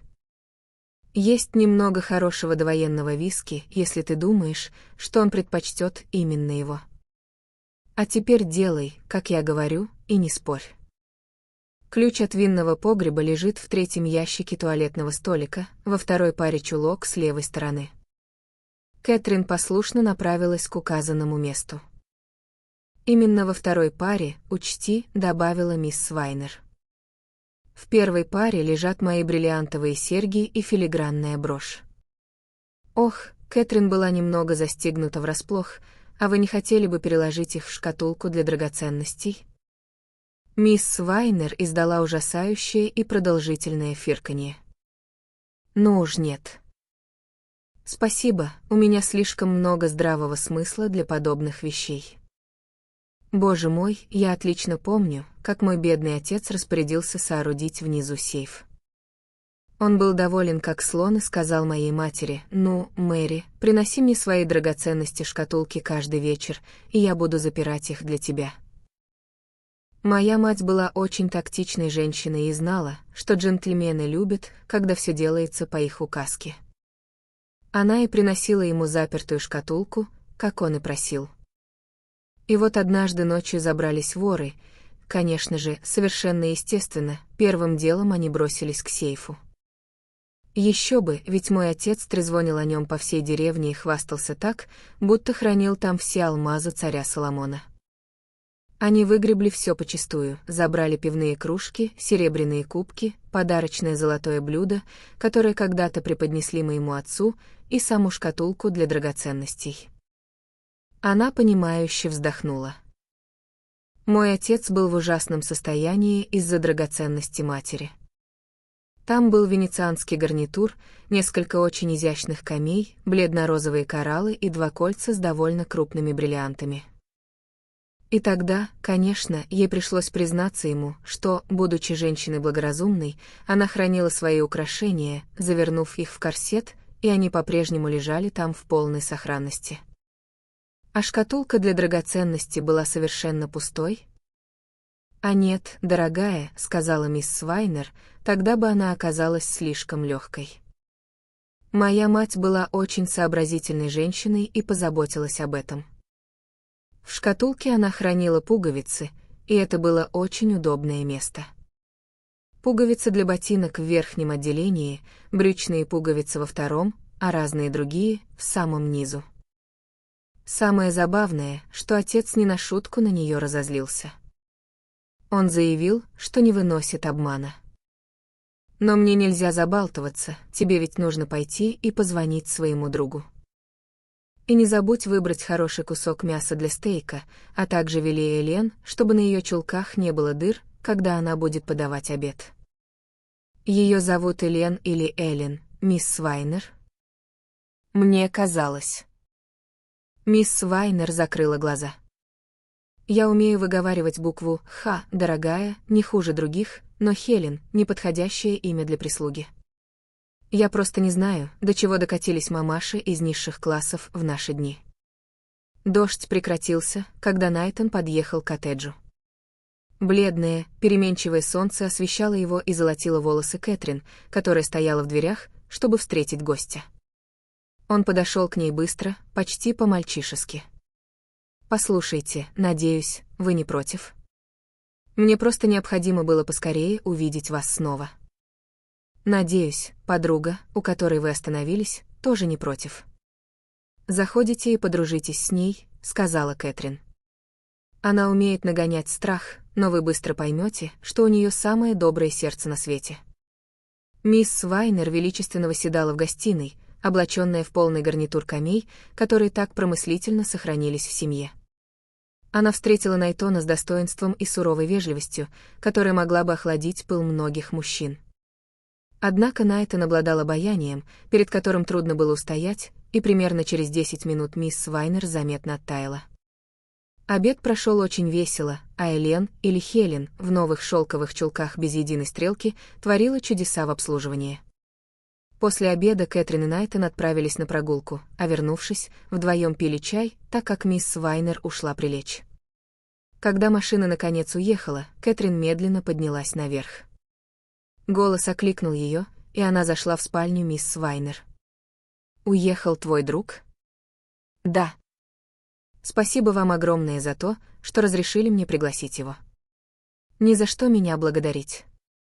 Неужели ты думаешь, что я какая-то старая карга, которая никогда ничего ни для кого не сделает?» «Я думаю, вы прелесть», — с нежностью сказала Кэтрин. «Хм», — отозвалась мисс Свайнер, явно смягчившись. Когда Кэтрин уже выходила из комнаты, старая дама окликнула ее. «Кэтрин?» «Да.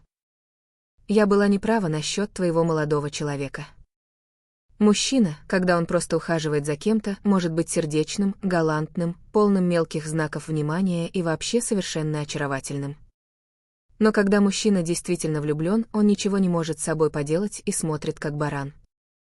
Так вот, каждый раз, когда этот молодой человек смотрел на тебя, он смотрел именно как баран. Забираю назад все, что я наговорила сегодня утром. Все это по-настоящему». Глава 31. Мистер Эйронс обедает.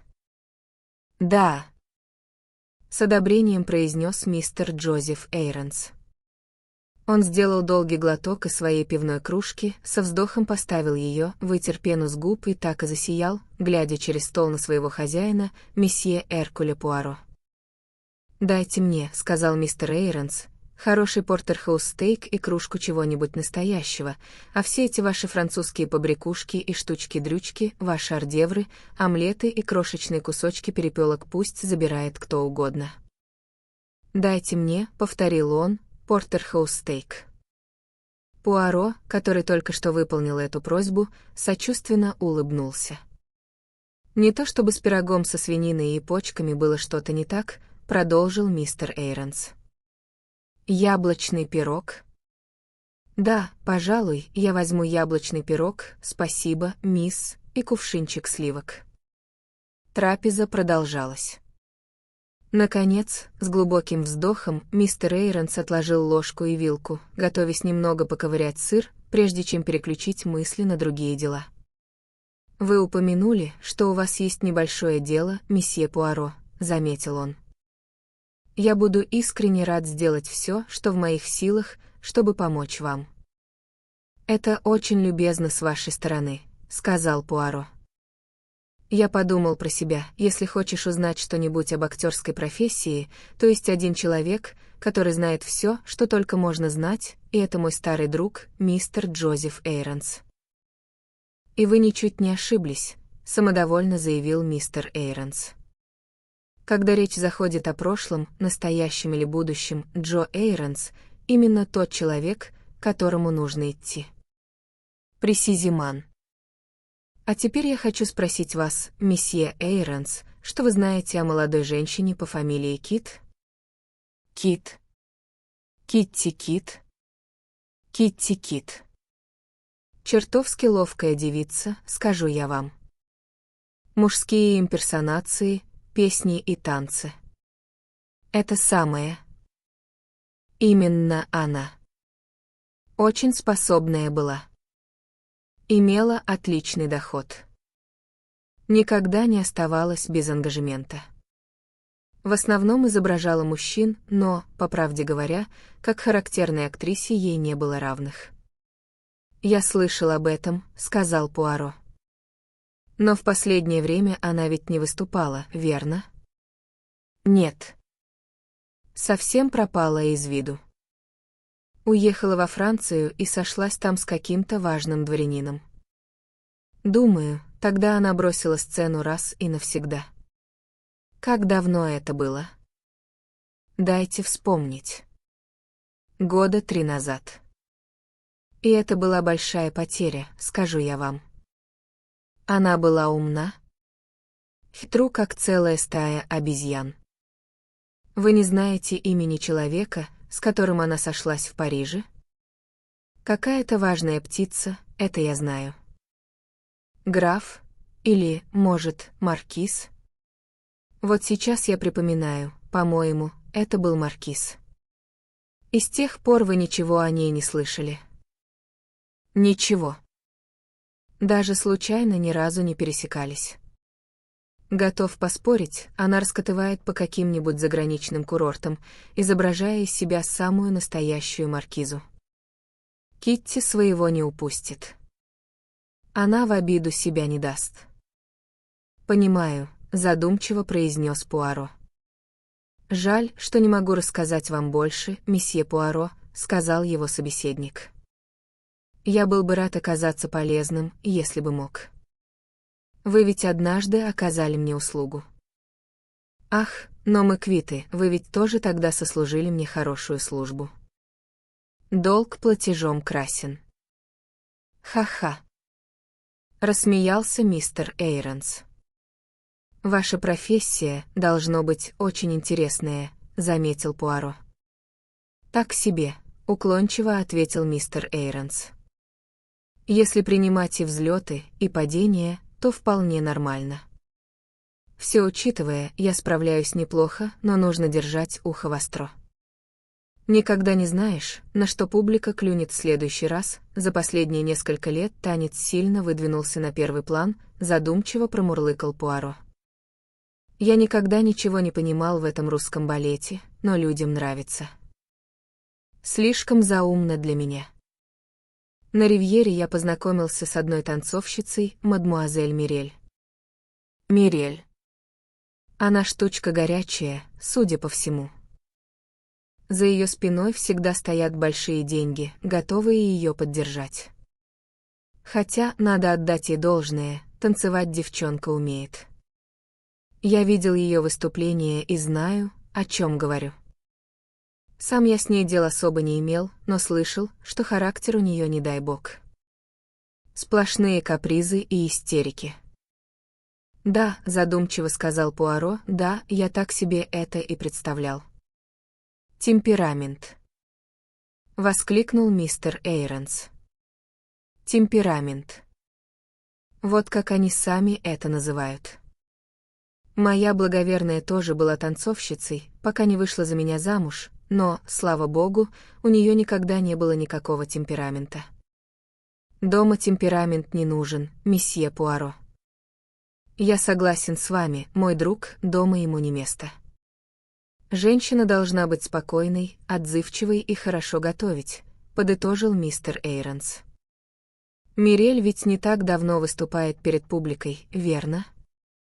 Спросил Пуаро. Около 2,5 лет, не больше, ответил мистер Эйронс. Какой-то французский герцог дал ей старт. А теперь я слышал, что она сошлась с бывшим премьер-министром Греции.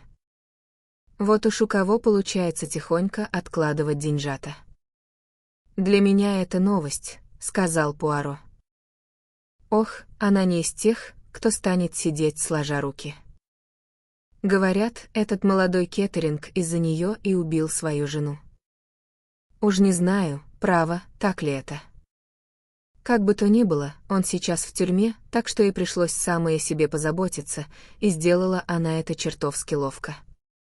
Поговаривают, она носит рубин размером с голубиное яйцо, не то чтобы я сам когда-либо видел голубиное яйцо, но именно так его всегда называют в приключенческих романах. Рубин размером с голубиное яйцо. Воскликнул Пуаро. Его глаза стали зелеными и кошачьими. Как интересно. Мне это рассказал один мой приятель, добавил мистер Эйронс. Но, насколько я знаю, это вполне может оказаться просто цветным стеклом. Они все одинаковы, эти женщины, никогда не перестанут сочинять небылицы про свои драгоценности. Мирель вовсю хвастается, будто на него наложено проклятие. «Сердце огня», кажется, так она его называет. Но если мне не изменяет память, заметил Пуаро, рубин под названием «Сердце огня» является центральным камнем в ожерелье. Вот видите. Но не говорил ли я вам, что же женщин вокруг их украшений нет конца и края? Это отдельный камень, который висит на платиновой цепочке у нее на шее. Но, как я уже сказал, 10-1, что это обычный кусок цветного стекла. «Нет», — мягко произнес Пуаро, — «нет, почему-то я не думаю, что это цветное стекло». Глава 32. Кэтрин и Пуаро обмениваются мыслями. «Вы изменились, мадмуазель», — вдруг сказал Пуаро. Он и Кэтрин сидели друг против друга за небольшим столиком в отеле «Совой». «Да, вы изменились», — повторил он. «В каком смысле?» «Мадмуазель, эти нюансы трудно выразить словами». «Я повзрослела». «Да, вы повзрослели». И под этим я не имею в виду, что у вас появляются морщины и гусиные лапки. Когда я впервые увидел вас, мадмуазель, вы были сторонним наблюдателем в жизни. У вас был спокойный, удивленный вид человека, который сидит в партере и наблюдает за пьесой. А теперь? Теперь вы больше не наблюдаете. Возможно, я скажу сейчас нелепость, но у вас настороженный вид бойца, который ведет трудную игру. «Моя старая дама бывает трудной», — с улыбкой сказала Кэтрин, «но уверяю вас, что я не вступаю с ней в смертельные схватки. Вы должны как-нибудь съездить и навестить ее, месье Пуаро. Думаю, вы один из тех людей, кто оценил бы ее мужество и дух». Наступило молчание, пока официант ловко подавал им цыпленка в горшочке. Когда он ушел, Пуаро произнес: «Вы слышали, как я рассказывал о моем друге Гастингсе? Он говорил, что я человек-устрица. Эбьен, мадмуазель, в вашем лице я нашел достойного соперника. Вы гораздо больше, чем я, ведете одиночную игру». «Глупости», — легкомысленно отозвалась Кэтрин. Эркюль Пуаро никогда не говорит глупостей. «Все именно так, как я говорю». Снова воцарилось молчание. Пуаро прервал его вопросом. «Виделись ли вы с кем-нибудь из наших друзей по Ривьере с тех пор, как вернулись, мадмуазель?» «Я виделась немного с майором Найтоном». «Аха! Вот как?» Что-то в лукавом взгляде Пуаро заставило Кэтрин опустить глаза. «Значит, мистер Ван Алдин остается в Лондоне?» «Да». Я должен постараться увидеться с ним завтра или послезавтра. У вас есть для него новости? Что заставило вас так подумать? Я просто поинтересовалась, вот и все. Пуаро посмотрел на нее с веселым блеском в глазах. А теперь, мадмуазель, есть многое, о чем вы хотите меня спросить, я это вижу. Да и почему бы нет? Разве дело о «Голубом поезде» не наш собственный детективный роман? Да, есть вещи, о которых мне хотелось бы вас спросить. Эбьен. Кэтрин подняла глаза с внезапным выражением решимости. Что вы делали в Париже, месье Пуаро? Пуаро слегка улыбнулся. Я заглянул в российское посольство. Оу. Я вижу, что это вам ни о чем не говорит. Но я не буду человеком-устрицей. Нет, я выложу свои карты на стол, а устрицы этого уж точно не делают. Вы ведь подозреваете, не так ли, что я не удовлетворен обвинением против Дерека Кеттеринга? Именно об этом я и думала. В Ницце мне показалось, что вы закончили с этим делом. Вы говорите не все, что думаете, мадмуазель. Но я признаю все. Это мои изыскания, упрятали Дерека Кеттеринга туда, где он сейчас находится. Если бы не я, судебный следователь все еще тщетно пытался бы свалить преступление на графа де Луроша. Эбьен, мадмуазель, я не жалею о том, что сделал. У меня есть только один долг — обнаружить истину, и этот путь привел прямиком к мистеру Кеттерингу. Но закончилось ли все на этом? Полиция говорит «да», но я, Эркюль Пуаро, не удовлетворен. Он внезапно оборвал речь. «Скажите мне, мадмуазель, вы получали весточку от мадмуазель Ленокс в последнее время?» Одно очень короткое, отрывистое письмо. Мне кажется, она сердится на меня за то, что я вернулась в Англию. Пуаро кивнул. У меня была беседа с ней в ту ночь, когда арестовали месье Кеттеринга. Это была интересная беседа во многих отношениях. Он снова замолчал, и Кэтрин не прерывала ход его мыслей. «Мадмуазель», — сказал он наконец, — «сейчас я вступаю на зыбкую почву, но все же скажу вам следующее. Я думаю, есть кое-кто, кто любит месье Кеттеринга, поправьте меня, если я ошибаюсь, и ради нее, что ж, ради нее я надеюсь, что прав я, а полиция ошибается». «Вы знаете, кто этот кое-кто?» Последовала пауза, затем Кэтрин произнесла. «Да, думаю, я знаю». Пуаро наклонился к ней через стол. «Я не удовлетворен, мадмуазель». «Нет, я не удовлетворен». Факты, основные факты, вели прямиком к месье Кеттерингу. Но есть одна вещь, которую не приняли во внимание. И что же это? Изуродованное лицо жертвы. Я спрашивал себя, мадмуазель, 100 раз, был ли Дерек Кеттеринг тем человеком, который нанес бы этот сокрушительный удар уже после совершения убийства? Какую цель это преследовало? Какую задачу это решало? Было ли это вероятным поступком для человека с темпераментом месье Кеттеринга? И, мадмуазель, ответы на эти вопросы крайне неудовлетворительны. Снова и снова я возвращаюсь к этому единственному пункту. Почему?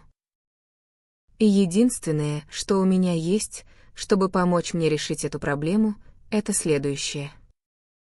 Он так быстро вытащил свою записную книжку и извлек из нее что-то, что теперь держал большим и указательным пальцами. Вы помните, мадмуазель? Вы видели, как я подобрала эти волоски с коврика в железнодорожном вагоне? Кэтрин наклонилась вперед, внимательно разглядывая волоски. Пуаро медленно кивнул головой несколько раз. Они вам ни о чем не говорят, я это вижу, мадмуазель. И все же, мне почему-то кажется, что вы понимаете очень многое. У меня были мысли, медленно произнесла Кэтрин, странные мысли. Вот почему я и спросила вас, что вы делали в Париже, месье Пуаро. Когда я писал вам? Из Рица. Странная улыбка появилась на лице Пуаро. Да, как вы и сказали, из Рица. Иногда я люблю роскошь, когда платит миллионер. Российское посольство, Кэтрин нахмурилась. Нет, не понимаю, как это связано. Это связано опосредованно, мадмуазель. Я отправился туда, чтобы получить определенные сведения. Я встретился с одной важной особой и пригрозил ей. Да, мадмуазель, я, Эркюль Пуаро, пригрозил ей. Полицией. Нет, сухо ответил Пуаро, прессой, а это куда более смертоносное оружие. Он посмотрел на Кэтрин, и она улыбнулась ему, едва заметно покачав головой. «Не превращаетесь ли вы снова в устрицу, месье Пуаро?» «Нет, нет. Я вовсе не хочу напускать таинственности. Вот, я расскажу вам все. Я подозреваю, что этот человек был активным участником продажи драгоценностей месье Ван Алдина. Я припер его к стене и в конце концов вытянул из него всю историю. Я узнал, где именно были переданы драгоценности, а также узнал о человеке, который расхаживал взад и вперед по улице, человеке с почтенной седой шевелюрой, но который шел легкой, пружинистой походкой молодого человека. И в мыслях я дал этому человеку имя месье Маркиз. И теперь вы приехали в Лондон, чтобы увидеться с мистером Ван Алдином? Не только ради этого. У меня были и другие дела. С тех пор, как я приехал в Лондон, я встретился еще с двумя людьми, театральным агентом и врачом с Харли-стрит. От каждого из них я получил определенные сведения. Сложите все это вместе, мадмуазель, и посмотрите, придете ли вы к тому же выводу, что и я. Я? Да, вы. Я скажу вам одну вещь, мадмуазель. Все это время меня мучило сомнение, были ли ограбления и убийства совершены одним и тем же лицом. Долгое время я не был уверен. А теперь? А теперь я знаю это наверняка. Воцарилось молчание. Затем Кэтрин подняла голову. Ее глаза блестели. Я не так умна, как вы, месье Пуаро. Половина из того, что вы мне сейчас рассказали, кажется, вообще ни на что не указывает. Мысли, которые пришли мне в голову, возникли совсем под другим углом. «Ах, но так бывает всегда», — тихо сказал Пуаро. «Зеркало отражает истину, но каждый человек стоит в своем особенном месте, когда смотрит в него. Мои мысли могут быть нелепыми, они могут полностью отличаться от ваших, но...» «Да». «Скажите, это хоть как-то помогает вам?» Он взял газетную вырезку из ее протянутой руки. Прочитав ее, он поднял глаза и важно кивнул. «Как я уже говорил вам, мадмуазель, каждый стоит под своим углом, когда смотрится в зеркало, но это все то же зеркало, и в нем отражаются одни и те же вещи». Кэтрин поднялась со своего места. «Мне нужно бежать», — сказала она. «У меня осталось совсем мало времени, чтобы успеть на поезд». «Месье Пуаро?» «Да, мадмуазель». Это не должно продолжаться слишком долго, вы понимаете. Я больше так долго не выдержу». В ее голосе послышался надрыв. Он успокаивающе похлопал ее по руке. «Мужайтесь, мадмуазель, вы не должны сдаваться сейчас, развязка уже очень близка». Глава 33. Новая теория. «К вам, месье Пуаро, сэр». Черт бы побрал этого малого. В сердцах бросил Ван Алдин. Найтон сочувственно промолчал. Ван Алдин поднялся со своего кресла и принялся ходить взад и вперед по комнате. «Ты, надо полагать, видел эти проклятые газеты сегодня утром?» Я просмотрел их мельком, сэр. Все еще усердствуют на все лады? Боюсь, что так, сэр. Миллионер снова сел и прижал руку к колбу. Если бы я только имел представление о том, во что это выльется, застонал он. Видит Бог, лучше бы я никогда не просил этого маленького бельгийца разузнать правду. Найти убийцу Рут, вот и все, о чем я тогда думал. Вы ведь не хотели бы, чтобы ваш зять остался безнаказанным? Ван Алдин вздохнул.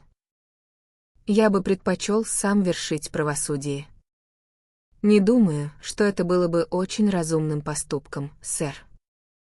И все-таки, ты уверен, что этот малый хочет видеть именно меня? Да, мистер Ван Алдин.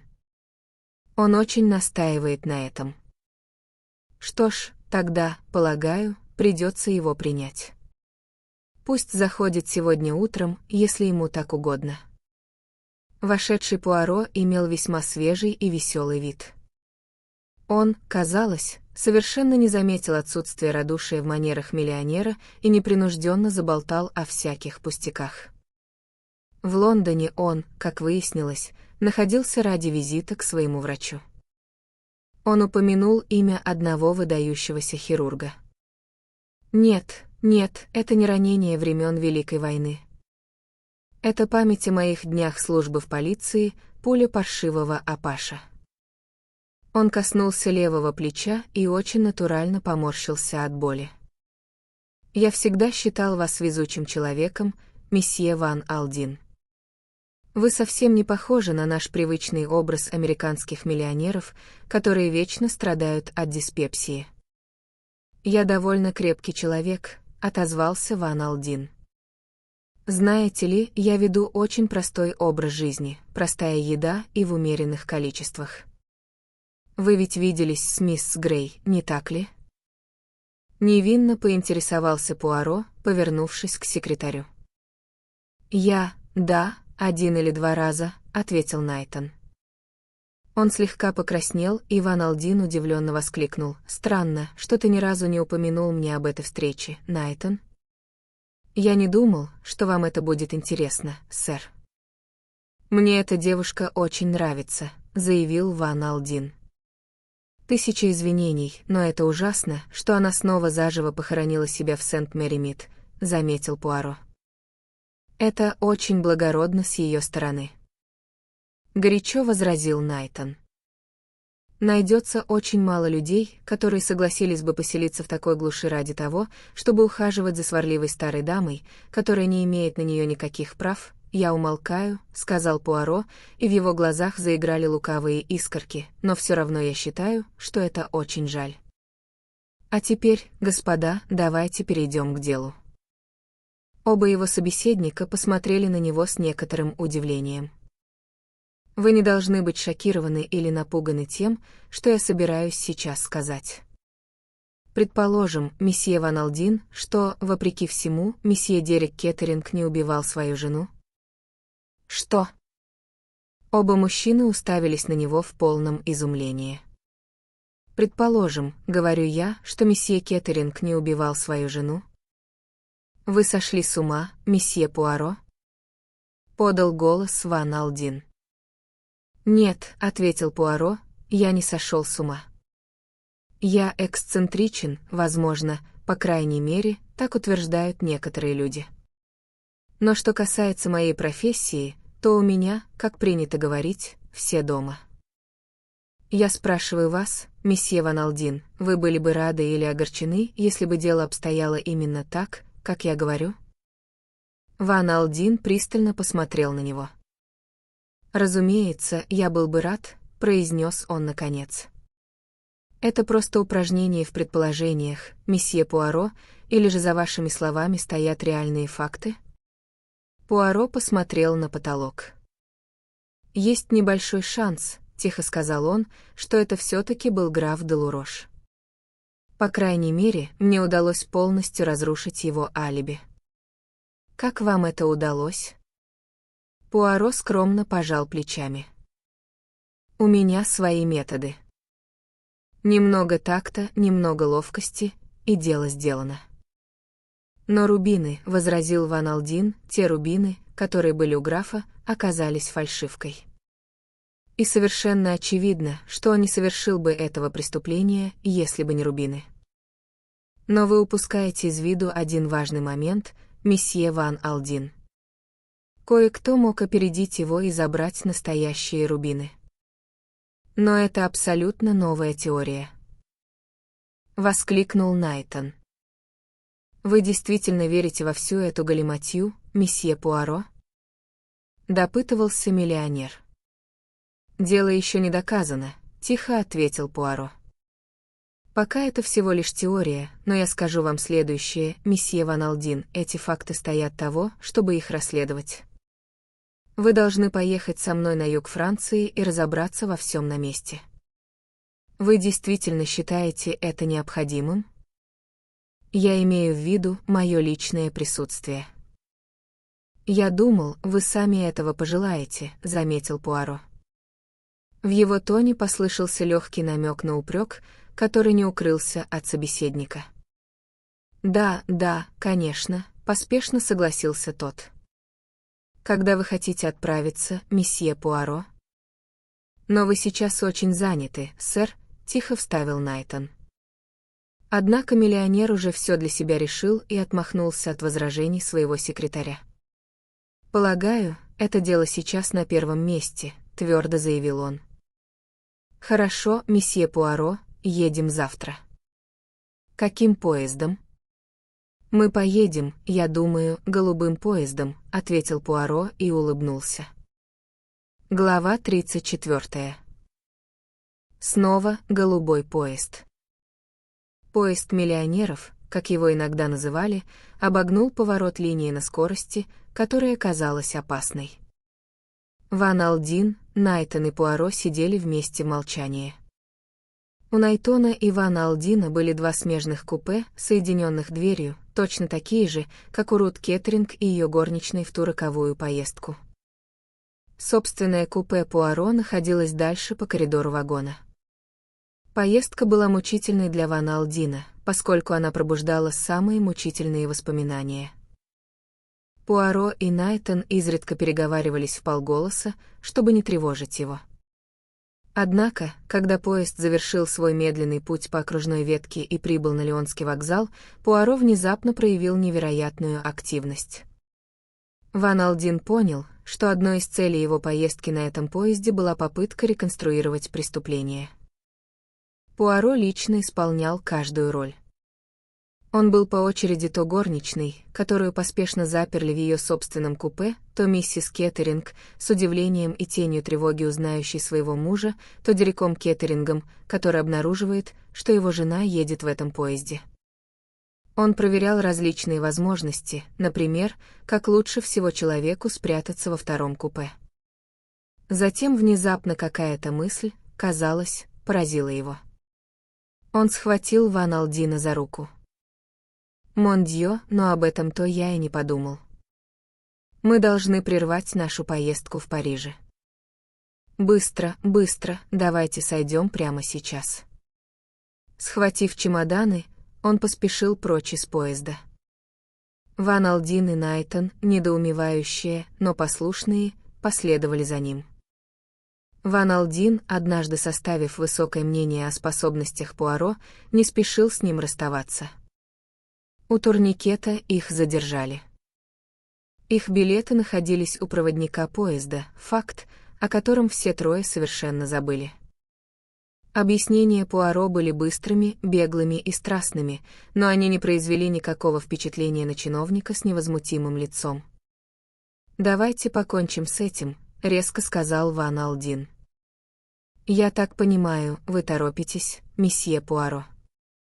Ради всего святого, оплатите проезд от Кале и давайте продолжим делать то, что вы там задумали». Но поток слов Пуаро внезапно иссяк, и он стал похож на человека, превратившегося в камень. Его рука, все еще вытянутая в страстном жесте, оставалась неподвижной, словно ее разбил паралич. «Я был болваном», — просто сказал он. «Мафуа, в наши дни я теряю голову. Давайте вернемся и спокойно продолжим наш путь. При известном везении поезд еще не ушел. Они едва успели, поезд тронулся в тот самый момент, когда Найтон, последний из троих, запрыгнул на подножку вместе со своим чемоданом. Проводник горячо пожурил их и помог донести багаж обратно в купе. Ван Алдин ничего не сказал, но был явно разочарован столь странным поведением Пуаро. Оставшись на мгновение наедине с Найтоном, он заметил. Это погоня за призраками. Старик потерял хватку. До определенного момента у него есть мозги, но человек, который теряет голову и мечется, как напуганный кролик, ни черта не стоит. Через минуту-другую к ним пришел Пуаро, рассыпаясь в смиренных извинениях и выглядя настолько удрученным, что суровые слова были бы излишними. Ван Алдин принял его извинения с важным видом, но сумел удержаться от язвительных замечаний. Они поужинали в поезде, а после ужина, к некоторому удивлению двух других, Пуаро предложил всем троим не ложиться спать и сидеть в купе Ван Алдина. Миллионер с любопытством посмотрел на него. «Есть что-то, что вы скрываете от нас, месье Пуаро?» «Я?» Пуаро открыл глаза в невинном удивлении. «Но что за мысль?» Ван Алдин не ответил, но не был удовлетворен. Проводнику сказали, что постели стелить не нужно. Любое удивление, которое тот мог испытать, было стерто щедрыми чаевыми, которые вручил ему Ван Алдин. Трое мужчин сидели в молчании. Пуаро суетился и казался неспокойным. Вскоре он повернулся к секретарю. «Майор Найтон, заперта ли дверь вашего купе на засов?» «Я имею в виду дверь, ведущую в коридор». «Да, я сам запер ее только что». «Вы уверены?» Переспросил Пуаро. «Я пойду и удостоверюсь, если хотите», — с улыбкой сказал Найтон. «Нет, нет, не беспокойтесь. Я сам посмотрю». Он прошел через смежную дверь и вернулся через секунду-другую, кивая головой. «Да, да, все так, как вы сказали. Вы должны простить суетливые привычки старого человека». Он закрыл смежную дверь и занял свое место в правом углу. Проходили часы. Трое мужчин время от времени дремали, просыпаясь от неуютных толчков поезда. Вероятно, никогда прежде 3 человека не бронировали место в самом роскошном из имеющихся поездов, а затем отказывались воспользоваться оплаченными удобствами. Время от времени Пуаро поглядывал на свои часы, затем кивал головой и снова устраивался поудобнее, чтобы вздремнуть. Один раз он поднялся со своего места, открыл смежную дверь, резко заглянул в соседнее купе, а затем вернулся на свое место, качая головой. «В чем дело?» — прошептал Найтон. «Вы ведь ждете, что что-то произойдет, не так ли?» «У меня сдают нервы», — признался Пуаро. «Я словно кот на раскаленной крыше. От каждого шороха вздрагиваю». Найтон зевнул. «Какая, черт возьми, неудобная поездка», — пробормотал он. «Полагаю, вы понимаете, во что играете, месье Пуаро». Он устроился спать как мог лучше. И он, и Ван Алдин уже погрузились в сон, когда Пуаро, взглянув на свои часы в 14-й раз, наклонился и похлопал миллионера по плечу. В чем дело?» «Через 5 или 10 минут, месье, мы прибудем в Лион». «Боже мой!» Лицо Ван Алдина выглядело бледным и измученным в тусклом свете. Значит, именно в это время бедная Рут и была убита. Он сидел, уставившись прямо перед собой. Его губы слегка подергивались, а мысли возвращались к ужасной трагедии, омрачившей его жизнь.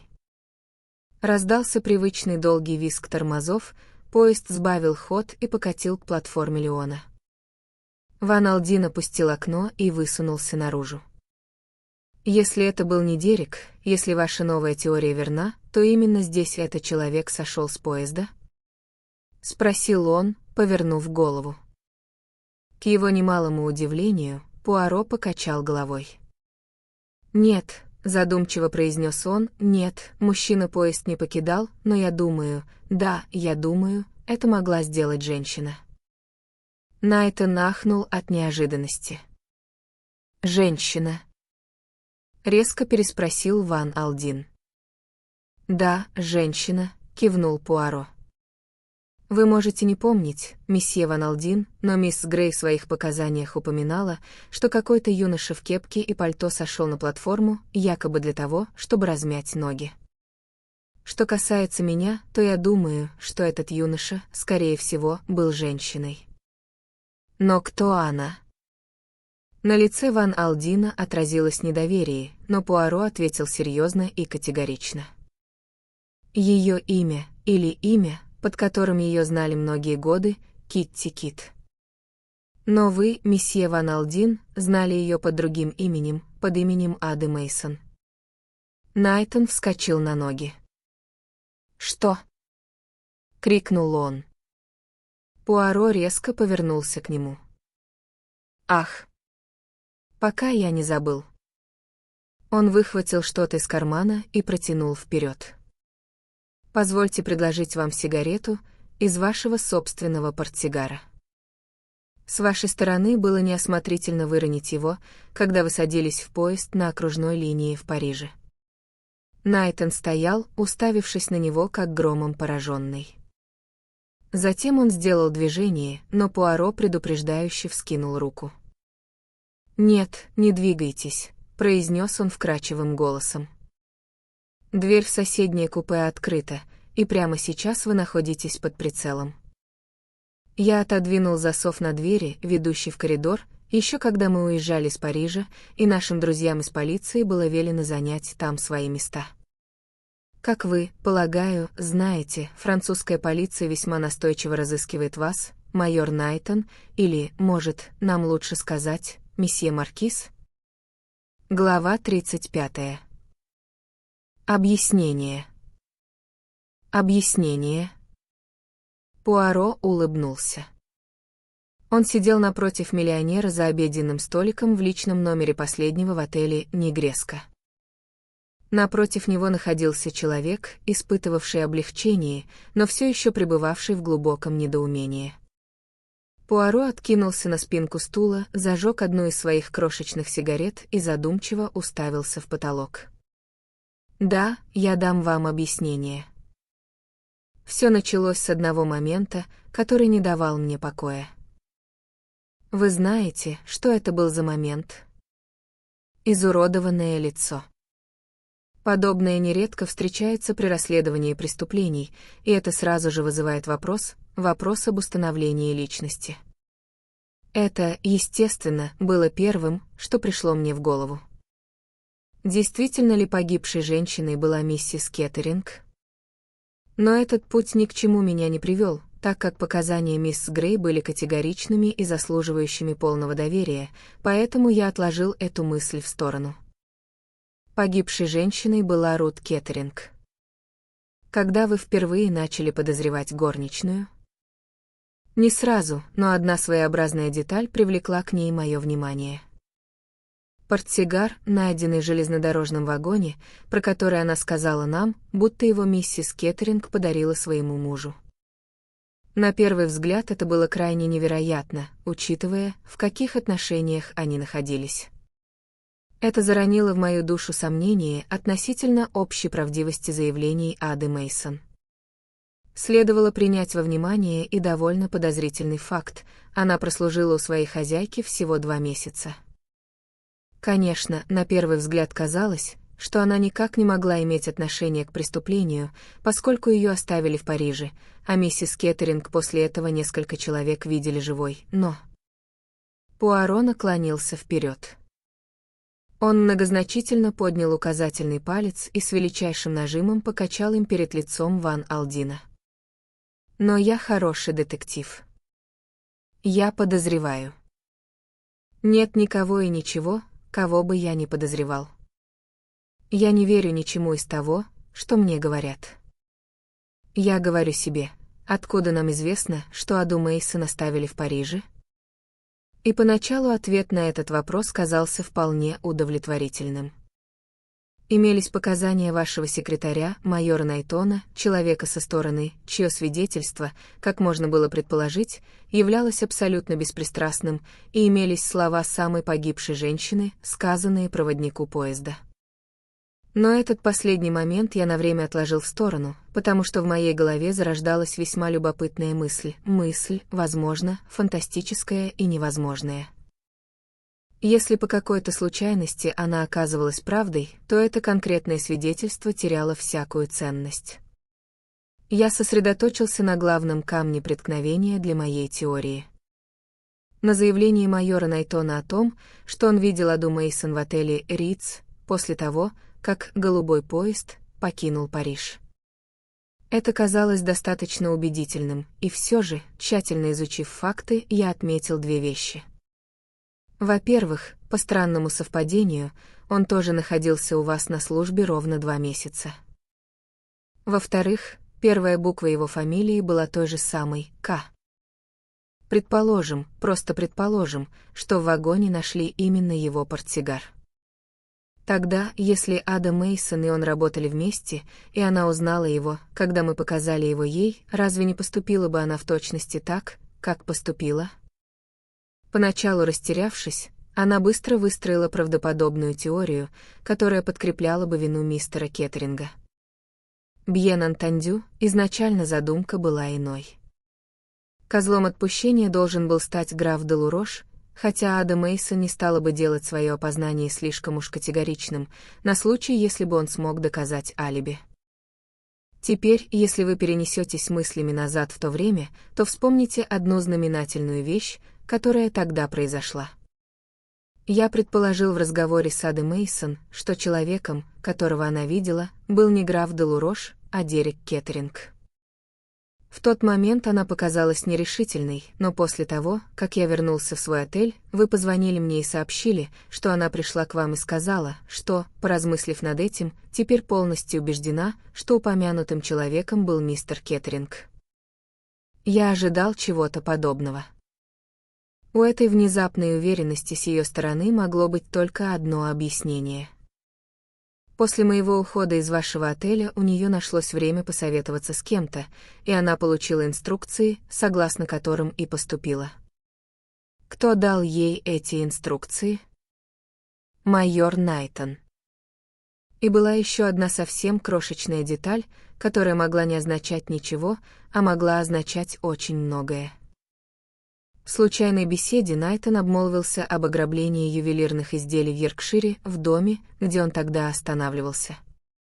Возможно, простое совпадение, а возможно, еще одно маленькое звено в цепи. Но есть одна вещь, которую я не понимаю, месье Пуаро. Полагаю, я тугодум, иначе понял бы это гораздо раньше.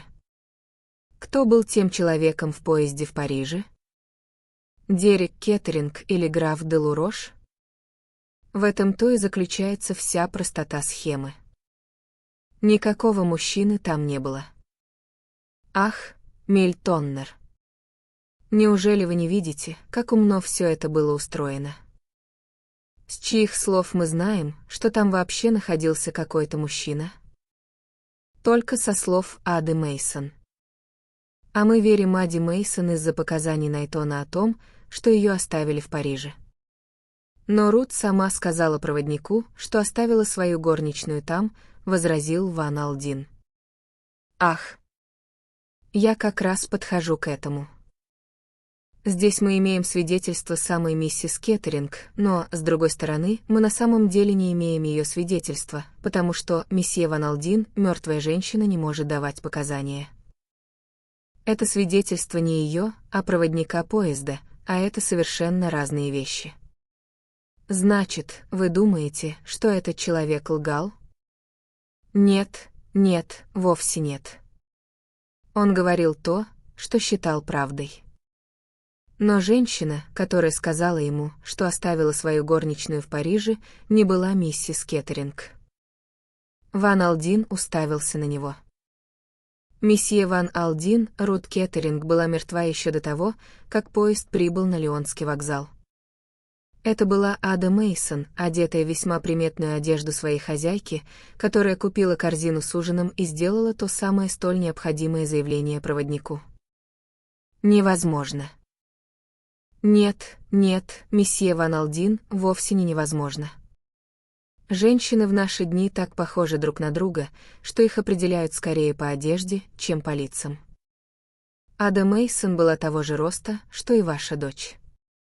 Одетая в то самое роскошное меховое пальто и маленькую красную лакированную шляпку, надвинутую на самые глаза, так что над каждым ухом виднелось лишь по пучку рыжих локонов, неудивительно, что проводник был обманут. Помните, до этого он не разговаривал с миссис Кеттеринг. Правда, он мельком видел горничную, когда она передавала ему билеты, но его впечатление свелось лишь к образу худощавой женщины в черном. Будь он необычайно умным человеком, он, возможно, зашел бы так далеко, что отметил бы сходство между хозяйкой и служанкой, но крайне маловероятно, что он вообще об этом подумал. И помните, Ада Мейсон, или Китти Кит, была актрисой, способной в любой момент изменить внешность и тембр голоса. Нет, опасности, что он узнает горничную в одежде хозяйки, не было.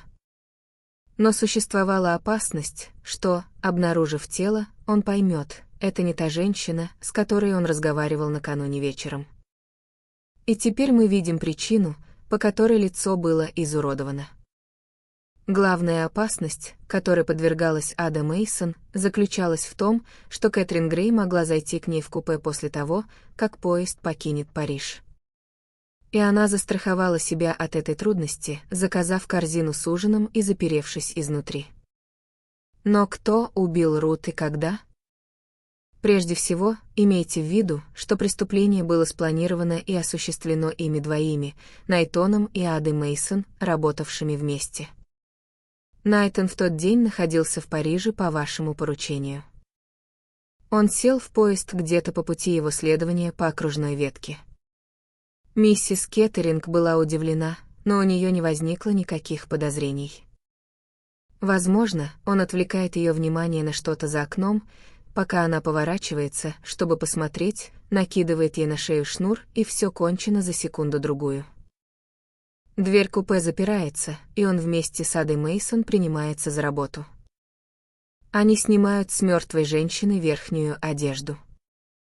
Мейсон и Найтон заворачивают тело в ковер и кладут его на сиденье в смежном купе среди сумок и чемоданов. Найтон сходит с поезда, забрав с собой футляр с рубинами. Поскольку предполагается, что преступление совершено почти на 12 часов позже, он находится в полной безопасности, а его показания и слова предполагаемой миссис Кеттеринг, сказанные проводнику, обеспечат идеальное алиби для его сообщницы. На Лионском вокзале Ада Мейсон берет корзину с ужином и, уединившись в туалетной комнате, быстро переодевается в платье своей хозяйки, прикрепляет 2 фальшивых пучка рыжих локонов и вообще гримируется так, чтобы походить на нее как можно сильнее. Когда приходит проводник, чтобы постелить постель, она рассказывает ему заготовленную историю о том, что оставила горничную в Париже.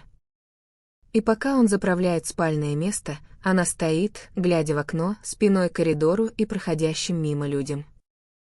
Это была мудрая предосторожность, потому что, как мы знаем, мисс Грей была одной из тех, кто проходил мимо, и она, среди прочих, была готова поклясться, что миссис Кеттеринг в тот час была еще жива. «Продолжайте», — вымолвил Ван Алдин. Перед прибытием в Лион Ада Мейсон уложила тело хозяйки на кровать, аккуратно сломала ее одежду в ногах, а сама переоделась в мужское платье и приготовилась покинуть поезд. Когда Дерек Кеттеринг вошел в купе своей жены и, как ему показалось, увидел ее спящей на месте, декорации уже были расставлены, а Ада Мейсон пряталась в соседнем купе, выжидая момент, чтобы сойти с поезда незамеченной. Как только проводник спрыгнул на платформу в Лионе, она последовала за ним, идя сутулой походкой, словно просто вышла подышать воздухом. В момент, когда ее никто не видит, она поспешно переходит на другую платформу и садится на первый же поезд обратно в Париж, в отель «Риц». Комната там уже была зарегистрирована на ее имя накануне вечером одной из сообщниц Найтона. Ей оставалось только спокойно дожидаться вашего приезда. Драгоценностей у нее при себе не было и никогда не находилось. На Найтона не падает никаких подозрений, и в качестве вашего секретаря он привозит их в Ниццу без малейшего страха быть обнаруженным. Их передача там месье Папополосу уже согласована, и в последний момент они вверяются Мейсон, чтобы та вручила их греку. В целом, весьма изящно спланированный ход, какого и следовало ожидать от такого мастера игры, как Маркиз. И вы действительно имеете в виду, что Ричард Найтон — известный преступник, который занимается этим делом уже много лет? Спросил миллионер. Пуаро кивнул. Одним из главных достоинств джентльмена по прозвищу Маркиз были его убедительные, заискивающие манеры. Вы пали жертвой его обаяния, месье Ван Алдин, когда наняли его в качестве секретаря после столь беглого знакомства. Я мог бы поклясться, что он никогда не напрашивался на эту должность. Воскликнул миллионер. Это было сделано очень хитро, настолько хитро, что обмануло человека, чье знание людей так же велико, как и ваше. Я ведь тоже проверял его прошлое. Послужной список этого малого был превосходным. Да, это было частью игры. В качестве Ричарда Найтона его жизнь была совершенно безупречной. Он был хорошего рода, со связями, почетно служил на войне и казался абсолютно вне подозрений. Но когда я начал собирать сведения о таинственном маркизе, я обнаружил много точек сходства. Найтон говорил по-французски как француз, он бывал в Америке, Франции и Англии примерно в то же время, когда там действовал маркиз. Последнее, что было слышно о маркизе, это то, что он подстраивал различные ограбления ювелирных изделий в Швейцарии, и именно в Швейцарии вы столкнулись с майором Найтоном. И как раз в то самое время пошли первые слухи о том, что вы ведете переговоры о покупке знаменитых рубинов. Но зачем же убийство? Сокрушенно пробормотал Ван Алдин. Наверняка умный вор мог бы украсть драгоценности, не суя голову в петлю. Пуаро покачал головой. Это не первое убийство на счету маркиза. Он убийца по инстинкту. Кроме того, он верит в то, что нельзя оставлять после себя никаких улик. Мертвые мужчины и женщины не болтают лишнего. Маркиз питал страстную любовь к знаменитым и историческим драгоценностям. Он наметил свои планы задолго до этого, устроившись к вам секретарем и заставив свою сообщницу получить место горничной у вашей дочери, для которой, как он догадывался, эти драгоценности и предназначались.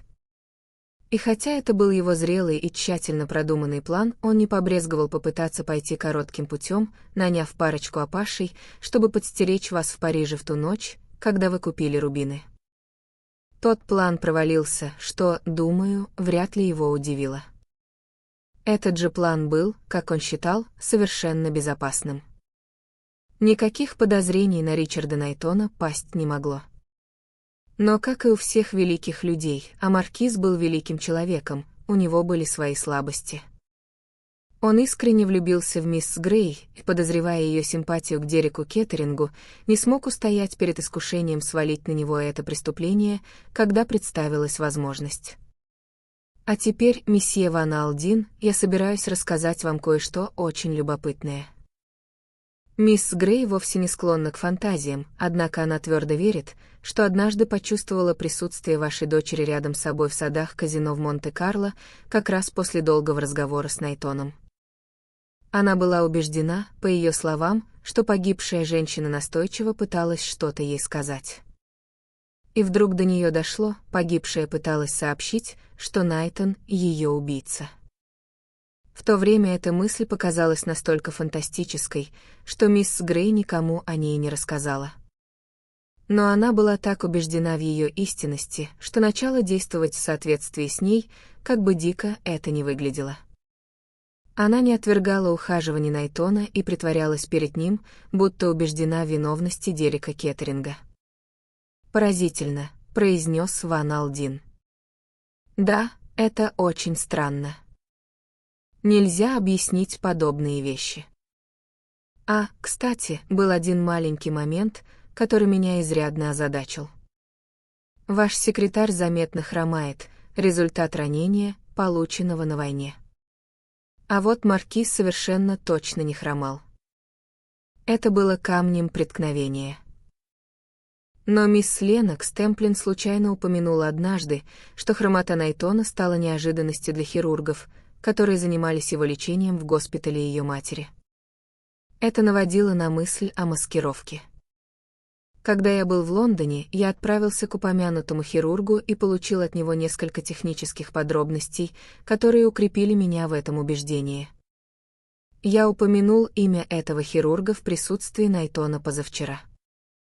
Было бы вполне естественно, если бы Найтон обмолвился, что лечился у него во время войны, но он ничего не сказал. И эта маленькая деталь, если не считать всего остального, дала мне последнюю, окончательную уверенность в том, что моя теория преступления верна.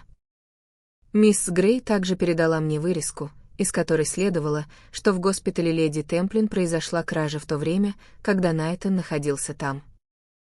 Она поняла, что я нападаю на тот же след, что и она, когда я написал ей из отеля «Риц» в Париже.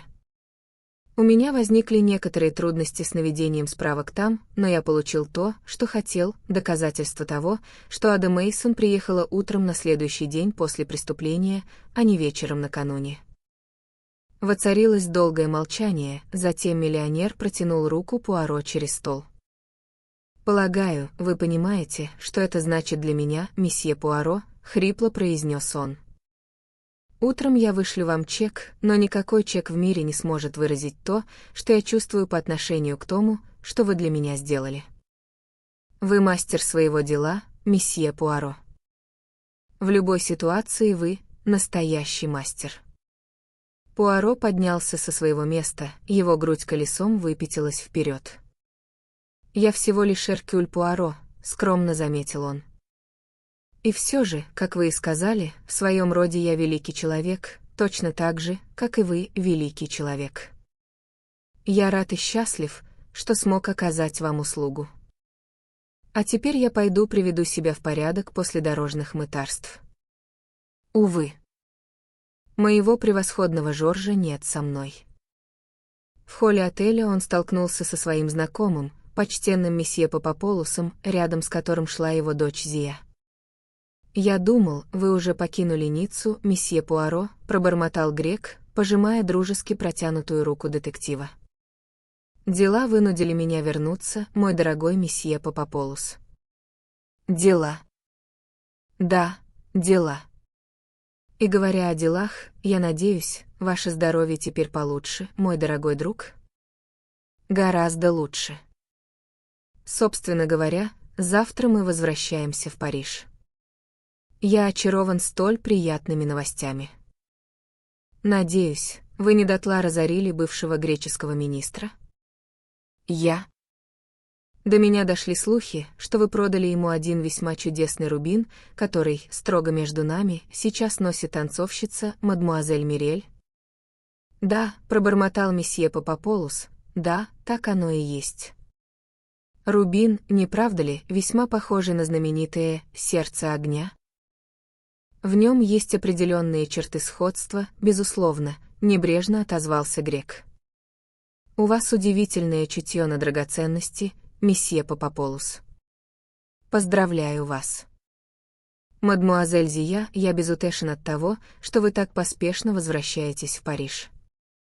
Я надеялся еще повидаться с вами теперь, когда мои дела завершены. Не сочтите за нескромность, но можно ли поинтересоваться, что это были за дела? Спросил месье Папополус. Ничуть, ничуть.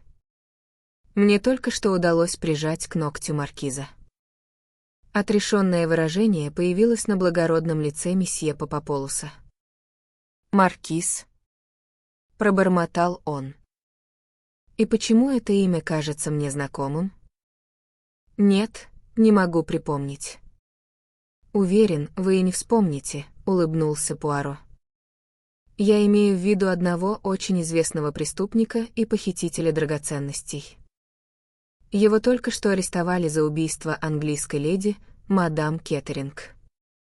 В самом деле, как же любопытны все эти вещи. Последовал вежливый обмен прощаниями, и когда Пуаро отошел на безопасное расстояние, месье Попополус повернулся к дочери. «Зия», — с чувством произнес он, — «это человек просто дьявол. А мне он нравится». «Мне он и сам нравится», — признал месье Попополус. «Но все-таки он дьявол, как ни крути». Глава 36. У моря. Мимоза уже почти отцвела. Ее аромат в воздухе стал слегка неприятным. Розовые герани велись вдоль балюстрады виллы леди Темплин, а россыпи гвоздик внизу источали сладкое, густое благоухание. Средиземное море было пронзительно синим. Пуаро сидел на террасе вместе с Ленокс Темплин. Он только что закончил рассказывать ей ту же самую историю, которую поведал Ван Алдину 2 дня назад. Ленокс слушала его с поглощенным вниманием, нахмурив брови и глядя помрачневшим взором. Когда он закончил, она просто спросила: «А Дерек?» «Его освободили вчера». «И куда он направился?» «Он уехал из Ниццы прошлым вечером». «В Сент-Мэри-Мид?» «Да, в Сент-Мэри-Мид». Повисла пауза. «Я ошибалась насчет Кэтрин», — произнесла Ленокс. «Я думала, ей все равно. Она очень сдержанна. Она никому не доверяет». «Мне-то она могла бы доверять», — заметила Ленокс с легкой горечью. «Да», — серьезно ответил Пуаро, — «вам она могла бы доверять». Но мадмуазель Кэтрин провела большую часть своей жизни, слушая других, а те, кто привык слушать, не всегда находят в себе силы говорить. Они держат свои печали и радости при себе и никому о них не рассказывают. «Я была дурой», — сказала Ленокс. «Я думала, что ей действительно не безразличен Найтон. Мне следовало сообразить лучше. Полагаю, я думала так потому что надеялась на это». Пуаро взял ее за руку и дружески, слегка сжал ее. «Мужайтесь, мадмуазель», — мягко произнес он. Ленокс посмотрела прямо перед собой на море, и ее лицо в своей угловатой неподвижности на мгновение обрело трагическую красоту. «Ну что ж», — промолвила она наконец, — «ничего бы все равно не вышло.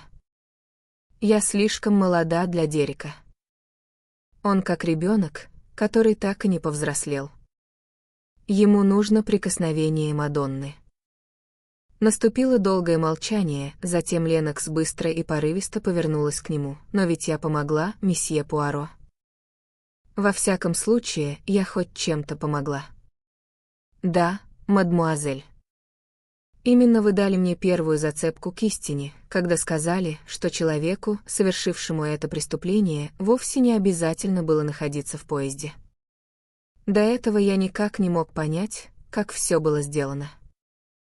Ленокс глубоко вздохнула. «Я рада», — сказала она. «По крайней мере, это уже хоть что-то». Откуда-то издалека, из-за их спин, донесся протяжный, надрывный свист паровоза. «Это тот проклятый голубой поезд», — бросила Ленокс. «Поезда — безжалостные штуки, не так ли, месье Пуаро? Людей убивают, они умирают, а поезда все равно продолжают идти. Я говорю глупости, но вы понимаете, что я имею в виду?» «Да, я понимаю. Жизнь похожа на поезд, мадмуазель. Она идет вперед. И это очень хорошо, что это так». «Почему?» «Потому что поезд в конце концов прибывает на конечную станцию.